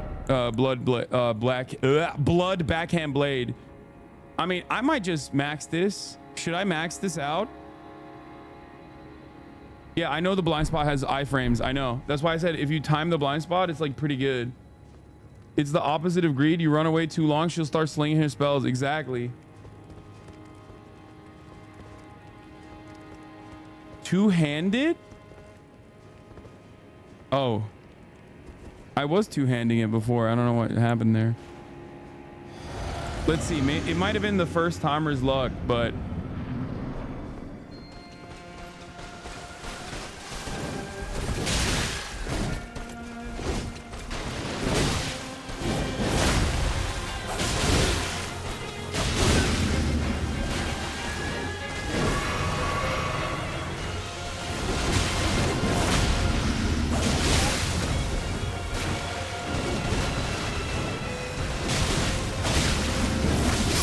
Fuck. Yeah, maybe it was beginner's luck. Chatters don't play the game, just regurgitating chat from 2 minutes ago. Dashing R2 is sick. No, that's what I'm... Use Blood Flame incantation on your swords. Oh, I can also use incantations on this, right? People are saying these are the new wind blades. Yeah. Do I have the cron, whatever, the crab pawn incantation or whatever people were talking about? Holy grease, blood grease, magic grease. Isn't it like a grease?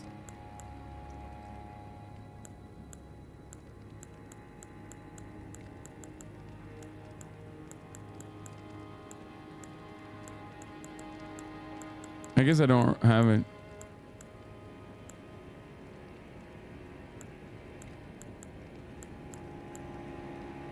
What are the incantations? Keen Blackhand Blades build instead of bleed was my build the whole playthrough. Beat the final boss 2 days ago. Oh, I don't want to memorize this spell, dude. Fuck that. You want me to do a fucking spell and shit? What am I, fucking mage?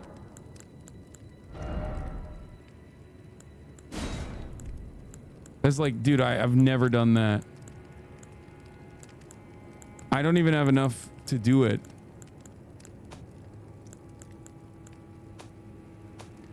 I've literally never, I put nothing. I don't have it and I can't do it anyway.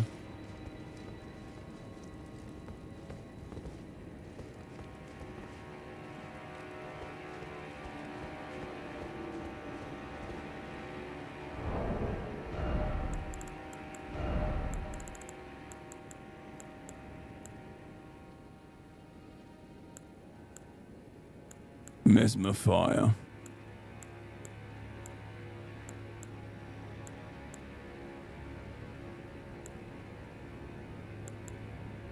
Dragon wound.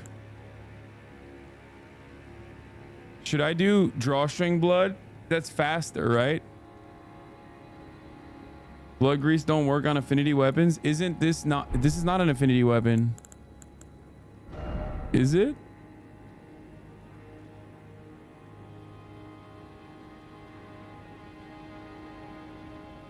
Oh, it is a... Oh, because it's blood. It's not keen. Okay, fuck it. It's just... This is fine. Wow, let's just go in. Let's just go in. Let's just go in. Let's YOLO. I want to keep going. I want to keep, like, trying to do the thing I was doing before.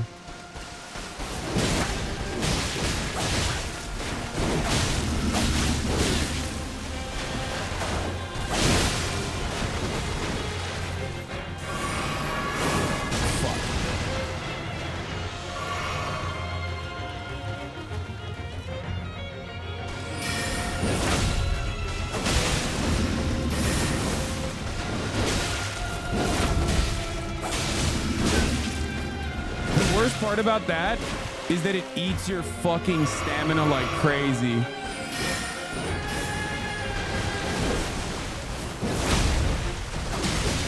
When you hit with that, it's good, but it, like I said, it eats your stamina like fucking crazy. Oh shit! I thought I had range. it's not. Look at how much more aggressive she is when you're giving her like space to hit you. Not just with the spells and all, but like with ranged attacks.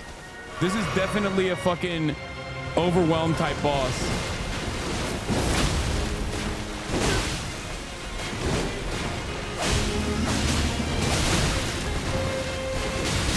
Like, look at that.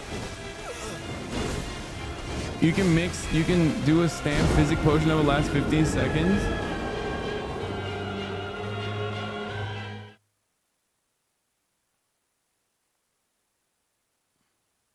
If you are using backhand blades, just respec Ditch Arcane to get more stamina.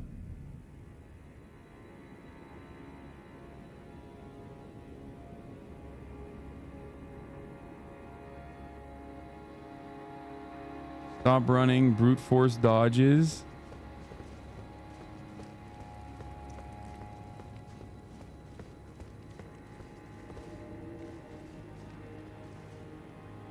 I just wish you had a... I have a decent amount of endurance, but not a lot.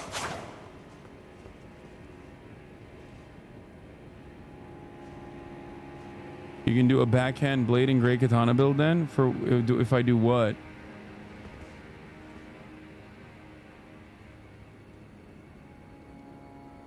Well, the blind spot drains your stamina no matter what. And I'm using the stamina regen, I think.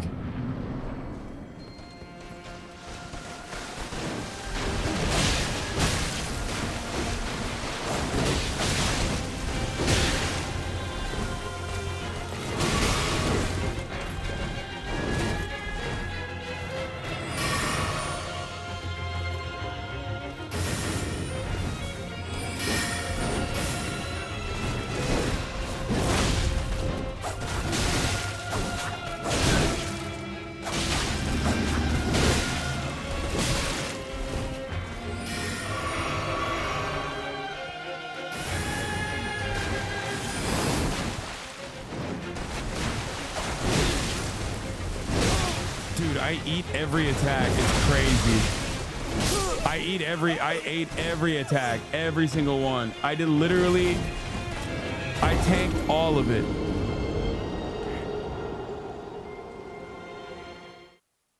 VOD friends skip 16 hours. Yeah, don't be a fucking doubter, Canute.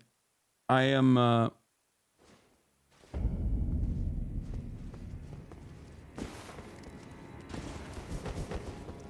It's crazy that this has a parry.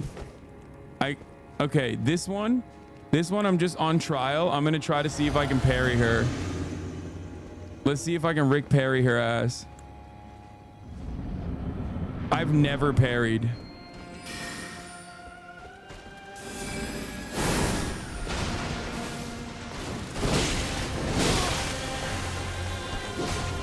Let's see if I can get one.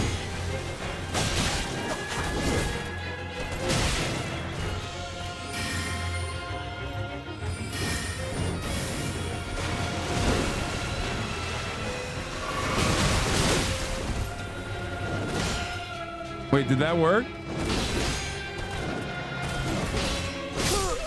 No, none of that worked. It's called a guard counter. Oh, it's just a block. You can't parry it.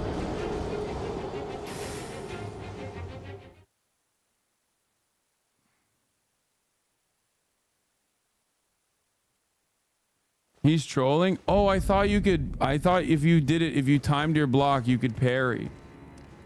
That's how little that's how little I use fucking any sort of shielding.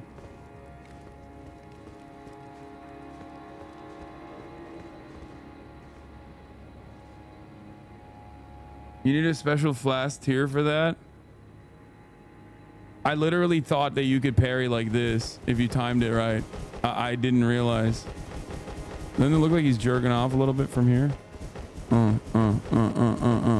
I'm fucking jorking it right now. I'm jorking my peanuts. I'm jorking it so fucking hard. On God, bro. I got shit. I got lotion on my shit. I'm stroking. Just kidding, guys. Come on.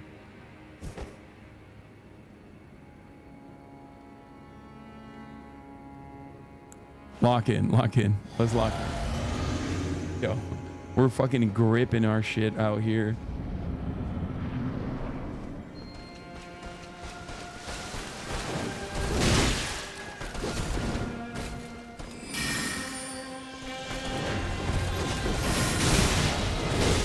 That's great. Didn't get a single fucking shot off on her. Tank everything. Did absolutely nothing there. Just ate it.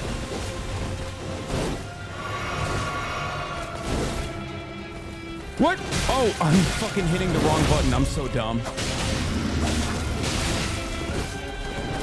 I thought I was power stancing for a second. I'm like trying to spam L1. I'm like, why isn't it doing anything?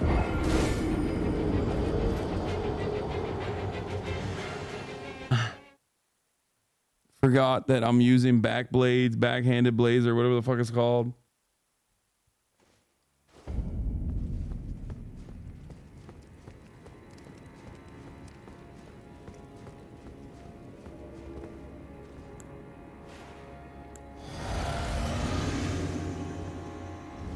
Power stance, not an ER, whatever it's fucking called. Dual handing it.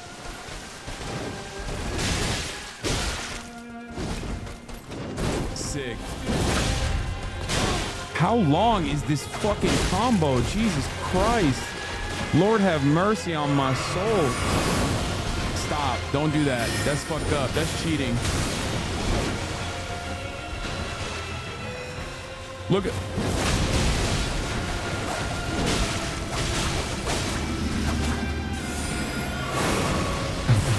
Good pot there, chat. You see that good pot?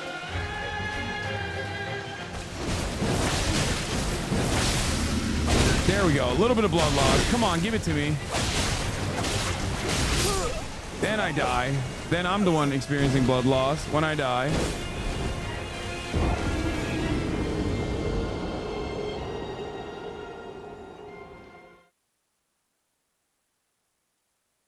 You gotta summon or use ashes in this DLC, bro. It's literally built that way. Dude, listen, Ludwig, Kai, so many people fucking did a ashless run. It's fine.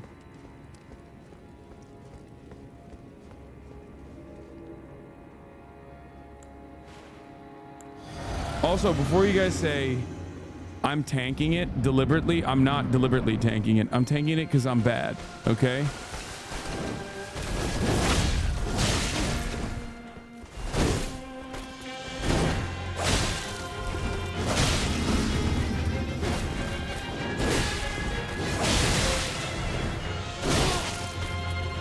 How many double-handeds are you gonna do, lady?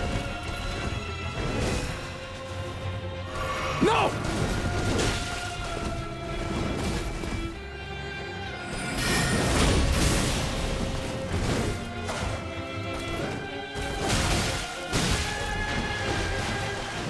Where's she going with this?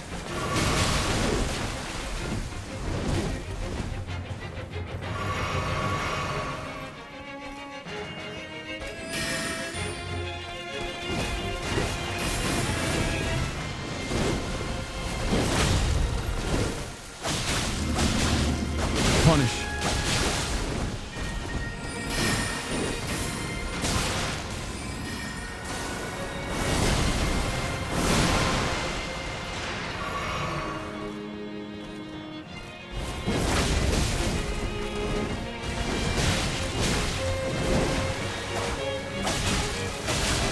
Oh no! No, no, no, no. No way, Jose. Oh, what? That hit me? What the fuck? Wait, chill out. Hey, yo, chill out.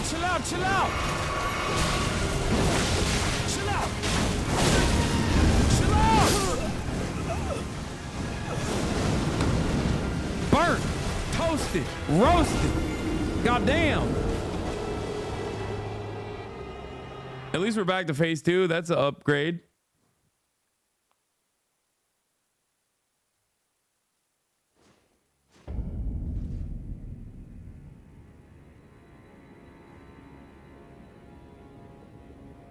Can you let the Gamba trickle in?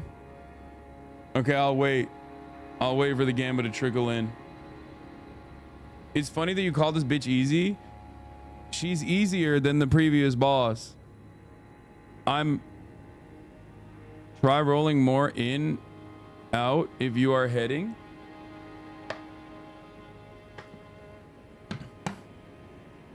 Everyone is different. Everyone is different. Dude, I'm telling you, that's just my assessment. By the third try, I had her down to like less than 50%. That's crazy. By like not even studying her moveset, just by spamming attacks. Try dodge towards it rather than side to side. Dude, what? How did that cheese my ass?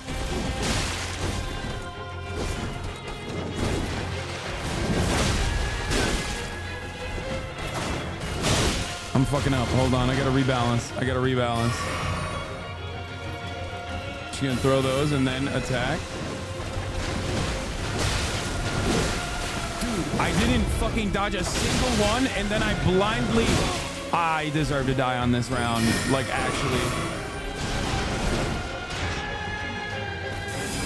I deserve to eat that as well.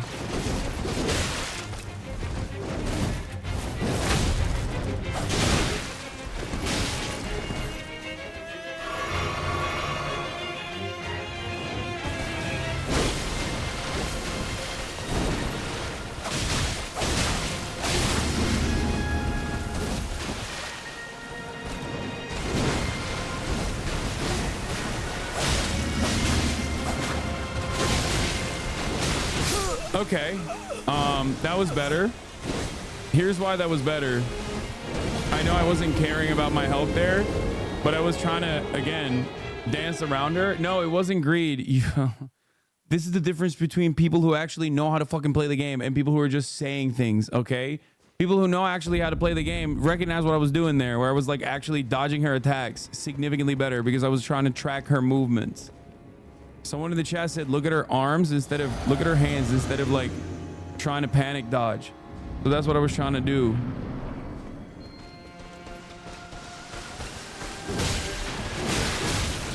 Oh my God. Okay, that was a disastrous start. Again.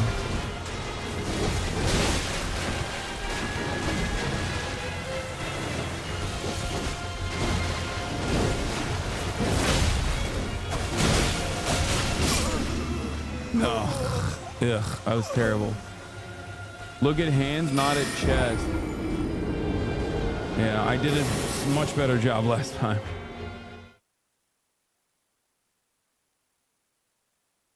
Fucking, I'm downing again. I think this boss is deceptively simple.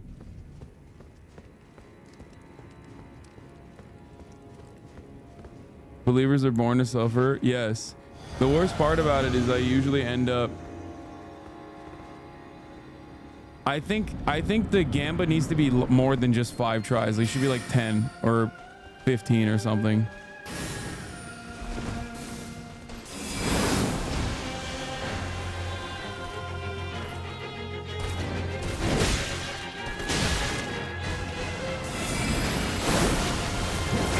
What? That blind spot. You failed me.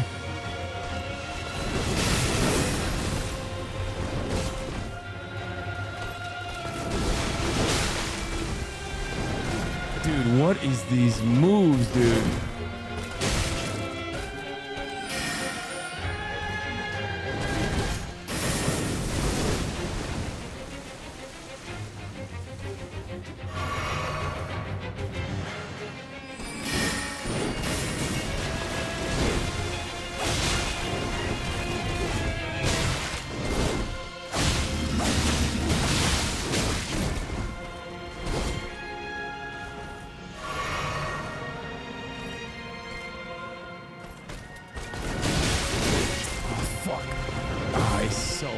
That was bad. That was even worse. No! Dude, what are these delays, man? She literally just waits for me to roll every time.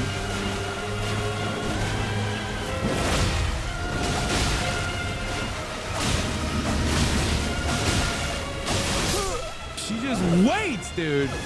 I think you're supposed to not get hit. Yes, no, she just literally goes.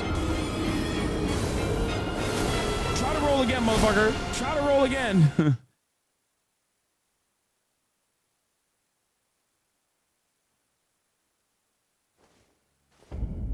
What is the attack pattern? Is there one? I mean, the AI is really good. There are certain things. There's just certain movesets, but she literally spams through them, so it's kind of hard for me to explain. Like you have the triple beams, which is pretty easy, but then sometimes she also flies in with the triple beams. Like so she starts 1, 2, 3 with a hezi on the third. She stopped. She's gonna come back. I guess technically that's a part of it. Double blade. So she's done with that, right? But she's gonna do a new one now. 2, 3, 4. 1, 2.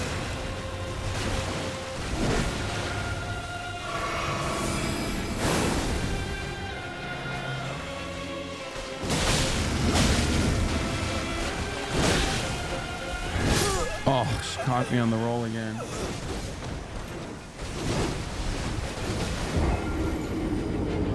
Roll towards her, man, and get behind.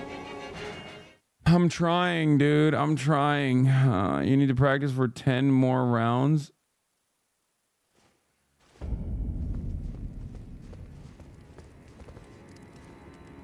There's going to come a point in this fight when I keep doing this over and over and over again. And inevitably, I'm going to be like, oh, I get this now. We're not there yet.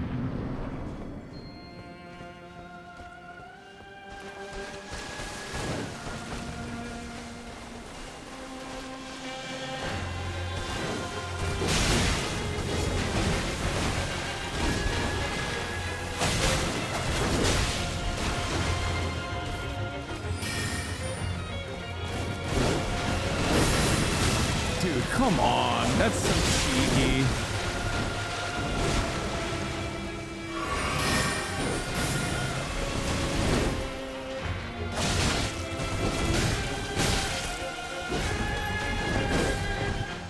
Oh shit, she got more. That bitch had more in her.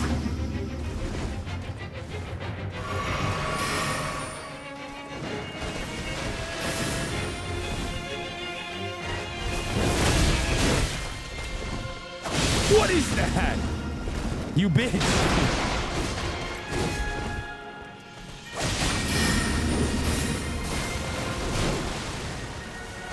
Not today, friend. Oh, fuck, yesterday. Never mind.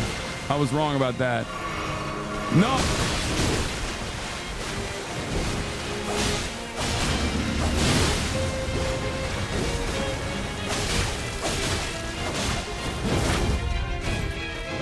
Oh, fuck. No, no, no, no, no, no, no, no.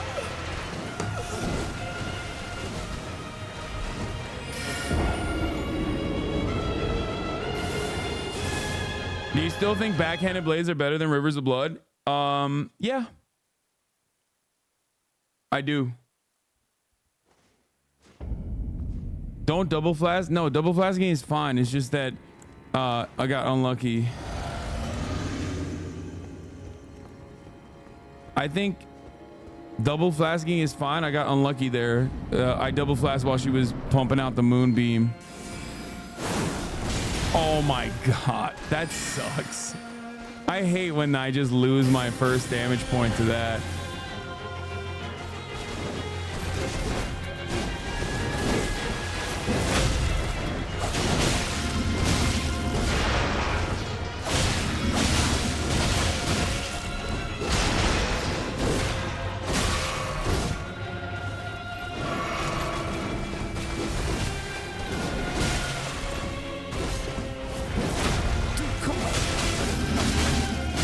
Additionally hate when I lose on the double blade.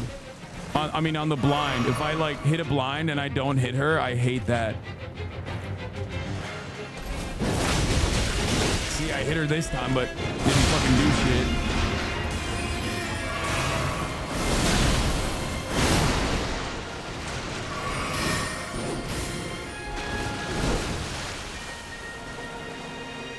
One more. Let's do one more, just to be cheeky.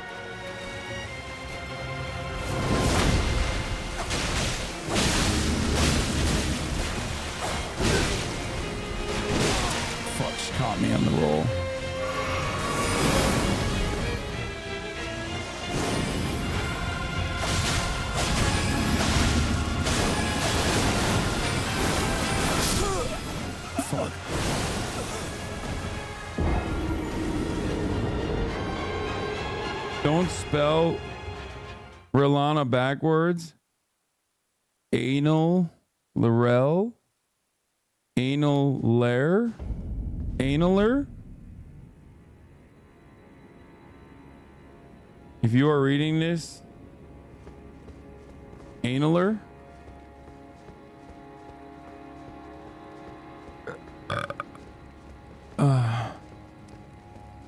Analer.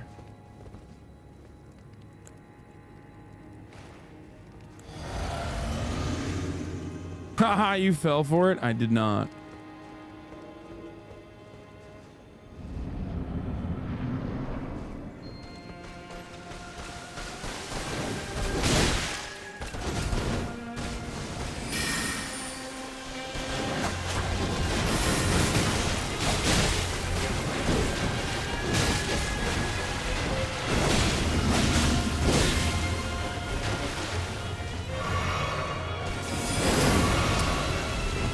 Trade.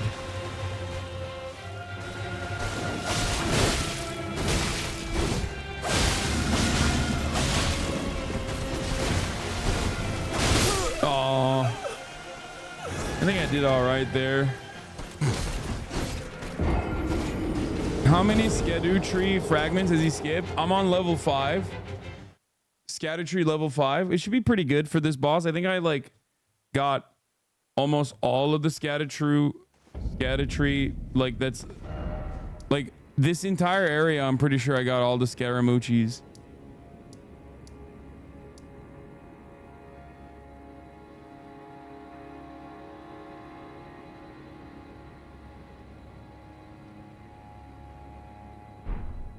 Eight is recommended for this boss? Nah.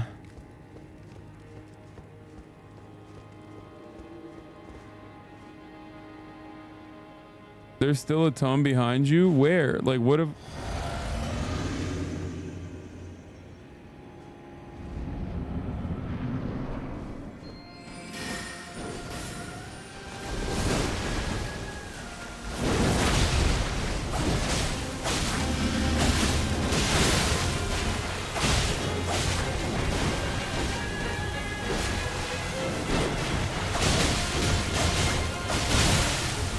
There we go. That's what I was looking for.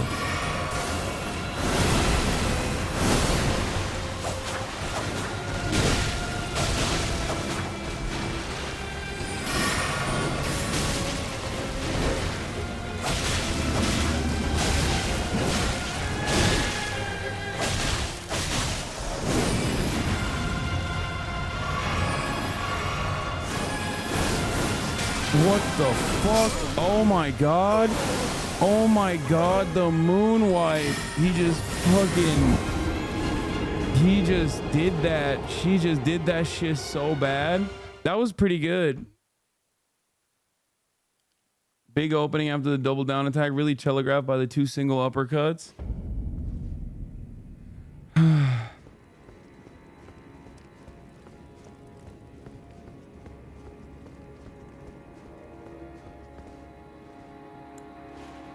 There's no more to the phases, right?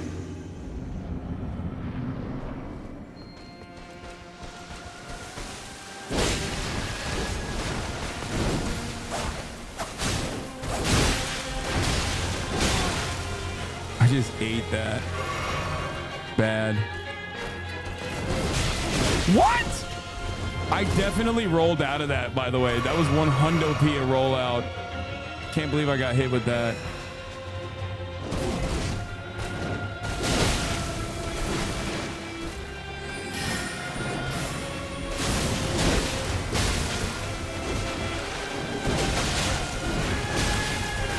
I deserve to die here.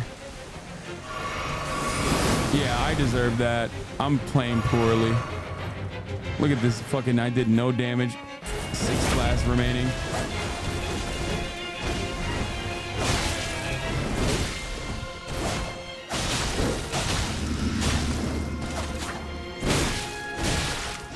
Dude, not a single dodge.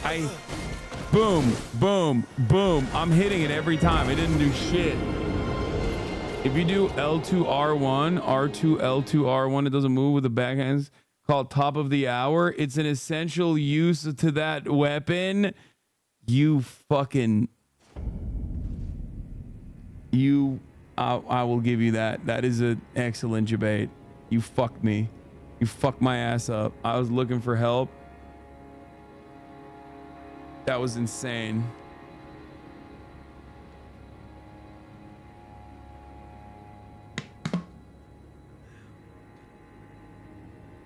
He got my ass with the Konami code, yes.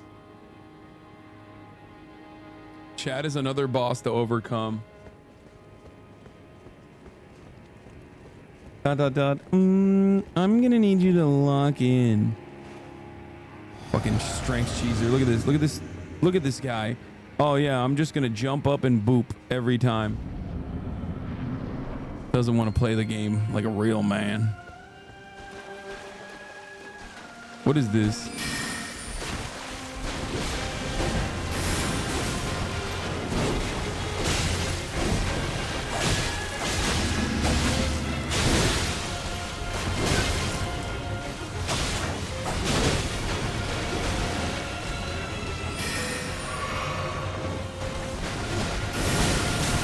Fuck.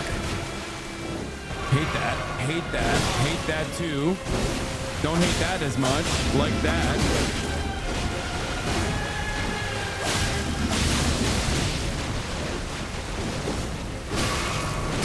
Don't like that.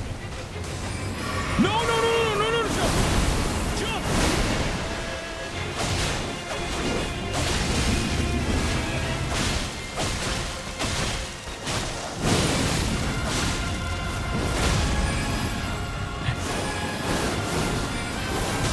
Oh my God, how did I make it through that? No! Oh, I made it!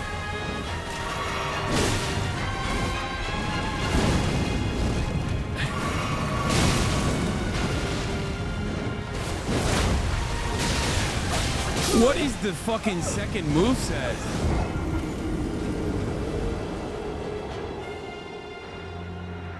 I don't even know what I don't even know what happened, but that was pretty close.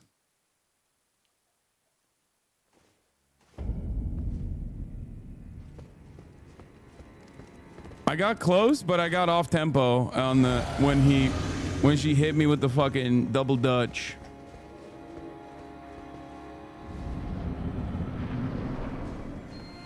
There's one more move where she draws the moon nuts on your head. What the fuck is that?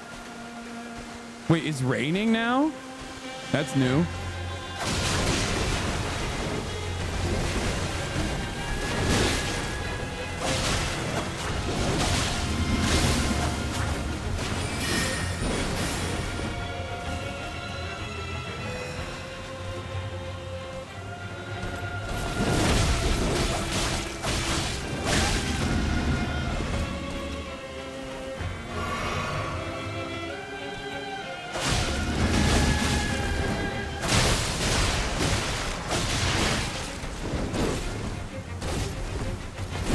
Bitch.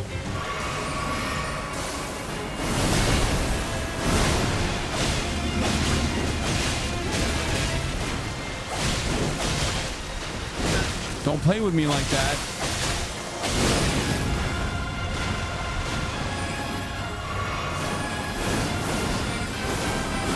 Oh! Wait! Oh my God, I was doing so good. I was doing so good.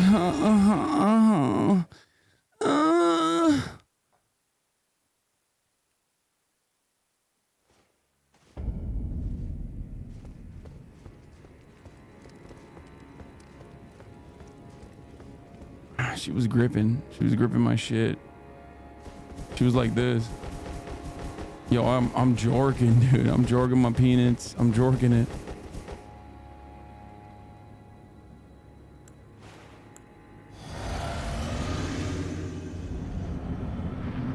Don't run from phase 2, by the way. Yeah. That's a good start. When you tank every fucking, that's a strat. That's a new strat they're saying. They're calling it the greatest strat of all time. It's when you hit 5 of the fucking hits straight to the dome. Bold tech, I know.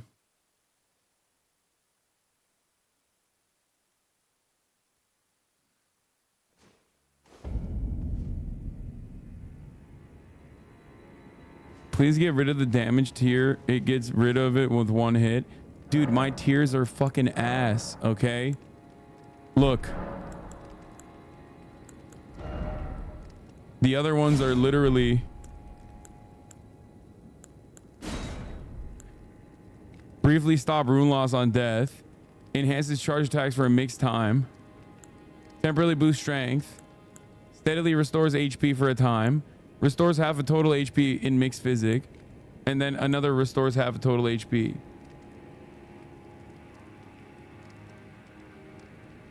They're ass. I don't know where to get new ones.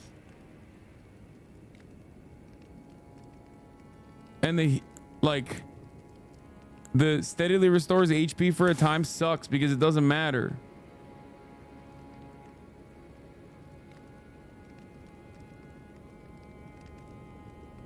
Erd tree avatars.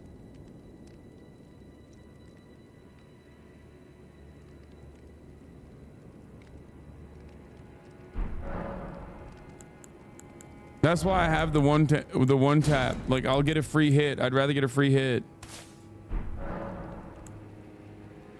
And then as far as the other stuff goes, my let's see what my talisman are right now. Greatly raises attack power with successive attacks. Enormously boosts physical damage negation. Boosts dexterity.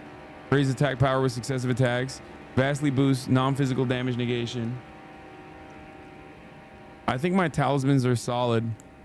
And I'm wearing Malekith's Greaves, Malekith's Gauntlets, Beast Champion Armor, and the White Mask.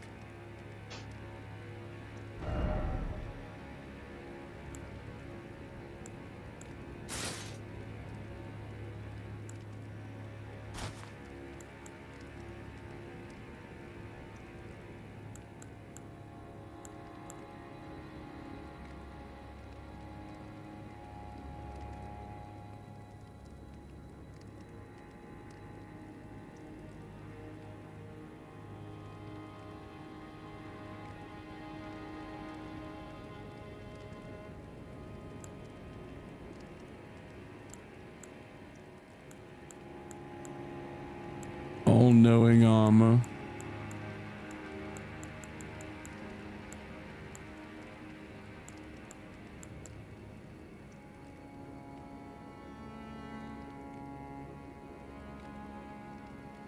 Wearing Melania's full set will probably get to light rolling.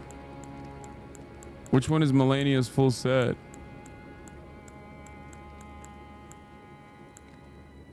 But like, I'll probably take too much damage, no?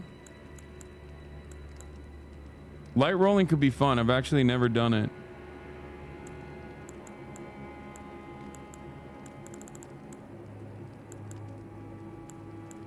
Which one is Melania's armor?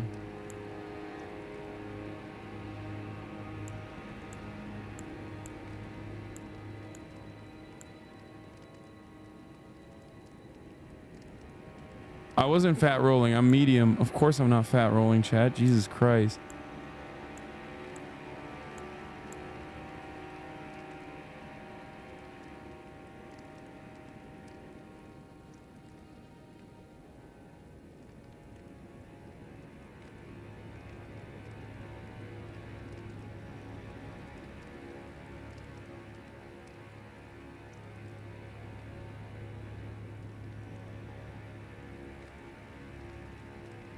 We can't see your equip load because of camera. Yes, you can. Try hard.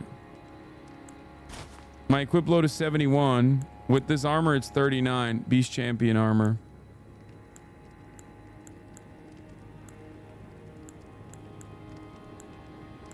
My poise is always, with heavies, my poise is always going to be higher. I mean, I'm nowhere near getting cooked on my equip load. Like I'm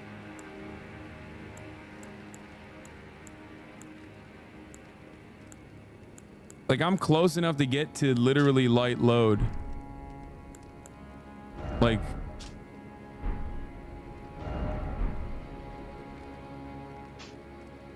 Well, the greaves don't work, but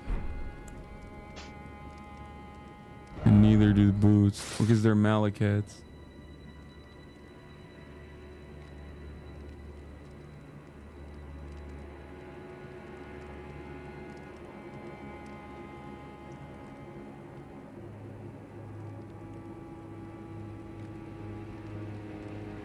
Just go a little lighter on the chest and you get a light load.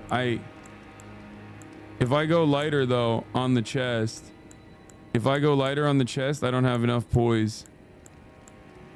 That's a problem. And I don't want to go below 52 poise. I guess Blade's armor, but that's still medium load, so it doesn't change anything. I don't think you can you do enough?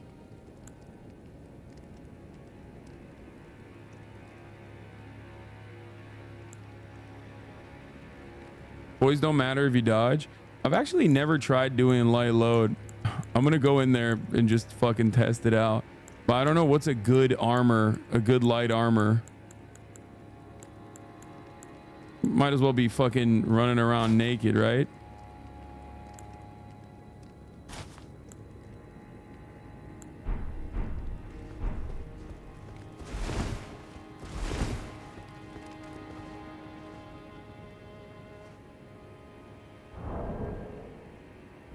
Chatty's testing that shit out on the believer's dime.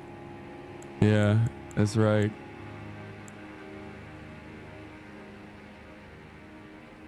I'm not light load yet. I don't know how I get to light load. If I take the chest off, I'm light load. Damn, that shit's fast as fuck, boy.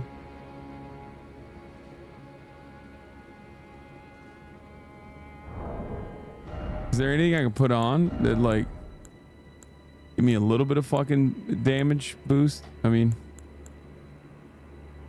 damn, even the fucking Godskin shit puts you on medium. You just straight up have to be naked.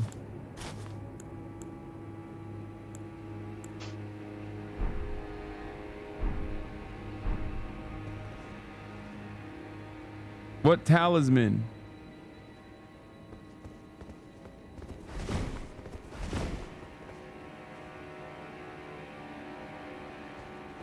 Let's see what this shit does.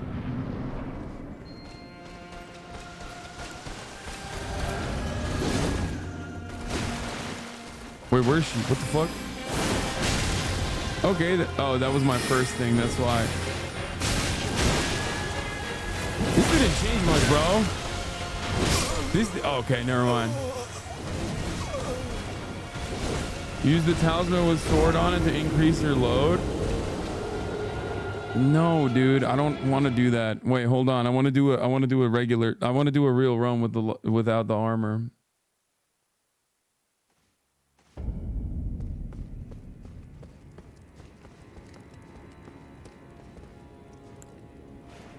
I was too busy trying to figure out the fucking camera.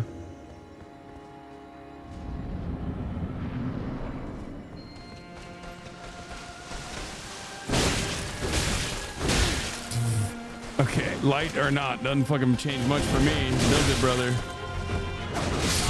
Light or not, doesn't change much for me. I'd rather have my poise and I'd rather have my fucking... Yeah, no, it's better, I think. No, I did press dodge, chat. She just hit me. I don't think you guys understand. When you press dodge while she's hitting you, it doesn't matter. At least when you have armor and she hits you while you press dodge, you can like avoid it and tank some of the damage. I think. I'm not exactly sure.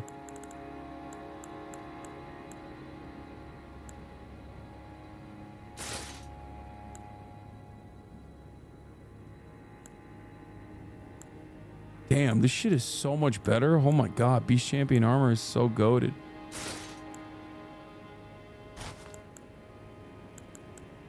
Beast Champion armor is pretty crazy. I guess Armor of Solitude is even better. Versus Slash and Pierce. Gives you a lot more robustness. Wonder why I was using Beast Champion armor. Was it Fashion Souls?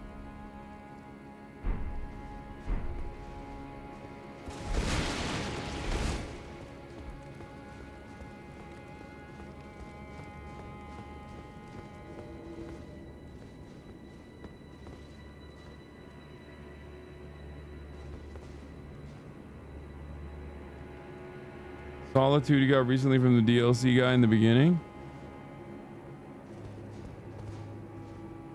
It's pretty fucking cool looking too.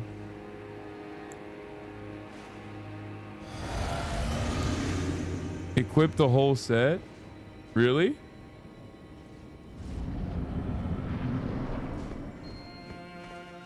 Okay, I'm fucking around too much.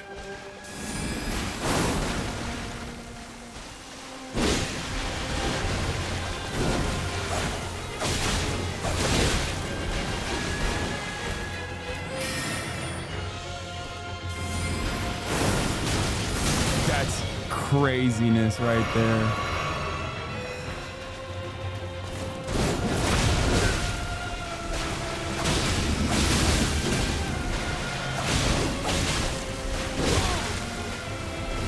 Nope. Bad. Panic time.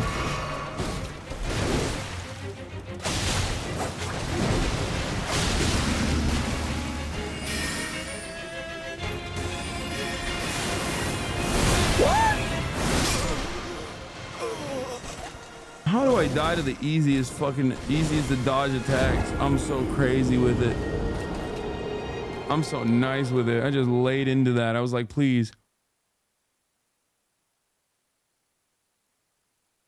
take me. You have boiled prawns? I don't.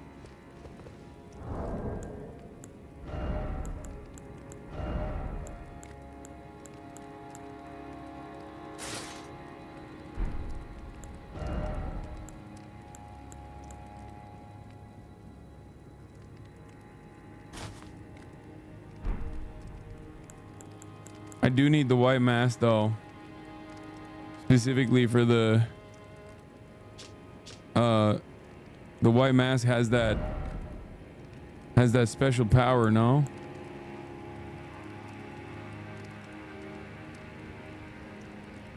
Like the bleed.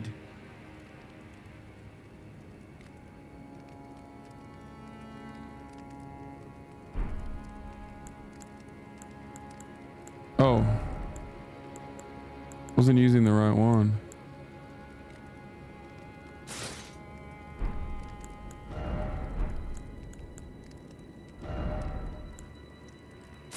Oh shit, I'm heavy now. God damn.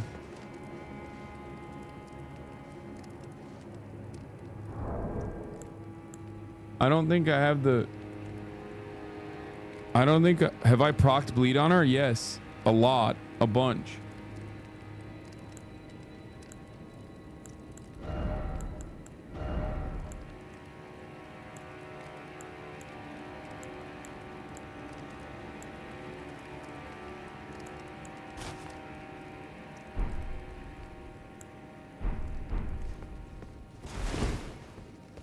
Shut the fuck up for me, please. Worst streamer ever. Jesus Christ.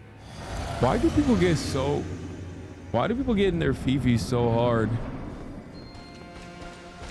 Like, just don't watch, lol.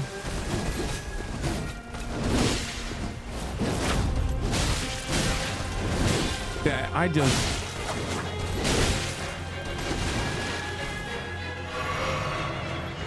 That was so bad. What am I doing?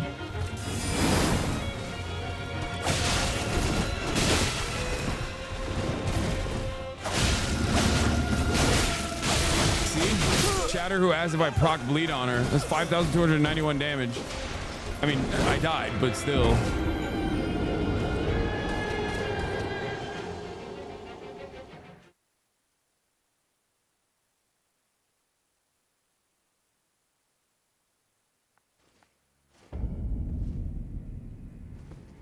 You're greeting for attacks. I know.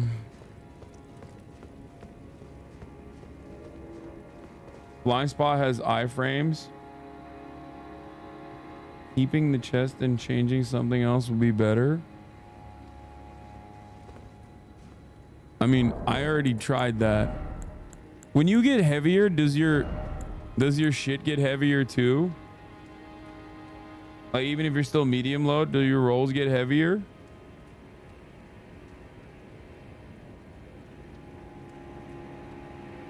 don't think so, right?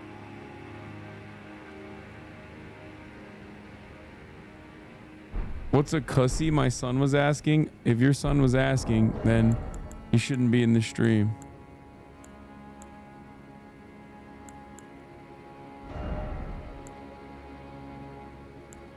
Raises vitality, raises focus, physical damage, vastly boosts physical damage negation. Is there anything in here?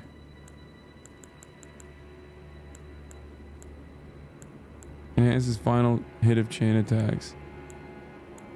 Dude, I have no good talismans, like honestly. Greatly raises attack power, I already used that. Restores HP upon defeating enemies. Raises power attack after defeating an enemy. Raises power attack when summon spirit dies. Eliminates all sound.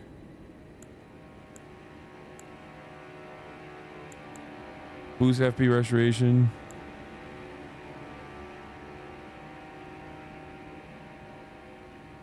You need to equip the Get Good talisman. Yeah, I agree. I do need that. Try to get the blood exaltation.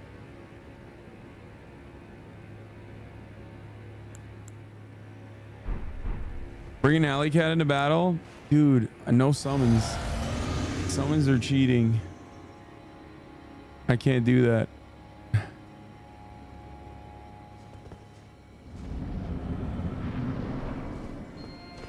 I just need to log in. That's what I need to do.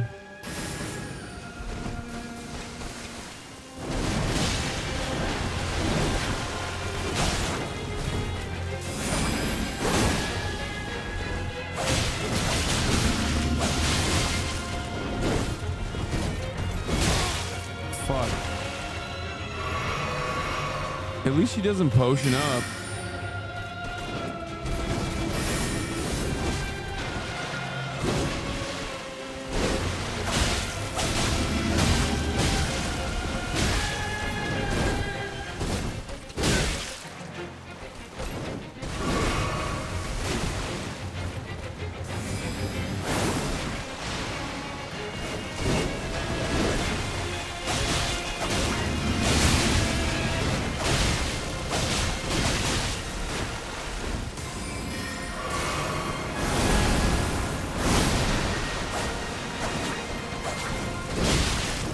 Oh, fuck.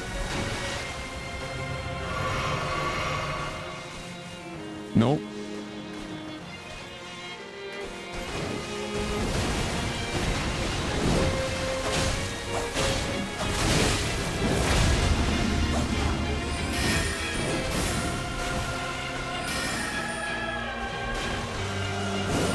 Wait, oh no, she transitioned off the thing.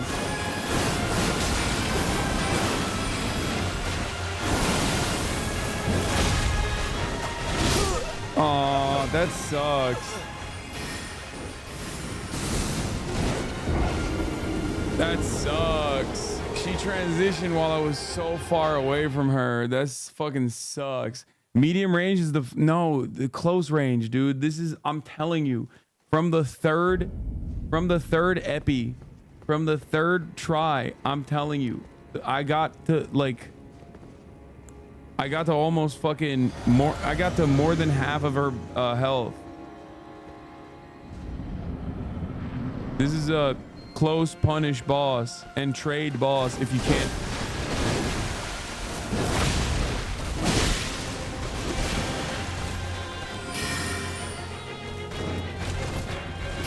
That's why she wants you to fucking leave by doing this shit, doing this fuck ass bullshit.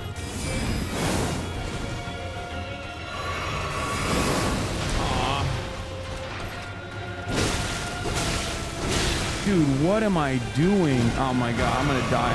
I deserve to die there. Like,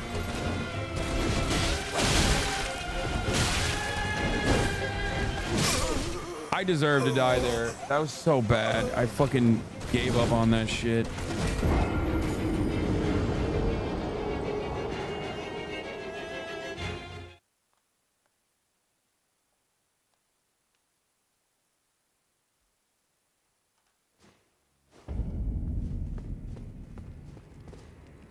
Not a trade boss if you dodge perfectly. I agree.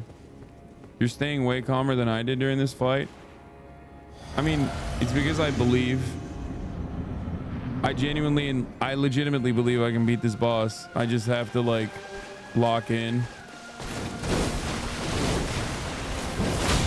and not do dumb shit. Like this, like that was like so stupid. Like what I did there was so dumb. I shouldn't do that ever. You know what I mean?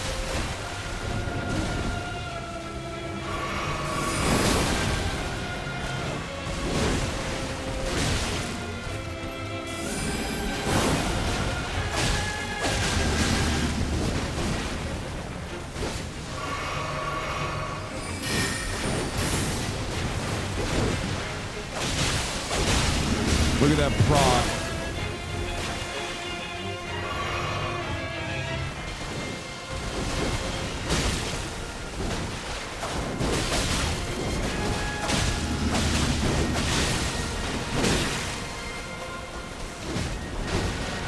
Oh, come on. I thought I fucking backed away. No, no.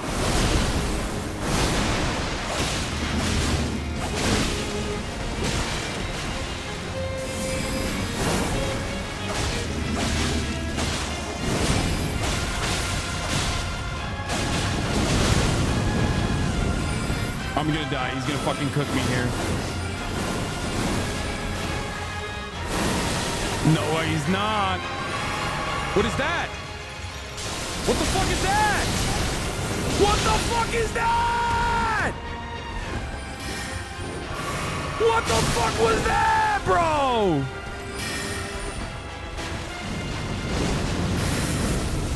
I can't even get near her.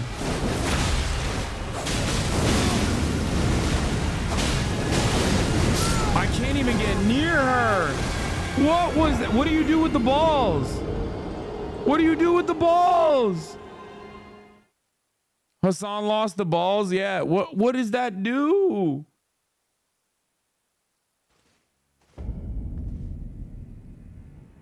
You jump. Oh, I forget that you can jump in this game. Okay, that was pretty good.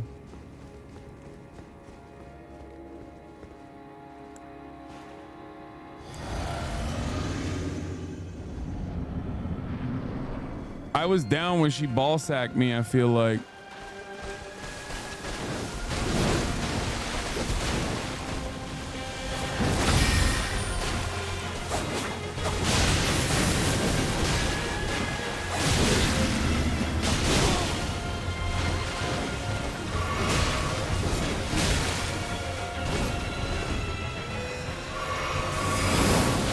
Don't do that. Don't do that. Don't do that. I'll come at you with a bleed, bitch. Don't do that to me. Yeah, okay. Throw your little fucking daggers my way. What are they gonna do, huh? Yeah, I'll suck them off. What? Yeah, throw 3 of them again.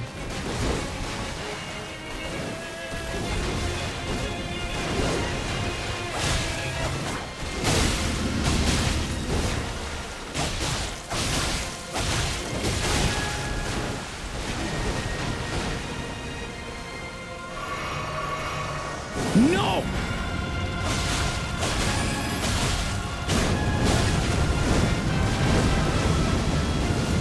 Oh, fuck me.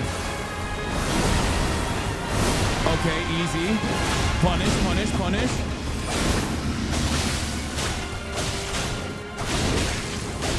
No! Oh, I was so greedy. I thought I could get one more and then roll out. But that was pretty good. That was pretty good. Yo, are we feeling it right now? Are we feeling it in the air tonight? Oh, Lord. Because I can feel it. I can feel it. Can you feel it? I'm feeling it. I'll say it. It's tingling.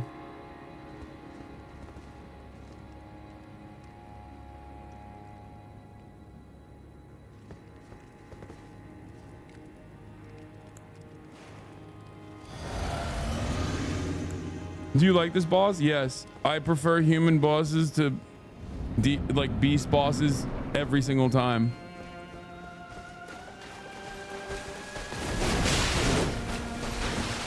Even if they fucking delay like shit. Like, what is this delay?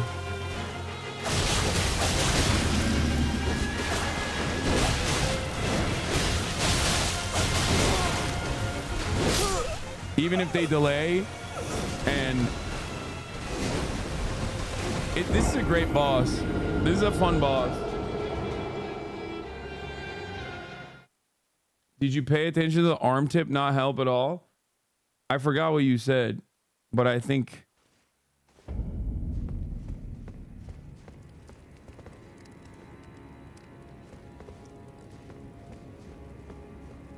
the trades you do are stunning.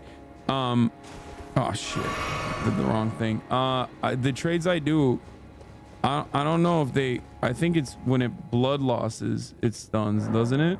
The trades I do stun a little bit. Stunningly bad.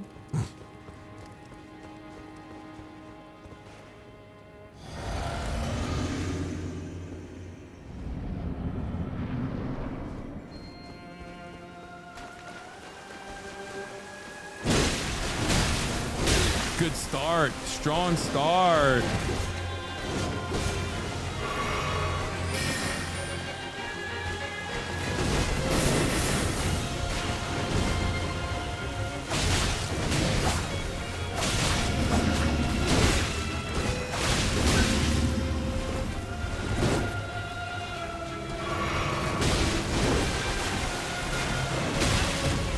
Good start.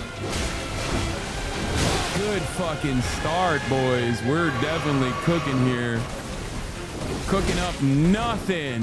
Bros on the nothing.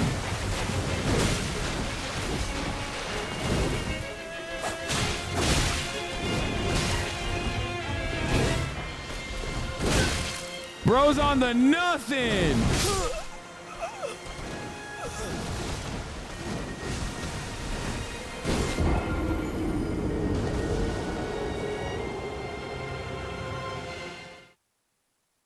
You like jumping attacks? I don't really do it. And also I don't know what I would sub it out for, because I can't give up on, like, successive attacks is really important. This is dexterity and successive attacks. Non-physical damage negation, physical damage negation. I guess I could just swap out physical damage negation for it. But that's enormously boosting physical damage negation. And that's vastly boosting non-physical damage negation. So I don't want to take off either of those. And greatly raising power attack with successive attacks is pretty big, I think.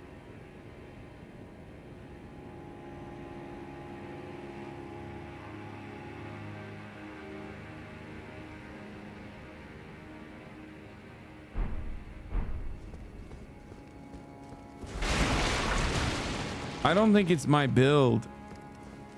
I'm not even struggling that much. I need to just be better at dodging. That's it. Like, I've gotten pretty fucking close.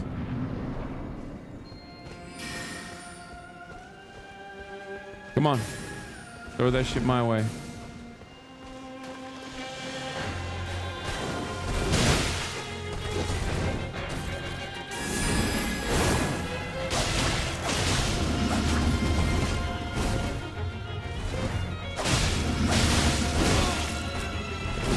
Bro's on the nothing. Oh, he's gonna hit me.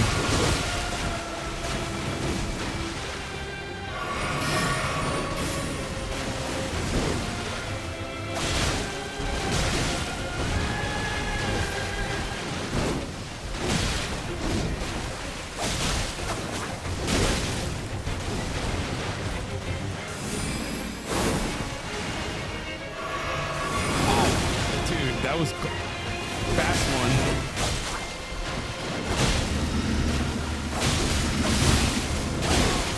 Dude, what the fuck? Oh, I thought I dodged it again. Why didn't Radagon marry her instead?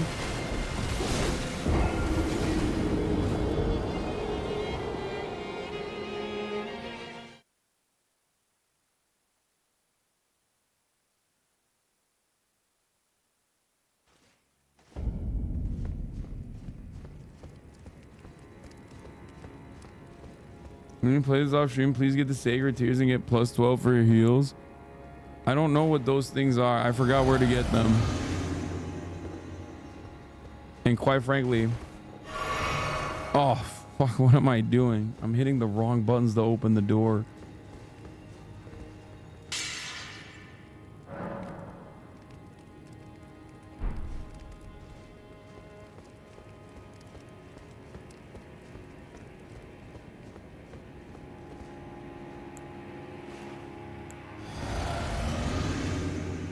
I will never forgive you for dropping Batman Season 2. Dude, you need to shut the fuck up.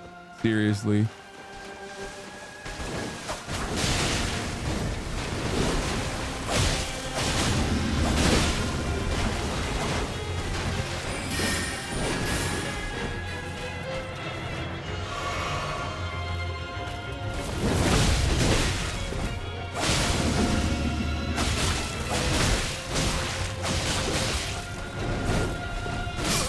I thought I got away.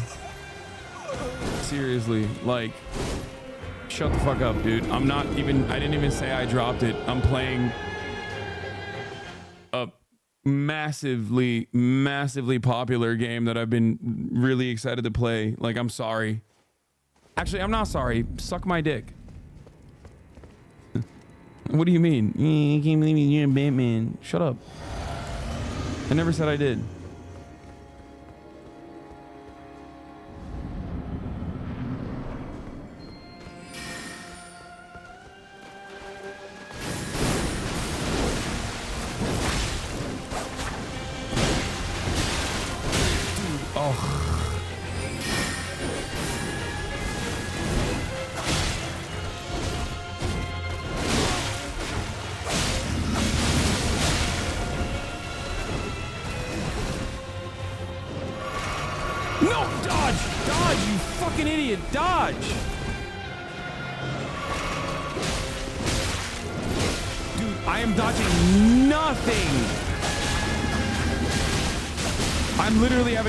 I'm just fucking trying to hit her over and over again while not dodging shit.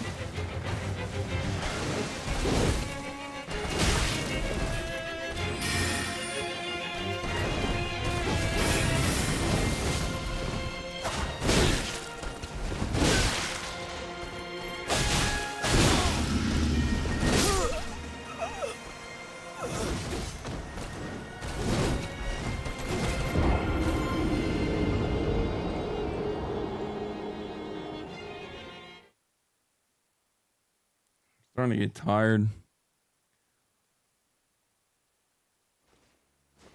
Remember when you closed chat and won 2 runs later? I mean, that's true. Here, let's close chat and try it again. Probably, I think chat is all out of good advice.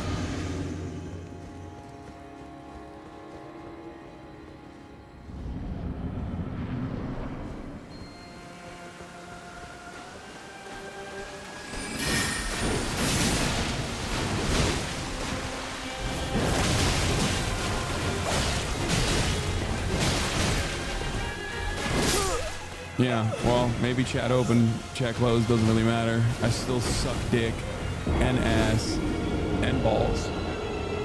We're over 200 deaths now. I think I'm on my like 30th on this boss or 50th. I don't even fucking know at this point.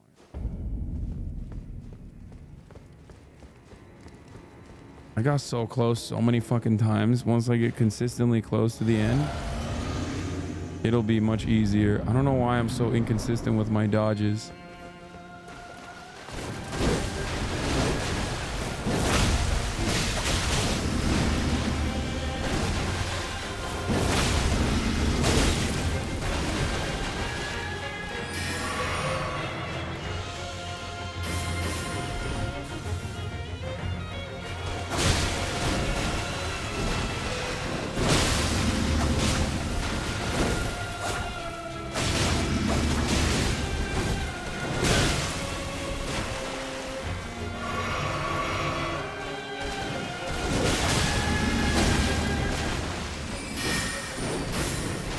Whoa, how did that hit me?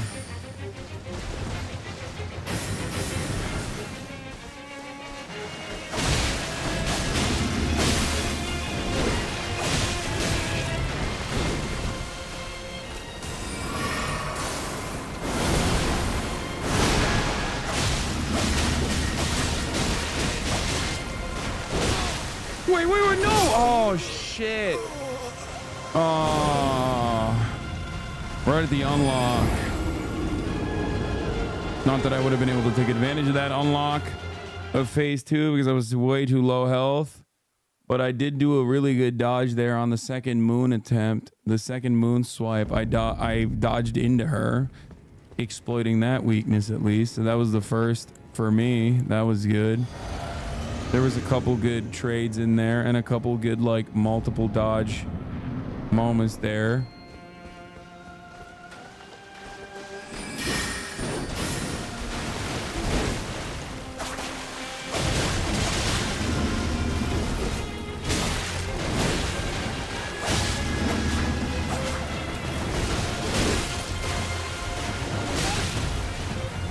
So many panic dodges.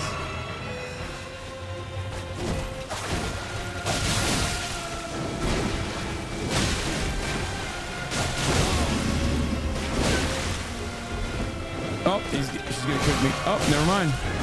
She did cook me. I guess I have to just keep dodging, and then only doing it when she double swipes. I can't try to fucking hit her in between the dodges. Even though I try to keep doing that and keep trying to trade, and it's just like a mess.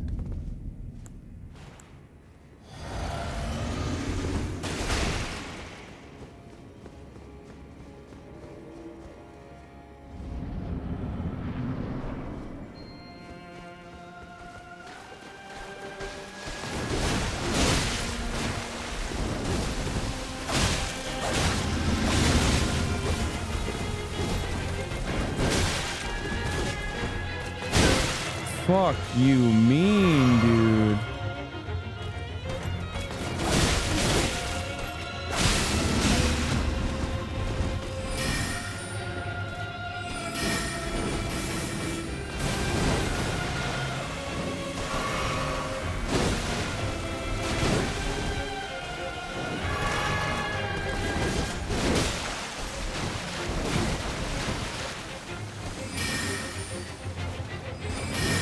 What is this triple tap shit?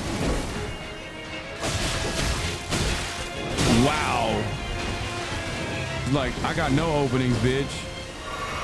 I got no weaknesses, bitch.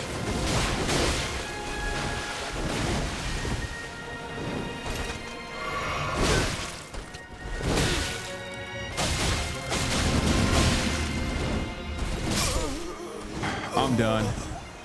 I'm too demoralized. I'm too tired. I'm done. No, I'm done. I'm done for the night. All right, folks. Some important updates from my life. I think I might have mentioned this, but I don't know if I did. But I'm going to try to stream tomorrow, but I don't know if I'll be able to. That's number one. Why, you might be wondering. That is because I am doing the podcast tomorrow. It's going to be an all girls episode plus me. Number two, I am going on a family vacation. I'll be streaming every single day, but I'm traveling with my family. I'll still be streaming every day from a hotel room at the same time, maybe even like an hour earlier. But having said that, what do you call it?